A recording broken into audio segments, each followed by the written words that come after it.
than a part. It is the power of love in its rawest form. Join the fight for LGBTQ acceptance. Learn how at lovehasnolabels.com. Brought to you by Love Has No Labels and the Ad Council.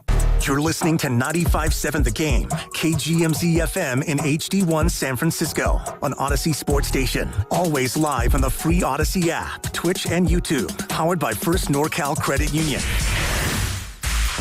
You're listening to 95.7 The Game, KGMZ FM in HD1 San Francisco on Odyssey Sports Station and the home of the Golden State Warriors and Valkyries. Always live on the free Odyssey app and now coming to you live from the Laughing Monk Studios.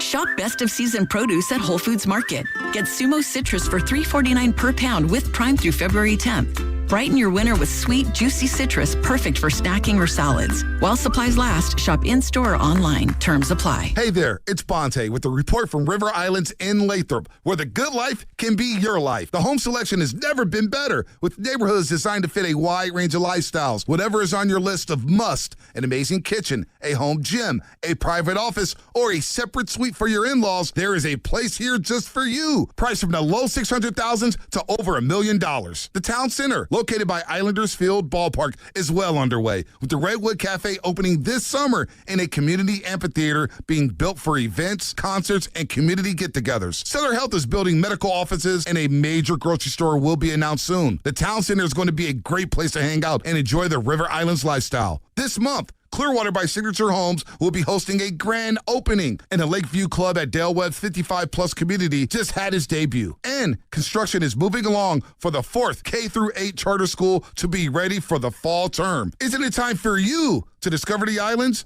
Check it out at riverislands.com. Hi, I'm Brian, your friend and jeweler at Shane Company, and we've partnered with Cupid to bring you the best Valentine's Day gifts, even if you forgot. We won't tell. From heart necklaces with sparkling diamonds to stylish gold hoops, every piece is made with love. Plus, there's still time to propose. We make it easy to create their dream engagement ring. We have meaningful gifts for every budget. It'll look like you've been planning this for months. Come see us in store or at shaneco.com. Shane Company, your friend and jeweler. Looking for something fun and free during the school break? Step into Welcome In President's Week at History Park, brought to you by History San Jose. History Park will be open daily, February 16th through the 20th, in addition to regular weekend hours. Explore historic buildings, experience South Bay Flashback, Riffs, Rhythms, and Revolution. Visit the Refreshed Valley Memories exhibit, browse the gift shop, and enjoy a sweet treat at O'Brien's Ice Cream Parlor. Park admission is free. For hours and information, visit historysanjose.org.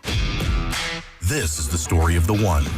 As the purchasing manager at a manufacturing plant, she knows the only thing more important than having the right safety gear is having it there when you need it. That's why she partners with Grainger for auto reordering, so her team members can count on her to have cut-resistant gloves on hand, and each shift can run safely and efficiently. Call 1-800-GRAINGER, click Grainger.com, or just stop by. Grainger, for the ones who get it done. Never have I ever called my sister from the finish line of my first marathon. Hello? You won't believe where I am. Are you running? Mile 26. I'm gonna make it. Switch to T-Mobile's 55 Plus plan and get iPhone 16e with its advanced camera system on us. Plus 2 lines for just $30 a line. Guys, I can't believe it. I knew you could do it, babe. That was amazing. Mom, how do you feel? I feel great. I can't feel my feet.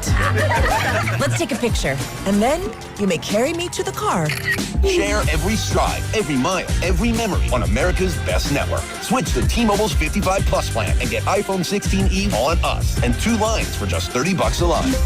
With 24 monthly bill credits and 2 eligible port-ins on Essentials 55 Plus for well-qualified customers with AutoPay plus taxes, fees, and $35 device connection charge. Credits end and balance due if you pay off early or cancel. Contact us. Finance agreement 128 gigabytes, $599.99 required. Best mobile network in the U.S. based on analysis by Google Speed Test Intelligence Data 1H 2025. Visit T-Mobile.com.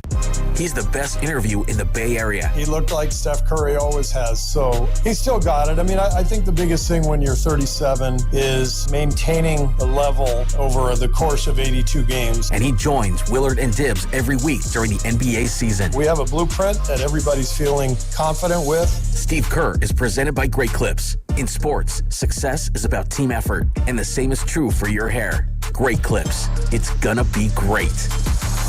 Ready to get rid of that old car? Donate it to Cars for Kids. Call 1-877-CARS-FOR-KIDS to reach a friendly live agent. Donation is super easy and your car can be picked up as soon as tomorrow. Call now, 877-CARS-FOR-KIDS, or go to carsforkids.com. That's cars with a K. Staples presents That Was Easy. So I opened a restaurant and needed everything. Menus, signage, catering brochures. Everything and then some. I went to Staples. They printed it all and even suggested takeout menus. One money pit with a side of fries. But now at Staples, you get up to $125 off custom print orders. $125 off. Now you're cooking. Brand your business in a big way at Staples.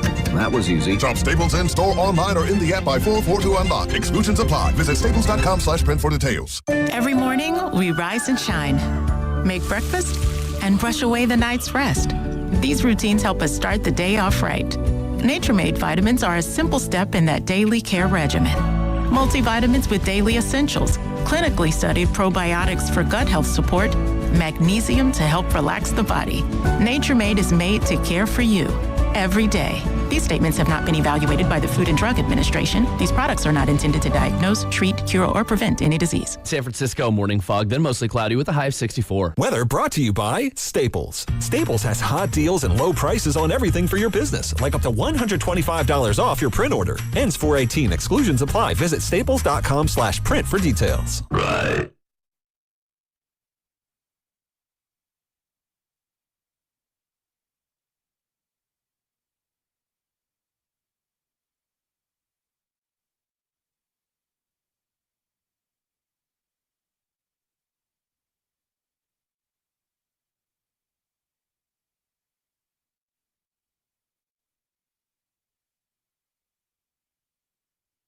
And they bring a pressure as well, and May got it knocked down as Witherspoon came under pressure, and Uchenna Nwosu is going the distance for a touchdown! Same blitz, Mike, has killed him all night long. Mike Tirico, Chris Collinsworth on the call. NBC Sports as the Seattle Seahawks defeat the New England Patriots 29-13. Final there as the second Lombardi is now going to be headed to the Pacific Northwest. Sam Darnold, Mike McDonald, Kenneth Walker, Jackson Smith-Njigba, all Super Bowl champions for the very first time. John Schneider, their GM, for the second time.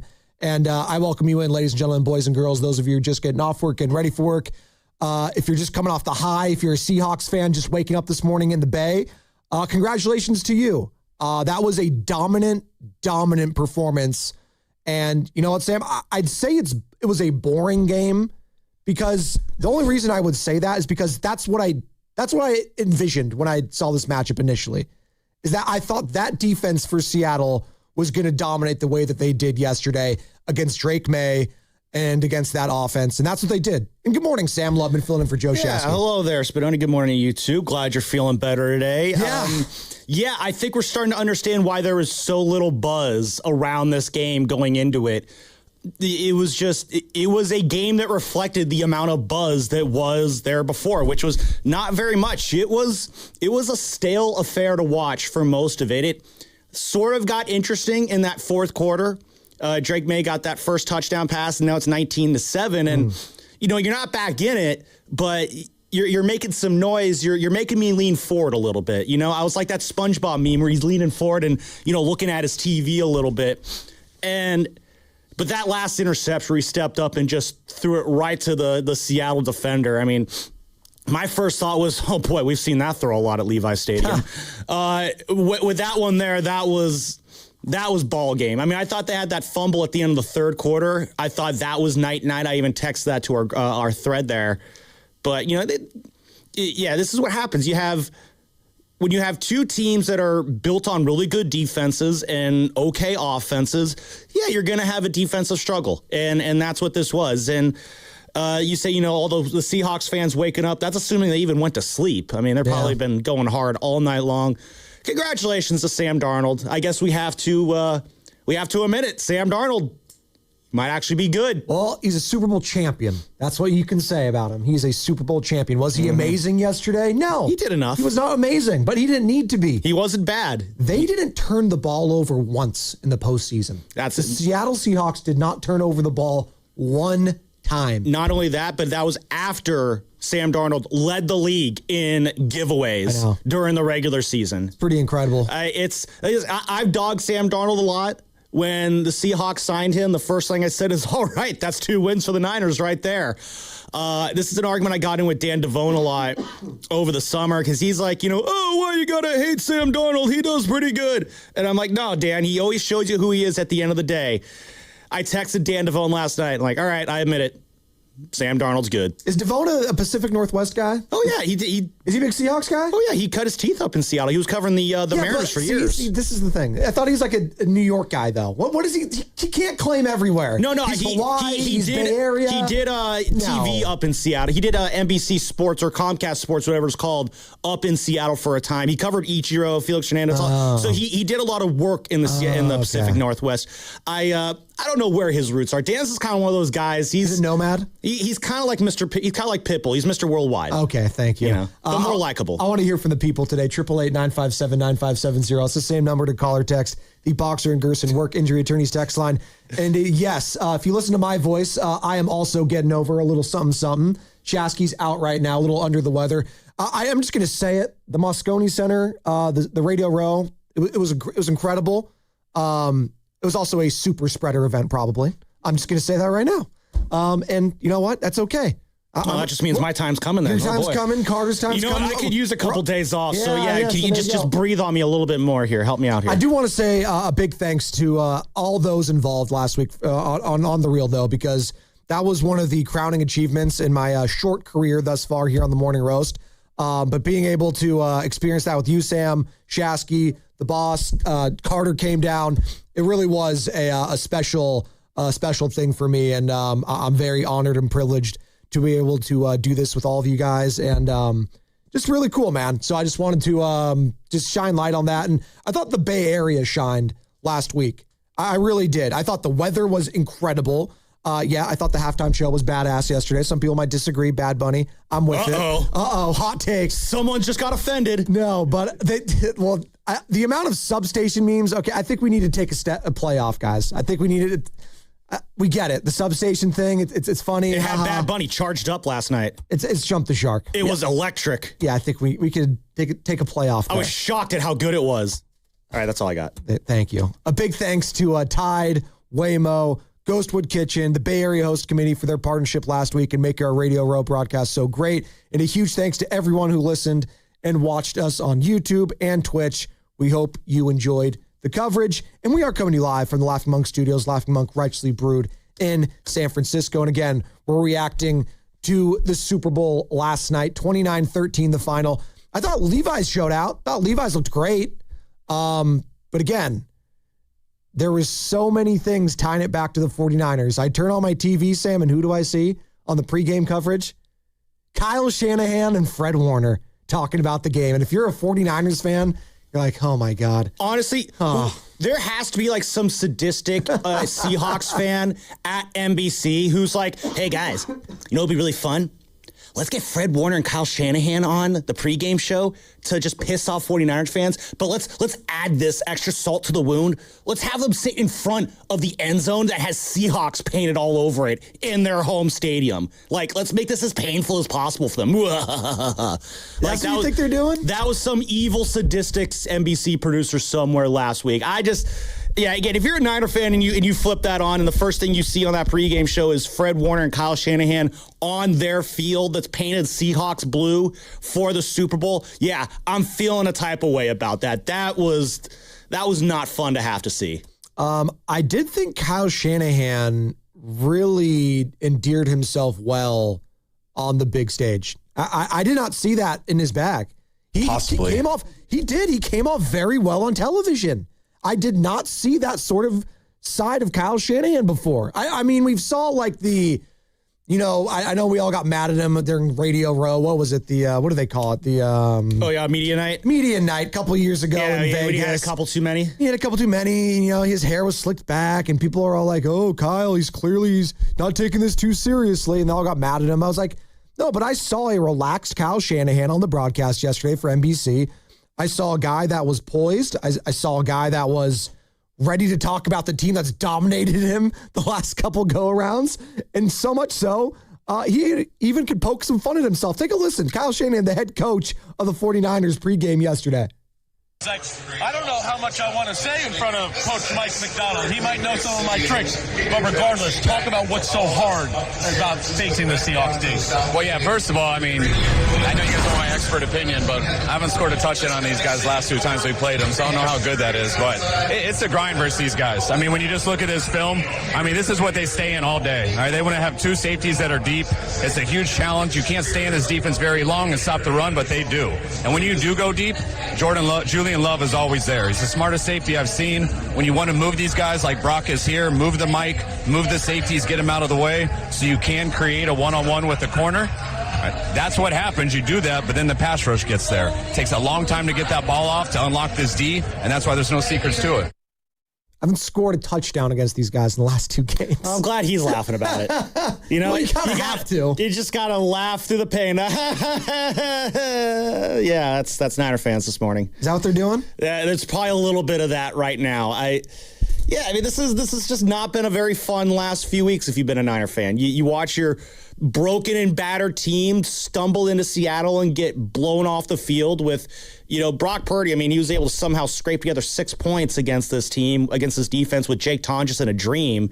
And then, you see the Seahawks do the one thing that was worse than turkey on the 50, which was Super Bowl celebration on the 50. So, yeah, that's not a very fun Sunday if you're a Niner fan. I'm curious to how Niner fans are feeling this morning because on one hand, I understand. It's a division rival. It's your home. They're hoisting Lombardi. Sam Darnold, who was your backup a couple years ago. I mean, that guy, seriously, he's hoisting the Lombardi trophy, seeing ghosts. Like, come on, him? Now he's seeing trophies. Now he's seeing Lombardis. Cooper Kupp, who we all kind of were laughing at that. Oh, wow, Cooper Kupp, they gave him that much money in the offseason? He's washed. Come on, man. Beats his former team on the way to doing it. I mean, he was the leading receiver for the Seahawks yesterday. 6 receptions, 61 yards. Jackson and Jigba was really good. Really didn't do much. 4 receptions, 27 yards. By the way, he was for sure concussed yesterday, right? And they were just like, actually, come back to the locker room. I think you're okay. Let's get him back out there. How many fingers do you see? 3. Close enough. That was the whole thing was insane. I'll be honest, I barely even noticed JSN out there on the field most of the game. He goes off, and I'm thinking, wow, they might not really need him the way they're playing. I mean, Kenneth Walker was doing a great job running the football. I guess, he was named MVP, first running back to get the award since Terrell Davis in 98. I think we were looking up. Which is kind of crazy, real quick, that the first running back to win it in 28 years. It's kind of nuts. It's the Super Bowl. The Super Bowl MVP, I feel like it's one of the laziest awards out there. It's just, let's just give it to the winning team's quarterback. He probably did enough.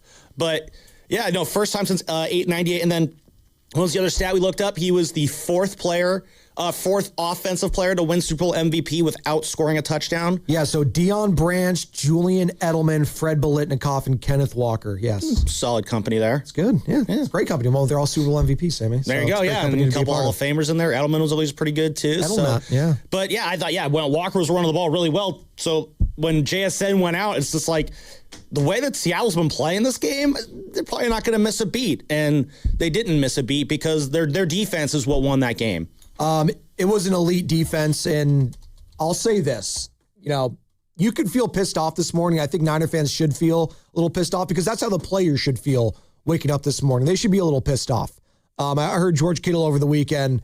He was just like, hey, or I think it was Claire Kittle, his wife or whatever. They were asking like, hey, you going to watch the game? And he's like, no, I'm not going to watch the game. He's like, I hope both teams lose, basically. That's like, I think that's how Niner fans felt. But more so, you're like, okay, I don't mind if the Patriots win. I have no love loss with like Drake May and Mike Vrabel, whatever. I just don't want to see the Seattle Seahawks win a trophy in our stadium.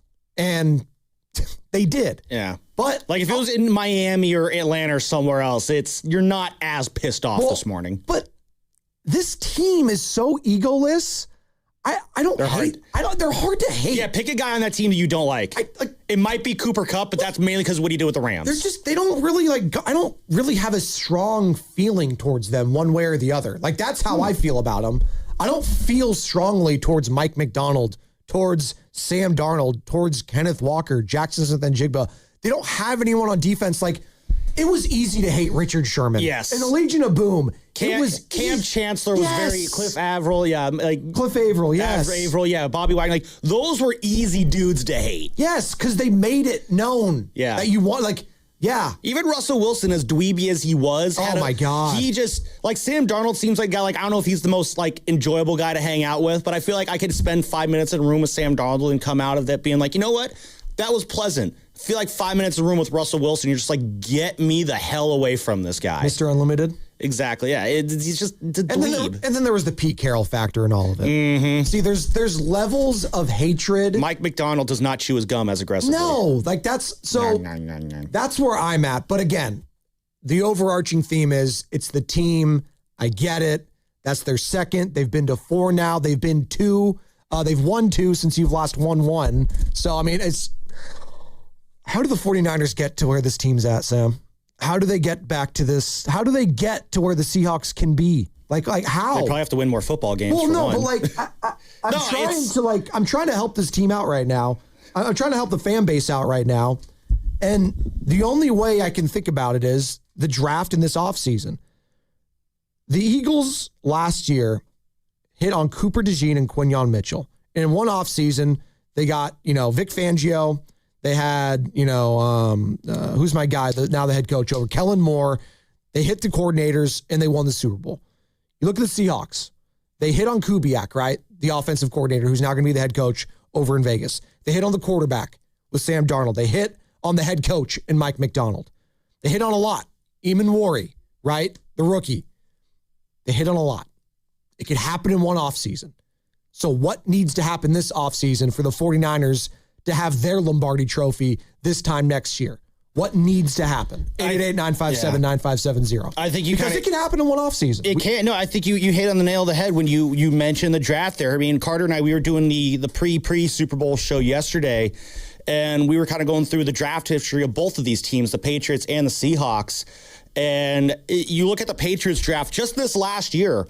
Will Campbell, Travion Henderson, Jared Wilson, their left guard, Craig Woodson, their safety, and then Andres Borregales, their kicker, Canes legend. They even found their long snapper in their most recent draft, which, I mean, no one really, waxes poetic about long snappers. I didn't even know you waste a draft pick on one, but they got 4 impact players in their draft just this last year, the Patriots did. Carter, what did you dig up about the Seahawks and their offensive line drafting abilities? That since 2022, they've replaced every single offensive lineman except for the center. It's pretty incredible. It's pretty incredible. And so, Niner fans, you're not going to want to hear this, but one of the faster ways to turn this team around is if you hit a home run on this draft in a couple months, yeah, you can absolutely be back in this situation this time next year.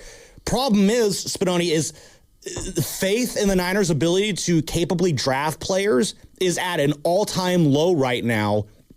At a time when you need to be able to rebuild through the draft, because you look at the Seahawks right now, a lot of their big name players, they're going to be back next year. Oh, and if that's if you want to make it even worse, they have $74 million in cap space available this summer as well. Oh, do they? So not only do they have a lot of their playmakers coming back, they're going to have no problem adding to this roster that just lost 3 games over the last 6 months by a combined score of 9 points. Like, you look at what this Seahawks team did this year, how good this defense was. This was an incredibly good team that's not going anywhere. By the way. Good morning, Niner fans. By the way. Drake May, oh my God. That was bad. Drake May was more prepared for the Bad Bunny halftime show than he was for the Seahawks defense. I mean, Fred Warner of all people is cracking jokes at the guy at halftime. He said Drake May is the one seeing ghosts. I was like, oh no. If Fred Warner's making jokes about you at halftime, it's bad news. It's not going to be May. You feel good now? I feel amazing. Devil May Cry. Yeah. Any more? keep going. You got more puns for me? Yeah, well, probably I always got more puns. We have 3.5 hours to go. You got more? Okay. Spinoni, you've been working with me for how long? You know the puns never stop. That's all we do in the back for producers. 888-957-9570. We are coming to you live from the Laughing Monk Studios. Laughing Monk, Ratchley Brewed, San Francisco. By the way, big announcement coming 8 o'clock this morning, boys. Ooh. Big, fat announcement coming around 8 o'clock. Be there or be square. We'll unveil that in an hour and a half. Plus, what's coming up in the game is brought to you by Live Source Water Systems. We do have to talk about what was said on Saturday by Mike Dunleavy. Oh, he said words. Oh, my goodness. Those words meant things. He said a lot, and we're going to react to it because for the first time, I think I actually heard some emotion from Mike Dunleavy. He's a very calm, cool, collected guy, Sam. He got a little testy on Saturday, though, talking about the trade deadline. Yeah, he seemed very emotional about this. Draymond Green, talking about Kristaps Porzingis. We will get to all of that, I promise, at some point. But we're reacting right now to the Super Bowl last night. 29-13, the finals. The Seattle Seahawks defeated the New England Patriots in Super Bowl 60. Kenneth Walker getting the Super Bowl MVP. How do the Niners get back to this? What do they need to do this offseason? Like the Seattle Seahawks did this offseason, like the Philadelphia Eagles did last offseason. It can happen, folks. It can happen in one. Hell, the New England Patriots were the worst team in the NFL last year. They just made it. It can be done on 95.7, The Game.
Hey, this is Rob. This is Chase. And you're listening to the Morning Roast on 95.7 The Game with Joe and Joe. Lubman in for Shasky, Joe Spadoni alongside with you. Tune in for Warriors Live today, presented by Xfinity, your home court advantage, brought to you by Xfinity. Watch all your favorite teams all in one place. Xfinity, imagine that. Yes, we will talk some dubs today, I promise. But the Seahawks beat the Patriots last night in the Super Bowl. It's kind of a big deal, people. We have to talk about it. I know, Niner fans, I know we don't want to, but we have to. We have to. So we get to, not have to. But no, we do, Sam, because we get to. This is going to be the motivating factor. I want John Lynch and Kyle Shanahan. I hope they were knee-deep watching that game yesterday. I hope they were. And that's the level that they need to be. This offseason, how do you get to that level? Is it a big splash via trade? Is it through the draft? I don't know. I don't have the answer. Although, I like this rejoin. This is Bad Bunny, right? Yeah. Hey. What'd you think of it? I love that. We have to bring it up. We say we have to talk about things. No, it was fun. I enjoyed it. Listen, this is what I always say about halftime shows. But right? we're men. Remember, it's for the women. Who says this for women? Who said that was Shasky's take last year. No, it wasn't. It's for everyone. It's literally just supposed to. I didn't say I agreed with the take. That's just what he said. Bad Bunny. When I first saw that Bad Bunny was going to be the artist, a lot of people, all their minds went all different. Oh my God, he doesn't speak English. He speaks all the songs in Spanish. Oh my God, oh my God. I was like, okay, well, clearly the audience isn't for me that he's catering to. Mm-hmm. It's for a different demographic, which is totally fine. Let me check my notes here. Yes, I am seeing, I wrote in my notes, other people do exist. There you go. And I was open-minded, and I started going down the rabbit hole of all of his different songs and soundtracks. Yeah. I'm a fan, and I thought it presented well on the television yesterday, which again, it's a television show. Yeah. That is what it's supposed to be. That is true. And by the way, I thought the wedding whole thing was cool. That was really cool. I didn't know that was real until afterwards. Those people actually got married yesterday. Did you guys know that? That was really cool, I thought. Yeah. Lady Gaga came out. Ricky Martin. Hey. Cardi B was in it. I'll say this. Jessica Alba. Big Boss Man will appreciate this in the back. I could have used some Livin' La Vida Loca is what I could have used yesterday for some Ricky Martin. Shut up. That was surprising one, yeah, seeing Ricky Martin out there.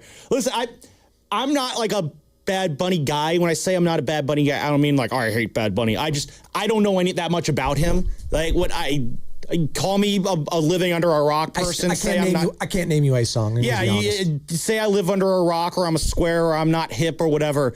Maybe this is what it's like getting old when you start seeing names, and it's just like, who the hell is Bleep Blop? I don't know who that person is.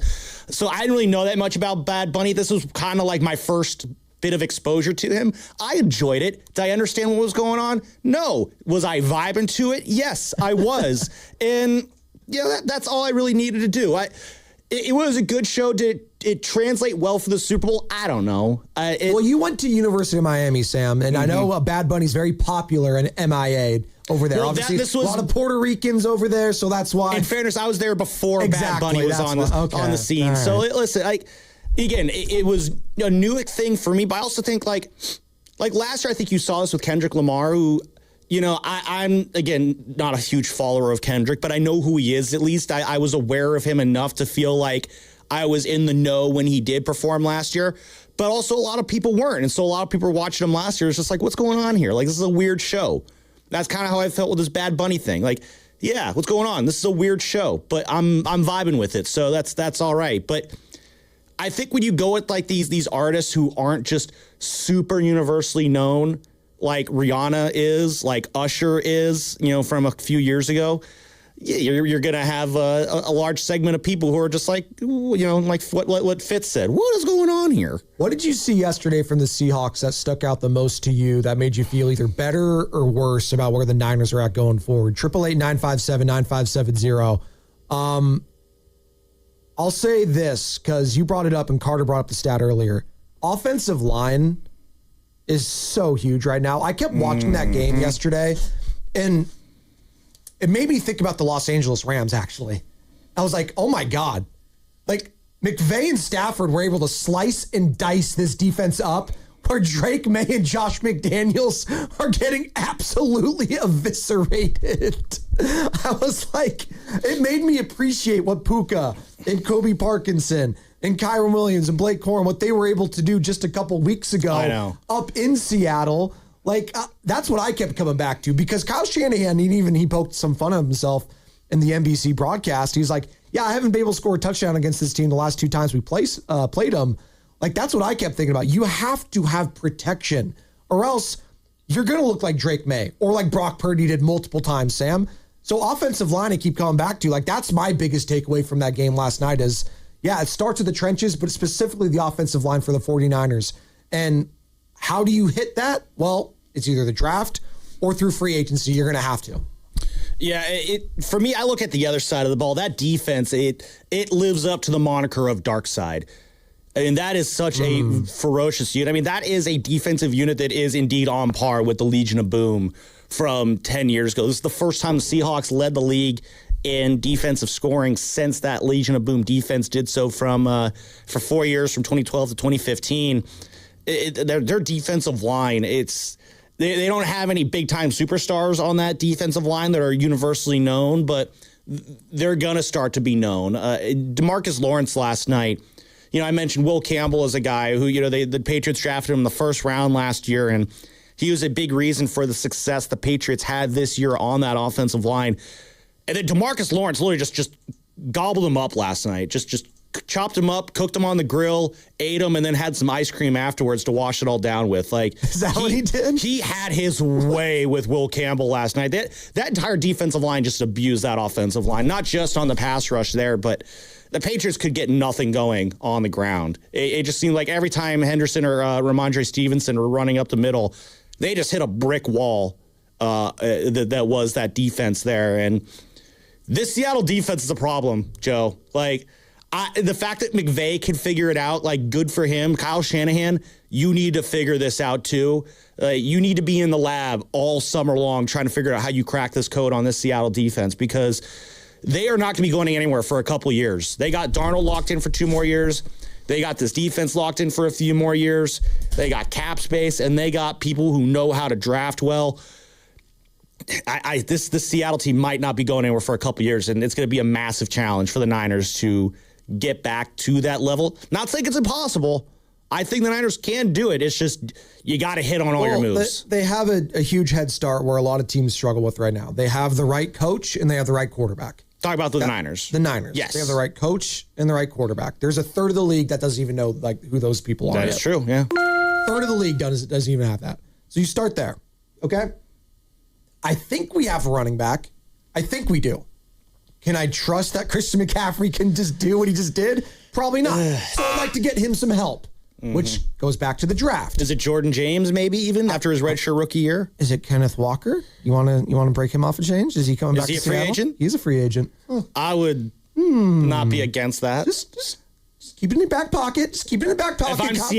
If I'm Seattle, I'm carving out a fat piece of that cap space. I'm sure he is going to get paid from the Seahawks. I would be shocked if he maybe wasn't. the Niners could bid for him a little bit just to up the price a little bit. Just up the ante a little bit. But a little gamesmanship. So you have a good starting point. You clearly were just in the playoffs. You made the divisional round. You upset the defending champion at the time, Philadelphia Eagles, in Philly. Mm-hmm. You did that. Without any, outside of McCaffrey, without any major playmakers, really. Well, I guess Kittle, too. But. No, Demarcus Robinson was your best playmaker that game. Who? Exactly. Yeah, Juwan Jennings was your lead receiver this year. He was like 700 yards receiving. Exactly. So you have that. But what made the Rams so special offensively this year was not only did they have the head coach and the quarterback, but you had the wide receiver. Mm-hmm. And you had the tight ends. And you had the running backs. Mm-hmm. And you had the complementary pieces around them. And the offensive line. And you hit on your defensive draft picks. Well, the defense, yes. Defense, sure. But if I'm looking at Kyle Shanahan, he's an offensive guy. Gotcha. He needs to be able to score. Like, if I'm paying you all this money and I want to call you the boy genius, you got to be able to score against the league's top defense in your division rival. Because I know Sean McVay could do it. Now what does Kyle Shanahan have up his sleeve? And that's him and John Lynch being able to look at this board this offseason and say, what do I need to prioritize? What do the 49ers need to prioritize this offseason offensively? Is it offensive line? Is it the wide receivers? Is it tight end? Is it running back? Because you need to score against that elite defense. You need to be able to score. You haven't been able to score a touchdown against them the last 2 times. How? And that George Kittle injury that's going to be hanging over the offseason, that absolutely messes up their plans. You would have liked tight end to not be an issue. I think it's absolutely up there. Maybe we can get into this on the other side. Is right now, if you're John Lynch and Kyle Shanahan and you're going into work and you're sitting down day 1 of the offseason and saying, all right, let's write our top 3-4 priorities on this whiteboard right now. What do you think those 3-4 priorities can be? Maybe we can get into that conversation on the other side. We'll do that on the other side. 888-957-9570. Plus, like I said, big announcement coming around 8 o'clock this morning. Huge announcement for 95.7 The Game coming around 8 o'clock. Plus, we'll break down what Mike Dunleavy had to say on Saturday, talking about the NBA trade deadline. Got a little surly with the media, with Cousin Nick, Anthony Slater, and all the rest of them. We'll play that sound for you at some point. And it's going to be brought to you by Fremont Bank, which is here for you and here for good. Running a business means wearing multiple hats. So if you're like me, you probably started out using your personal phone, taking client calls and texts nonstop. As my business grew, I needed something smarter. That's when I switched to Quo, the #1 business phone system. Quo works right on your phone or computer. No carrying 2 phones, no clunky landline, just one easy app you can try for free. Your team can share one number and handle calls and texts together like a shared inbox. Any teammate can jump into the conversation so customers get faster responses. And Quo's AI assistant summarizes your calls and responds to customers 24/7, so you never miss a lead or opportunity. All this starts at just $15 a month. That's basically 2 coffees. You can even keep your current business phone number. Find out why 90,000 businesses trust Quo. No missed calls, no missed customers. Try Quo for free at quo.com/sports. That's quo.com/sports to try Quo free. QUO.com/SPORTS. Saturday on the CW. Driver, start your engine! The new NASCAR season roars into action at the Daytona International Speedway with all new drivers, new rivalries. Somebody to break his teeth in. And a brand new name. The NASCAR O'Reilly Auto Parts Series. Buckle up for pure raw racing live from Daytona. Let's turn them loose. The NASCAR O'Reilly Auto Parts Series. This Saturday at 1 p.m. on KRON 4, the CW. The Golden State Warriors are back, and there's nothing more refreshing than an ice-cold Surfside to enjoy while you cheer on your Warriors. Surfside is only 100 calories, 2 grams of sugar, and 0 bubbles. That's right, no carbonation, so it's easy to sip and enjoy. It's not a seltzer, it's Surfside, proud partner of the Golden State Warriors. Sold in arena and at bars, restaurants, and stores near you. Must be 21. Please drink responsibly. It's game day. Are your moderate to severe Crohn's disease or ulcerative colitis symptoms keeping you from the action? Skyrizi, risankizumab Riza, could help you get back to the game. Skyrizi is proven to help people feel significant symptom relief, achieve remission, and visibly improve damage of the intestinal lining. Skyrizi is a prescription injection medicine for adults. Don't use if allergic to Skyrizi. Serious allergic reactions, increased infections, or lower ability to fight them may occur. Before treatment, get checked for infections and tuberculosis. Tell your doctor about any flu-like symptoms or vaccines. Liver problems leading to hospitalization may occur when treated for Crohn's or ulcerative colitis. Control is everything to me. Ask your doctor about Skyrizi, the #1 prescribed biologic in Crohn's and ulcerative colitis combined. Learn more at skyrizi.com or 1-866-SKYRIZI. Excuse me, can you tell me where... I don't know. Those big box stores, they don't know, but Dolan's knows. For over 60 years, Dolan's Lumber has been serving the Bay Area with the materials and the knowledge to make your next home improvement project stellar. Lumber, doors, windows, you name it. Dolan's knows exactly what you need. Anderson Windows and Doors are on sale at Dolan's. For a limited time, get 30% off installation. Call now for a quote. 800-9-DOLANS or visit DolanLumber.com. When back to the office means back in traffic. That hit the center divide. Turn to the traffic leader, KCBS. Where the 2 right lanes are blocked Brought off. to you by your NorCal Honda dealers. Award-winning efficiency and great deals. There's a Honda for that. The Honda Civic Hybrid from your Northern California Honda dealers. This is the story of the one. As the purchasing manager at a manufacturing plant, she knows the only thing more important than having the right safety gear is having it there when you need it. That's why she partners with Grainger for auto reordering, so her team members can count on her to have cut-resistant gloves on hand and each shift can run safely and efficiently. Call 1-800-GRANGER, click Grainger.com, or just stop by. Grainger, for the ones who get it done. Oh, how's that flu, babe? Did you take DayQuil Intense Flu yet? Nah, I got this. Ugh, okay, I don't got this. You stay on the couch, and I'll grab the DayQuil.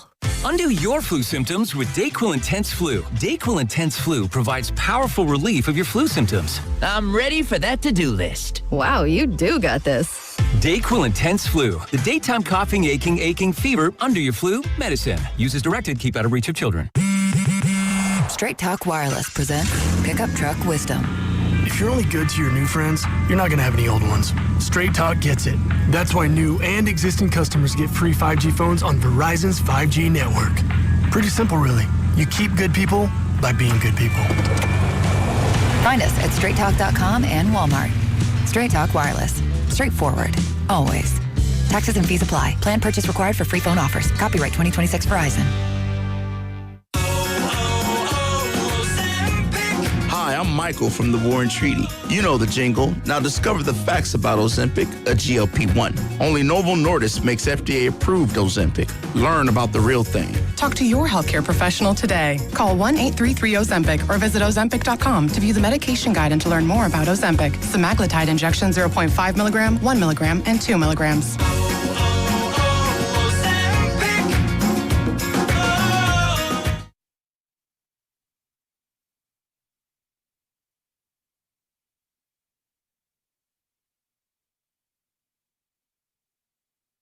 It's your boy Ricky Antonio, the winner of the Listener Knockout Champion. You feel me? Shout out to Spadonian Chats, man, on 95.7 The Game. Could I get a water though?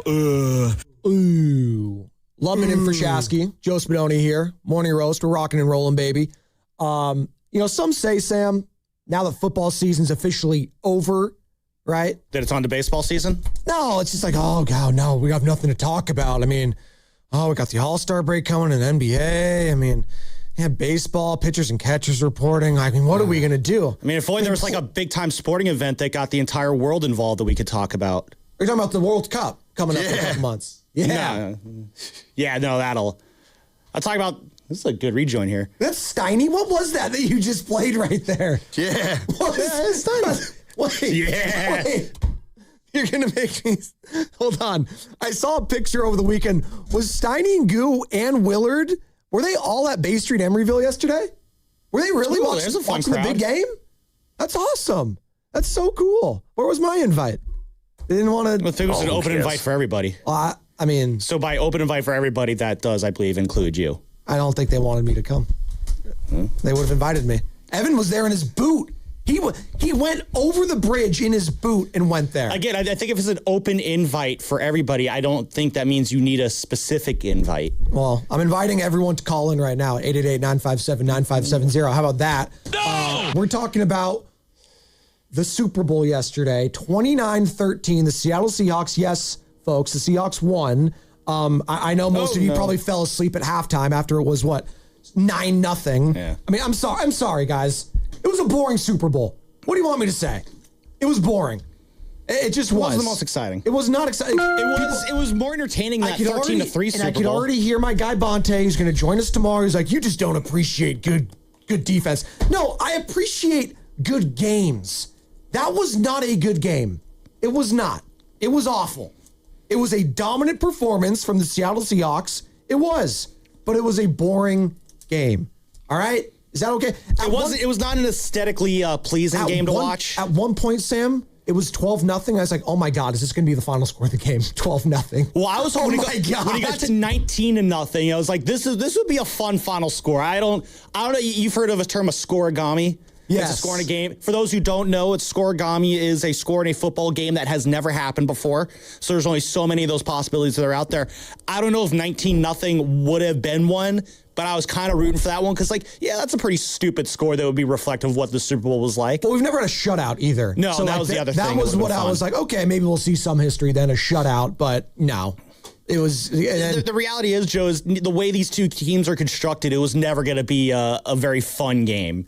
Defense first teams the Patriots, I think they were second in the league in scoring during the regular season, but they were also playing a series of JV teams that fired their coaches after the season. So, you had two middle tier offenses against two elite tier defenses.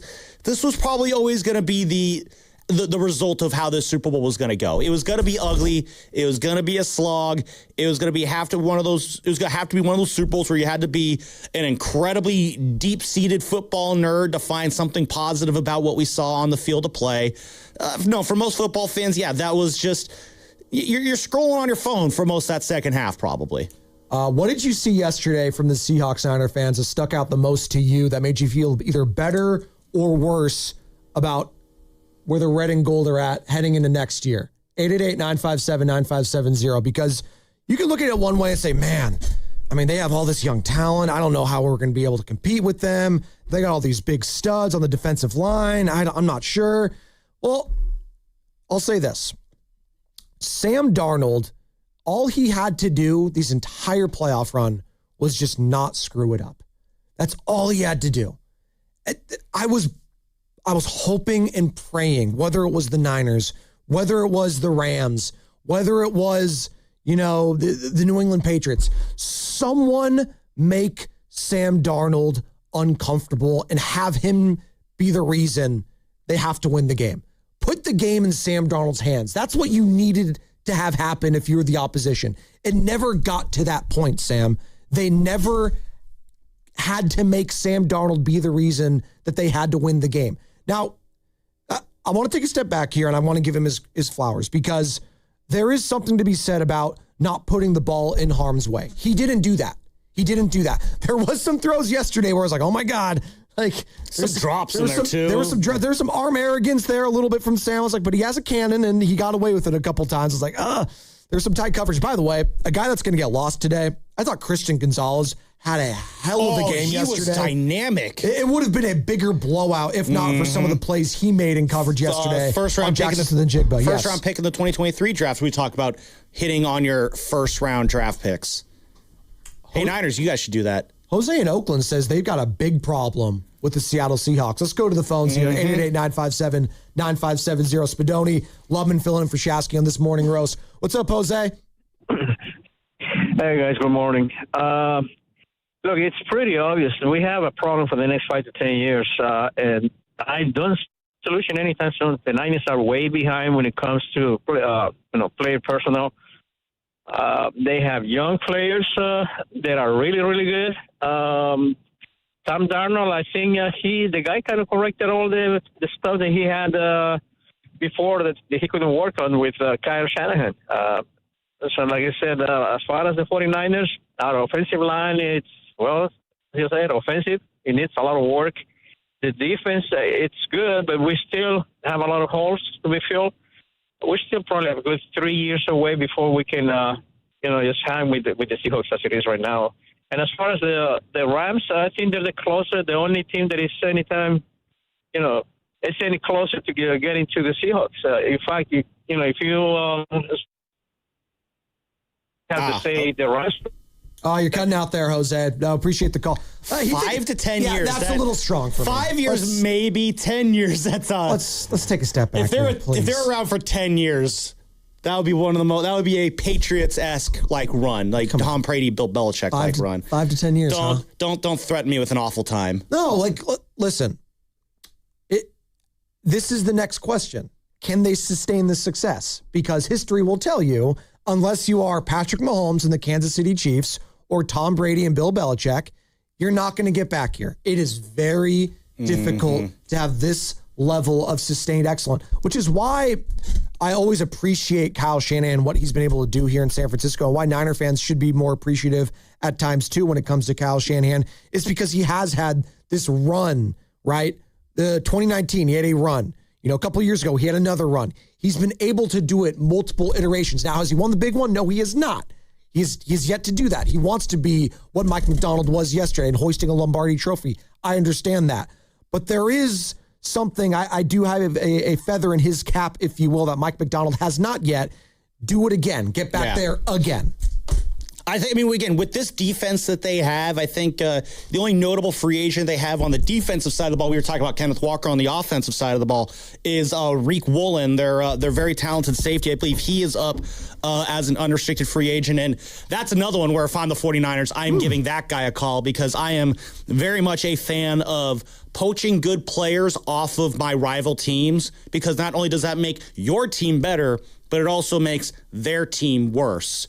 But yeah, no, this defense is going to keep them around for a couple years.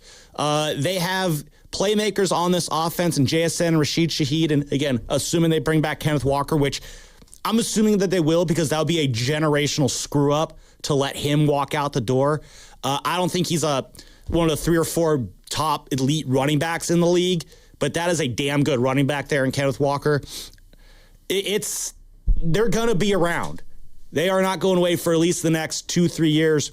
The question's going to be, with Sam Darnold's money going up, he is going to be a $37 million cap hit next year, a $41 million cap hit the year after that. That is when Leonard Williams will also be up for an extension as well. Uchenna Nwosu, who's also their edge rusher, who was really good for him this year, he'll be a free agent after next year. 2027 is when things are going to start to get a little expensive for the Seahawks, while at the same time, they're going to have a lot of names hitting the free agent market. So they're going to have some difficult decisions to make in a few years.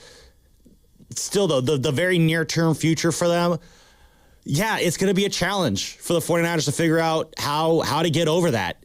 Brought to you by Golden State Lumber and Showroom, serving the Bear for 3 generations. When you succeed, we succeed. Visit goldenstatelumber.com. And again, I talked about one of the bigger winners yesterday in a sneaky way was Kyle Shanahan in his pre- and post-game coverage for NBC. I don't think he did post-game, actually, but just pre-game coverage alongside Fred Warner. This is more of what Shanahan had to say about getting some of his big losses out of the Super Bowl out of the way. Fred said he's not doing the show without his head coach. Kyle Shanahan joining us. 9 seasons as the 49ers head coach. You've appeared in 2 Super Bowls. You understand just what it takes to even make it to the moment, to be a team, to be a coach on the sidelines, getting prepared for warm-ups. Can you just give us some perspective on what it means to be here for these guys? Oh, it means the world. This is what we all dream about growing up. This is what we all work for. It starts way early in the offseason. You go through this whole grind to get here, and it's a little hard for me. You guys making me bring up some dark Super Bowl memories. I'm sorry. But I've been able to be in 9 of these, or go to 9. I went to 6 of them with my dad. I went to 3 on my own, and I just look at it as, he got blown out in his first 3, and then he won his next 3, and I've got my 3 losses out of the way, and when you get Fred back healthy, now we got 3 wins in front of us. Now, Coach, how long did it take you to watch those Super Bowl games? Because for me, it took like a year to get over that, right? I didn't want to watch it until a year later, whereas during the regular season, I'm watching right after the game. I put it away completely because it didn't go well, and it is so personal. Yeah. But I always watch it the day before you guys get back. I put it off as long as I can, but the day before you guys enter the building, I got to be on top of it. I got to know what happened, and I got to know how to address you guys, and I got to know how to prepare going forward.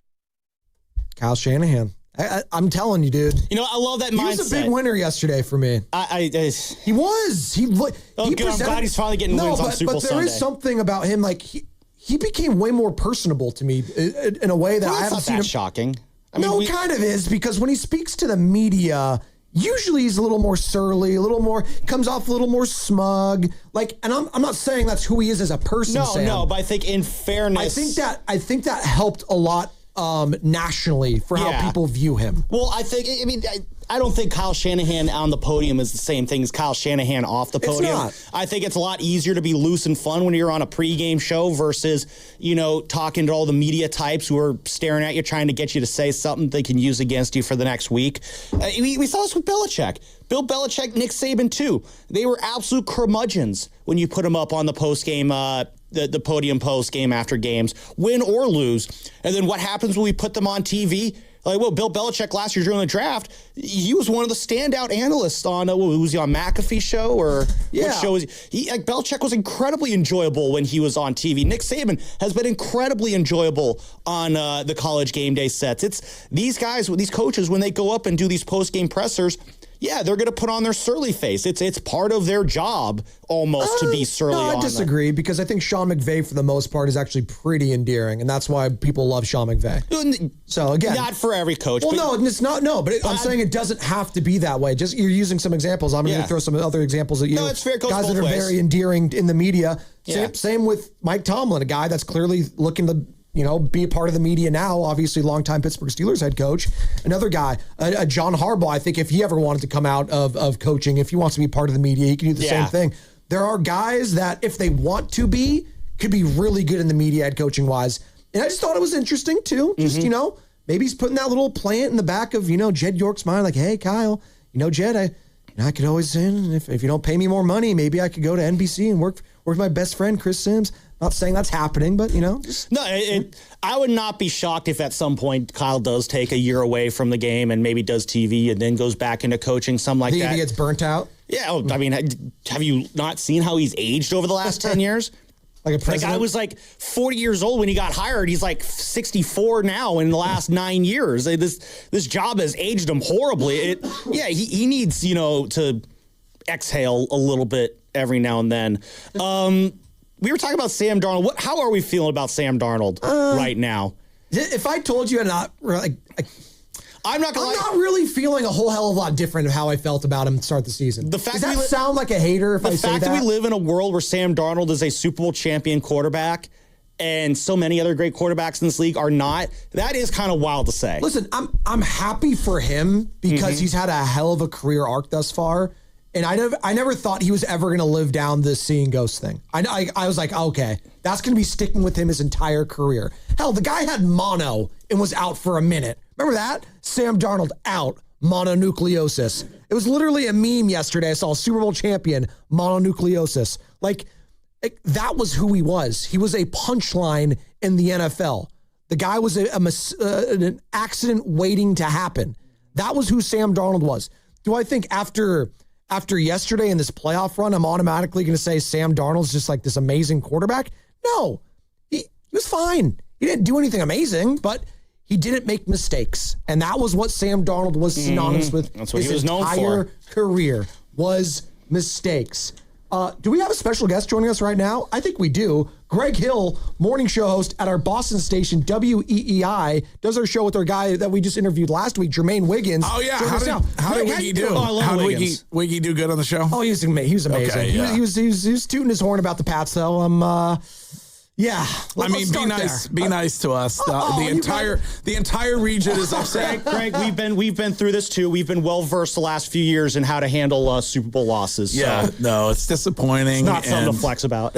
I think it creates a lot of and you guys were just talking about Sam Darnold. The perspective is so different depending, always on these games where you come from, but. I think everybody back home thought that Drake May was a legit MVP candidate, that Cam Newton was full of it when he was talking about this team being fool's gold. And I don't know, maybe Cam Newton was right. Maybe they did have the easiest schedule in the NFL. I mean, he did finish second in the MVP for a reason. He was doing something right throughout this season to put up the numbers that he did. You don't just accidentally finish second in the MVP voting. And I do say this as someone who did doubt whether or not Drake May should have been in the MVP voting. And I go back, I look at what he did this year. He probably deserved a spot. But I don't know, what did you see from him yesterday? Because he just could not get anything going at all yesterday. No, and I don't know how much of it, if anything, can be the shoulder and going into that with that shoulder injury thing. And I think the offense was putrid. They were Josh McDaniels was doing that odd, like, delayed draw thing, and it's just not. But that team has struggled throughout the playoffs. The Patriots team has struggled throughout the playoffs, and Drake May has struggled throughout the playoffs. So we'll see what happens. You were at the game yesterday. Yes. What was the biggest difference that you saw in person that maybe me sitting on my couch didn't pick up? On Drake May or on the Patriots just execution? The entire game itself, because it just felt like on Bad Bunny. Like, what do you want me to weigh in? Just the physicality first and foremost from the Seahawks. Like that's what. See, and I don't want to sound like a hater all last week and just say like the Patriots had no shot, but just watching the Rams-Seahawks game in comparison to what I saw from the Broncos-Patriots. There's sometimes, Greg, you just see it. Yeah. Like in years past, the NFC Championship was the Super Bowl in my mind. Yeah. I think the biggest thing that I saw was that we spent a high draft pick on a left tackle who got manhandled. It was a rough day for Will. Left and right. And so now you have to figure out, is that somebody that you're going to move over to guard and go spend some money and go out and get somebody to play that position? Or is it just that he also was dealing with the knee and that wasn't able to be what Will Campbell can be, I guess. Well, and then another thing I think, like Stephon Diggs, and just I was looking at him and saying, man, he's been such a big player for Drake May, and I was just hoping someone, and Mac Hollins of all people, and I love Mac, I'm a Raider guy. Josh McDaniels, the head coach one time, and Mac was great with Derek Carr once upon a time. But I love Mac and, the barefoot and all that. I was like, he can't be your leading receiver in a game like this. No. He can't be. It's kind of like when Juwan Jennings was the Niners leading receiver in the Super Bowl a couple years ago. I mean, there was a moment when Juwan Jennings was probably going to be the Niners Super Bowl MVP, and that can't be the situation there for the Patriots. On your guys' show this morning, you were doing your show here in our station here. I see you guys take calls on your shows. Yeah. What has been the fan mindset been like for your guys back in New England this morning? I think this morning it was people who are questioning Drake May, which I think is nuts. But is Drake May is he fool's gold? Is he a fraud? And then I think that people are upset with the play calling from Josh McDaniels, and I think Mike Vrabel afterwards kind of started off with the game plan and was the first thing he said. So I think that's kind of where it is. And I assume Josh McDaniels is going to be back there. I would assume but they just didn't go into that offense-wise the way they should have. No, I thought the play calling, especially early on, I thought was very. I'll just say it. I thought it was soft. I think there was a 3rd and 5. It was like in the first quarter where they run a dive up the middle, and Collinsworth on the broadcast said that felt like you were conceding right there, and I thought that same thing. 3rd and 5 is no gimme, obviously, especially against a defense like that, but. You gotta at least try. Yeah. I think there was a 3rd and 1 in the third quarter where he tried to do a 10-yard pass to Keyshawn Boutte, and I thought they were kind of giving him the underneath there, just going the underneath some of these slant routes or some of these quick passes there. But you try to go deep. It's some of the play calling and sequencing there. What are we doing here? We were trying to figure out this morning on the show on the interception, who was he throwing the ball to? I mean, Chris Collinsworth was dumbfounded on the broadcast. Who was throwing the ball to? It was a couple plays before. A first down. He threw was basically a 3 flies up ball at one point. Collinsworth literally said, "I got nothing for you on that one on the broadcast." Yeah. So listen, we'll go. Those guys will go. I guess go get back to work and see the Patriots have a lot of money. So we'll see what they decide to spend it on, if anything, and we'll regroup. So we do, we're obviously slanted towards the 49ers, obviously here locally, and we're talking about all morning is how do the Niners get to this level that Seattle clearly is at right now?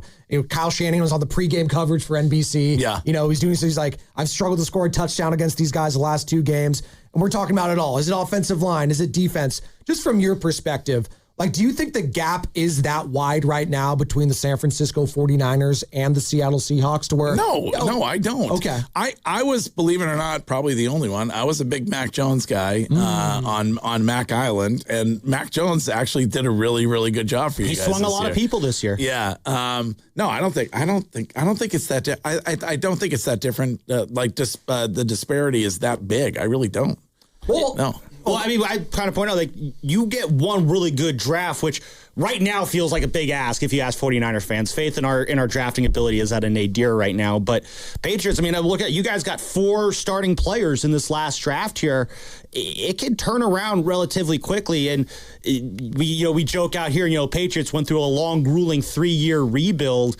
I mean, when you guys look at your rebuild, obviously you nailed the quarterback, I think. I do think you guys do have your quarterback, even though fans aren't doubting it. But do you feel like with the Patriots being back in the Super Bowl this year, do you feel like it's more a product of they really did just nail this rebuild versus how much of it was just this was a down year in the AFC? Yeah, no Joe Burrow, no Lamar Jackson, no Patrick Mahomes. Josh Allen had probably his worst team that he's had since his rookie year. No, one of the disappointing things this morning is that you had that road open up as the Patriots, and you just didn't close it out. But I think, to answer your question, I think Mike Vrabel brought in the guys, especially on the defensive side of the football, like Milton Williams and guys that Robert Spillane, like guys that he really liked and had character guys. And you need that, I think, on a rebuild, like with Gerard Mayo and that whole thing, which was kind of a cluster last year. They needed to bring those guys in. So to answer your question, yes,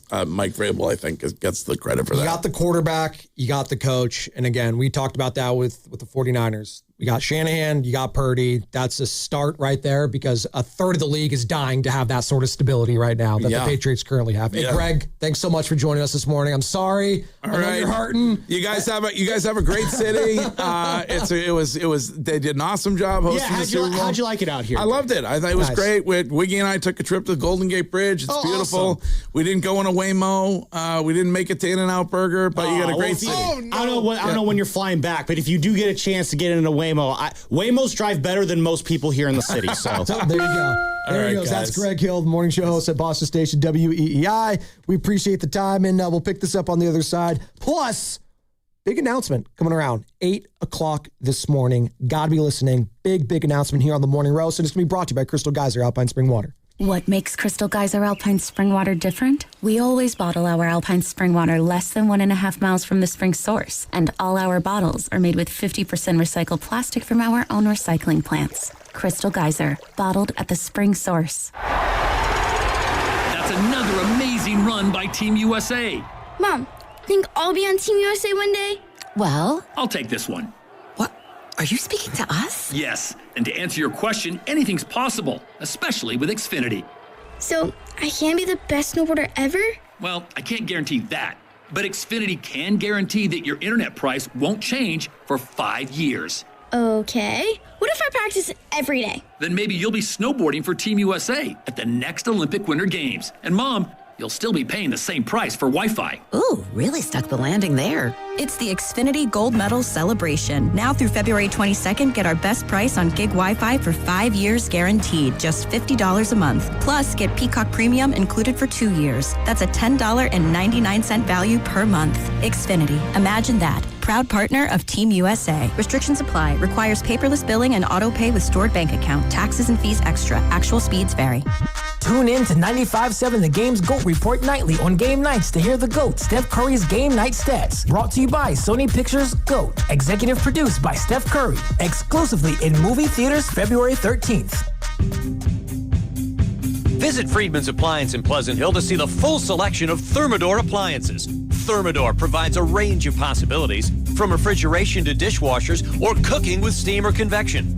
Come into Friedman's Appliance, and right now, you can receive up to 3 complimentary gifts with qualifying purchase. See all Thermador appliances displayed beautifully in live working vignettes at Friedman's Appliance in Pleasant Hill and at friedmansappliance.com. Save 30% on chicken wings with Prime through February 10th at Whole Foods Market. Perfect for weeknight dinners or meal prepping. Made with high-quality, strict ingredient standards you can trust. Shop in-store or online. Terms apply. 1-877 Cars for Kids. KARS Cars for Kids. 1-877 Cars for Kids. Donate your car today. 1-877 Cars for Kids. Donate your car today. Ready to get rid of that old car? Donate it to Cars for Kids. Call 1-877-CARS-FOR-KIDS to reach a friendly live agent. Donation's super easy, and your car can be picked up as soon as tomorrow. Call us now, 1-877-CARS-FOR-KIDS. That's Cars with a K to donate your car today. 1-877 Cars for Kids. KARS Cars for Kids. 1-877 Cars for Kids. Donate your car today. Did you know you can donate real estate too? Go to carsforkids.org. That's carsforkids.org. At Uline, they know firsthand the road to success is an uphill climb. Uline started in the family basement, and through hard work is now North America's most trusted shipping and industrial supplier. They get what it means to have the support of reliable, hardworking partners. So they keep 41,000 items ready to ship. Whether your company is still in a basement office or expanding cross-country, Uline will be there on your road to success. Visit uline.com. Spreadsheets, clunky software, 100 different logins just to run your business? Ah. There's a better way. Odoo. One simple, connected platform that handles sales, inventory, accounting, and more, so you can focus on growing, not juggling. Make the switch today at odoo.com. That's ODOO.com. Let's go! You still got it, but your immune system weakens as you age, making it harder to fight flu, pneumococcal pneumonia, RSV, and COVID-19. Ask your doctor or pharmacist which vaccines you need. Sponsored by Pfizer. Snakes, zombies, public speaking. The list of fears is endless. But the real danger is in your hand when you're behind the wheel. Distracted driving is what's really scary and even deadly. Eyes forward. Don't drive distracted. Brought to you by NHTSA and the Ad Council.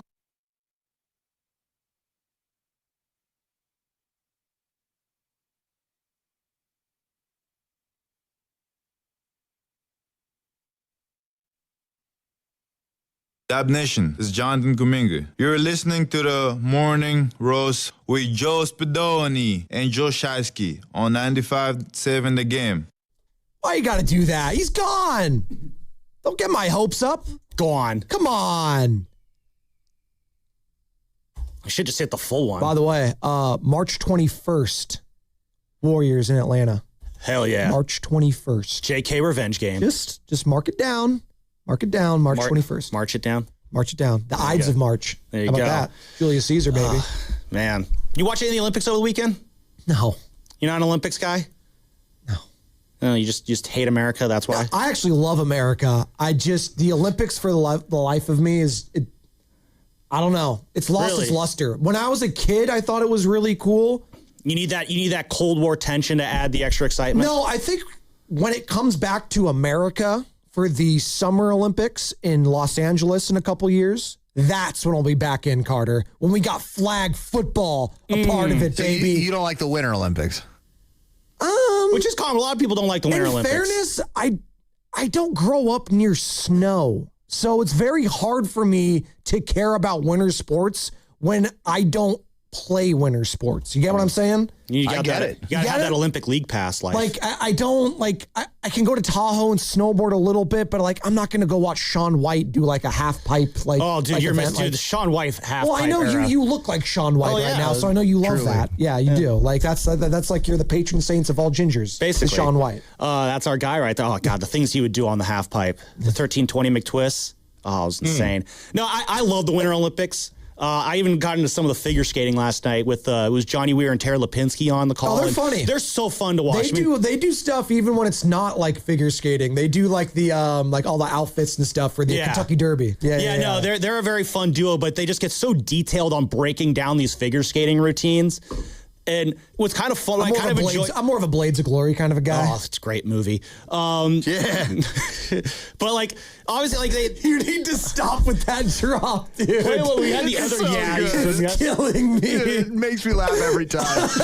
Oh my God! But these broadcasters at the Olympics, they like break down these events as if like we're all in the know on how these things go. Like I'm watching some of the cross country skiing over the weekend, and they're doing these like deep breakdowns on how the skiers are skiing up the hill and down the hill. It's just, listen, I know you guys are into it. That's great. We don't need this much commentary on cross country skiing. Like, let's just watch the event and then give them guns so they can shoot the little targets, because that's the biathlon, which I think is a lot more fun than cross country skiing. So we've got the Winter Olympics happening. Super Bowl just ended. Fun curling match going on right now. Curling is happening. I think this is old, but it's not live currently. But Anyway, it's fine. Well, I guess we're in the seventh end. We're down 2 to Italy right now. Mixed curling. I don't know how people are like in the stands watching this with excitement. You but never there are see. people- Honestly, curling could be a very fun sport to watch. I've seen it before. I know what it is. I don't. And there's 3 other matches going on right now too, as this one's going on. It does nothing for me. I remember once upon a time when we were during the pandemic, and Jim Kozimor, keeping it cozy, Jim Kozimor, formerly 95.7 The Game host and NBC Sports Bay Area host, he was doing some curling coverage for Japan. Remember that? It was the all of that. He was doing the curling stuff for NBC, but it was via remote. So he had to like do the coverage remotely. Because it's Jim Cosmore, you never know. It was just insane. So, and he was a guy who has clear passion for curling. I will only aspire to. I got into it the 2018 games in Pyeongchang. I really got into it then, and Team USA men won the gold that year against Canada. I think it was in like the 8th end or something. They dropped like a 5 bomb on Canada. It was the only time I've seen social media ablaze about curling, and that's how they ended up winning the gold. But you remember moments like that, you know? You it was really the miracle on ice, too. What are we going to remember about this Super Bowl? No, like, seriously, as I'm trying to transition, what is the most memorable part of yesterday's Super Bowl? 888-957-9570. That might be the end. No, seriously. Like, what is the most memorable part for you? 888-957-9570. Yeah, like what's the highlight play that, like, even the Rams Patriots from a few years ago, that was 13-3. That one you had that incredible catch to Julian Edelman in that one that I think set up the only touchdown in that game. You remember that Sony play? Michel. I think that was the touchdown. Yeah, I'll remember that for trivia night. There's a name. Yeah, that's a name I've not heard. But yeah, there really wasn't any like dynamite moment. It might have been that Drake May interception. Yeah. That just kind of sealed it, or the fumble or something. It was, yeah. Well, not going to be singing a lot of songs about this Super Bowl. We just had Greg Hill on with us. And if you don't know who Greg Hill, morning show host over at WEEI in Boston, he's feeling it right now. He was at the game yesterday. Shout out to him, by the way, for ending his show, then immediately coming on with us. That's really cool. He didn't have to do that. We appreciate his time. Very good stuff there. And he was just saying, he doesn't think the gap's that far off between where the 49ers are at currently and where the Seattle Seahawks are right now. I agree with him. How many Niner fans do you feel that way? I don't know. 888-957-9570. It doesn't mean that it's easy, though, to make up that ground. You have to make up the ground somehow. And I don't think it's all just with one big player, right? Everyone wants to say, go get Max Crosby. That's the move right there. That'll fix everything. That'll put more points on the board. Now I'm learning it's like he's like has like a complete like repair in his meniscus now. It's like I'm learning more about this injury, and it's going to be a lot longer recovery. I'm out. I'm good off that. If it's like a meniscus problem, I'm good. I don't want to like attach any draft capital to injury concerns right now. If I'm already paying a guy, Nick Bosa, coming off his 3rd ACL injury, I'm not trying to do that. It starts with the draft. That's how the Seahawks got to where they're at right now. Hitting on the draft and being prudent with their other free agent acquisitions. The Sam Darnold contract is looking like a bargain right now. Well, it does get very expensive the next 2 years, but still. But still. It's 37 next year, 41 the year after that, which... It's already paid for itself. It has. Exactly. There's also, just FYI, guys, there's also speculation that he will potentially ask for more money this offseason. Well, he should. I would too if I was him. And that's, again, as we're talking about this, Carter, that's going to help a team like the 49ers and the Rams and the Cardinals within their division trying to overstep them, because when you win, when you win a big one, everyone wants to get paid. Got to pay We've people. seen it with the Warriors. We've seen it the Niners that have gotten there a couple times. Brandon Ayuk, Deebo Samuel. Like, this is what happens. These teams get picked apart. The Philadelphia Eagles, the Kansas City Chiefs. How do they retool and how do they deal with success going forward? 888-957-9570 is the number. And again, I did mention we will get to what Mike Dunleavy said over the weekend. I promise, Warriors fans. And by the way, coming up in about 35 minutes, Sam, 35 minutes, big, fat, major announcement coming on 95.7 The Game. It's a fat one. Yeah. All right. It's a big one. It's a fat one. It's a juicy one. It's thick. Dude, I saw at Levi's Stadium yesterday. Is this real? Like $180 cheeseburger? Yeah, it had a bone in it. What is that? It was a big cheeseburger is what it was. No, well, I assume you go to all these games. I thought you knew that. Oh, no, I wasn't They don't serve there. They don't serve that in the press box? No, I think that was a Super Bowl only thing here. So it was from Levy Restaurants, launches the limited edition $180 Super Bowl LX Hammer Burger. And yeah, when I say Hammer Burger, you would not be shocked if Thor was wielding this thing while doing stuff for the Avengers. It's a braised bone-in beef shank, Point Reyes blue cheese fondue on baked brioche bun. That has Carter written all over it, I like how they got the Point Reyes blue cheese. Say, look, we got local here. The burger weighs 3.5 pounds and is designed to feed multiple people, which means you and I, Spadoni, could probably eat it and we'd still probably be hungry afterwards. It looked like a total mess. It did, no, but that's what I'm looking at too. Like, how am I supposed to eat this thing? Like it's all gonna fall apart probably too. Just see, this is what you do. Well, no, you put some toothpicks in it to hold together. No. You have a side order of French fries, and then you break it apart, and then you turn it in to a big steak fries. But I'm not spending $180 on steak fries. I'm watching a video of Jason Kelsey just go face first into it, and his mouth covers maybe half of this burger. Well, that's an NFL offensive lineman, so he'll eat that in and 2 it bites. is when I say and it is, and there's probably more in his beer than is in his mouth. Let's go to Lorenzo in Orlando. Wants to talk about the gaps right now between the 49ers and Seahawks. What's up, Lorenzo? You're on the roast. Hey, good morning, fellas. How you guys doing today? We're hanging in there. We're living, Lorenzo. We're living. How are you? Real good. Orlando's a beautiful day here today. I did want to talk about the game last night and the disparity between the Seahawks and the 49ers. First of all, if we're going to talk about anything memorable, to me, it was the defensive back for New England that, stopped a couple of those. Christian great Gonzalez. It's pretty incredible. Yes. So that's it was kind of a snooze fest for me, honestly, that game. But Seattle is just, they're going to be a bear for the next couple of years.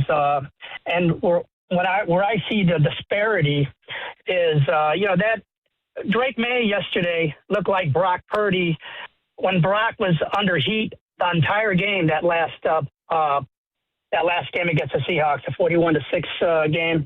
He was running for his life yesterday, had no time. He had very small windows, just like Brock did when they played the Seahawks. And that's just, you got to tip your cap to Seattle.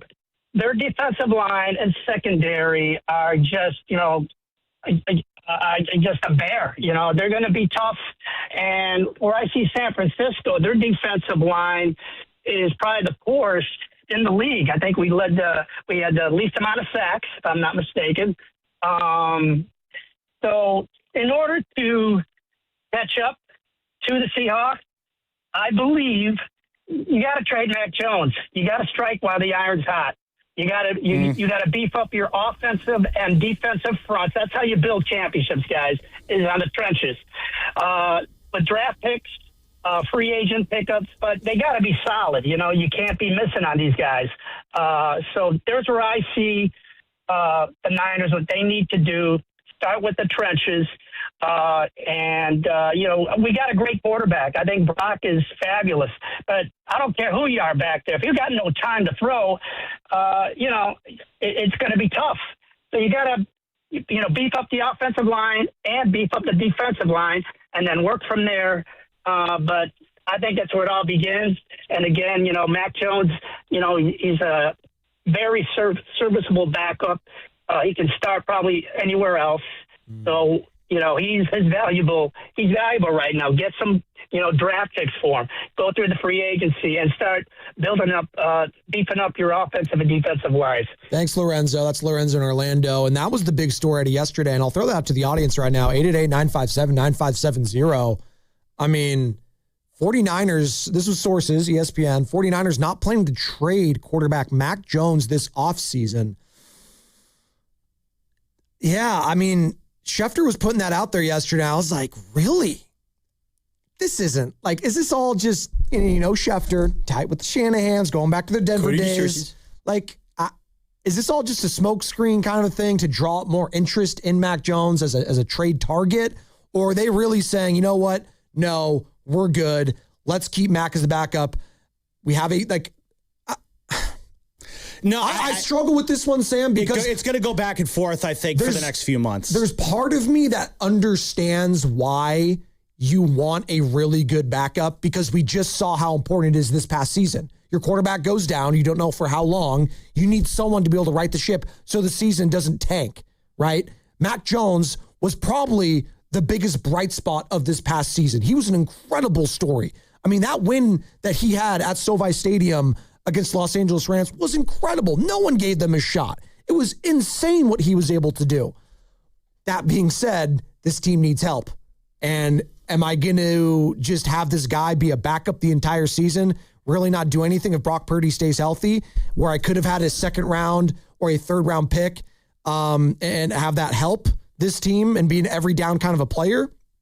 I don't know. What's the right answer here? I don't think there's a right or wrong here. Mm-hmm. I think you could sway me one way or the other. I know I'm going Matt Steinmetz here. I don't think there's a right or wrong answer here. No, I think it's going to go back and forth a lot over the next few months. I think the question is, to your point, where is Mac's value greatest? Is it as a trade chip or is it as the backup? Now, bringing him back as insurance makes all the sense in the world if Brock does get hurt. Brock is susceptible to injury. Brock is also susceptible to playing an entire season healthy. Like, this is wild to say, but a worst case scenario for Mac Jones is you bring him back and Brock Purdy plays 17 games next year, and then Mac walks for nothing. And you would have had a chance to cash in on his value, and you didn't. And great, we're not going to be crying over Brock Purdy playing a full season, assuming that season goes well. But that is a legitimate risk there. If you were to ask me right now, I would say they're posturing. They're saying right now we're not trading Mac Jones, but if insert team here, whether it's the Colts, whether it's the Vikings, maybe the Raiders, who they want to slow play Mendoza in there. I'm naming just random teams off the top of my head. If one of those teams call up and, say, hey, we'll give you a second, or maybe even get desperate and say, hey, we'll give you a first, and you're like, no, we want to keep our insurance policy. No, in that situation, if it's a first or a second round pick, however likely or unlikely that might be, I would expect the Niners to jump on that. But again, let's see if those details actually materialize first before we go down that road. 888-957-9570 is the number. Schefter reporting yesterday the 49ers not planning to trade quarterback Mac Jones this offseason. Is that the right move, Niner fans, to not trade Mac Jones this offseason, to have him be the backup for Brock heading into next year? 888-957-9570. Let's go to Jaime in San Pablo. What's up, Jaime? You're on the roast. Hey, good morning, guys. How you guys doing? Good. How's it going, man? All right. So check it out. So I feel like, we're talking about, the draft or whatever, but the Seattle Seahawks hit on 3 good free agency pickups during this, I forgot his name. Ernest Number Jones? 13, the linebacker. Mm-hmm. Ernest Jones, yes. Yep. I mean, who was Ernest Jones, right? But I mean, bro, he was all over the field throughout the whole season. Got 2 more years of him. Leonard Williams. Yeah, Leonard Williams. I mean, come on, that pick right there was that draft. That free agent pickup was huge. And then DeMarcus Lawrence. So you put these 3 veteran players, these 3 players around all these, rookies or whatever, they're going to lift up their game, right? Who did you have to be able to play with our rookies that we had this year? Stout, I forgot, Collins or whatever. You had Collins, CJ West. Warner, Bryce Huff was probably your biggest offseason acquisition. In that, right? Exactly. Yeah. So then you have these rookies, you have these young players playing with players that aren't even, that aren't veterans, that aren't good, that aren't, the heart of the team. But then you have Seattle that just played healthy throughout the whole season. So I mean, I know it's a mix, of you hitting your draft picks, but it's also picking up players that are going to help that are actually going to help your team. Like in 2019, we traded for Emmanuel Sanders. He helped out. In 2022, I forgot what else we did. But we picked up players that were helping out, that were coming in the D-line, that were giving rotation, and that were staying healthy. So I think it's a mix of both things. It's not just the draft picks. It's also hitting on the free agency pickups. And I think that's going to be big this season coming up, especially with the cap going up. And, I think being like number 10 and with the most cap money, I mean, we got to figure something out to be able to get veteran players that have been proven to be able to come in and be an impact. That's what I think.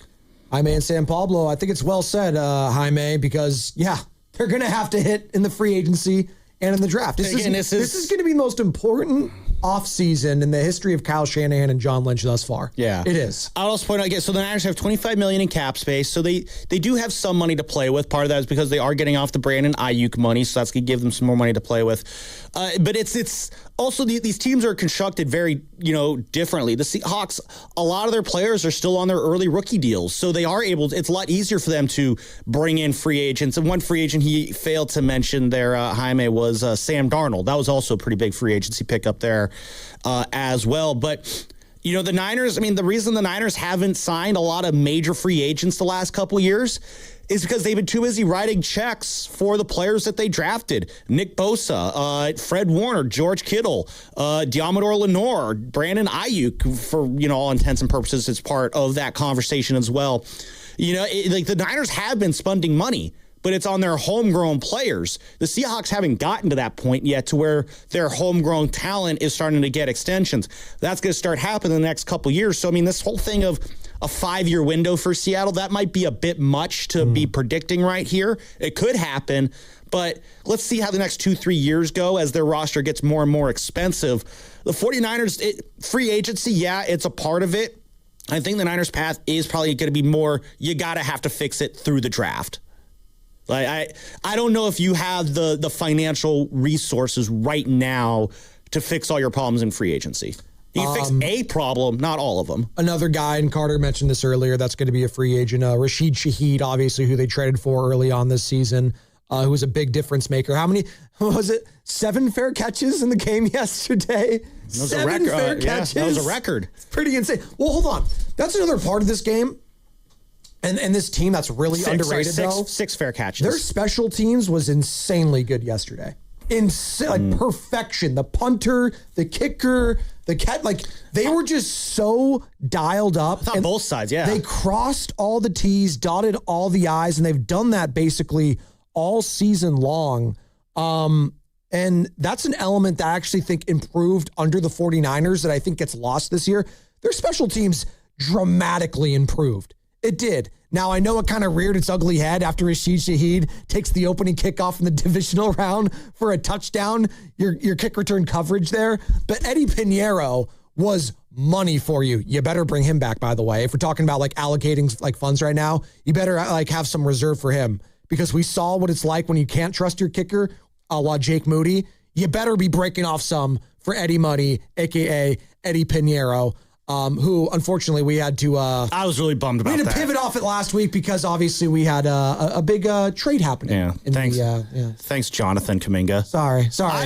That was one of the interviews I was very much looking forward to last week was having Eddie Pinheiro on, but such is life in sports media. Sometimes things happen and you got to pivot. Just like I assume we're probably going to be pivoting off of this conversation to some stuff that Mike Dunleavy said over the weekend, unless we got any other. Would you like to do that right now, Sam? Was that your way I feel of doing like I'm it? side seat driving now. I just realized. That's okay. No, that's fine. You know. Yeah, I mean, we've been teasing. You heard what Mike Dunleavy said over the weekend, right? I am a good tease, Sam. That's what they say. There you go. Yeah. I like a good tease. I did hear what Mike Dunleavy said. I wonder if the audience did because they were all locked in on all the Super Bowl festivities. Obviously, coming off the high of that trade deadline. Jonathan Kuminga, gone. Buddy Hield, gone. Trace Jackson-Davis, gone.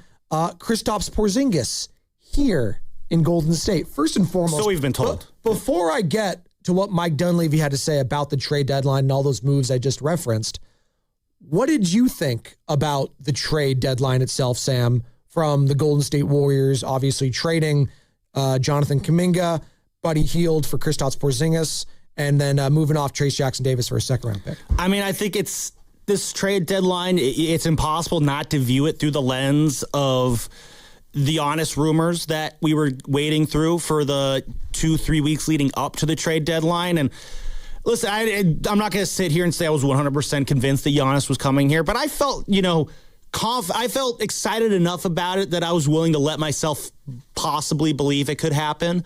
I'll be honest. I thought it was very possible it could happen. I was kind of banging on the table saying, you know what, I hope the Warriors actually get this done. And it theoretically seemed feasible. They had the pieces to make it happen. It was just a matter of how much value the picks were going to have in the eyes of the Milwaukee Bucks. And then for it to end with Kristaps Porzingis only, it felt like when you're expecting to get a PlayStation for Christmas, but then the big day comes, you open up your present, it's a handheld Atari game. Like that's kind of what it felt like there. There's a bit of a letdown. If there was no Giannis rumors in the buildup, maybe I'm looking at this a little bit differently, but I kind of have to echo with what Shasky said on Thursday about it, where you spend all this time, 5 years with Kuminga, and all we're going to have to show for it is a guy in Kristaps Porzingis who, of the 31 games that the Warriors are going to play after the trade deadline, it's I believe 29 games remaining now. If he appears in half of them, I'll be impressed. Now, the expectation is that Kristaps will debut for the Warriors after the trade deadline. Hopefully, his illness that he's dealing with. I don't have it written down in front of me, and I do not remember. Potts. Yeah, it's hopefully he's able to get a lid on that. Hopefully the Achilles issues don't flare up again. And if it does happen, in theory it could work out. But trades in theory, lineups on paper, the jump to reality can be very hard. So that's where I'm out of the trade. It kind of a letdown versus what I think a lot of us were expecting, whether those expectations were realistic or delusional. It's just, I don't see this as a move that's totally vaulting the Warriors up the standings. At the end of the day, he's an expiring deal. You're going to get cap relief after this going into the summer. You're going to have money to spend. You're going to have the mid-level.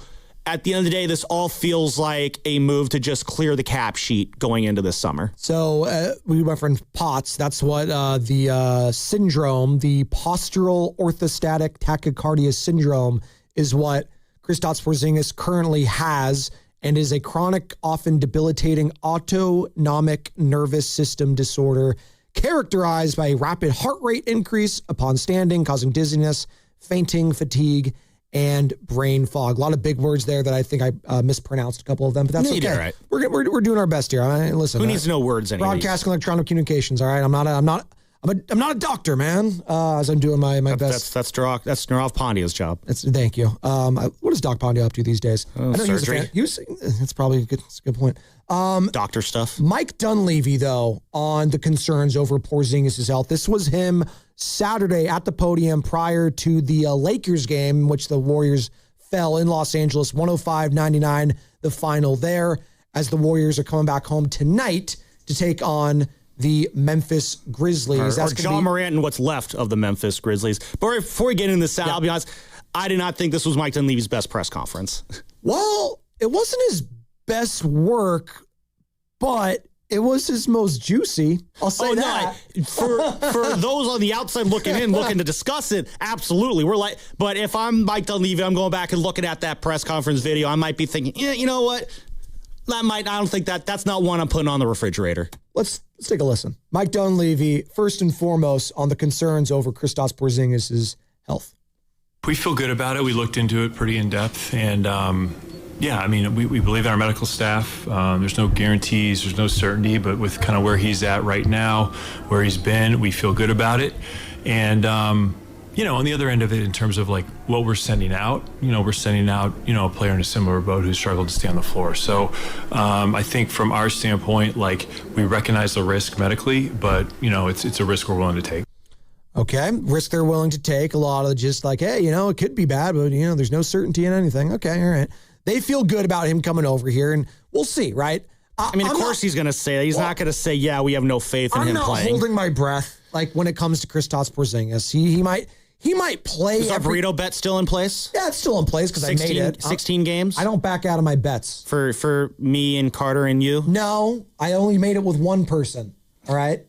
It was with that's Shasky. Not fair. Carter was Shasky. No, Carter was 500 miles away in the studio. I said it in real time. I said no.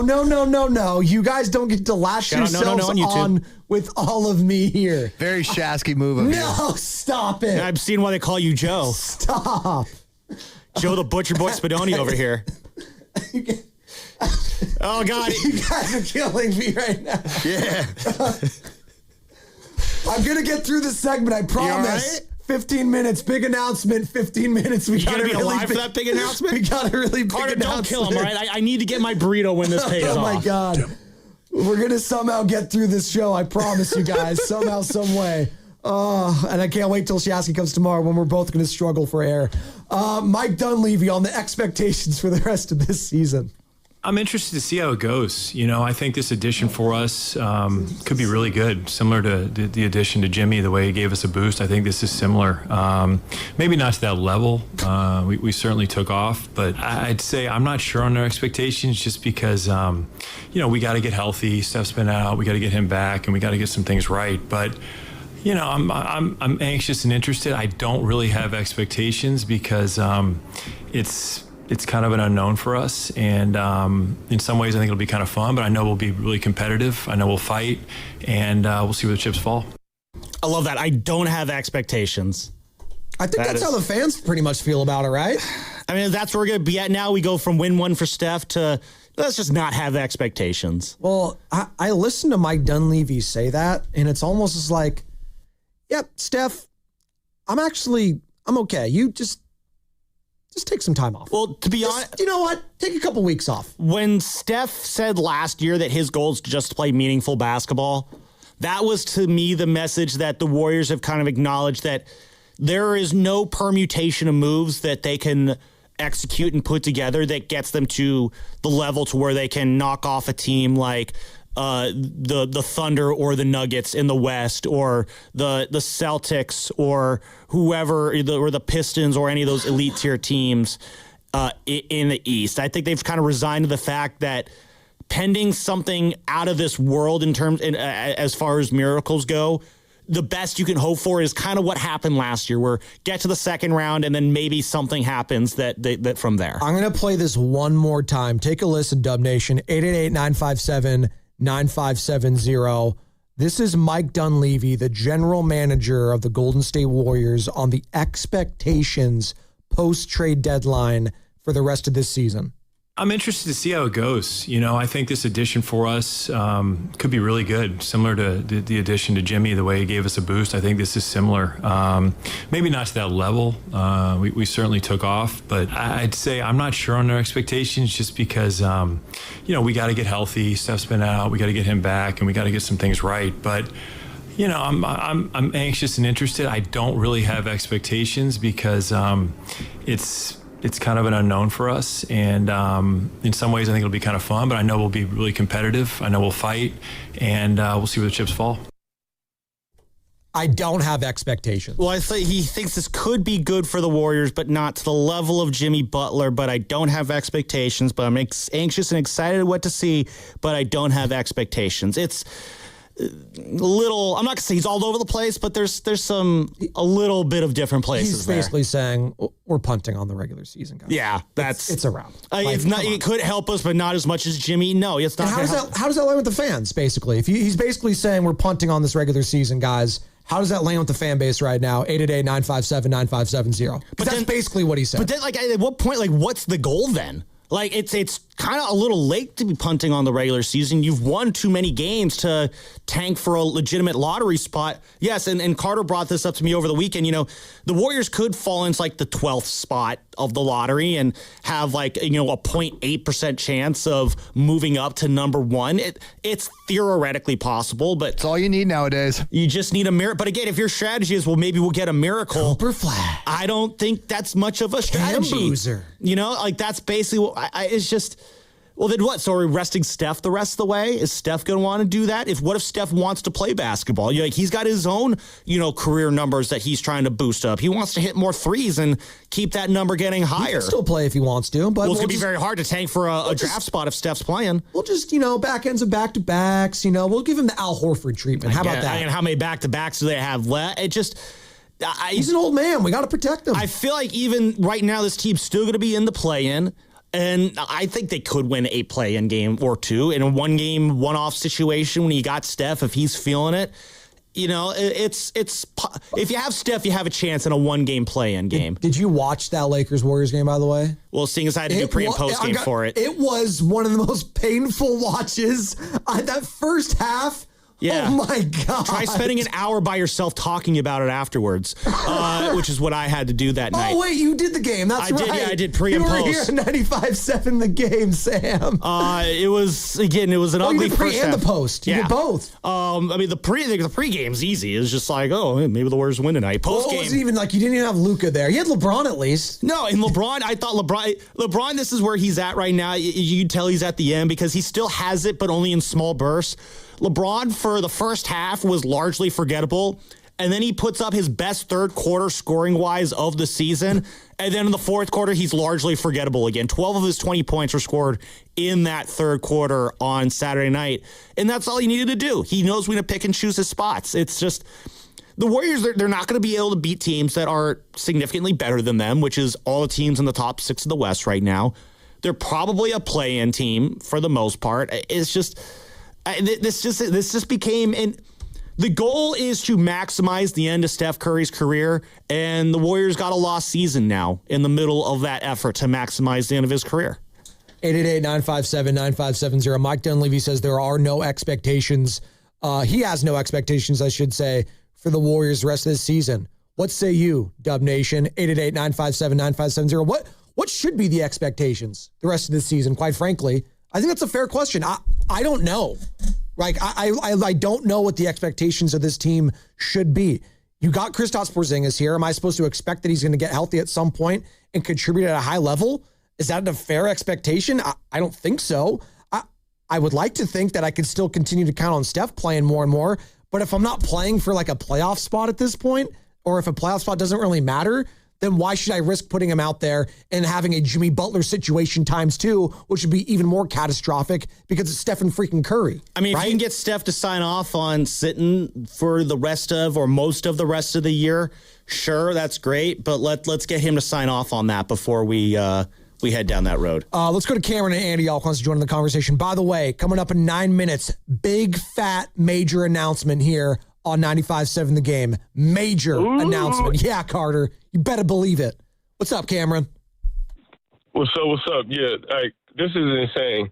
The GM saying this, trying to punt the season, the coach trying to punt the season. No, we have a top 3 player of all time on our team. We have the team to win. I know y'all don't believe it, but I believe it. Why is Fajinski getting 33 minutes? Why is Post only getting 5 minutes? Why is Gee only getting 26 minutes compared to Draymond's 33 minutes? That's why we're losing games, because he's playing the wrong players like always. Why is Pat Spencer getting less minutes than Pods? He started the game. It does not make sense. Kerr always does this. Pods, we see what his ceiling is. He should have been traded. Cut that man. It does not make sense. Why is Will Richard not getting more minutes than Pods? We have the team. These young guys are hungry. Gee, I'm sorry to say it, in most spurts, he's better than Draymond. We need Gee on the floor. Draymond needs to cut his minutes by a whole lot. Pods, I don't want him to see the floor. We got Will Richard. We got Pat Spencer that can take Pods minutes. Dunleavy crazy for saying that about J.K. He don't see the floor because the coach not playing him. That ain't got nothing to do with Porzingis being hurt. Like I want to see what Porzingis could do. I got faith in Celebrini. I believe we got the best medical team in the league. But we're not putting no season. We have Stephen Curry.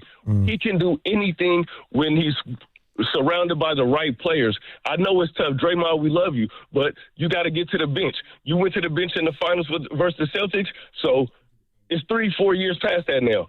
So we know you need to be on the bench. You need to go into that Haslam role. You need to take one for the team and let us win these games. We could go on a run. We should have won that last game. It does not make sense. We was tied up with him, and then he started playing these players. Every time Pods come in, we start losing. Thanks, Cameron.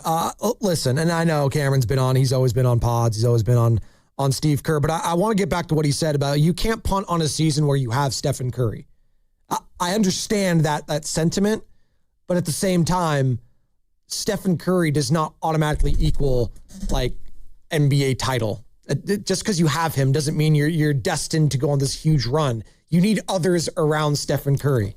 You just do. Yeah. When you lost Jimmy Butler, expectations changed. They just did. And then when the trade deadline passed and you didn't acquire Giannis Antetokounmpo and you moved off of pieces instead of adding. Now you did get, Kristaps Porzingis back, and we'll see. Maybe he is a nice addition. Maybe when Steph and Porzingis take the floor together and it's looking like that's probably going to be after the All-Star break together, maybe it works. No, in theory, it could work. Again, you need a big that can stretch the floor and hit a three and play a little bit of defense. You haven't had that in forever.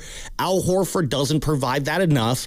Yeah, it could work out. I do like the idea of, you got Kristaps at your center, keeps Draymond out of that center position more, which, love Draymond for taking on that role. He should not be playing the small ball center anymore, I don't think. I don't think his body can handle that kind of wear and tear. So I think it does make things a little bit easier for him. I think Kristaps would be a better option defensively than Quentin Post, Quentin Post is unplayable against other bigs that can bang around down low. So as I said a little bit earlier, the theory of this move, the theory of these lineups on paper, it checks out. The jump from paper to actually on the court, though, it's no guarantee. So we'll see after the All-Star break if Steph's healthy and if Kristaps is healthy. And Steve Kerr said this after the game on Friday night. I think Slater asked, how you feel about this team, where you're at right now. And Steve said, when healthy, I feel really good about this team. And yeah, I do think that, when healthy, you can feel. I don't think you should start planning, we're not going to play the do you believe that the Warriors can win the NBA championship game. I'm not saying we do that. But yeah, it's not inconceivable, shout out Wallace Shawn and Princess Bride, that the Warriors could do something of note come April and May with this lineup. But let's actually see these guys healthy on the court before we actually start going down that road. 4 minutes, big announcement here on 95.7 The Game. You got to be locked in the next 4 minutes for a huge announcement. You're not going to want to miss here. it. You better not. You better not be going anywhere. You're going to be so minutes. pissed off if you miss it. Let's go to Oscar in Stockton. He wants to talk about one Brandon Pajemski. What's up, Oscar? What's going on, fellas? What about that trade? I know, right? Hey, my thing is that, have you been watching the games lately? The Warriors are playing. And not only that, Steve Kerr, like the gentleman just said, he has some good points about Steve playing the wrong people. But Draymond even said he'd go to the bench for the team in spurts. When you get older, you have to let the youngsters play majority of the game and play the veterans in spurts. That is right. But for people to sit out here and keep on complaining about the Warriors is going to tank, the Warriors not going to tank. And with the trade, I know the history of the young guy. But when he's healthy at 7'2", you guys just said it. He fits the system. The Warriors are going to take off when they come back healthy. We got Seth going to come back healthy. So just be patient with the Warriors. But my thing is that if you're going to let Spencer be the point guard, Spencer is a true point guard. You cannot keep on playing Podge all these minutes, man. Every time you put Podge in the game, if you guys are watching, the other teams, they're going to run. Every time this weekend. And I'm not against Podge like that. But when you play Podge in spurts, it's better. Giving him 33 minutes like that, it wasn't conducive of us winning. Spencer should have been in the game, man. Spencer needs to be in the game, a true point guard when Steph is not playing. And that's my only gripe about that. Because when I called months ago, I said, more Spencer, more Guy Santos. And what are they giving you? They're giving you heart, they're giving you smart play, and they can actually play basketball on both ends of the court. Now, right. No, Oscar, appreciate it. We're up against it. We got to hit our injury report, but it's well said. It's well said.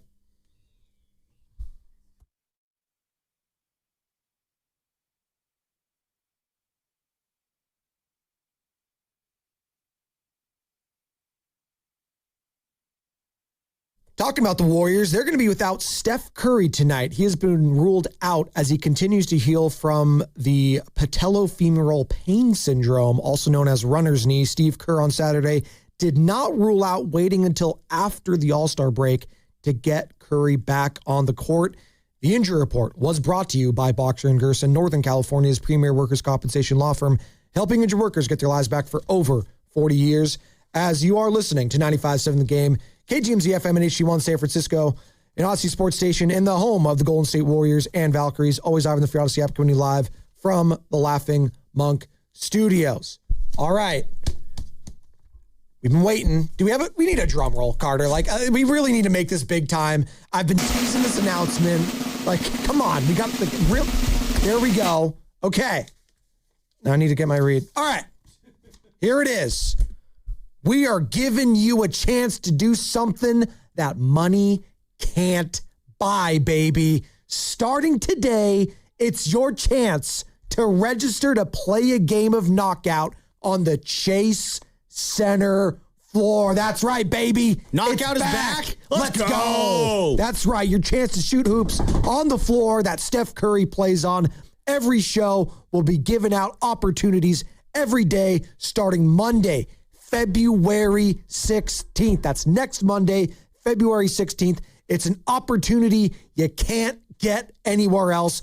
Register right now at 957thegame.com for your chance. Again, you got to register right now.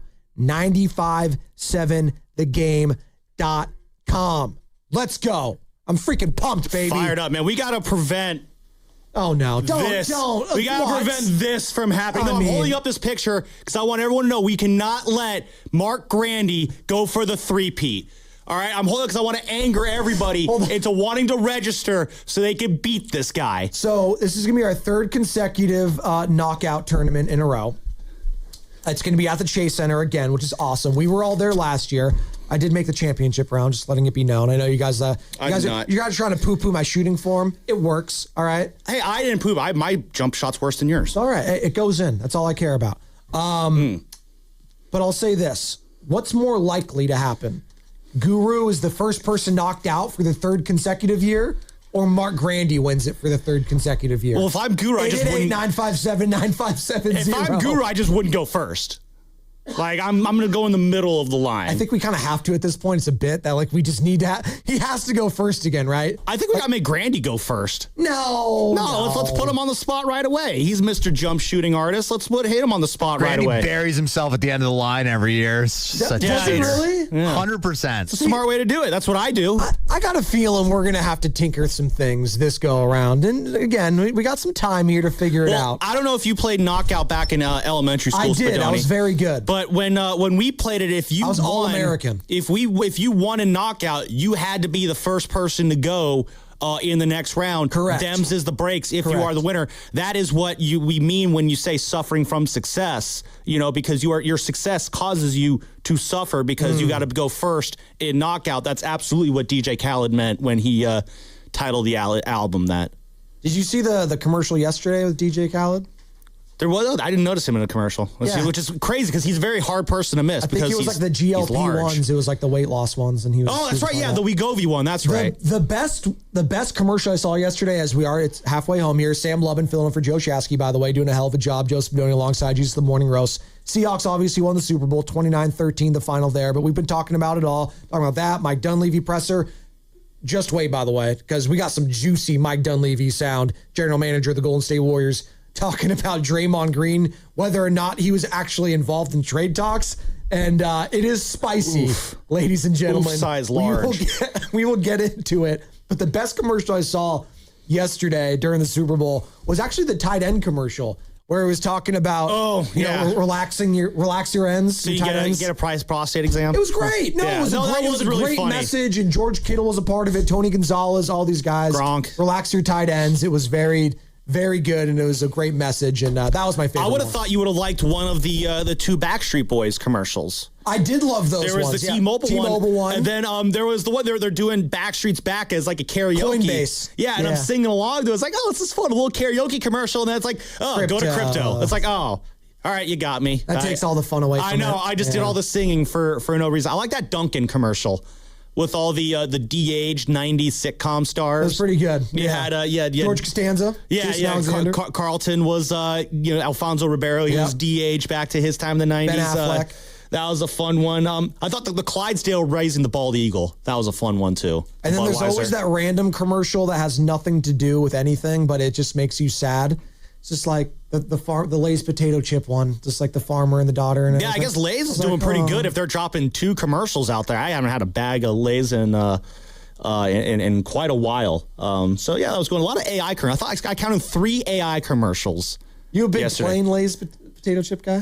I can't remember the last time I had Lay's. You're more of a Dorito guy. Oh, I love Doritos. Nacho cheese? Oh, Cool Ranch. I'm one of those. Oh, no. I'm one of those weirdos. You get the nacho cheese there, and then you get combing through the hair and everything? That would be the worst thing I would ever do. I would never deface these locks like that. No? That was crazy. I heard you've done that before. I've heard you've eaten the Doritos, and you've done. This is what happens when you listen to the things that Joe Shasky says. You get a lot of misinformation. No, look, get your news from a reliable source. It wasn't Shasky that said it. Well, then I just know you're making things up.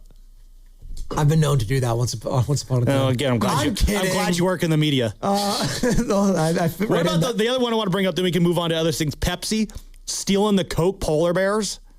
Oh, yeah. The polar bear's walking. He's going with like an identity crisis, and then he finds himself in Pepsi, and then he meets a female polar bear. Oh. And then they get caught at a Coldplay concert canoodling with each other.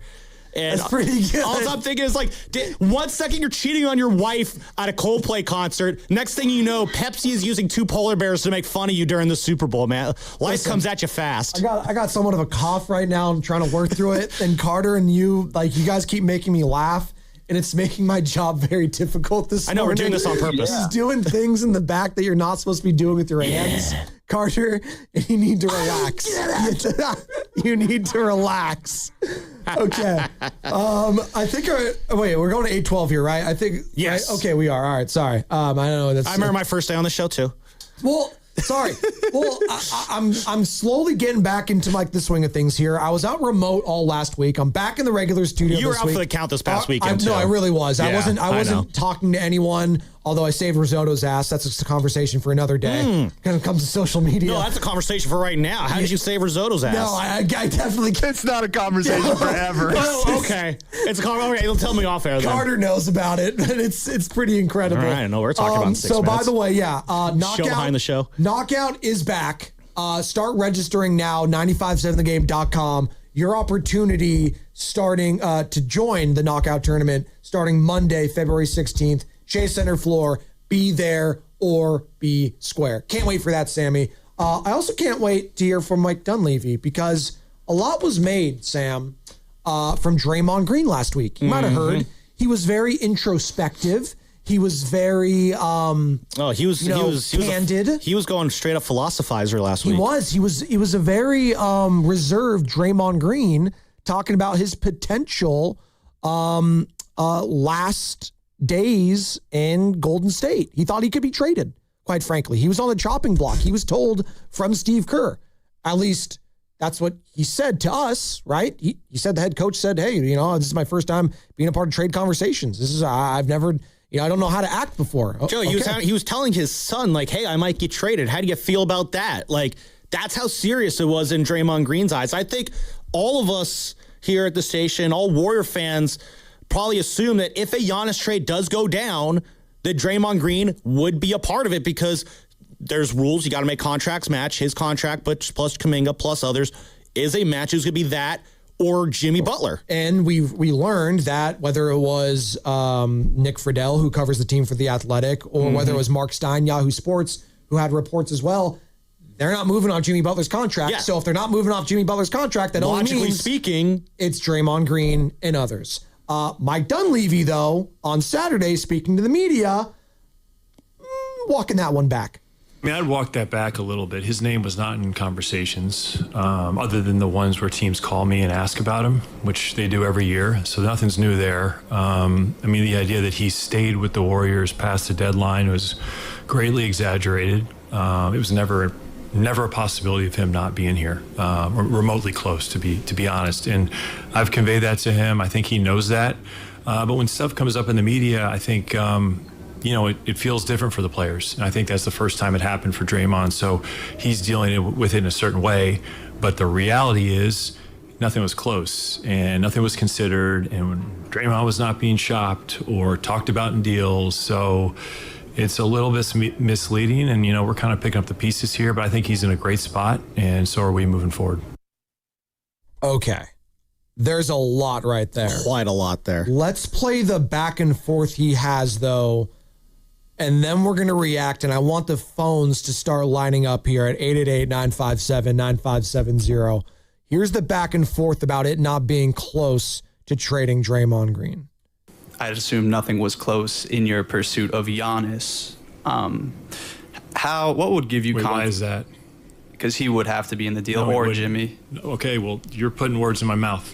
Okay. So that's an unbelievable assumption. So was Jimmy then on the table? No. We're not doing that. I'm not going on the roster talking about who's in trades and who's not. We don't do that. putting words in my mouth. An incredible assumption. That voice there, by the way, was Danny Emmerman. I said over the weekend he's with Bay Area News Group. That was incorrect. He's with the San Francisco Standard. So want to get the attribution right. The Standard is the Standard. Yeah, please. Danny Emmerman used to be with the Bay Area News Group. He was with, I think he was with a different station, 1.2. I bumped into him on the Giants beat a few times. He's a very good reporter. He's very locked in when he goes to games and stuff. I got to back Danny there on this one. I think that's an incredibly fair question to ask Mike Dunleavy, to say that, well, then if Draymond wasn't going to get traded, then you guys were not close on Giannis. Because the context clues that we had from the last couple weeks, now, trade rumors are rumors, and, you know, we all went to assemblies in high school saying you shouldn't believe rumors. But, like, at the same time, this is what we have to go off of. The reporting that we saw from Sam Amick, as recent, I think it was on Tuesday, was that the Warriors were in talks with the Bucks for Giannis, and the holdup was what to do with Draymond Green. The Bucks did not want to take on Draymond Green. They were trying to find a third team to help complete the deal. And then Draymond Green is, you know, waxing poetically about his time in Golden State on Tuesday night after that loss to the Sixers. It is very safe to assume that Draymond Green was a big part of the Giannis trade, and how close that trade was to being consummated is, you know, reflective of how, you know, willing they were to move off of Draymond Green.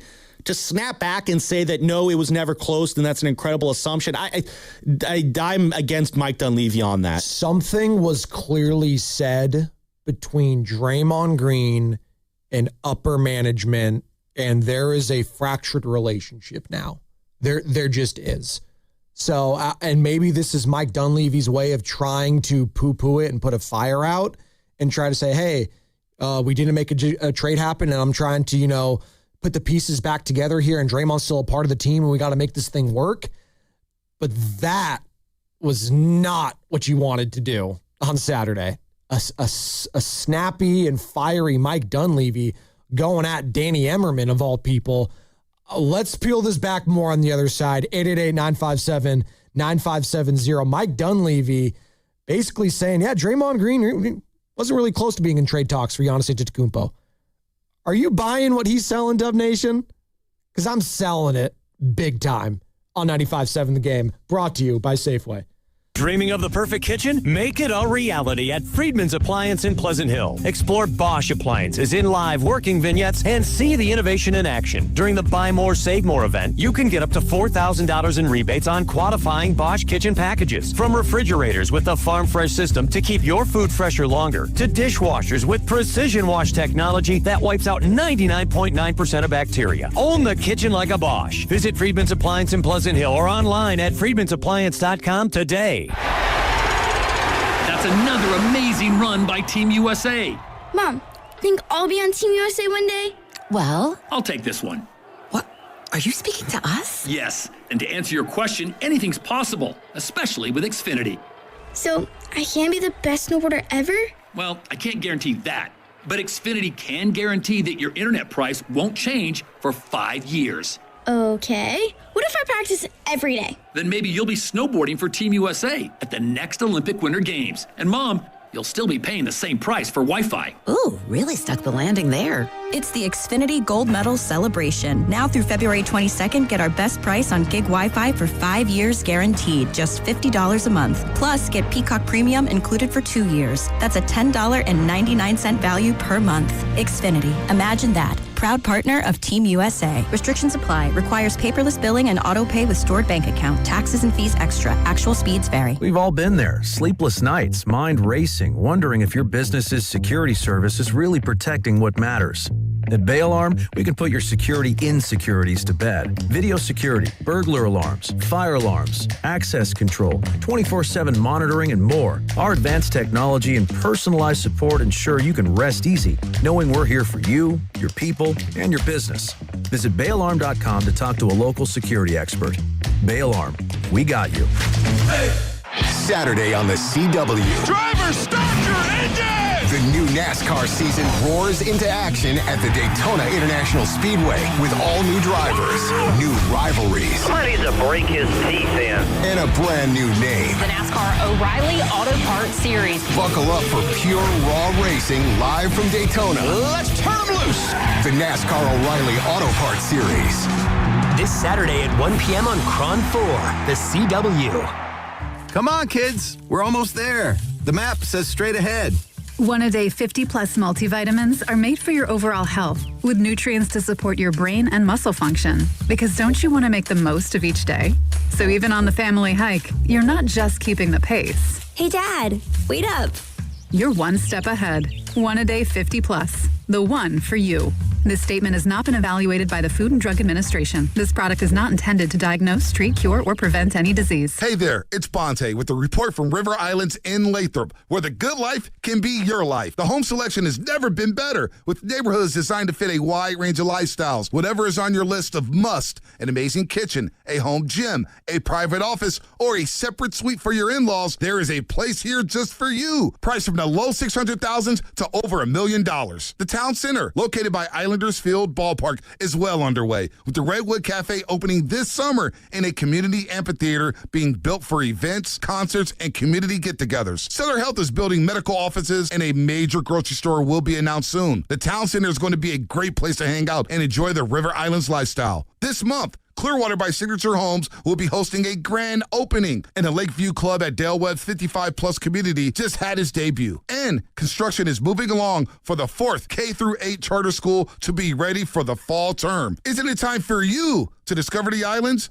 Check it out at riverislands.com. I'm Piera Palazzolo, VP of Digital Marketing for the American Management Association, a company focused on the management training skills needed to enhance the careers of business professionals. We did our research when it came to the best companies for website development and chose AmericanEagle.com. And we couldn't be happier. AmericanEagle.com worked closely with us to understand the front and back end requirements needed to launch an e-commerce website that could handle the complexities of running thousands of seminars nationwide. Our robust new website and improved SEO saw immediate increases in site traffic and web revenue. If you're in need of managerial effectiveness and success, visit our website at amanet.org. If you're in need of a website that provides an unparalleled consumer experience, I highly recommend AmericanEagle.com. Transform your business today.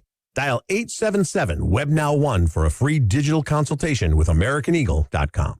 In a world in need of a hero, one man rises to the challenge in style. He is... just driving the kids to soccer practice. Make every day feel epic in the all-new Hyundai Palisade Hybrid with up to an EPA-estimated 619 miles of range on select trims, advanced tech, and class-leading interior space. Visit HyundaiUSA.com or call 562-314-4603 for more details. And hey, come on, no cleats on the seats. When it's time to replace your appliances, Lowe's has you covered. Get up to 35% off select major appliances. And members get more like free delivery, haul away, basic installation and parts, and a 2-year Lowe's protection plan when you spend $2,500 or more on select major appliances. Our best lineup is here at Lowe's. Valid through 2/25 while supplies last. Selection varies by location. Excludes Massachusetts, Maryland, Wisconsin, New Jersey, Florida. Loyalty program subject to terms and conditions. Visit Lowe's.com/terms for details. Subject to change.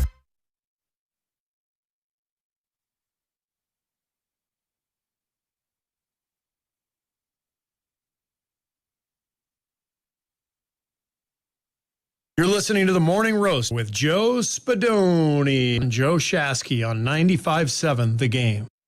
What's up, Coach? Sam Lubin filling in for Joe Shasky, crushing it. Get well soon, Joe. We're talking about the Golden State Warriors right now. I'm past the Seahawks winning the Super Bowl. Yeah, whatever. Who cares? Yeah, please. I want to hear about Mike Dunleavy. Yeah, that was the biggest takeaway for the weekend from me. It was surly. It was spicy, picante.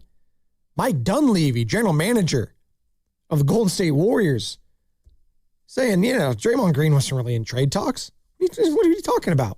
What? He wasn't really serious. We weren't shopping this guy. Well, then why did Draymond sound like he was in his final days in a Golden State Warriors uniform just a couple days prior to that, Mike? I mean, this was Draymond Green, literally reflective after losing to the Philadelphia 76ers. It sounded like it's over. At some point, it's going to come to an end.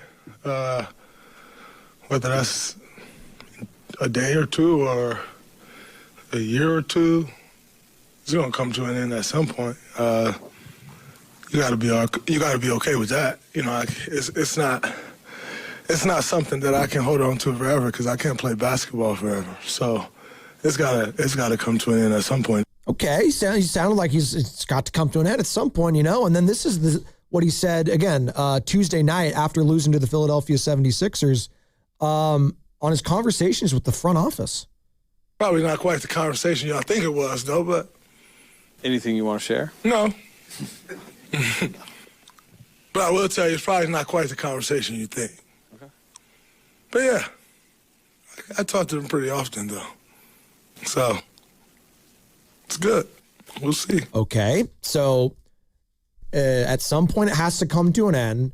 It's not quite the conversation that you're thinking of. So there's some mixed messaging in there, but peculiar. He's still sounding very much, when you're talking about all good things have to end, when you're talking about the end, it's usually because the end is approaching. That's usually what spurns that conversation. You know, the reason we're talking about the potential end of the Steph Curry era in the Warriors dynasty is because over the last couple years, we have seen a slow trajectory. I know you like that word trajectory. I do love a trajectory. It's a pretty good word, Parsons. actually. The trajectory has been a downward slide. It has been sliding, trajectorizing, as I make up a word right there. That's definitely not a word. It is now. Like Chuck Norris, they just added to the dictionary.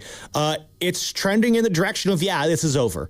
The Jimmy Butler injury was a massive lurch forward on that trajectory. My point being is that you don't talk about the end when it's not approaching the end. And Draymond Green saying, it wasn't the conversation you might have heard. Then if it's the conversation that Mike Dunleavy is maybe hinting at happening, then why are you saying all those things that you were just a minute ago about how we might be approaching the end? And then it's just... a lot of this storyline just is not matching up right now. It's very strange. And then the puzzle pieces are not fitting together. And then this is what Draymond Green had to say again. This is back on Tuesday, and we'll play what Dunleavy said on Saturday because we're just trying to establish the message here. Because again, what's going on?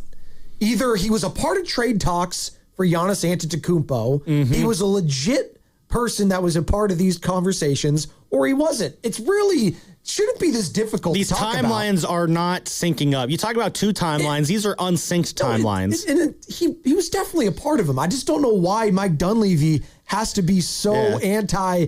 We weren't trading this guy. We weren't trading this guy unless he clearly ruffled some feathers. Which, going back to the conversation with the front office that Draymond said may have happened.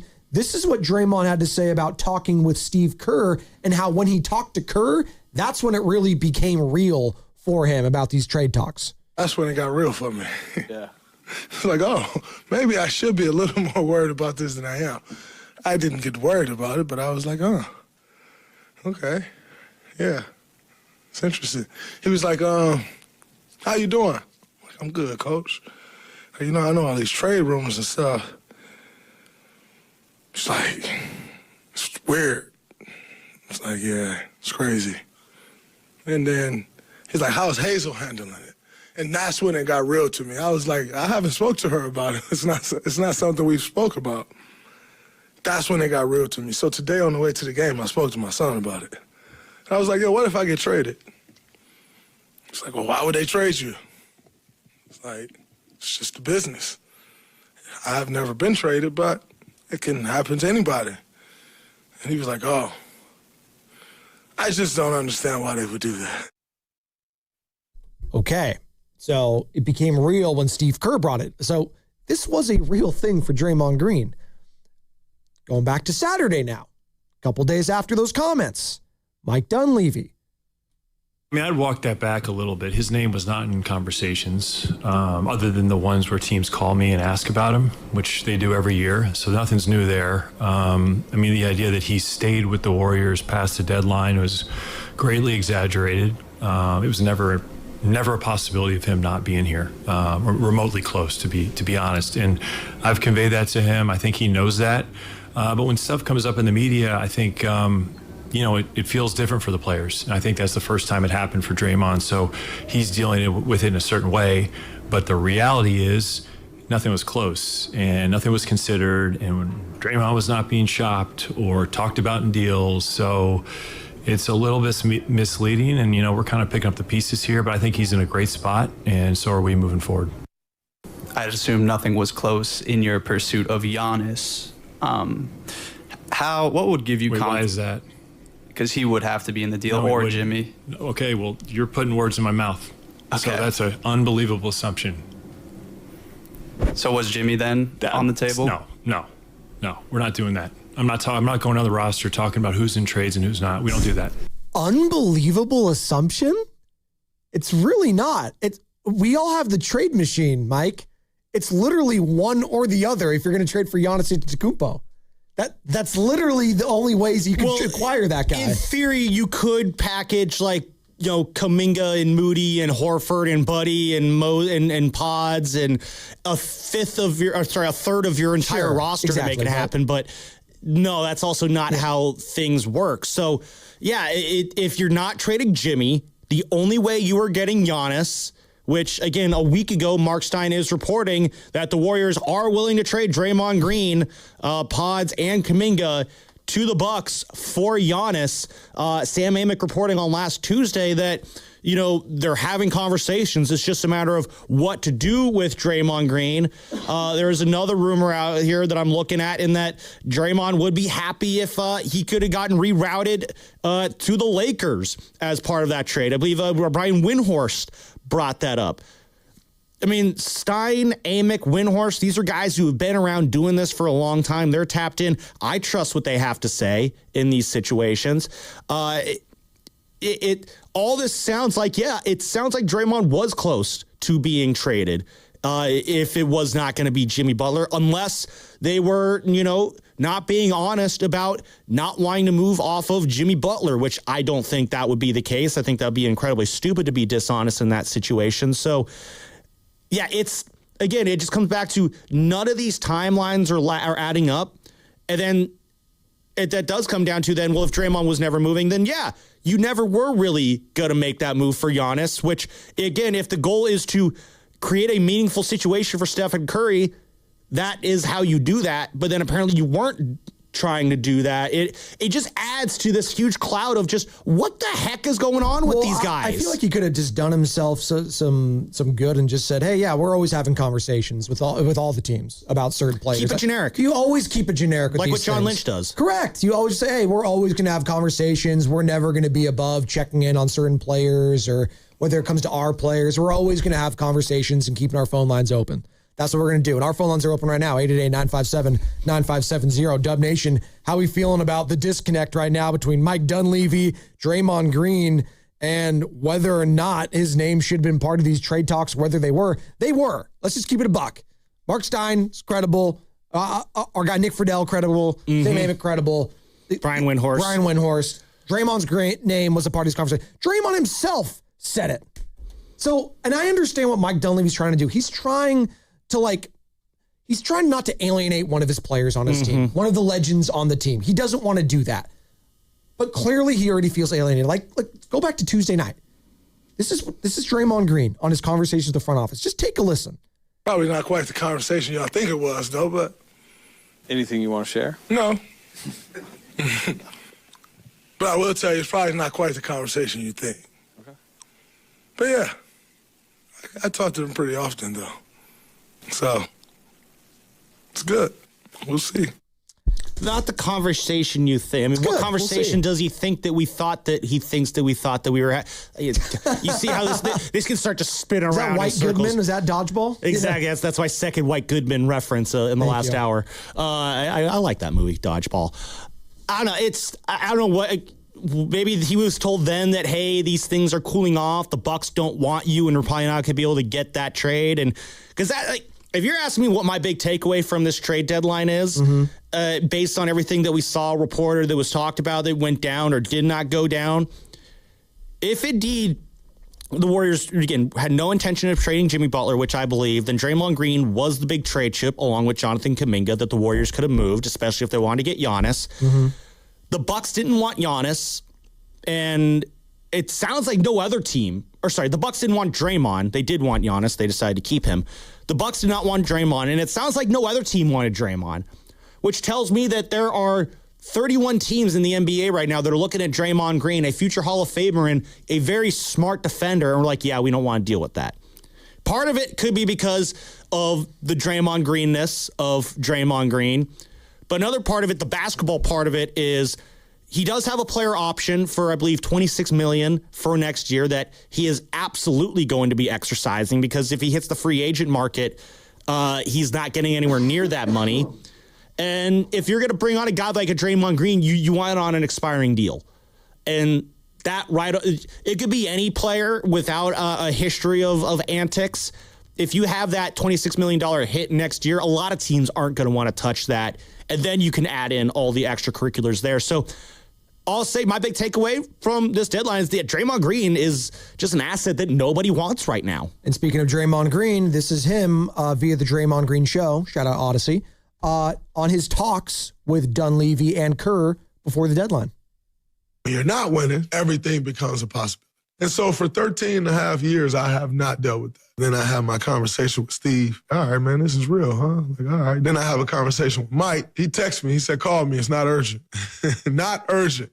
Call me when you get a chance. So I'm like, all right, not urgent means I'm not about to get traded. And he asked me about a couple deals. What do you think of this deal? What do you think of that deal? And we talked for quite a while. And then he's like, and by the way, on the Giannis front, like, obviously we spoke about Giannis. We've talked about what picks we'd send him. We haven't talked about really the players that will go into the deal. But obviously, if we were to do a deal with Giannis, you or Jimmy would have to be in the trade just to make it work. But what it said to me in that moment was, there's a chance I may get traded for Giannis, because he didn't rule it out. He didn't say, we're not putting you in the deal. So I took that as, all right, it'll probably be me. Future uncertain. Getting traded to Milwaukee. If I'm getting traded to Milwaukee, am I staying in Milwaukee? If I'm not staying in Milwaukee, where I'm going? If I'm only going there for a half a season, is my family coming?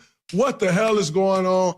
I don't know. But I also walked away from it like, yo, that's not something I want to keep dealing with. So what is it that I have to do so that I don't have to keep dealing with that thing?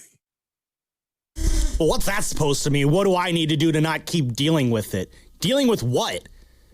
Trade rumors? Or what do you do to not be in trade rumors? There's so many things in that soundbite right there from the Draymond Green Show. First of all, I just go back to Mike Dunleavy getting mad at, who was it, Danny Emmerman? Danny Emmerman, SF Standard. As Draymond literally just said exactly what Danny was just saying. Was asking about. Like, so yeah, Draymond was going to be in those conversations. That's why, like, yeah, I take exception to Mike Dunleavy snapping at Danny there. I really do. I think it's a very fair question to ask that, I guess, things were not close on a Giannis trade, because, again, the goal is to what we could do best for Steph.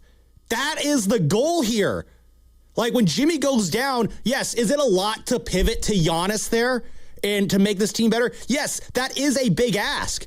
But you have one of the 10 greatest players to have ever played the sport of basketball on your team, and you want to put him in a position where he could potentially win one more championship, because you don't know if you're going to have a player of this caliber again.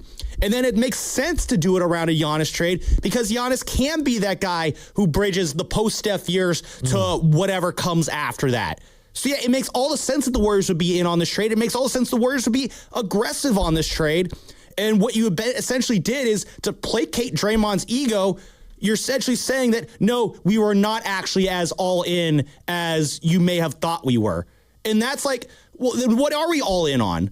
And then you're saying you don't know what the expectations are for this team. It's just, we don't even know what you're doing right now to improve this team going forward. Are you going all in on this Giannis trade, or are you not? That is why this mixed up timeline frustrates the heck out of me. Like, I don't know, were we trying to make this team better, or is it we went from win one more for Steph to create some cap space for Steph? Like, is that how far the goal has dropped now at this point? Well, this is Mike Dunleavy, general manager, Saturday night, addressing the media on the expectations for the rest of the season. I'm interested to see how it goes. You know, I think this addition for us could be really good, similar to the addition to Jimmy, the way he gave us a boost. I think this is similar. Maybe not to that level. We certainly took off, but I'd say I'm not sure on their expectations, just because, you know, we got to get healthy. Steph's been out. We got to get him back, and we got to get some things right. But, you know, I'm anxious and interested. I don't really have expectations, because it's kind of an unknown for us. And in some ways, I think it'll be kind of fun, but I know we'll be really competitive. I know we'll fight, and we'll see where the chips fall. I like when he said, I think it'll be like when we got Jimmy last year. Maybe not to that level. But also, I don't have any... He immediately backtracked when he tried to compare that's not the only... the Draymond trade rumors aren't the only thing he's walking back. Like, his boots are made for walking, It's not Wednesday. We can do a walk it back Wednesday. Thank you. That's all the walking jokes I have there. Okay, the Walking Dead. There's something there. That was me over the weekend. Yeah. I was the Walking Dead. There you go. It's just... Yeah, that is definitely just not how you want to do a press conference right there. I got to say. It's the first time I think we've seen Dunleavy kind of like step in it a little bit, and he kind of realized he was doing it, and he was getting called out by the media during it, and he felt some type of way. Rightfully so, I felt. It's basically what you said is just, we weren't really all in on Giannis. That's, if we are to believe just what was said on Saturday night, then that tells me that this team was not aggressively in on Giannis. Maybe they were talking about picks. I don't know. I believe what Draymond said in his conversation. He has no reason to lie about his conversation with Mike Dunleavy there. And he just basically said, we've talked about Milwaukee's comes to picks. We haven't talked about players, although it would have to be either you or Jimmy in a package of some sort, and picks. And it wasn't going to be Jimmy. We know for a fact that it was not going to be Jimmy. Yeah. We don't know what picks were going to be involved. The Bucks aspect of it, I don't know how big of an aspect of it is, but I do want to bring it up because it does matter. Whether or not the Bucks actually wanted to go through with the trade to begin with. I mean, the Warriors could have had, Kuminga, Draymond, and Buddy package with 4 picks ready to go. And the Bucks were like, you know what? We like that offer. We like the idea of sticking with Giannis more. It's very possible that's how these trade talks broke down. And if that's the situation, there's nothing the Warriors, Draymond Green, and Mike Dunleavy can do there. But we can only really focus on the Warrior aspect of it. And at the end of the day, it sounds like they were really invested in trying to make Giannis happen before the deadline until the deal fell apart. And so I don't buy this notion that we need to walk back how in these trade talks Draymond Green was. They were ready to trade Draymond Green. I don't believe Mike Dunleavy when he tries to walk that back. I simply don't. You think Draymond's a Warrior next year, even if you don't swing for Giannis? Yeah, I don't think so. The more I'm thinking about it, I don't know if Draymond Green is back here after this season. And I wonder where Warriors fans are at with that. 888-957-9570. I don't think it has to be a Giannis trade. And I think that's going to be the big conversation these next few months. Like, he'll get traded for someone, but it won't be Giannis. It will be someone else. Correct. I don't think... Who's taking him on, though? I don't know. But we always say, the NBA, there's always a sucker. I mean, there were 31 teams that sounded like that had zero desire to touch Draymond Green. Yeah, but again, summertime... Things expand. You never know. There's going to be more teams trying to maneuver ability. There's going to be a whole playoff picture landscape. There's going to be a fallout from there. You never know what's going to happen in the offseason. So I don't know. The more I think about this, though, that's going to be the big talking point. Now that Jonathan Kuminga's gone, he's in Atlanta now. This is going to be the next big domino. What's going to happen with Draymond Green here? Clearly, there's some sort of fracture seems pretty strong. But there's a disconnect between the front office and Draymond Green right now. There just is. So I guess, yeah. And I don't see him coming back to the Golden State Warriors after this summer. I don't see that. I think this is going to be his last few months in a Golden State Warriors uniform, where just a month ago, I thought that would be insane to say. Maybe just for Giannis, maybe. And even that felt like a pipe dream a little bit. Yeah. But now I'm thinking, just judging from these comments from Dunleavy, from Draymond, like, hey, it's a real possibility that even if it's not a trade for Giannis, it could just be a trade for, I don't know, cap relief. It could be a trade for just picks. Well, again, he could be gone, man. It depends what the money's going to look like, obviously. He's probably going to opt in. I think there's some hurt feelings here from Draymond's side. I do. I think there's some hurt feelings there. Is that fair? I mean, I'm not going to tell anyone how to feel in these situations. I don't know what it's like to be in a trade rumor. You know, Nahegan calls me into his office. Hey, we're talking to Alice down the road, and we might bring Bob in, and you might have to go over to Alice. That's actually a really good idea. He was champing at the bit to put on that mic. I saw it. So I've never personally been a part of any of these rumors, so I don't know what it's like. I think Bob would do a great job producing this show. She was crushing it. I saw that Radio Row. Yeah, no, she was killing it. She was just jumping right up. She got an interview with Martha Stewart. But yeah, I mean, you're going to feel some type of way. I don't know if you hold on to it because, again, as Draymond said, it's part of the business. And he has been very fortunate to go 14 years of his career before ever ending up in one of these rumors, and it didn't even get consummated. So, but again, I'm just not going to tell someone how to feel. If he feels like he needs to be offended by this, then that's his choice. Matt Nehegan, producer extraordinaire in the back. What you got? I think that there's something that needs to be said. The reason Dunleavy, I think, got upset, just in my opinion, is because rumors about Draymond being traded and actually Dunleavy having the conversations with the Bucks are two different things. Dunleavy, I think's point was, yeah, we were engaging in draft picks, but he never stated if it was going to be Draymond or Jimmy, and it didn't even get to that point. So he's saying, like, no, it didn't get to that point, but he had to address it with Draymond because the rumors are out there. Well, correct, but I guess we knew Draymond was a part of it, though, only because Draymond basically had that soliloquy Tuesday night of why he was so, despondent and why he was so down and reserved, because he talked to the head coach about it. And the head coach only talks to you about it if your name's brought up in these conversations, right? Draymond or Jimmy. Yeah, correct. Yeah, so, listen, I feel like we're all talking about this whole thing, and Giannis isn't even here, and it's just a kind of this big mess. And this is the first time that Mike Dunleavy has caught himself he stepped in it a little bit. And this is his first time kind of dealing with that. Bob Myers was really good about handling this sort of stuff, right? And he's probably the gold standard of how to just talk about something without talking about it. And he was so good and articulate with that. I give John Lynch credit for that too. Yeah, John Lynch is really, really good at saying something for 90 seconds. And then you go back and it's like you said nothing of note. Well, and this is where I want to explore on the other side. I know we're up against it. 888-957-9570.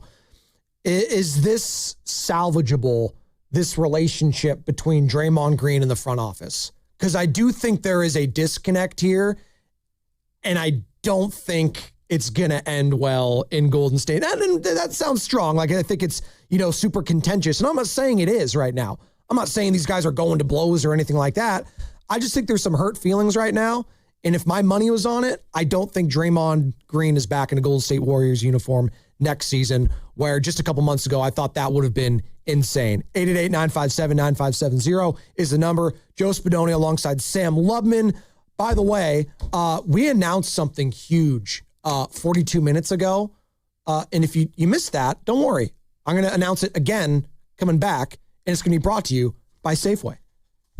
Head to Safeway this week for Signature Select Extra Meaty Pork Loin Back Ribs, just $3.99 per pound. Clip coupons from the weekly mailer or download them from the Safeway app. Visit Safeway.com for more details.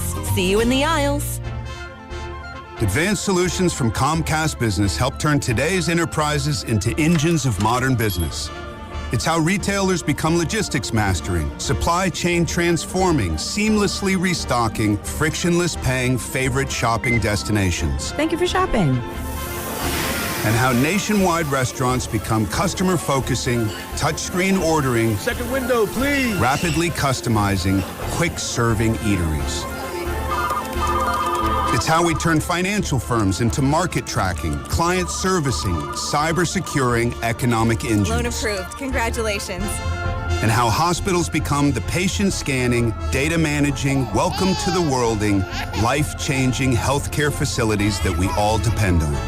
With leading networking and connectivity, advanced cybersecurity, and expert partnership, Comcast Business is powering the engine of modern business. Powering possibilities. Restrictions apply. Hi, I'm David. I'm Chris. And I'm John. We are the three brothers who own Jack's Restaurant and Bar. And we are here to... Not again. That's my line. That was my line. Boy, stop it. Mom? What are you doing here? Have you heard your commercials? They're terrible. That's not our fault. You taught us how to cook delicious food. Using only the freshest ingredients. And to treat all our guests like family visiting our home. But you didn't teach us how to write catchy radio spots. They remember that and get back to work. Yes, Mom. Jack's, serving delicious breakfast, lunch, dinner, and drinks the way our mom taught us. ilovejacks.com. This is Larry Fleck, owner of The Floor Store. I'm excited to announce our President's Day sale is here. Now through February 16th. Get up to 50% off store-wide on carpet, hardwood, laminate, waterproof flooring, and much more. Plus 2 years interest-free financing. And we pay your sales tax. The Floor Store's President's Day sale. Monumental savings on every floor. Go to floorstores.com to find the nearest of our 11 showrooms, from Santa Rosa to San Jose. The Floor Store, your Bay Area flooring authority. And we're out. Back in 60. Hey, what are you eating?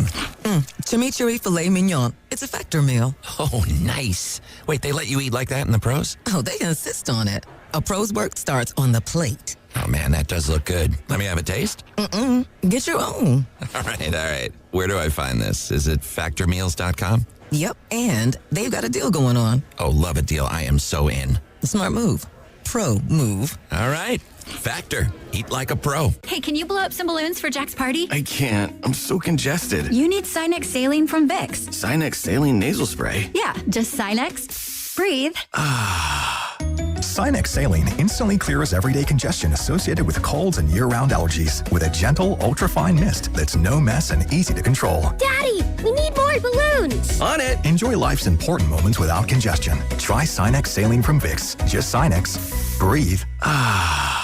Use as directed. Looking for lifelong financial guidance? Look no further than Pettinelli Financial Partners, your dedicated financial coaches for every stage of life's journey. Whether you're planning for retirement, starting a family, or buying a home, we're here for you every step of the way. Visit PettinelliFP.com. The financial consultants at Pettinelli Financial Partners are registered representatives with and securities offered through LPL Financial. Member FINRA SIPC. Investment advice offered through Stratos Wealth Partners, a registered investment advisor. Stratos and Pettinelli are separate entities from LPL Financial. Boxer and Gerson, Northern California's premier workers' compensation law firm, helping injured workers get their lives back for over 40 years. Tune in to 95.7 The Game for Warriors Live, 60 minutes before tip-off. Every Warriors game throughout the season as we get ready for the action. Presented by Xfinity, your home court advantage. Brought to you by Xfinity. Watch all your favorite teams all in one place. Xfinity, imagine that. Toyota's President's Day sales event is on now. Don't miss your chance to drive home a brand new Toyota truck. Right now, save big with low 2.99% APR plus $500 finance cash on the legendary Tacoma, or get $3,000 cash back on the powerful Tundra. Hurry in for unbeatable deals at Toyota's President's Day sales event. Toyota, let's go places. Offers available through TFS to buyers with premium ready credit and cannot be combined with other offers. Finance cash must be applied to transaction and only available on Tacoma SR and SR5. Cashback offer excludes Tundra TRD Pro, ends 3/2/26. Okay, I have to tell you, I was just looking on eBay where I go for all kinds of things I love, and there it was. That hologram trading card. One of the rarest. The last one I needed for my set. Shiny like the designer handbag of my dreams. One of a kind. eBay had it, and now everyone's asking, ooh, where'd you get your windshield wipers? eBay has all the parts that fit my car. No more annoying. Just beautiful. Millions of finds, each with a story. eBay. Things people love. Are you 50 or older? This news is for you. The CDC recommends you get vaccinated against pneumococcal pneumonia. Even if you're healthy, your age puts you at risk. People 50 or older are over 6 times more likely to be hospitalized with pneumococcal pneumonia compared to adults 18 to 49. Just one shot can help protect you. Learn more and schedule at vaxassist.com. That's VAXassist.com. Sponsored by Pfizer.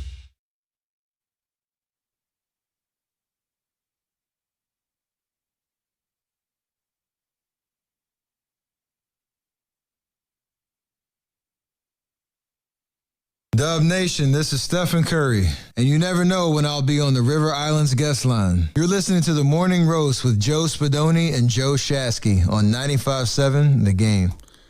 Thanks, Steph.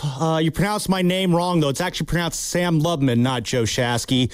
It is the Morning Roast, though, with Joe Spadoni and myself, Sam Lubman, filling in for Joe Shasky, who is taking a much-needed rest and recovery day. My guy put in quite an effort at Radio Row last week. He was shaking a lot of hands with people.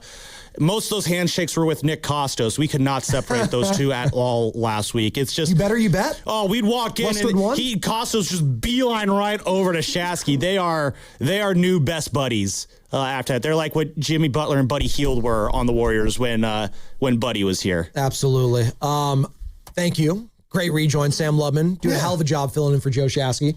Crushing it. Done it here and there. No, you are. You're doing it. No, I'm being genuine here. I'm a genuine kind of a guy. I'm just not good at accepting compliments. That's so. okay. Matt last week's like, you did a great job producing the show. I'm like, okay, cool. I want to give actually both you Carter, Steven Risotto, Matt Nahigian, all of you, a tremendous amount of credit because you guys crushed it last week. All the guests, all the sound in the back. We had a lot going on. It was Radio Row. Very it was hectic Super Bowl. week. We had the NBA trade deadline. We had Draymond on the trade block. We had Giannis. There was so much stuff happening. You guys all handled it very, very well. And I'm very proud to have worked with all of you guys last week. And shout out to all of you. Great, great job. And a big thanks again to Tide, Waymo, Ghostwood Kitchen, the Bay Area Host Committee for their partnership last week and making our Radio Row broadcast so great.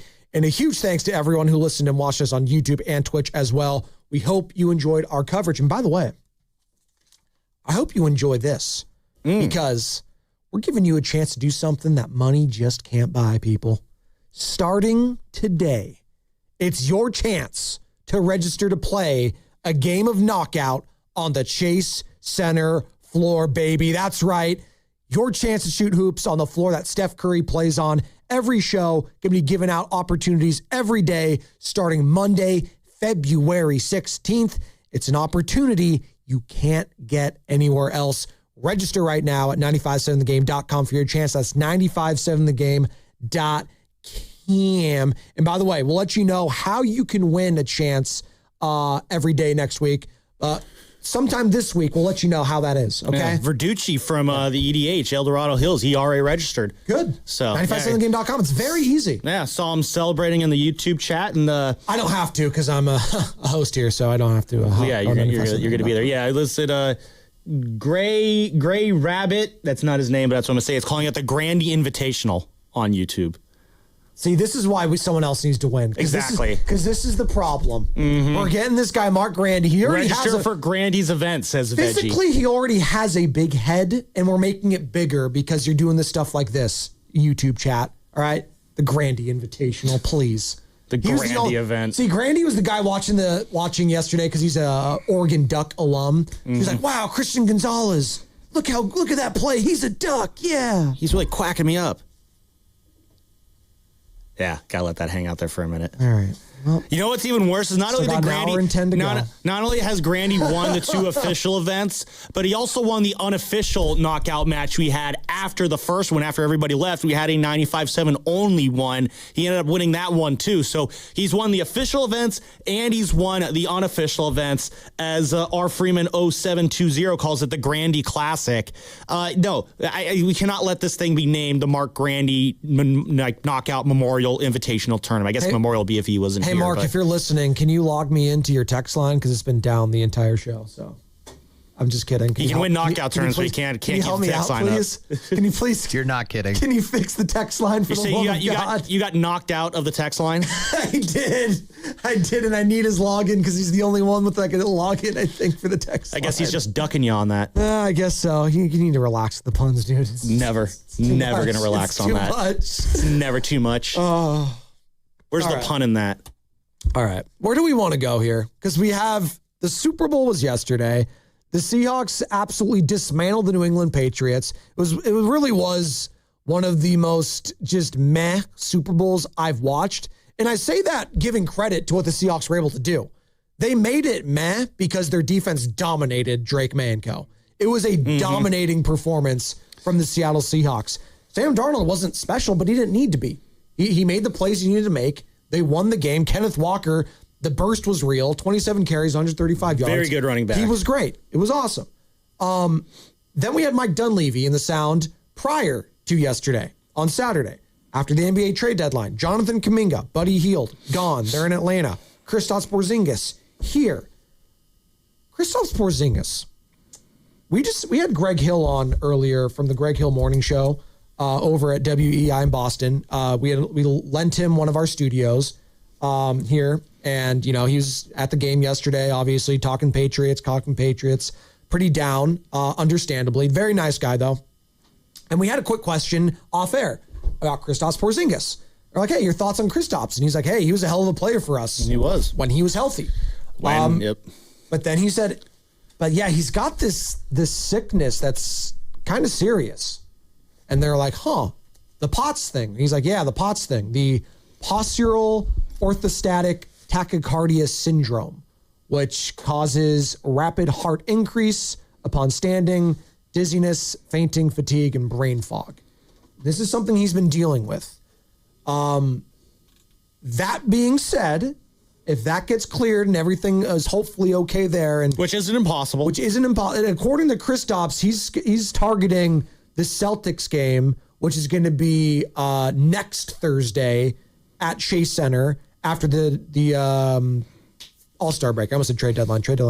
Yeah. So that's where Kristaps is his own personal target. Now, Dr. Rick Celebrini obviously is going to get in the room with him, get in the lab, and they're going to target a date and do all the charts and get everything, all the medicals drawn up, and they'll see from there. But let's just start here, Sam. Kristaps Porzingis. Really quick, before you get into that, that next Warrior game after the All-Star will be, how about that? Thursday, February 19th against who else? The Boston Celtics. Just said that. Just said that, Sammy. It's okay.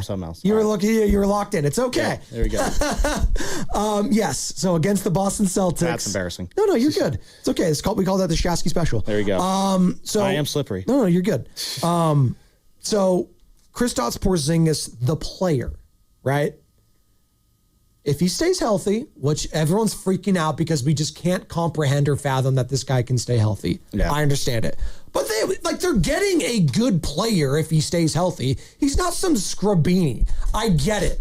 We were attached to Jonathan Kuminga for so long that it didn't matter what you're getting in return. It was never going to satisfy this fan base.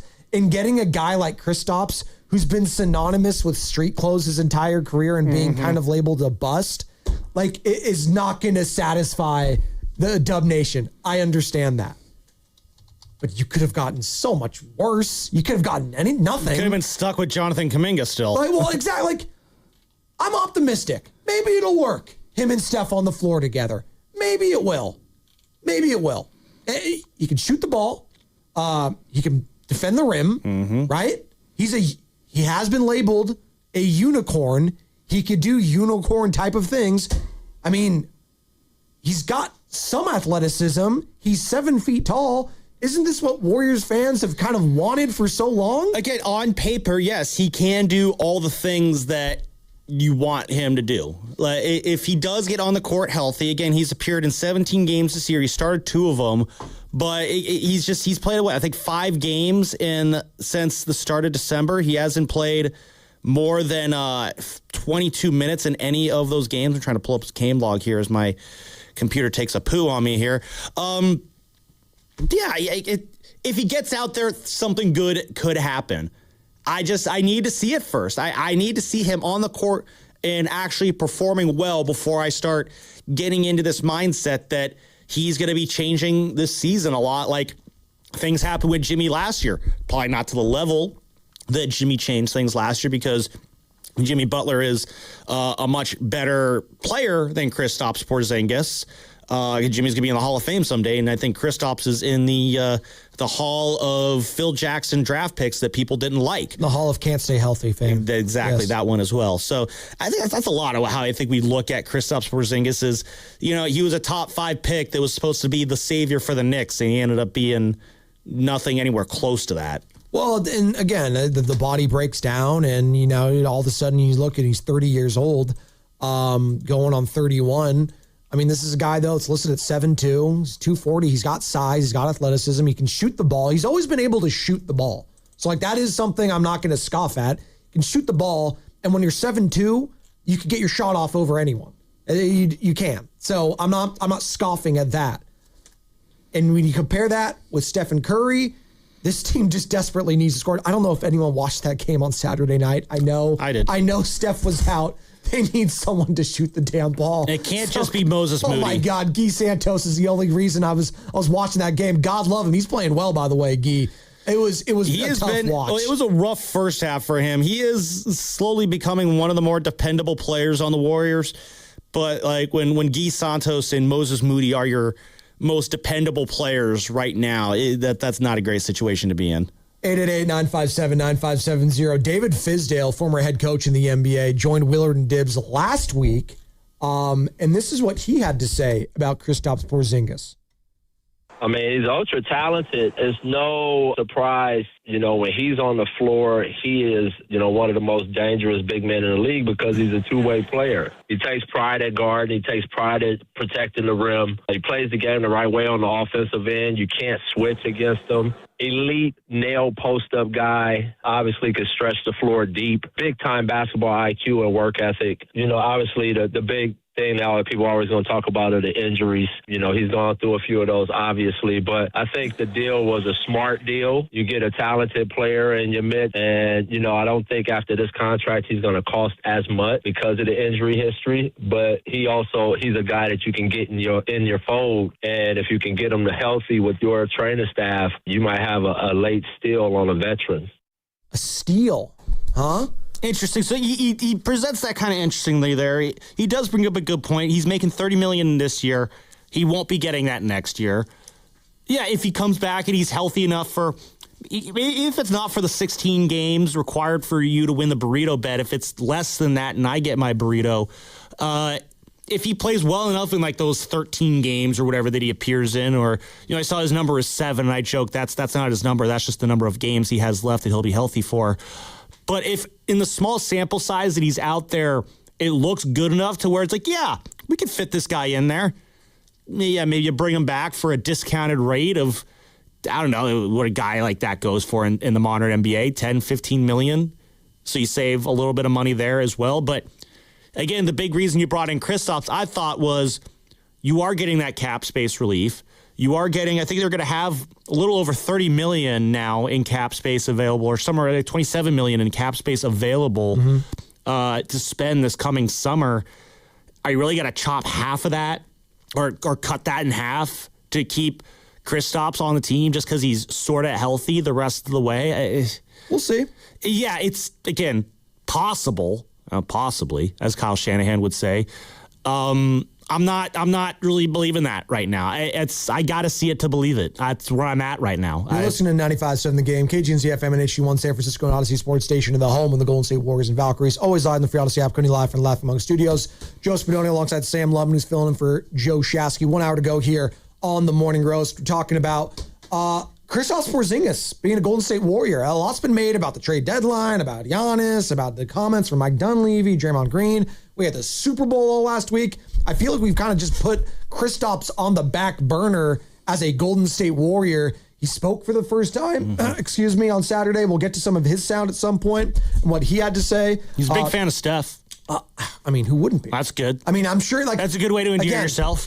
Jimmy has said in the past that he's the ultimate cheat code. Yeah. Everyone wants to play with Stephen Curry. Makes your job a lot easier. That's how you can play with him. Unlike some others on Saturday night, that is how you have a good press conference, by just sitting down like, oh yeah, I really like Steph a lot. Giannis didn't say he doesn't want to play with Steph. All right, Carter's in my ear saying, except Giannis. I was like, when did Giannis say he doesn't want to play? He said he's. Again, according to reports, were that Giannis's camp seems to think that that's right. He doesn't want to play with an older core, an older team. Which, it's a fair thing to say. I don't think that was I don't want to play with Steph. He's overrated. I'm taller than him. That's how Carter took it. That's how I took it. That's how he took it. Still hurt. Still hurt. Hey, you can still get Giannis in the offseason. And you know what? What if you get Giannis and you bring back Porzingis on the cheap? How about that? If Porzingis, if you do have that mid-level, you use that, which my guess is they might use that for DeAnthony Melton right off that.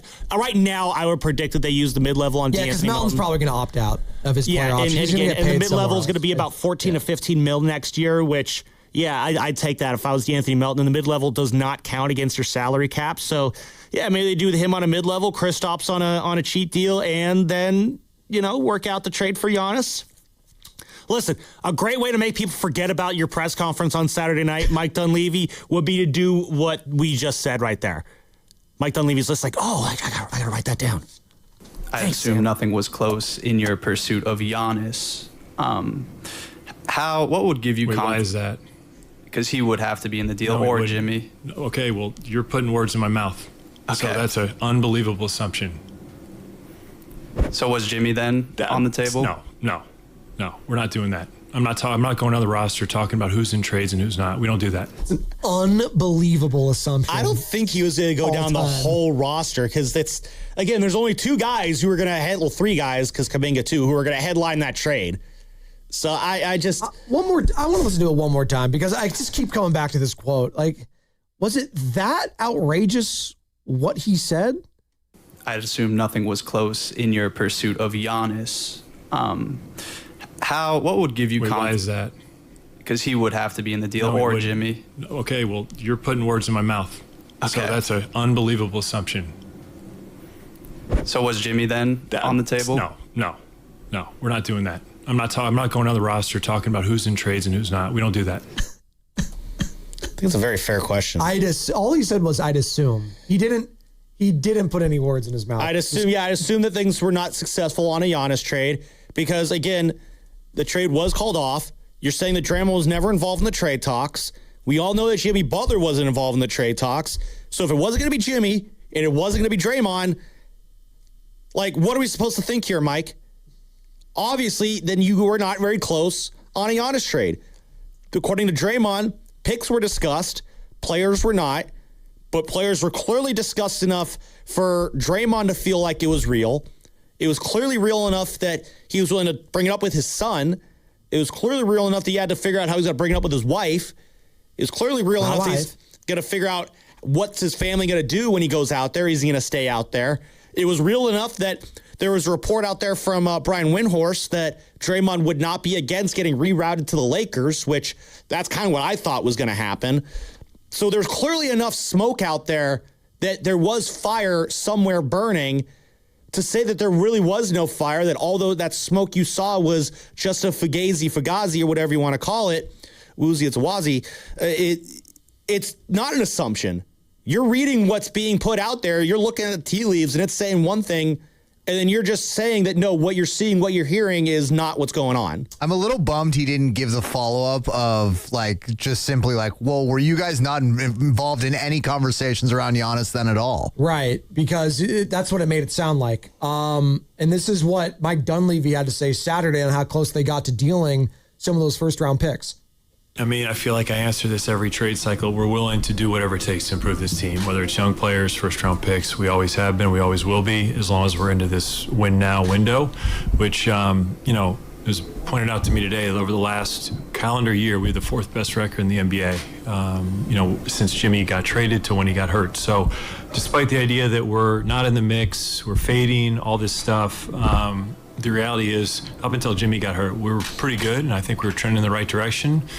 Now we've had to pivot a little bit. I think adding Kristaps can help, but, this group is kind of what it is. This group is what it is. I just, when he says up until Jimmy got hurt, but yeah, Jimmy got hurt.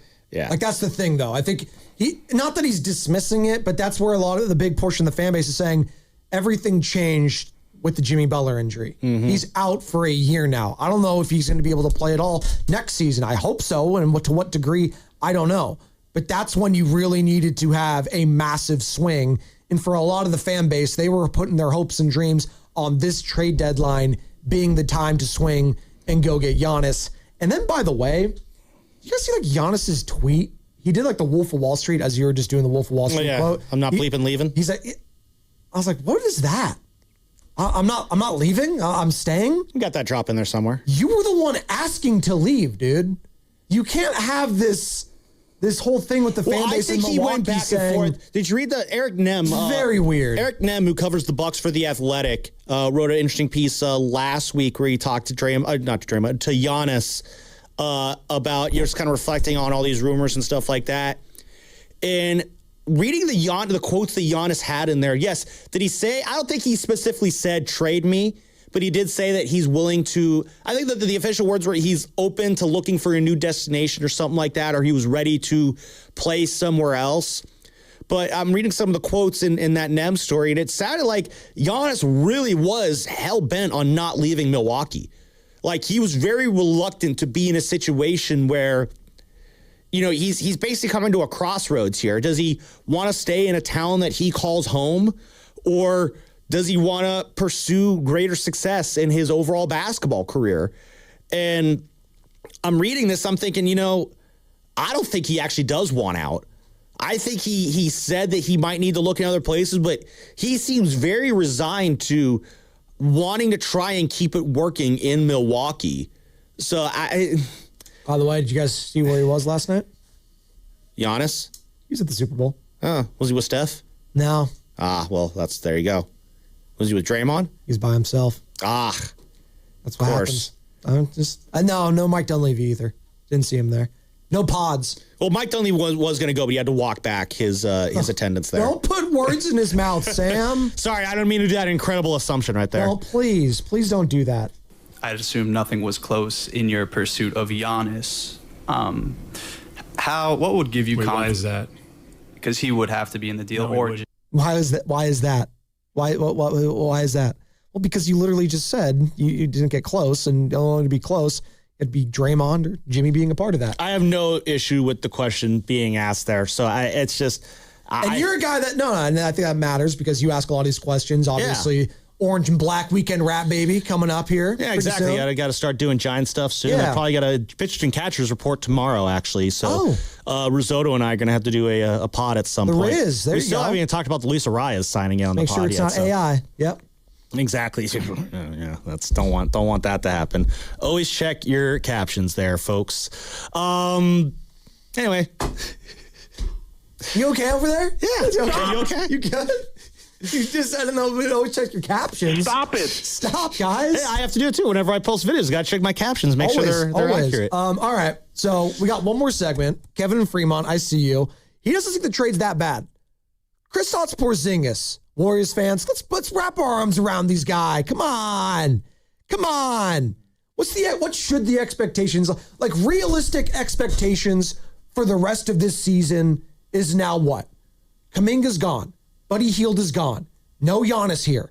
Kristaps is a Golden State Warrior. He's going to join the team probably after the All-Star break, make his first debut in a Golden State Warriors uniform against the Celtics next Thursday. That's what he's targeting. Steph's probably going to come back after the All-Star break as well. What should the expectations of this team be? They're the 8th seed in the West. They're 28-25. Playoffs, play-ins, 888-957-9570 is the number. That's what's coming up. Brought to you by Crystal Geyser Alpine Spring Water. What makes Crystal Geyser Alpine Spring Water different? We always bottle our Alpine Spring Water less than 1.5 miles from the spring source, and all our bottles are made with 50% recycled plastic from our own recycling plants. Crystal Geyser, bottled at the spring source. Hey, it's Willard. Legends are built over time. Anyone can have a great game, a lucky season. At Habas Law, generations matter. For Tarek Habas and Nicholas Habas, integrity was learned at the dinner table. And a hard truth, clients are often victimized twice, first by accidents, then by greedy insurance companies. 40 years strong, Omar Tarek, and now Nicholas Habas, generations fighting to make it right. Visit habaslaw.com. Omar Habas is a California licensed attorney. Offices in Northern California, including San Jose. Past results do not guarantee future outcomes. We've all been there. Sleepless nights, wondering if your business's security service is really protecting what matters. At Bay Alarm, we can put your security insecurities to bed. Our advanced technology and personalized support ensure you can rest easy knowing we're here for you. BayAlarm.com. That's another amazing run by Team USA. Mom, think I'll be on Team USA one day? Well, I'll take this one. Are you speaking to us? Yes, and to answer your question, anything's possible, especially with Xfinity. So, I can be the best snowboarder ever? Well, I can't guarantee that, but Xfinity can guarantee that your internet price won't change for 5 years. Okay. What if I practice every day? Then maybe you'll be snowboarding for Team USA at the next Olympic Winter Games. And Mom, you'll still be paying the same price for Wi-Fi. Ooh, really stuck the landing there. It's the Xfinity Gold Medal Celebration. Now through February 22nd, get our best price on gig Wi-Fi for 5 years guaranteed, just $50 a month. Plus, get Peacock Premium included for 2 years. That's a $10.99 value per month. Xfinity. Imagine that. Proud partner of Team USA. Restrictions apply. Requires paperless billing and auto pay with stored bank account. Taxes and fees extra. Actual speeds vary. Saturday on the CW. Driver, start your engine!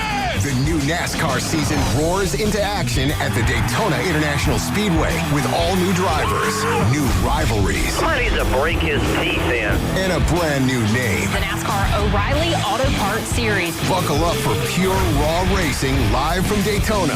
Let's turn them loose. The NASCAR O'Reilly Auto Parts Series. This Saturday at 1 p.m. on Cron 4, the CW. Hey there, it's Bonte with a report from River Islands in Lathrop, where the good life can be your life. The home selection has never been better, with neighborhoods designed to fit a wide range of lifestyles. Whatever is on your list of must, an amazing kitchen, a home gym, a private office, or a separate suite for your in-laws, there is a place here just for you. Priced from the low $600,000 to over $1 million. The Town Center, located by Islanders Field Ballpark, is well underway, with the Redwood Cafe opening this summer and a community amphitheater being built for events, concerts, and community get-togethers. Sutter Health is building medical offices, and a major grocery store will be announced soon. The Town Center is going to be a great place to hang out and enjoy the River Islands lifestyle. This month, Clearwater by Signature Homes will be hosting a grand opening, and the Lakeview Club at Dale Webb 55 Plus community just had its debut. And construction is moving along for the 4th K-8 charter school to be ready for the fall term. Isn't it time for you to discover the islands? Check it out at riverislands.com. Hey, Bay Area sports fans, get ready for game day with Laughing Monk Brewing. Whether you're watching with friends or heading out after the final whistle, Laughing Monk has the perfect beer for the moment. With locations in Sunnyvale, Scotts Valley, and Bayview in San Francisco, there's always a Monk nearby. And now, check out their newest San Francisco location in Nopa. From crisp lagers to bold IPAs, every beer is righteously brewed in San Francisco. Grab a pint, grab your crew, and make game day better at Laughing Monk Brewing. Righteously brewed in San Francisco. The chase starts here. To make moments you'll never forget. Chase Center is rocking. Historic ones. For 4,000 for Stephen Curry. Joyful ones. My joy back, as some would say. Winning ones. The moment needs you. To manifest it, to chase it, and put the opponent to sleep. All the way down the floor. Chase the moment.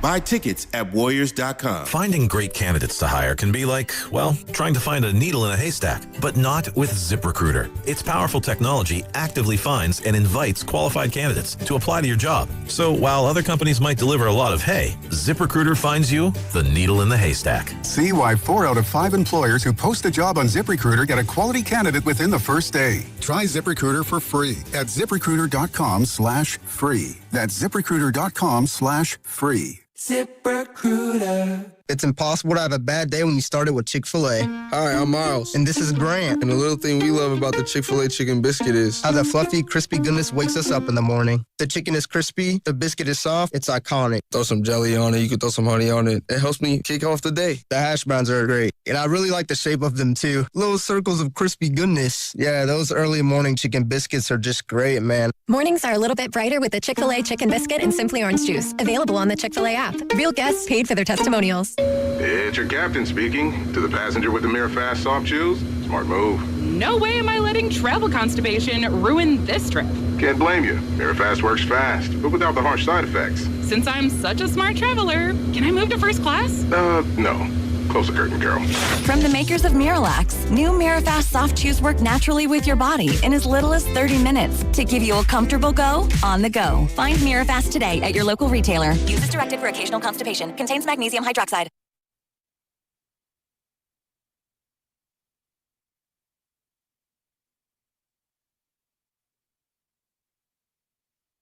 Dub Nation, it's Quinton Post. You're listening to the Morning Roast with Joe Spadoni and Joe Shasky on 95.7 The Game.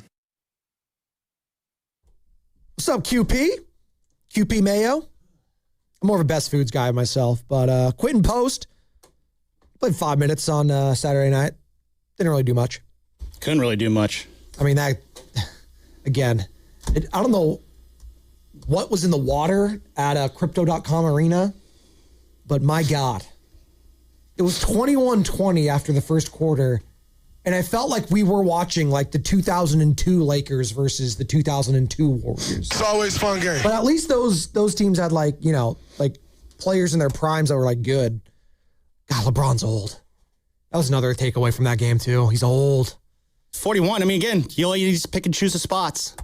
I mean, he's too old. And I know, I should be more grateful, like, because he might be done. And I think he'll probably have one more season. I think he's going to go back to Cleveland for one more year and do the swan song there and do the retarement tour. And everyone look at me. If there's anyone who's announcing a season-long retirement tour, it's one LeBron James. And everyone's got to wear the LeBron patch for the entire season, the LeBron retirement patch. But no, I mean, he played 35 minutes. Was he the leading minute getter from anyone there at 41 years old? He was. 35 minutes, 20 points for him, 10 assists. He does 7 turnovers. Austin Reeves off the bench there, and obviously no Luka or Steph in that one. 105-99 the final. Lakers improved to 32-19. Warriors now 20-25. But we're talking about the acquisition of Kristaps Porzingis. And whether or not we're excited now that we've gotten to move past all the toxicity and all the negative energy, can we at least try to be a little excited about seeing Kristaps in a Warriors uniform? We got to see him in the Warriors uniform first. We're going to. Which hopefully, again, in the first game against the Celtics after the break, hopefully he's active. So I mean, David Fizdale got me excited about it, former NBA head coach on Willard and Dibs last week. Hey, offense. No, Willard. He said the offense can run through Porzingis. Coach plays through the bigs. I mean, all of the stuff that he runs through Draymond, he can do through Kristaps, and Steve does such a good job of playing through those guys and utilizing their passing ability. The difference with Kristaps that he adds, I think, is it's almost like he gives you 2 dimensions. He's a lob threat, so when anytime Steph is involved, you got a trigger there. His ability to catch lobs and pick and pop, that's just not an everyday thing in the NBA. So you're talking about Steph Curry coming off of this guy, and if you switch, he's a killer. So he and Steph, that duo is going to be dynamic, and it just fits everything that Coach likes to do. This kid understands not to hold the ball, to play fast, 0.5 and move it. He's smart enough to pick up the concepts of when Steph's off the ball, we're screening for Steph. He's just a really bright dude and a hard worker, and probably the best part about him, I think all you guys are like, is he's a great teammate. He's just one of those guys his teammates really embrace and like. Great teammate. Oh, he's a nice guy. Good. Well, I mean, I don't know. Again, it's, as I've said ad nauseum, it just, on paper, it could look good. But it's a guy, again, who's struggled to stay on the court this year.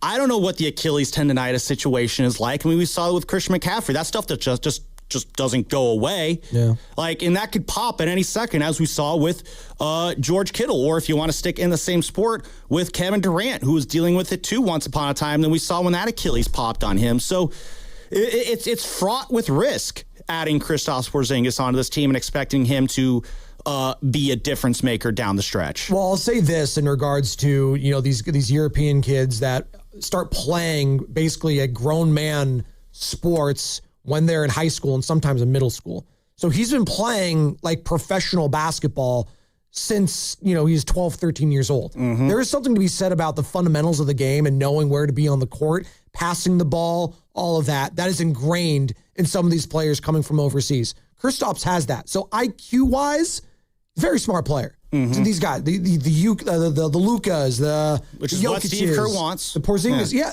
absolutely. And that's what they need right now. They need someone that knows what they're doing on the court that can put the ball in the bucket. That's what Kristaps Porzingis can do. And on the flip side, they need someone that could just be a rim protector. Someone that is just not a pushover at the rim. God love Quentin Post. I don't feel his presence at all on the defensive side. I just don't. There's a reason, the reason you brought up he only played 5 minutes on Saturday night, Spadoni, is because he started the start of that second quarter in that game. The Lakers went big to start that second quarter, and he can't handle against other bigs. He's a stretch 3. He can get a good 3 off here and there. He can handle himself on the offensive glass maybe every now and then, but if you put another dude with some beef against him, he just can't do anything. He's useless. He's a one-sided player. Let's go to Kevin in Fremont. Wants to talk about the trade. 888-957-9570. What's up, Kev? You're on the roast. Yeah, this has been an interesting conversation, and I think, but my perspective is you traded Kuminga basically for a player that at least Kerr wants to play, okay, or will play, okay. Healthy or not, that's going to be another question, but Kuminga wasn't healthy a lot either. If he got a chance to play, he had twisted ankles or whatever. So, and not only did he have twisted ankles, but he would find himself back to the bench because Kerr really didn't want to play him. So Porzingis at least gives a player that if he gets healthy and stays relatively healthy, Kerr will at least want to play. And I kind of look at it as if the Warriors go someplace this year, they do. If they don't, it's going to really depend on how much Curry can play. And so this could be kind of a dress rehearsal for an actual big man that knows how to play the game, who's already familiar with the NBA, knows what to do, and like you just said, knows where to be on the court, and they could have something for next year. It's Kevin in Fremont. Appreciate the call, Kevin. And again, he has a player that he can trust. Like Steve Kerr can trust Kristaps Porzingis where he's going to be out on the floor, the mistakes, all of that. Like he's not going to be making those boneheaded ones. He's going to play within the offense. He's going to play through Stephen Curry. He's going to know his role. And he's a veteran player. And again, that's what Kerr likes. As Kevin's mentioning, and as you've mentioned, Steve Kerr says, yeah, he's going to go to the vets always. At the end of the day, he's going to go to the vets. And listen, that's fine. That's fine. At this point, listen, I mean, what else are you going to do? You're going to play LJ Cryer? There's we have two new timelines. We were always on the two timelines plan. There's two new timelines that have developed here. There's one timeline where Kristaps doesn't really play a whole lot, and this whole deal ends up just being cap relief, which, again, you could still make something happen with that over the summer. Or the other timeline is, maybe things do work out with Kristaps. Maybe he does come back. Maybe you do win the burrito bet that we have. For those who didn't hear, the burrito bet is... You're so excited about this burrito. You're never going to let it die, is what you're doing. Well, no. Win or lose, I'm not going to shy away from it. I'm not like, well, actually, Spadoni, it was 16 games, but Carter had to be watching 5 of them, and since he didn't watch 5 of them, then I'll pay it off. That's what it is. Okay. If there's 31 games left after the trade was made, if he plays in 16 of those games, you win the burrito bet. If he plays in 15 or less, then I win the burrito bet.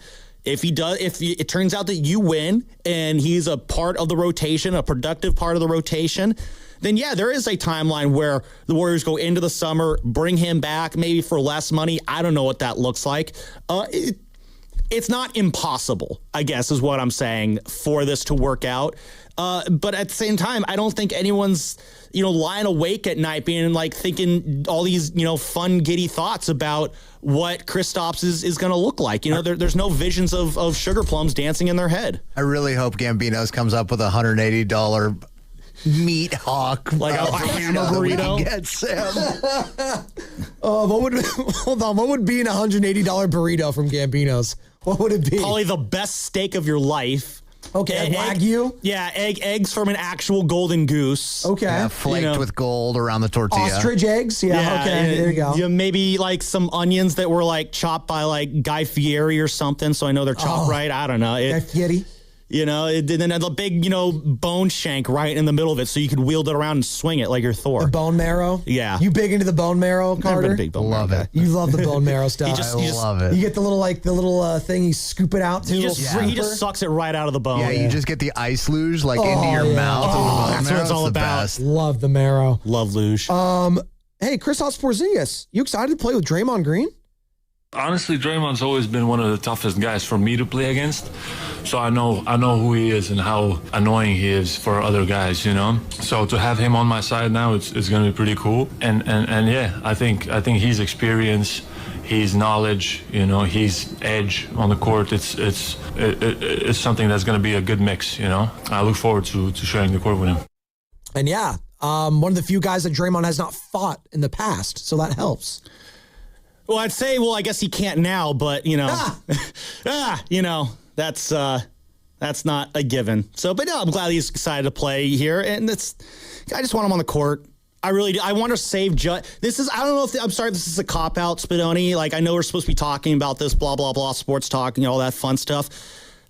I apologize if it is a cop-out for me to sit here and say I just need to see it before I can really start generating thoughts about it. Well, that's how I felt about Sam Darnold for so long. And you know what? Sometimes I need to see you're it allowed before to I want to believe it. see it. Before some people like to just be the first to the trough, and I'm okay not being. I like to sit back. I'm an observer, as some people like to say. We've opened the door. Okay, the Super Bowl's yesterday, right? We've been talking about the Warriors. Quick, Hold on. Because I want to talk about something Mark Willard just tried to do to me on Twitter. The jury is still out on Sam Darnold. Okay? I'm saying it. He's not a top 5 quarterback in the NFL now? I don't care that he won the Super Bowl.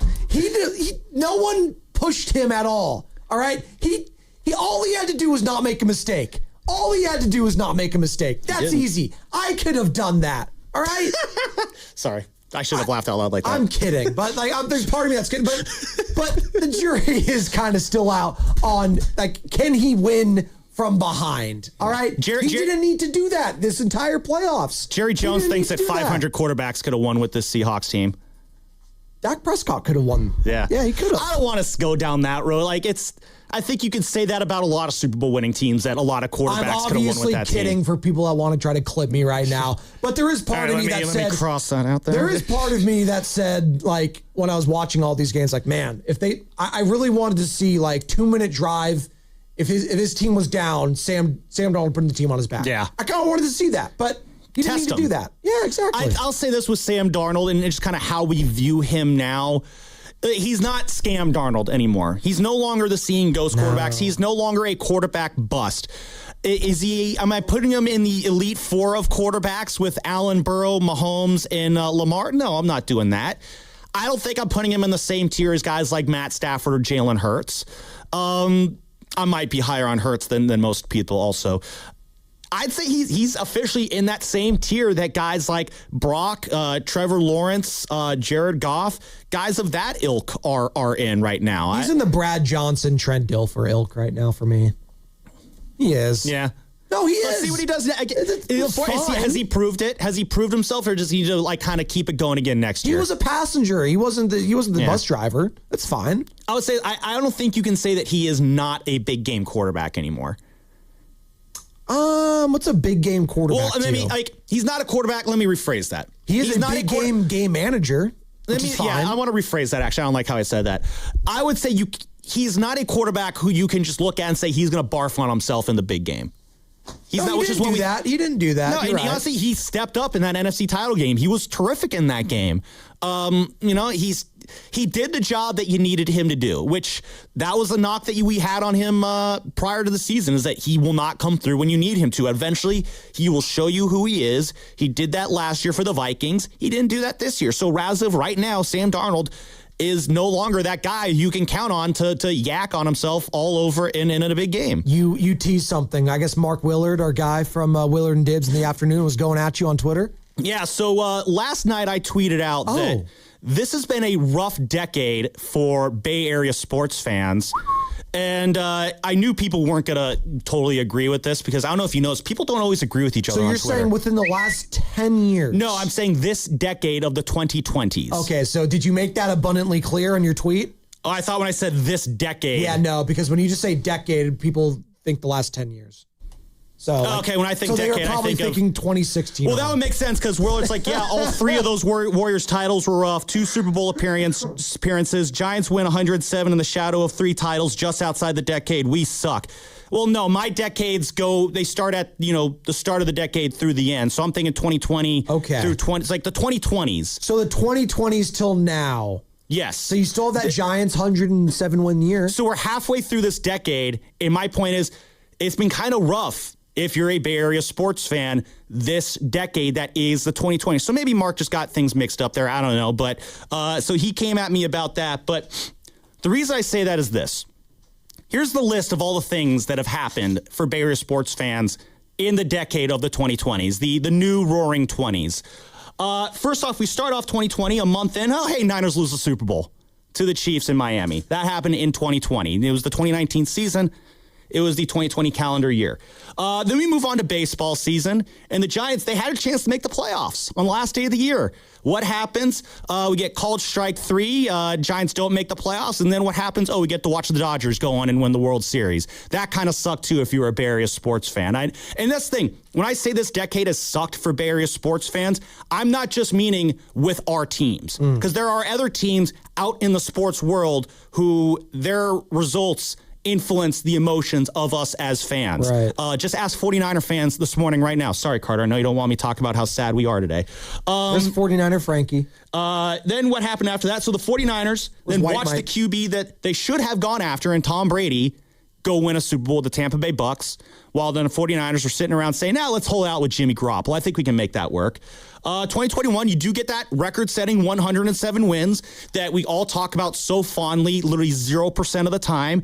And how did that season end? Oh, it got spoiled by the Dodgers, losing to an LA team in the playoffs. Hold that thought in mind. It's not the first time I'd be saying, not the last time I'd be saying that. Because a few months later, Spadoni, it happened again when the LA Rams, with the other quarterback you should have gotten, and Matt Stafford, beat the Niners in the NFC title game and then went on to win that Super Bowl on their home field. That kind of sucked if you're a Bay Area sports fan. So again, that's 2 losses to LA teams in a short stretch right there. In the playoffs. The worst place to lose to an LA team. Some cities would be dying to just get into the playoffs. Yes, but we have actual rivals in this region, and it sucks when we lose to those rivals. And yes, I'm not saying that we're suffering. This is a very sports privilege. No, I'm not sitting here and saying that we're like in an awful situation. We're long suffering, blah, blah, blah. My overall point is this decade has had a lot of gut punches. The Giants fall into mediocrity in 2022. Punctuate that with the failure that is the Carlos Correa deal. That was not a fun week to be a Giants fan. That really sucked there. But 2022 Warriors did win a championship. Yay. That was a lot of fun. Not taking away from that. At least they got one. They got one, yes, to punctuate that dynasty, the bonus title. That was a great moment in this decade. We were all very, very happy. What happens right after that? We go Hawaiian. Draymond punches Jordan Poole, casts an entire cloud over this organization that has lingered for the last 3.5, going on 4 years. And then you come back next year with the Niners.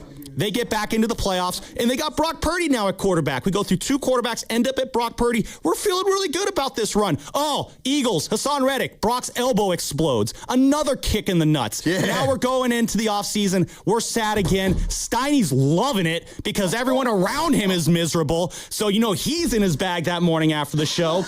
And then, if that's not bad enough, how about I mentioned those 2 losses to LA teams in the playoffs? Well, there's a third one when the Warriors got drubbed by the Lakers and Lonnie Walker in the playoffs a few months after that. Miami Hurricanes. Canes legend. No, I hated it. I'm watching my Dubs get blown out by Lonnie Walker in the greatest game of his life. That is 3 losses in 3 sports to LA teams. 3 losses in 3 sports to LA teams. Those are what we call gut punches, Bay Area sports fans. That is not a fun thing to have to go through. So then after that, Niners get back to the Super Bowl. That was pretty cool, Lonnie right? Walker's in Israel, by the way. Oh, good for him. They get back to the Super Bowl. Great NFC title game win. We're all having a great time, right? Super Bowl, a lot of fun until that last play. And then we're spiraling into post-Super Bowl misery again. Yes, getting to the Super Bowl is fun. There are a lot of fan bases that don't get there. Losing the Super Bowl freaking sucks, especially if your team is the team that did that. Then the Warriors, a few months later, get knocked out of the play-in by the Kings. That was embarrassing. I certainly wasn't feeling very good about that. Klay Thompson goes out the door with that 0 for 10 right there. Giants, they keep sucking, while at the same time, the Dodgers load up on the greatest baseball players on the planet right now and go back-to-back. The Warriors' empire is crumbling around Steph Curry. They get the Jimmy Butler trade. That was fun, but then Steph gets hurt, then Jimmy gets hurt, and we're right back to being sad again because we're trying to convince ourselves that Kristaps Porzingis is going to be the answer. We get to see Debo leave. We get to see the Ayuk situation completely crumble. We see this Niners team work its way back into the playoffs, injury-riddled. They fall apart because their only reliable receiver in that divisional round was Jake Tonjes.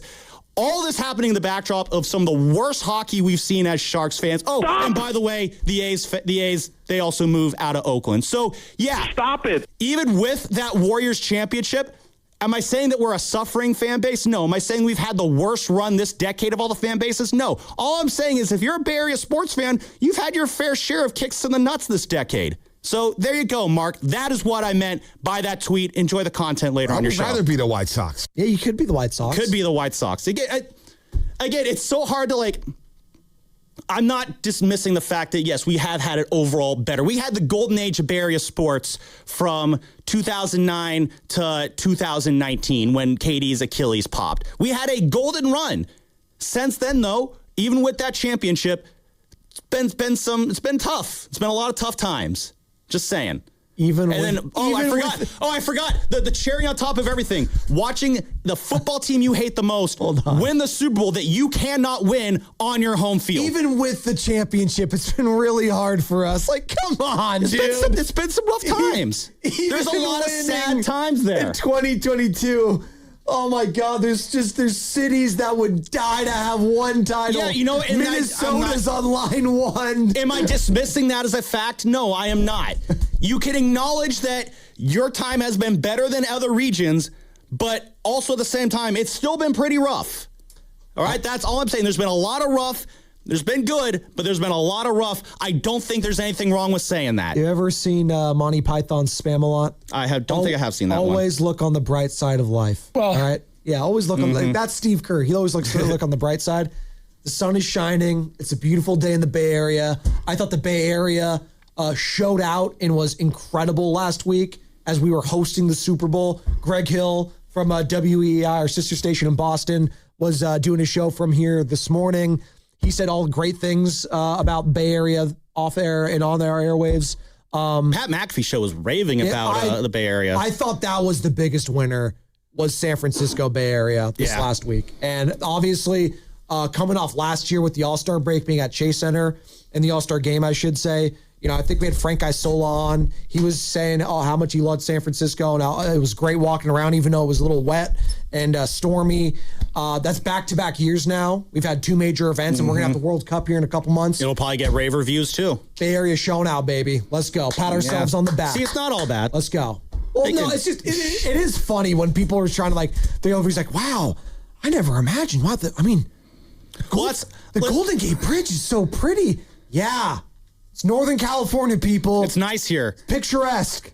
Yes. It's California, the same, too. And it's just always, it's the same thing every time people come out here. Like, I know some people in Miami who I went to school with who they had preconceived notions about California. And, you know, I'll let you do your own presumptions as to, you know, where they think about, what they think about in life and stuff like that. But then they come out here.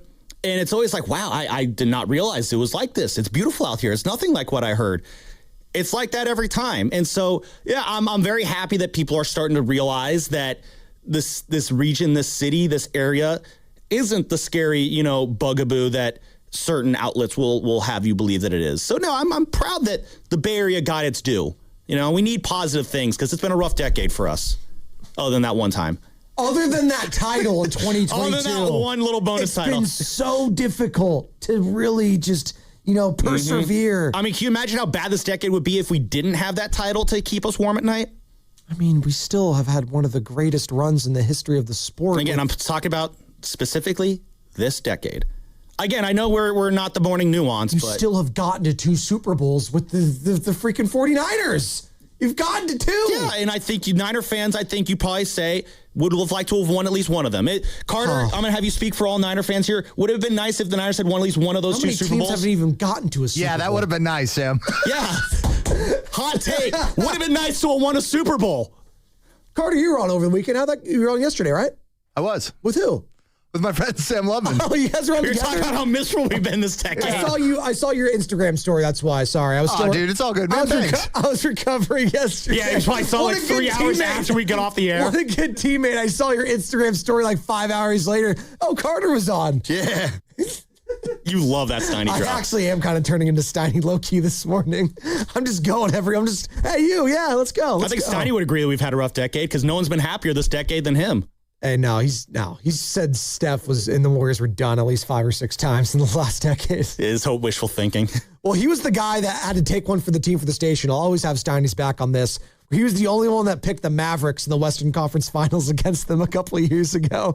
He's like, I was the only one to take one for the team. One for the team. There you go. He did. That's what he did. So benevolent. Man. I'd assume nothing was close in your pursuit of Giannis.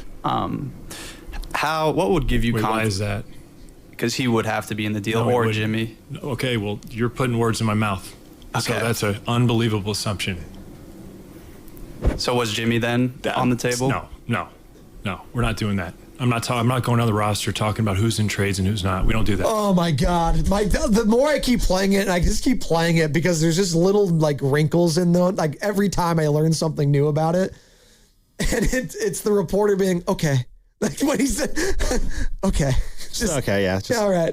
I guess I'm wrong. It's fine. Sure, why not forget me, I guess. I'm just asking the questions based off the information that we have here. But I think Mike Dunleavy would probably look back on that presser and like, you ever have those moments when you have a social interaction with somebody and then afterwards it ends, you look back like, wow, man, that was not my best social interaction right there. The social interactions. I have a show here where I was like, oh my God, that was awful. Yeah, or is that going to be you in 16 minutes when you're walking out of here after listening to me for 4 hours? No, me and Goo are similar in this because you guys have produced Goo in the back sometimes, and he does, and I feel the same way. Like if we ask questions that are way too long, and then when we finally ask it, and then we hit the IFB in the back, you're like, oh my God, land the plane, dude. Like we say that to ourselves. I feel Goo on that so bad. It's like, oh my God, word salad. And that's what I think Mike Dunleavy basically did. No, and I feel him on that. Sometimes, he was painted into a corner there, clearly, and he got defensive, and he didn't want to throw anyone under the bus. Yeah. And I could understand that. But at the same time, you didn't really need to frame it like that either. Just like, hey, we have conversations all the time. I can't think of another presser that Mike Dunleavy has had that we were just like, wow, you did not handle that very well. Which is a credit to him. I had a caller on Saturday night during the postgame show calling in rail on Mike Dunleavy and the job that he's done overall. And listen, one thing we haven't said yet this morning, and it probably doesn't need to be said, but I'm going to say it anyway that we aren't saying. I'm not sitting here calling for Mike Dunleavy's job. I just want to get that. Like, that's not part of what I'm going at. Am I, kind of going at Dunleavy for that presser? Yeah, it was a good one. But just because I'm going at him saying that wasn't a very good presser performance, I'm not firing him over it. Overall, I'm kind of curious how Warrior fans feel about the job that Mike Dunleavy has done. My guess is it's overwhelmingly negative just because Warrior fans are in a very negative headspace because, again, this has been a very rough decade for a lot of Warrior fans.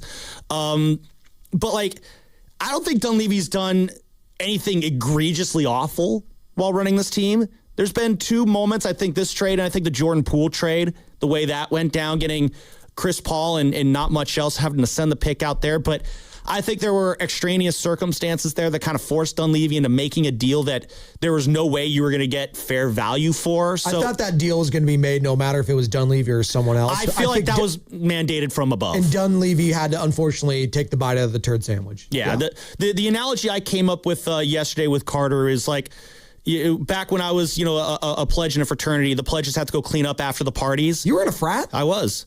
Sigma Alpha Mu. And yeah. What did you guys do to pledge? We had to go clean up houses after parties, among other things. Yeah. Oh, what else? We did other things, but I can't now. I have to plead the fifth. Oh, okay. But yeah, we have to go to the house the morning after. That's what Mike Dunleavy should have just done. Exactly. And there's, cups and stuff strung out everywhere, bottles and whatnot. You got to clean up the house after the party. I feel like that's kind of what Mike Dunleavy was brought in here to do. He was brought in to basically clean up the end of the Steph Curry dynasty and set things up for whatever comes next, which that's not a fun job to do. And I do feel for Mike Dunleavy on that. Has he done a great job running the Warriors? I don't think I would say that, but I'm not sitting here banging on the table calling for Mike Dunleavy's head or anything like that. Let's see what Kristaps Porzingis can bring to the table. Let's just see. I'm curious.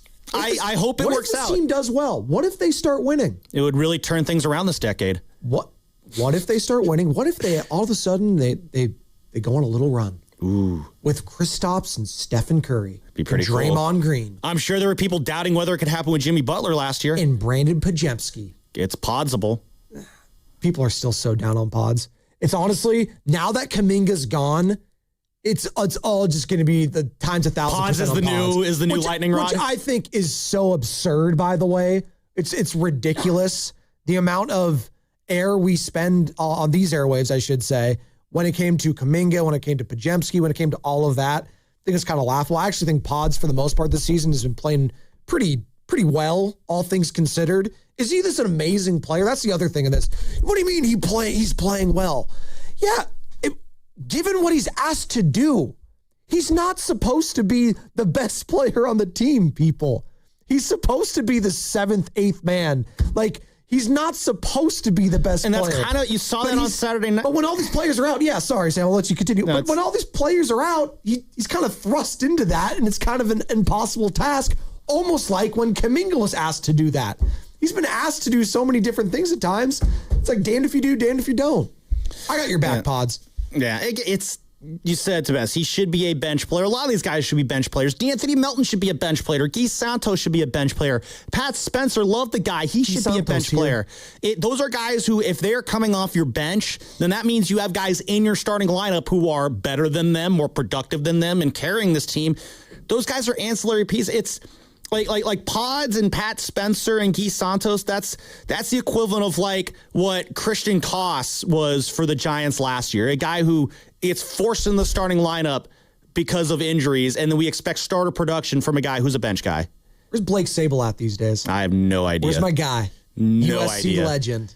No? No idea where he's at. By the way, our knockout tournament is back. That's right. Yeah. Your chance to play a game of knockout on the Chase Center floor. It's an opportunity you can't get anywhere else. It all starts Monday, February 16th, but you have to go to 95.7 The Game right now, 957thegame.com right now to register. That's 957thegame.com.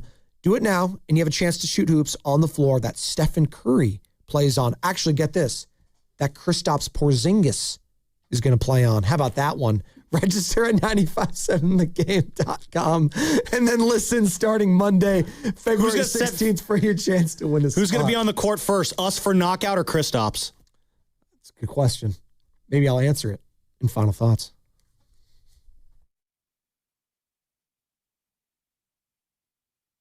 No!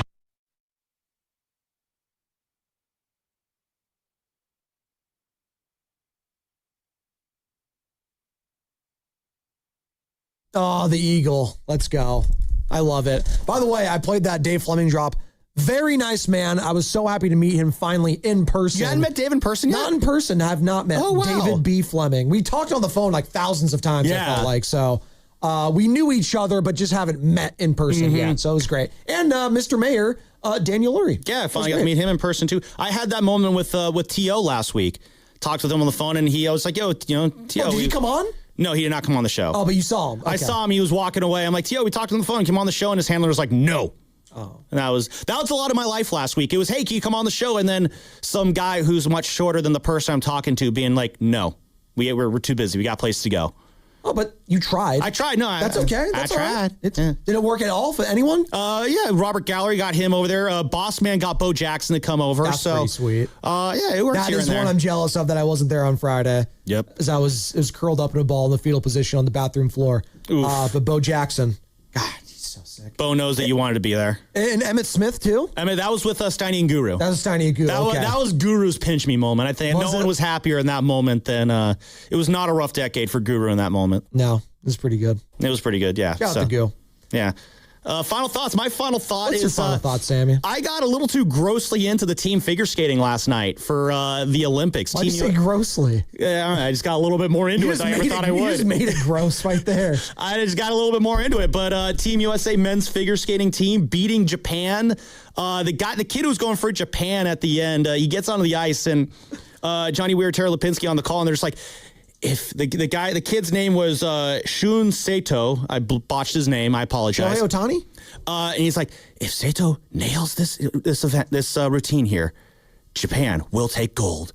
And he does this really good routine for about 3-4 minutes, and ended up finishing, I think, just 1 point shy of Team USA. USA finishing with 69 points, Japan 68. And no idea how the scoring is done there. Ilya Milanen, the 21-year-old world champion making his Olympic debut. He's been the big superstar for Team USA figure skating. Oh, yeah? All this I learned literally last night watching the broadcast. Oh, it's good. But yeah, he had the broadcast is doing its job then. Exactly. Yeah. No, it's educating me. So he had the big performance right before Sato to kind of set it up. But yeah, good job, Team USA men's team figure skating, getting the gold medal there. Let's go. And I said Shohei Ohtani because I feel like that guy can do anything. And if he wanted to be a figure skater, not as good as Pods, though. He probably could be. Well, Pods would be, the white version of him in figure skating. Exactly. But his hair would actually translate very well because obviously, the figure skating. Ilya Milanen's got a pretty good... the flamboyant, wear and the hair and all that stuff. Milanen's got pretty good hair, too. Carter, what do you got back there? Yeah, mine's simple today, He's got a boys. beanie on. If you're the 49ers, it's time to get rid of that stadium. That stadium's done. What are you going to do with it? It's done. Look, where are you going to go? They smoked cigars in our locker room last night. It's over. With the electrical substation, you just got to eat the $1.8 billion at this point. Gotta eat the $2 billion. Done. It's been pretty rough. Gotta eat it. You just gotta eat it, Jed. People laugh at me, but again, there has been a lot of gut punches for various sports fans. Oh my! And the stink of Seahawks cigars in that locker room is but another. You're allowed to have a nice thing sandwiched around a bunch of not nice things. We'll see if you're here tomorrow. We'll see if Shasky's feeling better or not. Yeah. What's coming up? He's having a rough decade. Brought to you by Fremont Bank, which is here for you, here for good. Steiny and Goo next. Just wait to what they're going to talk about. It's going to be Super Bowl. It's going to be Dunleavy and Knockout on 95.7. Hi, I'm David. I'm Chris. And I'm John. We are the three brothers who own Jack's Restaurant and Bar. And we are here to... Not again. That's my line. That was my line. Boy, stop it. Mom? What are you doing here? Have you heard your commercials? They're terrible. That's not our fault. You taught us how to cook delicious food. Using only the freshest ingredients. And to treat all our guests like family visiting our home. But you didn't teach us how to write catchy radio spots. They remember that and get back to work. Yes, Mom. Jack's, serving delicious breakfast, lunch, dinner, and drinks the way our mom taught us. ilovejacks.com. Ready to play for a team that makes a real difference? Step up and join the Alameda County team. Whether you're passionate about social justice, equity, or the environment, this is your shot to lead and grow. With expert training, strong team support, and flexible schedules, you'll build a winning career. Enjoy job security, great benefits, and a work-life balance that keeps you in top shape. Don't sit on the sidelines. Apply today at acjobs.org. That's acjobs.org. Alameda County, our community, your purpose. Advanced solutions from Comcast Business help turn today's enterprises into engines of modern business. It's how retailers become logistics mastering, supply chain transforming, seamlessly restocking, frictionless paying favorite shopping destinations. Thank you for shopping. And how nationwide restaurants become customer focusing, touchscreen ordering, second window, please, rapidly customizing, quick serving eateries. It's how we turn financial firms into market tracking, client servicing, cyber securing economic engines. Loan approved. Congratulations. And how hospitals become the patient scanning, data managing, welcome to the worlding, life-changing healthcare facilities that we all depend on. With leading networking and connectivity, advanced cybersecurity, and expert partnership, Comcast Business is powering the engine of modern business. Powering possibilities. Restrictions apply. And we're out. Back in 60. Hey, what are you eating? Chimichurri filet mignon. It's a Factor meal. Oh, nice. Wait, they let you eat like that in the pros? Oh, they insist on it. A pro's work starts on the plate. Oh, man, that does look good. Let me have a taste. Get your own. All right. Where do I find this? Is it factormeals.com? Yep, and they've got a deal going on. Oh, love a deal. I am so in. Smart move. Pro move. All right. Factor. Eat like a pro. Hey, can you blow up some balloons for Jack's party? I can't. I'm so congested. You need Sinex Saline from Vicks. Sinex Saline Nasal Spray? Yeah, just Sinex. Breathe. Sinex Saline instantly clears everyday congestion associated with colds and year-round allergies with a gentle, ultra-fine mist that's no mess and easy to control. Daddy, we need more balloons. On it! Enjoy life's important moments without congestion. Try Sinex Saline from Vicks. Just Sinex. Breathe. Use as directed. Toyota's President's Day sales event is on now. Don't miss your chance to save on Toyota's incredible lineup of 19 hybrid and electrified vehicles. Save with President's Day deals on the 50 MPG Corolla Hybrid and 51 MPG Camry. And right now, get 0% APR plus finance cash on the all-electric 2026 BZ. Get the most out of Northern California this year. Hurry in to save during Toyota's President's Day sales event. Toyota, let's go places. Offer available through TFS to buyers with premium rated credit and cannot be combined with other offers. Finance cash must be applied to transaction ends 3/2/26. This is the story of the one. As the purchasing manager at a manufacturing plant, she knows the only thing more important than having the right safety gear is having it there when you need it. That's why she partners with Grainger for auto reordering, so her team members can count on her to have cut-resistant gloves on hand, and each shift can run safely and efficiently. Call 1-800-GRAINGER, click Grainger.com, or just stop by. Grainger, for the ones who get it done.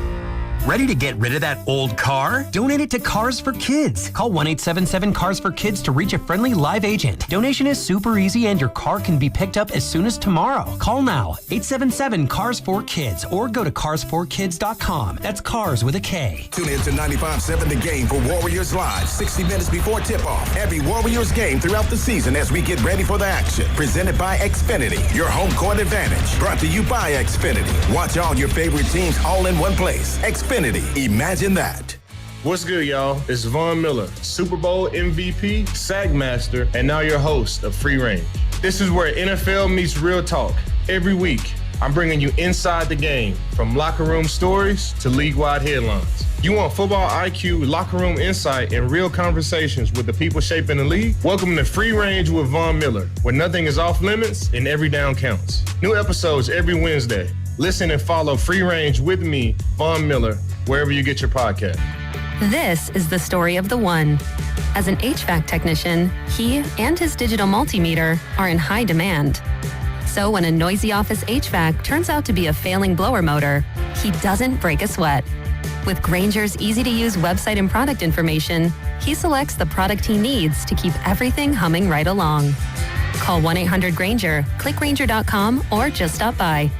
Grainger, for the ones who get it done. Oh, how's that flu, babe? Did you take Dayquil Intense Flu yet? Nah, I got this. Ugh, okay, I don't got this. You stay on the couch, and I'll grab the Dayquil. Undo your flu symptoms with Dayquil Intense Flu. Dayquil Intense Flu provides powerful relief of your flu symptoms. I'm ready for that to-do list. Wow, you do got this. Dayquil Intense Flu. The daytime coughing, aching, fever, under your flu medicine. Use as directed, keep out of reach of children.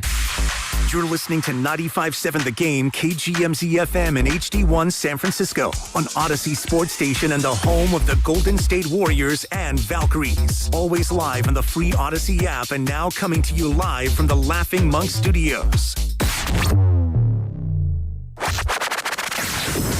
He brings the passion. For what? I want to know now. I'm mentally invested. Don't tell me to pray and you don't say what for. He brings the perspective. Yeah, I think they both have a great point. Get off me, text line. He's truly one of a kind. That is wow. Oh, my God. Oh. And he's doing a great job. I need you to man up and say what you really want to say. Simon, you're doing a great job. Let's get nuts. And together, they're Steiny and Guru. Yeah. On 95.7 The Game. All righty. Good morning, everybody. Steiny and Guru with you on 95.7 The Game. There we go. We all right? Everybody all right? Is it good? Oh, you sound weird to me. Well, now I feel like you look funny. we've been spending too much time together. We have. We were at Bay Street in Reveal yesterday, Steiny. I'm going to give you all I got. But, boy, your boy's hanging on by a rope, What's man. the matter? Just all last week, we went out. I ended up at Desi's Lounge. Mr. Fab made me a great drink. So, yeah, your boy's tired. Yeah, but I'm ready for you guys. Right. Yeah. What'd you think of the Super Bowl? What'd you say? I look what? I'm wearing the exact same thing I wore yesterday. Great. I was exact same thing I wore yesterday. Did you say that out loud and I didn't notice? Everything's the exact same that I wore at Emeryville. I got up and I was like, you know what? Damn, Steiny. I kind of like that thing I wore yesterday. I'm putting the damn thing on again. There you go, baby. Please tell me you didn't sleep in that. I did not sleep in it. All right, I got you. But you know what? I didn't fold it either at night. My man. This is what I took away. I don't think the Niners they're further than I think a lot of people are. I feel like I sound funny. I don't think they're close to Seattle.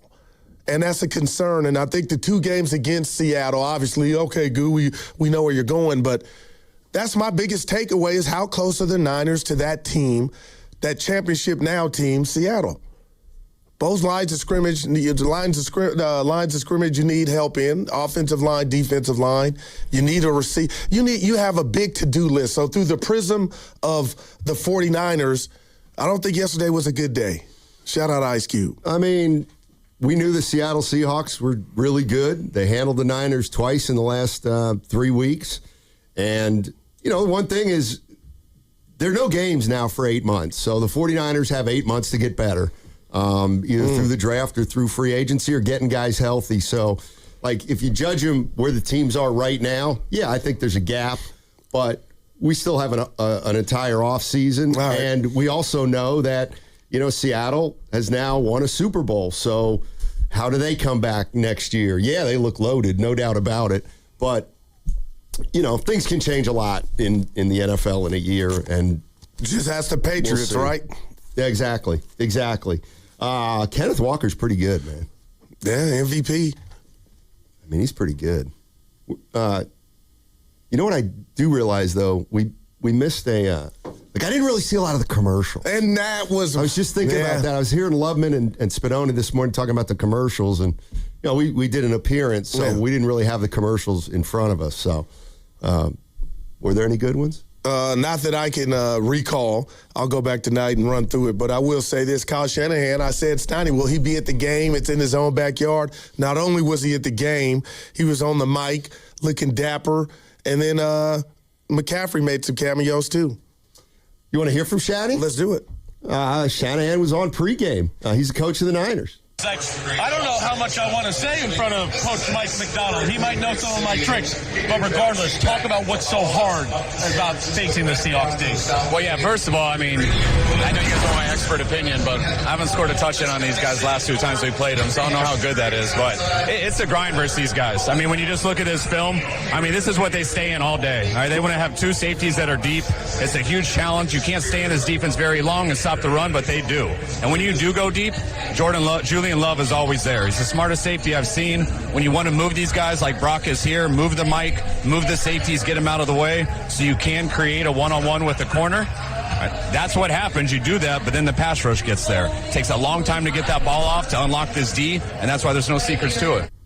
All right, that was Kyle Shanahan. I've always felt like once a coach is out of the playoffs or they're not coaching and getting talked to while they're playing, they're so much better to talk to. Like, he didn't have a game, so... He was relaxed. I thought so. Yeah. And this is him addressing the fact that he's been to 2 Super Bowls as a head coach and 1 as a coordinator, but hasn't gotten it done. Fred said he's not doing the show without his head coach. Kyle Shanahan joining us. 9 seasons as the 49ers head coach. You've appeared in 2 Super Bowls. You understand just what it takes to even make it to the moment, to be a team, to be a coach on the sidelines, getting prepared for warm-ups. Can you just give us some perspective on what it means to be here for these guys? Oh, it means the world. This is what we all dream about growing up. This is what we all work for. It starts way early in the offseason. You go through this whole grind to get here, and, it's a little hard for me. You guys making me bring up some dark Super Bowl memories. I'm sorry. But, I've been able to be in 9 of these, or go to 9. I went to 6 of them with my dad. I went to 3 on my own, and I just look at it as, he got blown out in his first 3, and then he won his next 3, and I've got my 3 losses out of the way, and we're going to get Fred back healthy, and now we've got 3 wins in front of us. Now, Coach, how long did it take you to watch those Super Bowl games? Because for me, it took like a year to get over that, right? I didn't want to watch it until like a year later, whereas during the regular season, I'm watching right after the game. I put it away completely because it didn't go well, and it is so personal. Yeah. But I always watch it the day before you guys get back. I put it off as long as I can, but the day before you guys enter the building, I got to be on top of it. I got to know what happened, and I got to know how to address you guys, and I got to know how to prepare going forward. All right, that was Kyle Shanahan along with Fred Warner before the game. Yeah, a little delay in watching it. I thought he would, not be able to get sleep the days after watching it again and again. But he said right before the guys show up and they do it again. Yeah, so the Seattle Seahawks, they beat New England 29-13. It wasn't even close, huh? That defense is great. I mean... Give it to me. I felt good. I put $20 on the Seahawks. Look at my man. 40. Yeah. Just to stay interested. No, I got you, baby. Please. Please what? You did pretty well, didn't you? I mean, I just thought Seattle was going to win. Yeah, and you were very, I was scared. Yeah. No, I never thought that game was getting to 4.5, 5. What are you doing? No, it's just watching Seattle. Vrabel should be fired. Their defensive performance, Donnie. I get vibes of the Patriots with Warren Sapp and all those guys. And then obviously Ray Lewis's Ravens. That's how good Seattle's defense is. And oh, by the way, they got a damn good receiver, a top 3 in the league. What do you think about Sam Darnold? What's he feeling today? He's feeling like a Super Bowl champion how he was in your quarterback room a couple years ago, and now he's holding the trophy. Perseverance, right? Never quit. I don't look at Darnold as somebody who got away. I think he was kind of in the same situation as Mac Jones. Didn't play as much as Mac Jones, so they could move on from him. But there are reports this past week that the 49ers are not going to trade Mac Jones. Kirk Cousins might get released. That's imminent. I was like, man, could he come here? But just with that intel there, they wouldn't need him, right? Probably not. Although I do like Kirk Cousins. Alnetta Harrison said, Bad Bunny, they got a new fan. They won her over, or he won her over. What'd you make of the performance? I thought it was great. I watched it. I thought it was great. I had the sound off, but it looked great. Right. So I didn't hear any of the music, but I liked the visuals were really. And Evan, who did he bring out? You were Lady Gaga. Look at you. Yeah. All right. Didn't need you, Evan. Now he's got me covered. Well, I told him before the show. He did. Yeah. He filled me in. Yeah. He filled me in. No, it was good. It was good. Can you believe the NBA All-Star game, oddly, is this weekend? Why does it feel weird or like a nothing burger? I just thought of. Oh. Is Curry playing in the All-Star game? He's not playing until after for the Warriors. Yeah. Him and your boy. Porzingis? Yeah. Yeah, we're going to get into the Warriors on the other side. Boy. Mike Dunleavy had a press conference on. We're not going to talk about the Laker performance. We can. Lakers blocked 10 shots. Is that a lot? It is to me. Okay. When was that, Saturday? Saturday night. And the Warriors? I thought they could pull it out. Who, the Warriors? Yeah, and I've been saying this. I know we're up against it. They play harder than the average NBA team. But you told me, the Warriors, that's because everybody's fighting for, they're not taking anything for granted. But I will give my Golden State Warriors that. They play hard, man. Yeah, I don't notice they play harder than anybody else. That's just me. I mean, really? I'm giving them credit. Well, sometimes when you roll out Pat Spencer and Guy Santos and Gary Payton II, they better play harder than the other team. But I got some numbers to throw at you, Warrior-wise. Add some sound to play. Yeah, we'll play Mike Dunleavy. He got into... he crashed out. Please. What are you talking about? You oversold that in a big way. We'll get into it. Oh, in a big way. Yeah. Mike Dunleavy's poised. So poised. All right. Trying to nitpick him. You don't nitpick Mike Dunleavy. I'm not doing that. I'm just reading articles written. Yeah. All right. Hey, a big thanks to Tide, Waymo, Ghostwood Kitchen, and the Bay Area Host Committee for their partnership last week and making our radio show broadcast so great.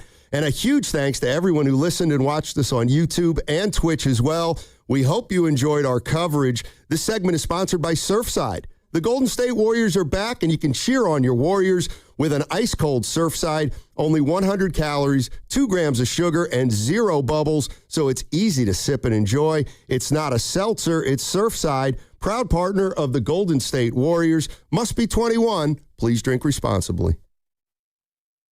This is the story of the one. As the purchasing manager at a manufacturing plant, she knows the only thing more important than having the right safety gear is having it there when you need it. That's why she partners with Grainger for auto reordering, so her team members can count on her to have cut-resistant gloves on hand, and each shift can run safely and efficiently. Call 1-800-GRAINGER, click Grainger.com, or just stop by. Grainger, for the ones who get it done. Hey, Joy. Oh, you are glowing. Oh, hey, more like Mira-joyed. That Miralax helped me go. I was so backed up. Tried mega coffees, prune juice, everything. Then Miralax. And hello, gentle relief without the harsh side effects. Ooh, how does it work? It works naturally with the water in your body for constipation relief. Find Miralax today at your local retailer. Use as directed for occasional constipation. Saturday on the CW. Driver, start your engine! The new NASCAR season roars into action at the Daytona International Speedway with all new drivers, new rivalries. Somebody needs to break his teeth in. And a brand new name. The NASCAR O'Reilly Auto Parts Series. Buckle up for pure raw racing live from Daytona. Let's turn them loose. The NASCAR O'Reilly Auto Parts Series. This Saturday at 1 p.m. on Cron 4, the CW. If your home seems colder this winter than it should be, well, maybe it's time to upgrade your windows. As the Bay Area's largest Marvin reseller, Golden State Lumber and Strom is proclaiming this the month of Marvin.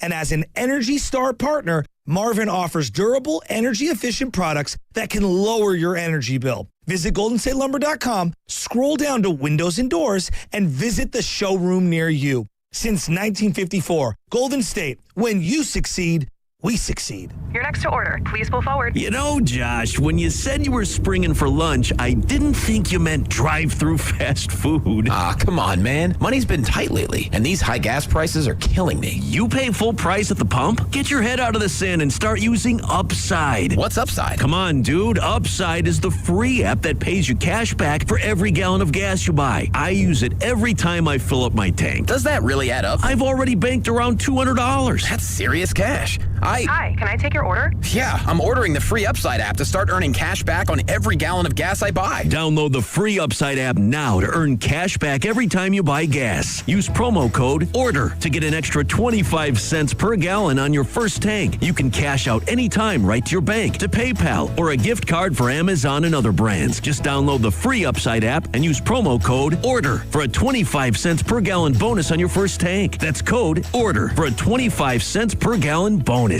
Hey, it's Willard. Legends are built over time. Anyone can have a great game, a lucky season. At Habas Law, generations matter. For Tarek Habas and Nicholas Habas, integrity was learned at the dinner table. And a hard truth, clients are often victimized twice. First by accidents, then by greedy insurance companies. 40 years strong, Omar Tarek, and now Nicholas Habas, generations fighting to make it right. Visit habaslaw.com. Omar Habas is a California licensed attorney. Offices in Northern California, including San Jose. Past results do not guarantee future outcomes. Can I take your coat? Oh, you noticed. Yeah, I found it on eBay from a seller in Vegas. Pre-loved and perfect. She listed it and jackpot. Italian leather, classic trench silhouette. And did you see the braided buckle? Hang on to your claim ticket. Oh, I'll hang on to this forever. Have you been on eBay? There's so many finds. And I bet that diving watch would sell fast. Just saying. Find what you love. Sell what you don't. eBay. Things people love. This is the story of the one. As the purchasing manager at a manufacturing plant, she knows the only thing more important than having the right safety gear is having it there when you need it. That's why she partners with Grainger for auto reordering, so her team members can count on her to have cut-resistant gloves on hand, and each shift can run safely and efficiently. Call 1-800-GRAINGER, click Grainger.com, or just stop by. Grainger, for the ones who get it done. Honey, that flu keeping you up? Did you take NyQuil Intense Flu? Nah, I got this. Okay, I don't got this. Yeah, you need NyQuil Intense Flu. Undo your flu with NyQuil Intense Flu. NyQuil Intense Flu provides powerful relief of your flu symptoms so you can sleep.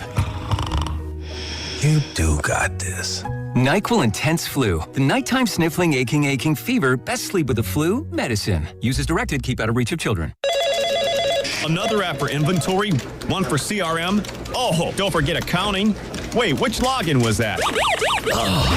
Or you could use Odoo, one fully integrated system that does it all without the hassle. Ditch the app overload. Get everything your business needs on one platform. Try Odoo free today at odoo.com. That's ODOO.com.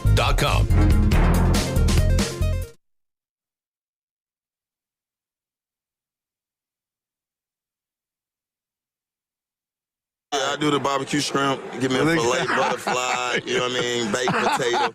Coming to you live from the Laughing Monk Studios. You're listening to Steiny and Guru on 95.7 The Game. All right, thanks, Steve Kerr. Appreciate it. Tonight, the Warriors play the Memphis Grizzlies at Chase Center. 2 more games till the All-Star break. Wow. Tonight against Memphis, Wednesday against San Antonio, and then they have 8 days off. So Doesn't look like Steph Curry or Porzingis is going to play in the next 2 games, which obviously isn't great news for the Warriors, but they did make a move. They traded Kristaps Porzingis for Jonathan Kuminga and Buddy Hield. And by the way, Trace Jackson-Davis with a double-double. You pointed that out in his debut for the Toronto Raptors in 15 minutes, 10 points, 10 rebounds. I've always been a TJD fan, Stoney. I said he can help, and good for him. Yeah, and maybe he'll get a chance to help a contender. Now, former Warrior will be in the building tonight. Ty Jerome. Former Warrior. Ty Jerome. Ooh. Yep. That ought to be fun. Yeah. Carved out a little nice career, right? Who? Ty Jerome for himself. For sure. Started, didn't start it here, but took it to the next level here for sure. Okay, so a lot happened last week with the Golden State Warriors. Obviously, we're football heavy the last couple days, but it's clear that feels like some Warrior fans aren't crazy about the trade for Porzingis and where that leaves the team right now. Right. Mike Dunleavy did talk to the media over the weekend. And I'm going to play the one that got a lot of attention, but we're going to go through it all.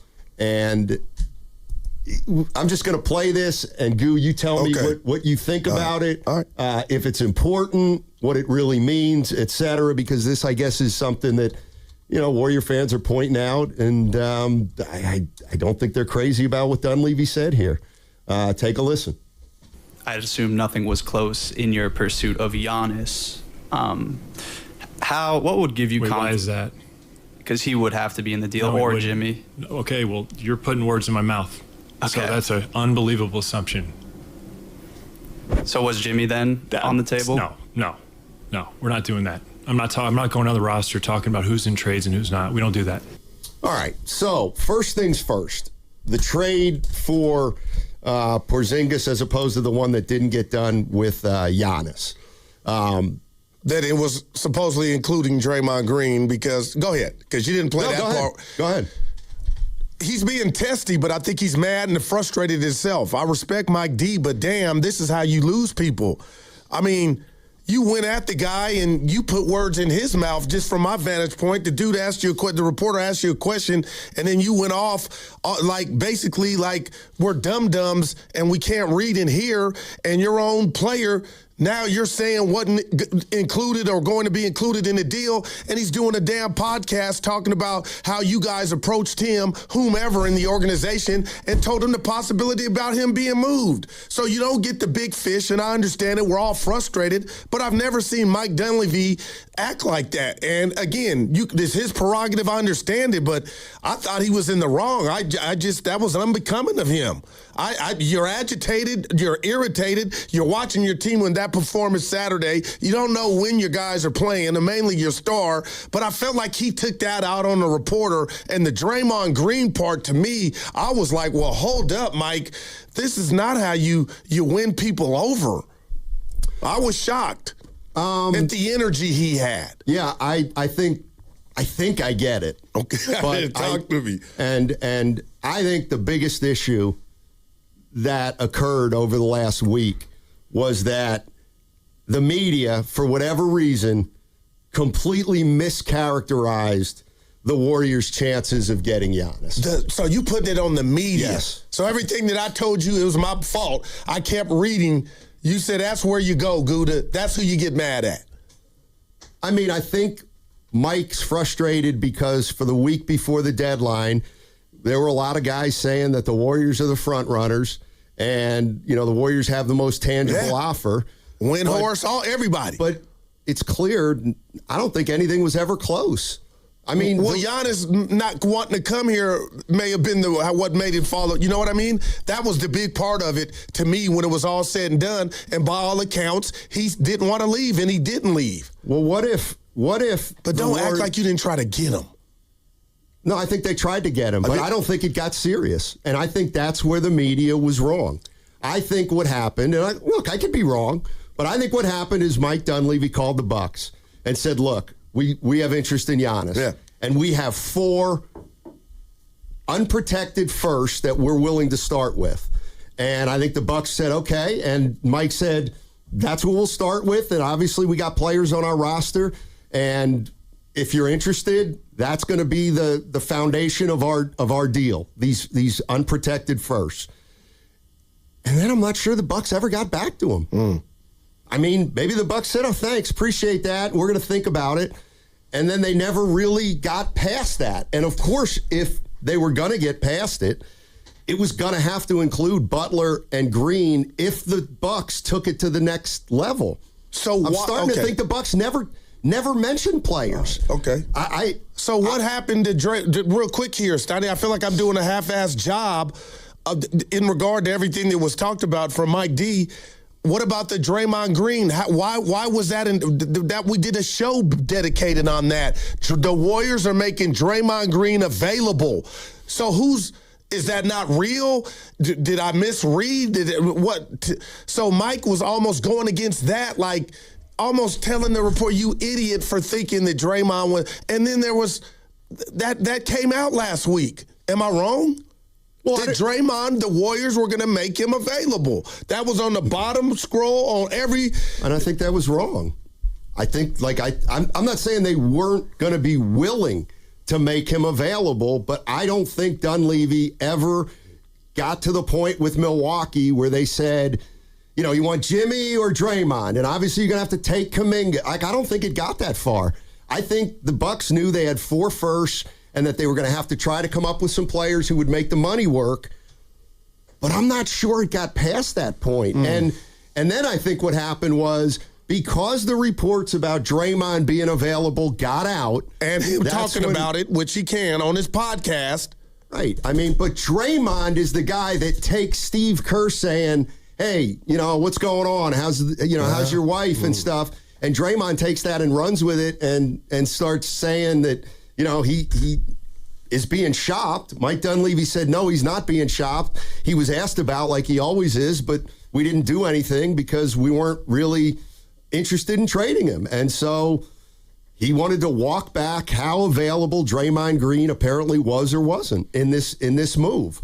And I think Mike Dunleavy is saying that, yes, if the ball would have gone further down the Giannis road, yeah, we would have had to talk about names. But I think what he's saying is it never got past the 4 picks. Okay, let's just say you're right. Let's double back to, and I would love to hear his response on Draymond too, if you got it, Stoney. But okay, you just brought it up. The conversation between the head coach of the Golden State Warriors and one of their one of the guys that built the dynasty.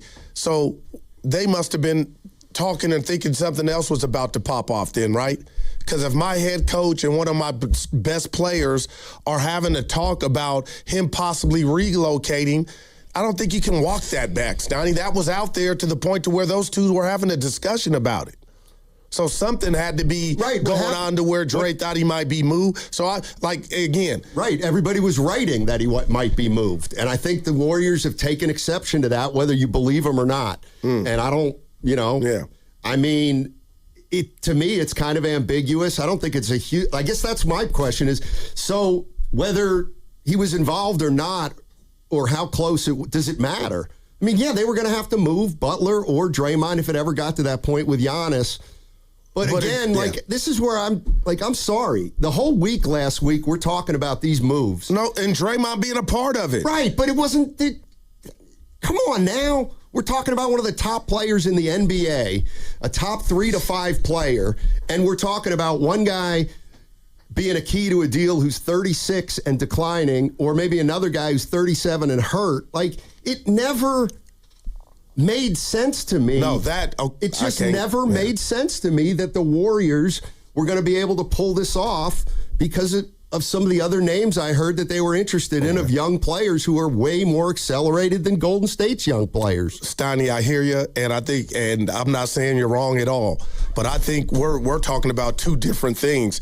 I wonder, and I feel like Mike D, that was frustration from not being able to pull off the Giannis trade. And if you were truly worried about Draymond and him not being a part of any package, you could have said that as soon as that report came out about the Warriors are willing to include Draymond Green in the deal. And now here I go. I guess why I don't like it, Stoney, I don't like it because it reeks of, oh, let me tell Draymond after the fact we didn't move him. We didn't try to move you. Well, the Draymond Green I heard on his podcast sure as hell thought he was going to be moved if a deal popped off. So I'm like, are you trying to appease Dre I to kind of Jedi mind trick all of us and say, no, I got you. But that's why I didn't. Like, you can't control the narrative again. He said, you know what, I kind of want to walk that back. It's too late to walk it back. And I'm sitting there scratching my head as to... Well, he's telling you the reporting was wrong. Yeah. I think that's what Mike Dunleavy was saying, that the reporting was wrong. And that the idea that Draymond was going to be moved was so much further away than anybody thought or realized. And in the week leading up to the deadline...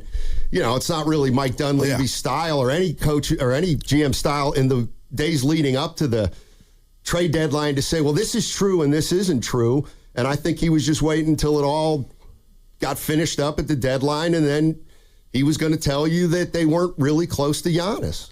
You've been in the business, Donnie, you covered the team. Where did Dre? I'm asking you. So, is it the reporters? How was that intel off? Why did we spend so much time? Not just you and I, the basketball world. Why was that breaking news? I'm asking you, and I'm asking you to cure cancer, but where did that come from? Why was that part of it out there last week? Well, because people looked at. When you say people, who? Reporters? Everybody. It's not hard. If the Warriors were going to make a run at Giannis, it was going to have to include Draymond and or Butler. But guess what? The Bucks apparently gave word to Golden State either through their inaction or inability to call him back and said, we're not interested in Draymond. The Warriors may move Draymond we don't want him. So you can play, like, Dunleavy can play the cat and mouse game all he wants, and I'm not saying he's right or wrong. I think Mike Dunleavy went out there on Friday to make sure that people knew that they weren't as close to Giannis as what it was portrayed as in the days leading up to that, to the deadline. Says you and others. No, but Draymond Green thought he was going to get moved. Well, Draymond, let me tell you what I think. Okay, Draymond Green mistook the Warriors saying, first of all, when the Warriors saw these reports that Draymond was being talked about, at that point, if Dunleavy is thinking, we haven't talked about any specific names. The only thing the Bucks have is that we're willing to give up 4 first-round picks. So they never get back to Draymond, or the Bucks never get back to the Warriors. All right, so then the Warriors still see that it's getting out there that Draymond's available, so they go to Draymond and say, hey, look, this is the situation.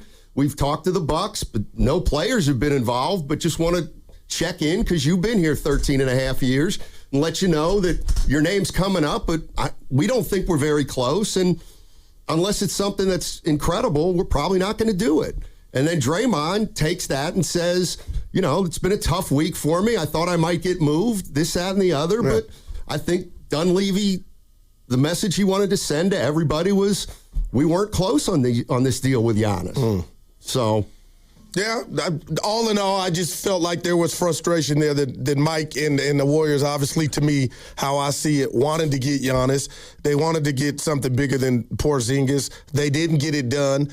If you want to say they were far off, okay. But the bottom line, Stoney, is I sense frustration from a guy, that pulled off the Jimmy Butler trade. And to me, they wanted to, obviously, who wouldn't, get Giannis, and that was a symbolic of frustration to me. Yeah, I think he was frustrated. I think what frustrated him most was that people thought there was a better than even chance of getting Giannis, and I think Dunleavy was sitting in his office in the Bay Area or wherever he was, and he's like, Milwaukee's not really engaging us. They're just not really engaging us. So we can only take that as our players probably don't fit what they want. Well, it's interesting because, I said I want to watch Draymond Green after the rumors. That's what I'll call them, Timex Social Club. All the rumors that were out there that he was a part of, how he would act or react. And, they had a game he played, but I got to be honest, I think he's going to have a response to what Mike said up there yesterday, because according to who you talk to, some people have an opinion like what Dre was that was his right. He was telling his truth. And then now here comes the GM saying another thing to make it look like Dre ran with it. I'm curious to see on his next episode or even after tonight's game, if he's asked about it, how he sees it. Well, we got sound from Draymond's podcast, which came out earlier today or late last night. All right. By the way, the number's 888-957-9570 is the number. What'd you guys make of Mike Dunleavy's press conference about acquiring Kristaps Porzingis and not getting Giannis Antetokounmpo? Would you have a problem with me? And I love people and I love you. I think Mike put Dre in a bad spot by saying, I want to, that narrative, I want to walk that back. Because Dre did what Dre does, told his truth, and that doesn't jive with what Mike was saying. And now people are like, oh, Dre's doing it for attention. No, he wasn't. The dude was humbled, but I thought he put one of his star players in a bad spot. This is Draymond Green on his latest podcast about how this last week went down. When you're not winning, everything becomes a possibility. And so for 13 and a half years, I have not dealt with that. Then I have my conversation with Steve. All right, man, this is real, huh? Like, all right. Then I have a conversation with Mike. He texts me. He said, call me. It's not urgent. Not urgent. Call me when you get a chance. So I'm like, all right, not urgent means I'm not about to get traded. And he asked me about a couple deals. What do you think of this deal? What do you think of that deal? And we talked for quite a while. And then he's like, and by the way, on the Giannis front, obviously we spoke about Giannis. We talked about what picks we'd send him. We haven't talked about really the players that will go into the deal, but obviously if we were to do a deal with Giannis, you or Jimmy would have to be in the trade just to make it work. But what it said to me in that moment was, there's a chance I may get traded for Giannis, because he didn't rule it out. He didn't say, we're not putting you in the deal. So I took that as, all right, it'll probably be me. Future uncertain. Getting traded to Milwaukee. If I'm getting traded to Milwaukee, am I staying in Milwaukee? If I'm not staying in Milwaukee, where I'm going? If I'm only going there for a half a season, is my family coming? What the hell is going on? I don't know. But I also walked away from it like, that's not something I want to keep dealing with. So what is it that I have to do so that I don't have to keep dealing with that thing? Wow. Turn the clock back 10 years. No doubt. That might be one reason. I mean, man, that was a lot there. So Mike Dunleavy should or shouldn't keep Draymond up to date with what's going on? I have no problem with it. We always talk about, are they included or, the communication. It sounds like there's communication there. But, wow, Steiny, I made comments before hearing that sound. But Draymond again is saying, he was in a situation where he thought he would be moved. I would just ask Mike D, and I hear Mike D, but you got to understand your star player sharing that with the public. He thought he was going to get moved, and so did, most of the fan base and media covering the team. So where'd he get that from? But Dre just explained it. I mean, Dre basically said that Dunleavy said no names have been talked about, but we've thrown 4 picks out there. But, it's not hard if you're trading for a guy like Giannis. You can... You know who it's going to have to be for if it ever gets as far as, it's going to get to make a move. 888-957-9570 is the number. What do you all make of Mike Dunleavy's press conference? We're going to talk a lot about it today, and also where the Golden State Warriors are right now in the standings, what the goals are for the rest of this season. Steph Curry going to play in the All-Star game. It looks like he's going to miss the next 2 games. Porzingis probably won't play till after the All-Star break also. So the Warriors have a couple games before the break that they're going to play without 2 of their big boys right now. Yeah, and it's just weird watching the Warriors without Steph, right? I'm sitting here and I'm being real, not being smart. They play their asses off. They play hard, but they're 3 games over. You slip up tonight and you got the Spurs Wednesday. I mean, you're 1 game over going in the break. You're not right now, but Steiny, I'm getting nervous where this thing can go if they can't get Steph back, anytime here soon, and hopefully I'm wrong on that. Yeah, I mean, look, and here's the other thing, and I don't just talking about anything and everything Warrior-wise. You know, if Curry misses the next 2 games, yeah, that means he will have missed 16 of the first 55. Oh, man. And right now, Curry's on a pace to play 58 games, 58, 60 games right now. And, like, that's another thing that I don't know where it fits into the big picture, but, you know, there's 2 things going on at once, and that is Steph's still playing at a pretty high level, but the missed games are becoming more and more of an issue. And when we look at this team and, you know, the idea of still building around Steph when his status gets shakier and shakier the older he gets, I just wonder when it's not worth it anymore. We'll find out, and I'll tell you this, every game that Steph misses after the Jimmy Butler injury, it just shines a light on just how catastrophic that was, not just for Jimmy, but the team, Steiny. When they take the court tonight and host Memphis, I'm going to ask you right now, who is the best Golden State Warrior on this team right now? Who is their best player? I don't know. It's DeAnthony Melton. Okay. And and I love Melt, but after that, we could sit here for a minute and have, 3 or 4 different answers as the second, third, fourth. But Snotty, it's becoming abundantly clear we don't got enough. And that's why they were trying to make a move. And that's why I sensed the frustration from Mike D, man. 888-957-9570 is the number. Warriors back in action tonight. They play the Memphis Grizzlies. No Steph, no Porzingis, obviously no Butler. And, I don't know how they are going to approach the second part of this season because I still think there's a lot on the table for them, and they're still going to have to figure out how to manage Steph and Porzingis and, to a lesser extent, Draymond the rest of the season. If they don't think they can realistically climb up the standings, then what is the last 2 months of this season going to be about? Well, I'll tell you, it was what it was last year. They were in the play-in. So I could make an argument real quick, Donnie, that, okay, that's where you were last year. Yeah, we felt a whole hell of a lot better. Nobody wanted to face the Warriors. That's how I felt. But, man, you're going to laugh here, but when I see Steph on the bench coaching and jumping off the thing, I don't look at a guy that is even remotely thinking, and I could be totally wrong, right? I don't look at a guy that's like, you know what, I'm cool if this thing goes south and think about next year. I'm looking at a guy that's just yearning to get back. But like you said, those missed games are piling up. Yeah, 888-957-9570 is the number. Also, what do you think about Mike Dunleavy bringing up the stat about in the last 75 games, from when the Warriors got Jimmy Butler to when he got hurt, only 4 teams won more games in that year period.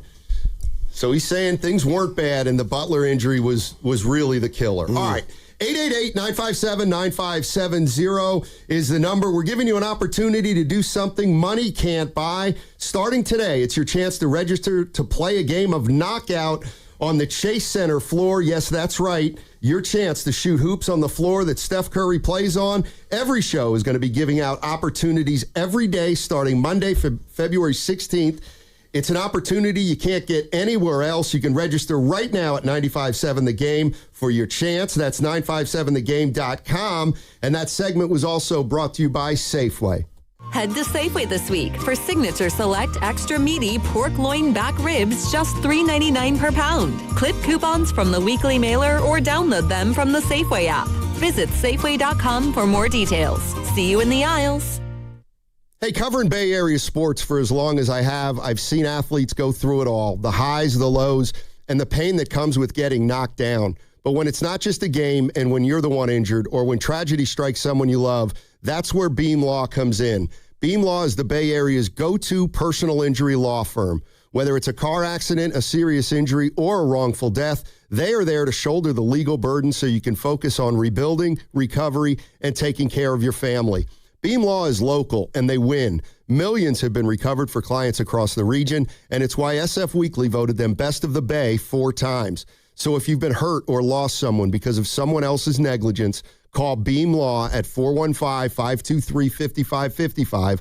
That's 415-523-5555. Or visit hurtinthebay.com. That's hurtinthebay.com, because it's not whether you get knocked down, it's whether you get back up. Beam Law, they've got your back, Bay Area. Tired of hearing scary radio ads about the IRS? Tax Relief Advocates is different.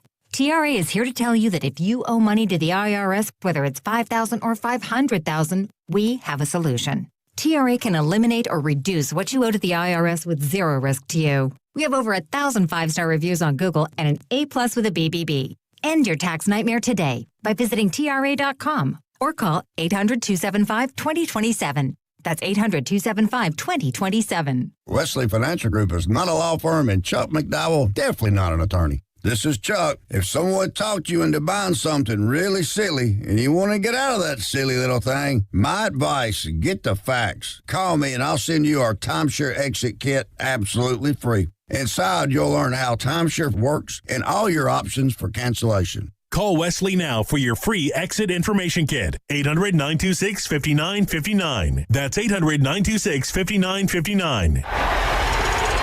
That's another amazing run by Team USA. Mom, think I'll be on Team USA one day? Well, I'll take this one. what? Are you speaking to us? Yes, and to answer your question, anything's possible, especially with Xfinity. So, I can be the best snowboarder ever? Well, I can't guarantee that, but Xfinity can guarantee that your internet price won't change for 5 years. Okay. What if I practice every day? Then maybe you'll be snowboarding for Team USA at the next Olympic Winter Games. And Mom, you'll still be paying the same price for Wi-Fi. Ooh, really stuck the landing there. It's the Xfinity Gold Medal Celebration. Now through February 22nd, get our best price on gig Wi-Fi for 5 years guaranteed, just $50 a month. Plus, get Peacock Premium included for 2 years. That's a $10.99 value per month. Xfinity, imagine that. Proud partner of Team USA. Restrictions apply. Requires paperless billing and auto pay with stored bank account. Taxes and fees extra. Actual speeds vary. 1-877 Cars for Kids. KARS Cards for Kids. 1-877 Cards for Kids. Donate your card today. 1-877 Cars for Kids.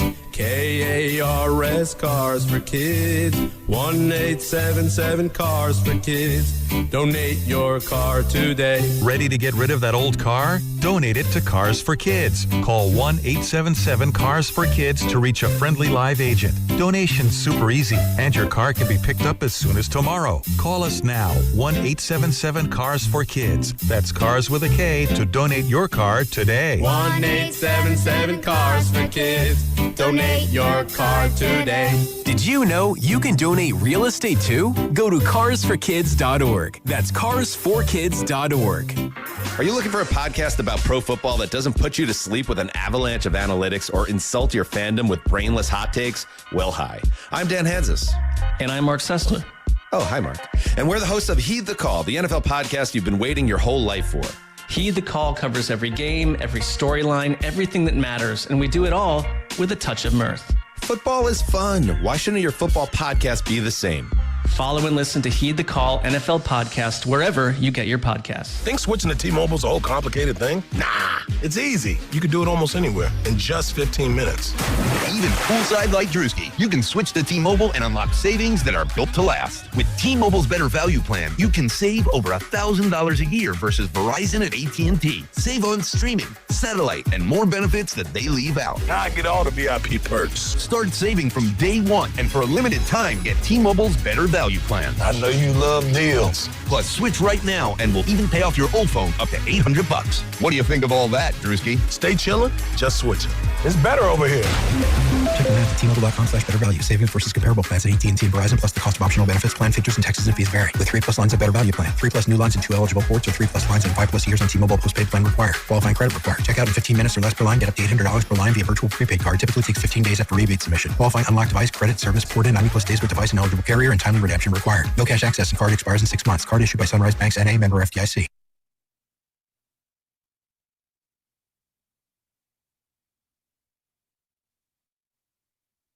We're the most toxic show at the station. This is where he belongs. So we got to keep fighting.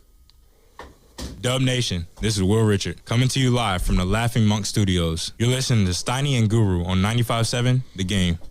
All right, thank you, Will. Appreciate it. Good chance to see Will play tonight against the Memphis Grizzlies. You said you needed to ask me something? So during the Bad Bunny performance, Evan filled me in. There was a wedding. Yeah, a real one. Now that's what I want to talk about. Sure. How do you know it was real? Reports? Just like Draymond was included in the Antetokounmpo trade? Well, those we don't have confirmation of, but I think they did mention after. So the backstory was that couple had invited Bad Bunny to be in their wedding. Oh. Or sorry, Bad Bunny had been in a wedding involved with them, so he then invited them to have their wedding at the Super Bowl. Would you get married at the Super Bowl? Yeah, why not? Either of you? Yeah, probably. I want to be the main event. I don't want to share. Hey, oh, by the way, they're getting married. 2 old hacks. Guru. I want to be Guru. I want to be the center of attention. The bride is the center of attention during a marriage. The bride, not the groom. It's about the bride. It's about both. So you're never. It's about not the unity. The wedding's Steiny. not about you. It was about your partner and the union that you're sharing. Shout out Union City. One of the things that's always beneficial in a relationship, Goo, is you're giving advice. If you don't think about yourself quite as much as maybe you had before you had a relationship. One of the wonderful things about relationships, and I've learned this from many of them. Lay it on me. With men, women, and all friends and family is, you want to be supportive of them. You don't want to steal the limelight. I'm happy for them if it obviously was real. Doesn't sound like you are. No, Sounds like you had a problem with it. No, they had to share the stage. Like, do that. They didn't share it. There is nothing more important than your wedding day. And don't share that. But I get it. And 75 billion people saw that wedding. Right. So I think they were the center of attention. All right. Yeah, Bad Bunny. That after party was probably cracking too. You feel me? I feel you knocking, E.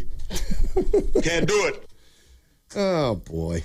Yeah, I think Draymond put Dunleavy in a tricky spot. Nah, I think it's the other way around. Yeah, it's the other way. Hey, Draymond, you want to know what's going on? We're going to try to tell you what's going on and respect you because you've been around here for a while.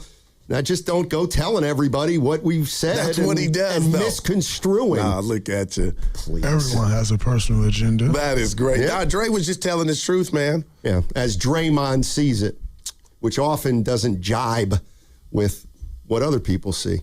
But he had a conversation, and his Nahigian talked to him about how you holding up, how's the missus holding up amidst these rumors. Yeah, and so there, something's percolating. Well, they check in with a lot of players during the week to see how they're doing. That's the other thing. Let's get one Mike Dunleavy here. This is on how close they got to dealing their first rounders. I mean, I feel like I answer this every trade cycle. We're willing to do whatever it takes to improve this team, whether it's young players, first-round picks. We always have been. We always will be, as long as we're into this win-now window, which, was pointed out to me today. Over the last calendar year, we have the 4th best record in the NBA, since Jimmy got traded to when he got hurt. So despite the idea that we're not in the mix, we're fading, all this stuff, the reality is, up until Jimmy got hurt, we were pretty good, and I think we were trending in the right direction. Now we've had to pivot a little bit. I think adding Kristaps can help, but, this group is kind of what it is. Yeah, I would agree, Goo. I think he's a little frustrated, too. Yeah.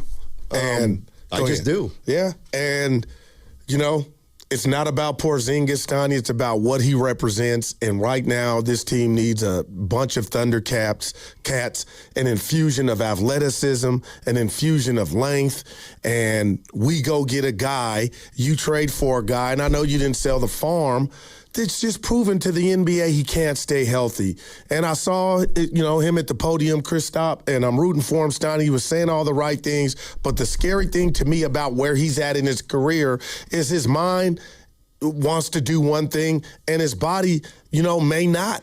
And if you look at the log on his games played, he missed half of half of the season last year, 17 games this year. So, I just don't want to be disappointed to get into where we get 4 games of them and they're good games and you're thinking, okay, what could it be? And you could tell me if I'm being negative, but how do you run from the truth that is his inability to stay on the court for whatever reason now with this immune deficiency disorder he's dealing with? POTS. I mean, I don't have that much of a problem with Porzingis in particular. What I have a problem with right now with the Golden State Warriors is they've got 5 players on their team that just don't play all the time. Al Horford, Draymond Green, Jimmy Butler, Steph Curry, and now Porzingis. I mean, if you can ever get those guys on the floor for an extended period together, you might have a little something. But they have too many players that don't play enough games. And unfortunately, Steph's a part of that. And they can get all the 50-game-a-year players they want, but it's not going to manifest itself into winning unless they can develop some kind of consistency with their lineup and with their stars who need to play more. Now, to be fair, you knew what the sticker tag said about Al Horford. Now, in the playoffs, and I'm assuming we get there's no back-to-back, so I get that. He'll be available every game. But you kind of knew you were getting him. So you're still assuming they're going to make the playoffs? I'm really, truly – I'm not ready to give you the victory lap, but Stoney, I am worried that there is a scenario we don't make it. Like that's on in my life, I thought there was no way that could be. When you brought it up, we were having some fun. I thought you were joking. I'm just watching them play. We're talking about the injuries, the question marks, just the team as a whole. When they're whole, I could see it happening. Then I visualize, could they pull off a Dallas this is me saying this, if somehow they could get into the lottery and defy all odds and get a top pick. But that's not who I am by nature, so. Well, if they make the playoffs, then they're not going to get a lottery I got that, pick. and I would take that. Like, just get me in the office and see what happens. But, I mean, man, when Steph comes back, whenever that day is, hopefully right after the break, and you're going to scoff at this, it's almost criminal what he has to do with this team with what's around him and what's not in regard to help. I mean, they got Butler. They got a replacement for Butler, at least in the short term, if he can play. Draymond Green's still his running mate, which he wants. And there's nothing to do except play the second half of the season and see how many games you can win. Let's go to AJ. AJ is in L.A. AJ. Hey, AJ, what's going on, man? What's going on, man? Man, oh, man. Tell you what, guys, I'm looking forward to the Valkyries coming back. That's where I'm at with the Warriors. Mm-hmm. It's crazy, Like I was listening to like all of the GMs across the league as they were doing their presser for the trade deadline, and it was literally night and day when it came to like the professionalism of their organization. I listened to Onsi over there with Atlanta and how he was speaking on what he did and what he was looking to accomplish versus Bob Myers. And again, night and day, like not Bob Myers, but Dunleavy. And it's sad, man. And it made me think about this because, we've been talking about how, like the young guys that we're not going to talk about who needed a runway to make mistakes and all of that. And that's probably why they haven't been able to reach their levels. But you can almost say the same thing about the Warriors GM and the Warriors coach. Guys never really had the runway to make mistakes as a GM or a head coach. And Steve Kerr came right in and a well-made infrastructure where he really didn't have an opportunity to make mistakes, and he didn't get to coach coach the young guys in high school and AAU to better understand how to maneuver young guys, and this GM who's never been in position to do what he's doing now and speak to the media and handle press and just do the PR aspect. And it just makes me wonder, like how close are we to this entire thing just blowing up? Like, how close? Well, because I think that's probably what we need at this point. I think that's what, and I appreciate your thoughts and the passion. But Stoney, I'm not trying to be negative, man, but I think that's sometimes there's a price to a dynasty. We've talked about that. And if you just sit there and just think about that phrase, the price of a dynasty, it was definitely worth it because you had some good times, right? J.J. Evans, 4 rings. But from my vantage point, through my Warrior glasses right now, today, I feel like we're in the Star Trek Enterprise and there's a glacier or an asteroid, whatever, a big one that we can't avoid. And right now, guys are starting to break down. Jimmy got hurt. Steph's got a knee barking. And you don't have confidence that much if they can make the playoffs. You struck out on trying to change, do a Joan Rivers and get a facelift and bring Giannis in here. And I think that's why Mike was kind of upset or irritated. But for him to think, when the bills come and due, you got a problem with me saying that? No, I would just. I'm not tricking myself anymore, man. Well, you will. When they win tonight against Memphis. No, that ain't enough. Well, you think they're still making the playoffs, so you still think they're in this thing. And if you look who's behind them, that's why I think they're going to, even if they, slip a little bit, I don't think anything is worth anything behind them. You know what I mean? Like last year, who was coming? Oh, the Spurs were coming, and Houston was on their bumper a couple years ago. See, I would argue that, and they have not yet paid the price for the dynasty. Now, that's scary then. Dude, they won a title. They've won 44, 46, and 48 games since they won their title. I know people think that stinks, but it doesn't. They still have not paid the price for the dynasty yet. They're still in, I can't believe I'm saying it, I think they're still in dynasty mode. And so I don't think they have made any really, really difficult choices yet where it's obvious to us they're changing direction. Well, that hasn't happened yet. Well, I thought last week, shame on me, I don't really mean that they did make a harsh decision, looked themselves in the mirror, and said bye-bye to Draymond Green. And, his portion of his career with the Warriors was coming to a head. Now we hear a couple days later that wasn't the case. But I took that as progress on the Warriors front office looking themselves in the mirror like we need more, and we'll use Draymond to get more. But now Mike's telling me something else. I mean, look, and maybe this is just the way I got to put it. Is there anybody else out there that's like me? They didn't have a shot at Giannis. No. They didn't have a shot at him. And the fact that it was built up like they did. There you go. It was built up. I could not understand it. Yeah. I'm good for you, Stoney. I'm with you. It was built up. It was built up like the Empire State Building, and I bought it. You didn't. You're listening to 95.7 The Game, KGMZ FM and HD1 San Francisco and Odyssey Sports Station. Always live on the free Odyssey app and now broadcasting from the Laughing Monk Studios. And that's why I think Dunleavy's nobody got Giannis, Donnie. Exactly. So what does that tell you? In a crazy way, they're disappointed, but nobody had a better. Maybe it wasn't the package. Maybe if there was nothing ever, they were never going to move him, and he was not leaving. Or maybe they were able to add 1 and 1 together, know that the Warriors, all they could do is offer 4 first-round picks, Kuminga, and either Draymond or Butler, and they said, what? No. No, I got you, but they didn't say yes to anybody. That's right. So maybe they weren't close with anybody. I'm just moving forward in this new world we're in regard to media. And Steiny, I don't even know who I'm disappointed at more than myself, but you got to be kidding me. The build up to that, Giannis might be coming here, but now it just feels like propaganda.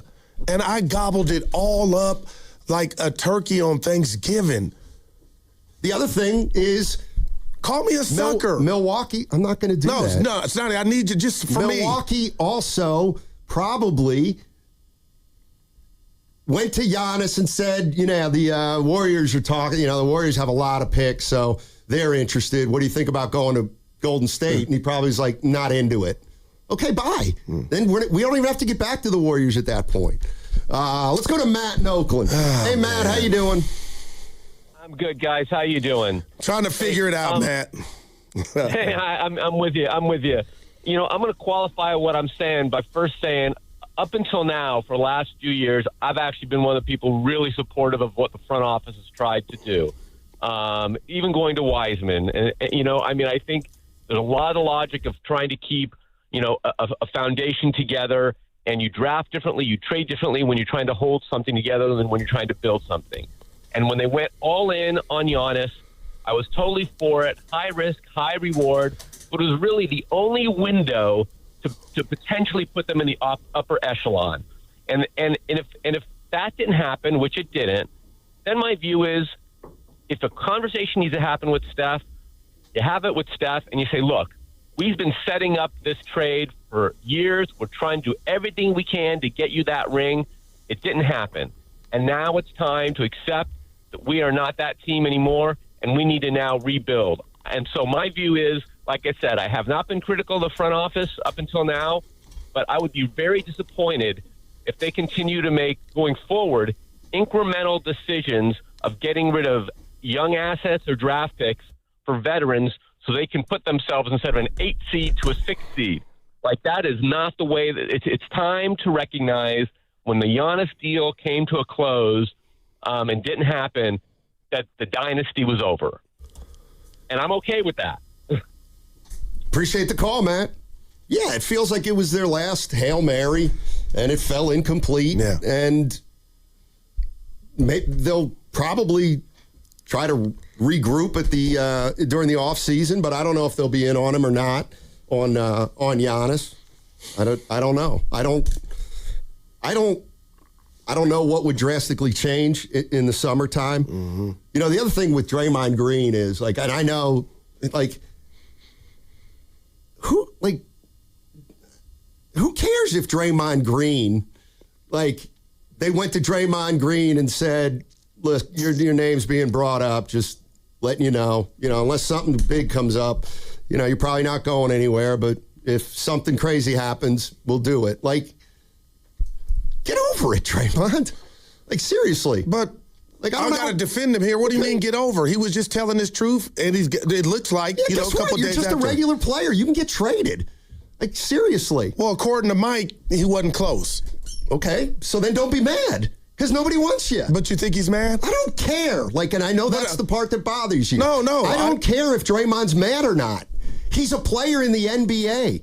He's got declining value. The Warriors are trying to get better. Facts, but he told his truth. Okay, yeah. I don't have a problem. And it looks like there's two different truths. What is it?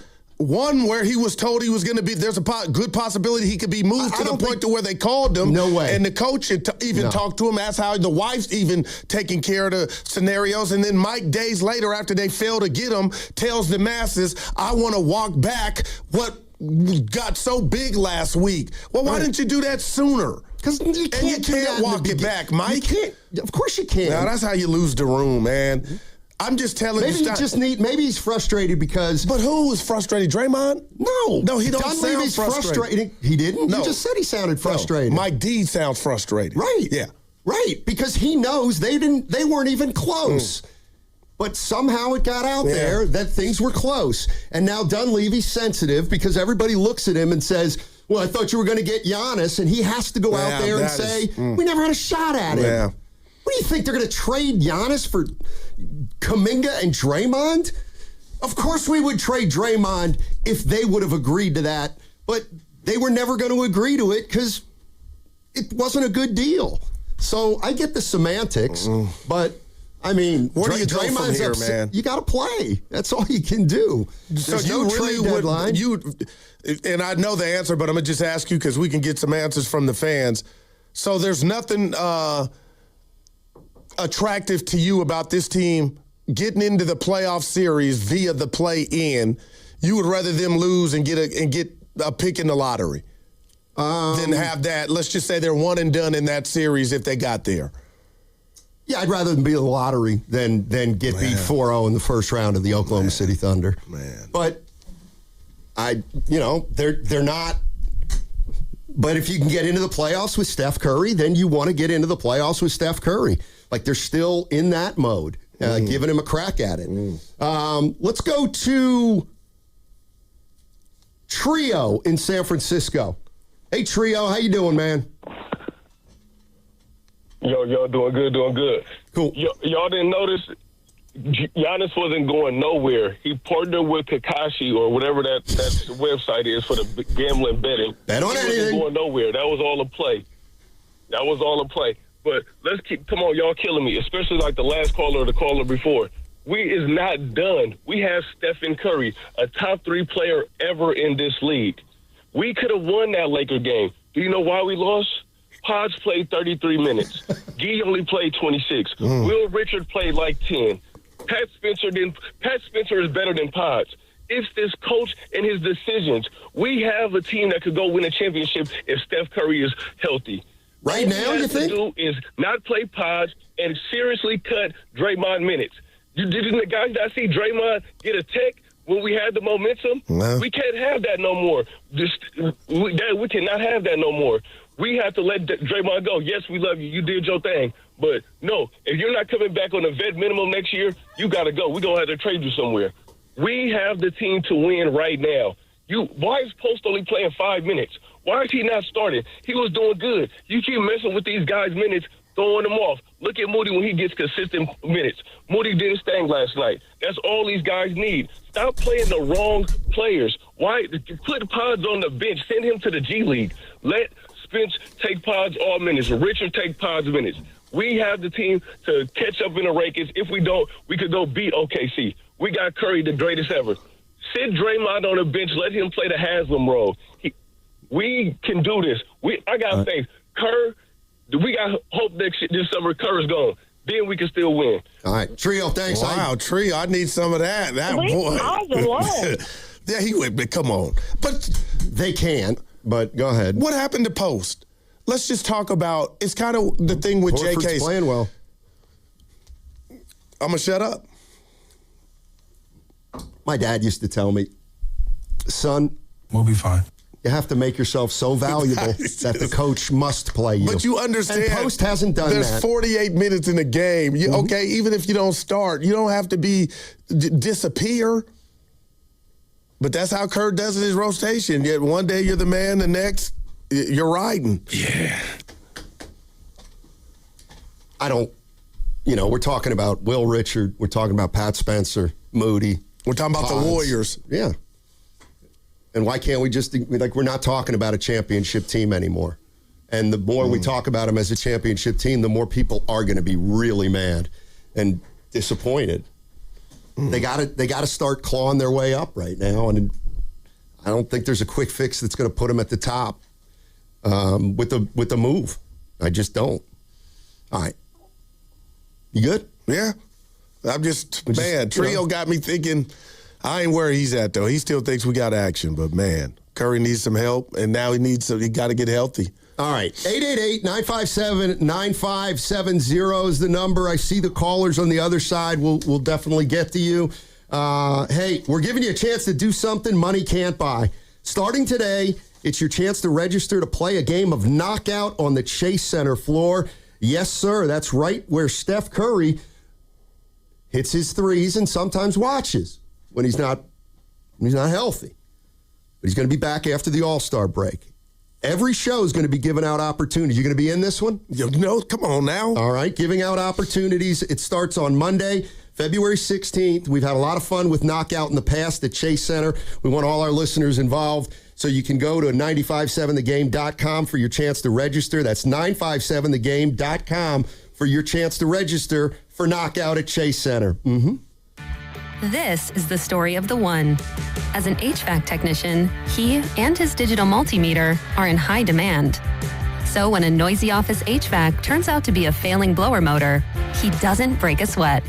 With Grainger's easy-to-use website and product information, he selects the product he needs to keep everything humming right along. Call 1-800-GRAINGER, click Grainger.com, or just stop by. Grainger, for the ones who get it done. Okay, I have to tell you, I was just looking on eBay where I go for all kinds of things I love, and there it was. That hologram trading card. One of the rarest. The last one I needed for my set. Shiny like the... Designer handbag of my dreams. One of a kind. eBay had it, and now everyone's asking, ooh, where'd you get your... Windshield wipers. eBay has all the parts that fit my car. No more annoying... Just beautiful. Millions of finds, each with a story. eBay. Things people love. Visit Friedman's Appliance in Pleasant Hill to see the full selection of Thermador appliances. Thermador provides a range of possibilities, from refrigeration to dishwashers or cooking with steam or convection. Come into Friedman's Appliance, and right now, you can receive up to 3 complimentary gifts with qualifying purchase. See all Thermador appliances displayed beautifully in live working vignettes at Friedman's Appliance in Pleasant Hill and at friedmansappliance.com. 95.7 The Game and Great Clips have teamed up for the new basketball season. We want our listeners to look fresh with a great haircut from Great Clips. Each week, we'll pick a lucky winner to score a gift card. For a chance to win, courtesy of Great Clips, enter online at 957thegame.com. What if you had the smartest Wi-Fi? If you did, it'd be Xfinity, of course, and it'd come with their best state-of-the-art equipment. It would boost speeds to the devices that needed them most, prioritizing your most important connections, whether you were streaming, gaming, or gaming while pretending to work. And it would let you stream 4. That's right, 4 games on one screen. It would even power your mobile connection so you could bring faster, secure Wi-Fi speeds with you where you use it most. It would be proactive and fix problems before you knew you had them. Impressive, right? And it would have security features that protect you from threats at home and online. Kind of like a force field for your life. If you had the smartest Wi-Fi, well, everything would work together seamlessly to keep you connected, no matter what. Xfinity. Imagine that. Restrictions apply. Can I take your coat? Oh, you noticed. Yeah, I found it on eBay from a seller in Vegas. Pre-loved and perfect. She listed it and jackpot. Italian leather, classic trench silhouette. And did you see the braided buckle? Hang on to your claim ticket. Oh, I'll hang on to this forever. Have you been on eBay? There's so many finds. And I bet that diving watch would sell fast. Just saying. Find what you love, sell what you don't. eBay. Things people love. Hi, I'm Chef Franklin Becker. You know the jingle. Now discover the facts about Ozempic, a GLP-1. There's only one FDA-approved Ozempic made by Novo Nordisk. Learn about the real thing. Talk to your healthcare professional today. Call 1-833-OZEMPIC or visit Ozempic.com to view the medication guide and to learn more about Ozempic. Semaglutide injection 0.5, 1, and 2 milligrams.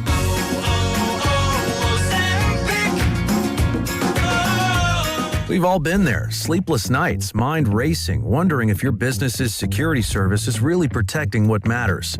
At Bay Alarm, we can put your security insecurities to bed. Video security, burglar alarms, fire alarms, access control, 24/7 monitoring, and more. Our advanced technology and personalized support ensure you can rest easy, knowing we're here for you, your people, and your business. Visit bayalarm.com to talk to a local security expert. Bay Alarm, we got you.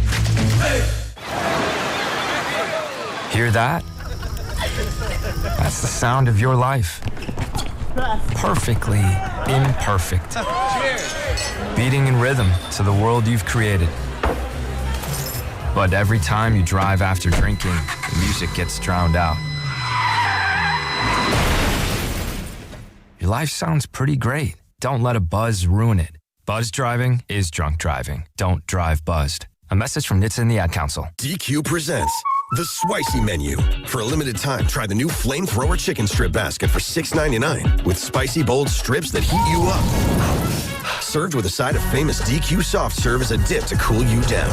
That's right, dip those spicy chicken strips right into soft serve. Plus fries and toast, all for just $6.99. And add a new pineapple lemonade sparkler or cooler made with tahini. It's the limited time only Swicy menu. Get it delivered in the DQ app. Happy tastes good. Participation may vary. Welcome back to Winter Hack Radio, the place for clever hacks to survive the season. Icy driveway? Well, try spreading sand or birdseed to help with traction.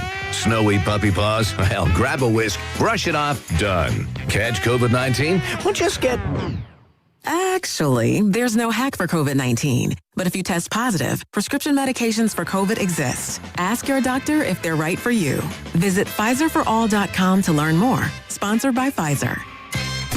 In a world in need of a hero, one man rises to the challenge in style. He is... just driving the kids to soccer practice. Make every day feel epic in the all-new Hyundai Palisade Hybrid with up to an EPA estimated 619 miles of range on select trims, advanced tech, and class-leading interior space. Visit HyundaiUSA.com or call 562-314-4603 for more details. And hey, come on, no cleats on the seats.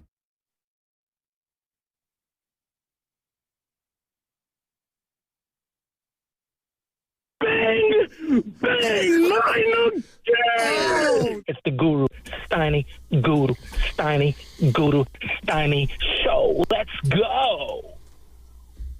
Jonathan Kuminga won't make his Hawks debut till after the All-Star break. Jonathan Kuminga, because of his knee issue. So what, next Thursday, like Porzingis, so we're hoping, right? Yeah. And by the way, you know who had a magical season? The Seahawks. Yeah. That was a magical Where'd that season. come from? You're right. I just was thinking about they didn't lose a game by more than 3 points or something. What about what I said during the break? What if you're the Rams? How you feeling? I mean, they went toe-to-toe with them, and if one certain somebody catches a punt, maybe you win that game. But my point being is, you put up points against that defense that's a monster, unlike the Niners who couldn't score in 2 games against them. So if you're Rams, you're feeling better than the Niners are about that Seattle win. I guess is my point. 888-957-9570 is the number. Let's tell you what, Leroy in Oakland. Lee. Get us started on this segment, Leroy. What's up, buddy?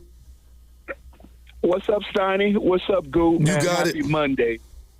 Same to you. So when I listened to that cut from Dunleavy, I mean, he was really, really frustrated. And I'm going, okay, I always try to have a different take because you guys' takes are so wonderful and they should stand alone. And I think the fans should be like, okay, let me try to find something different.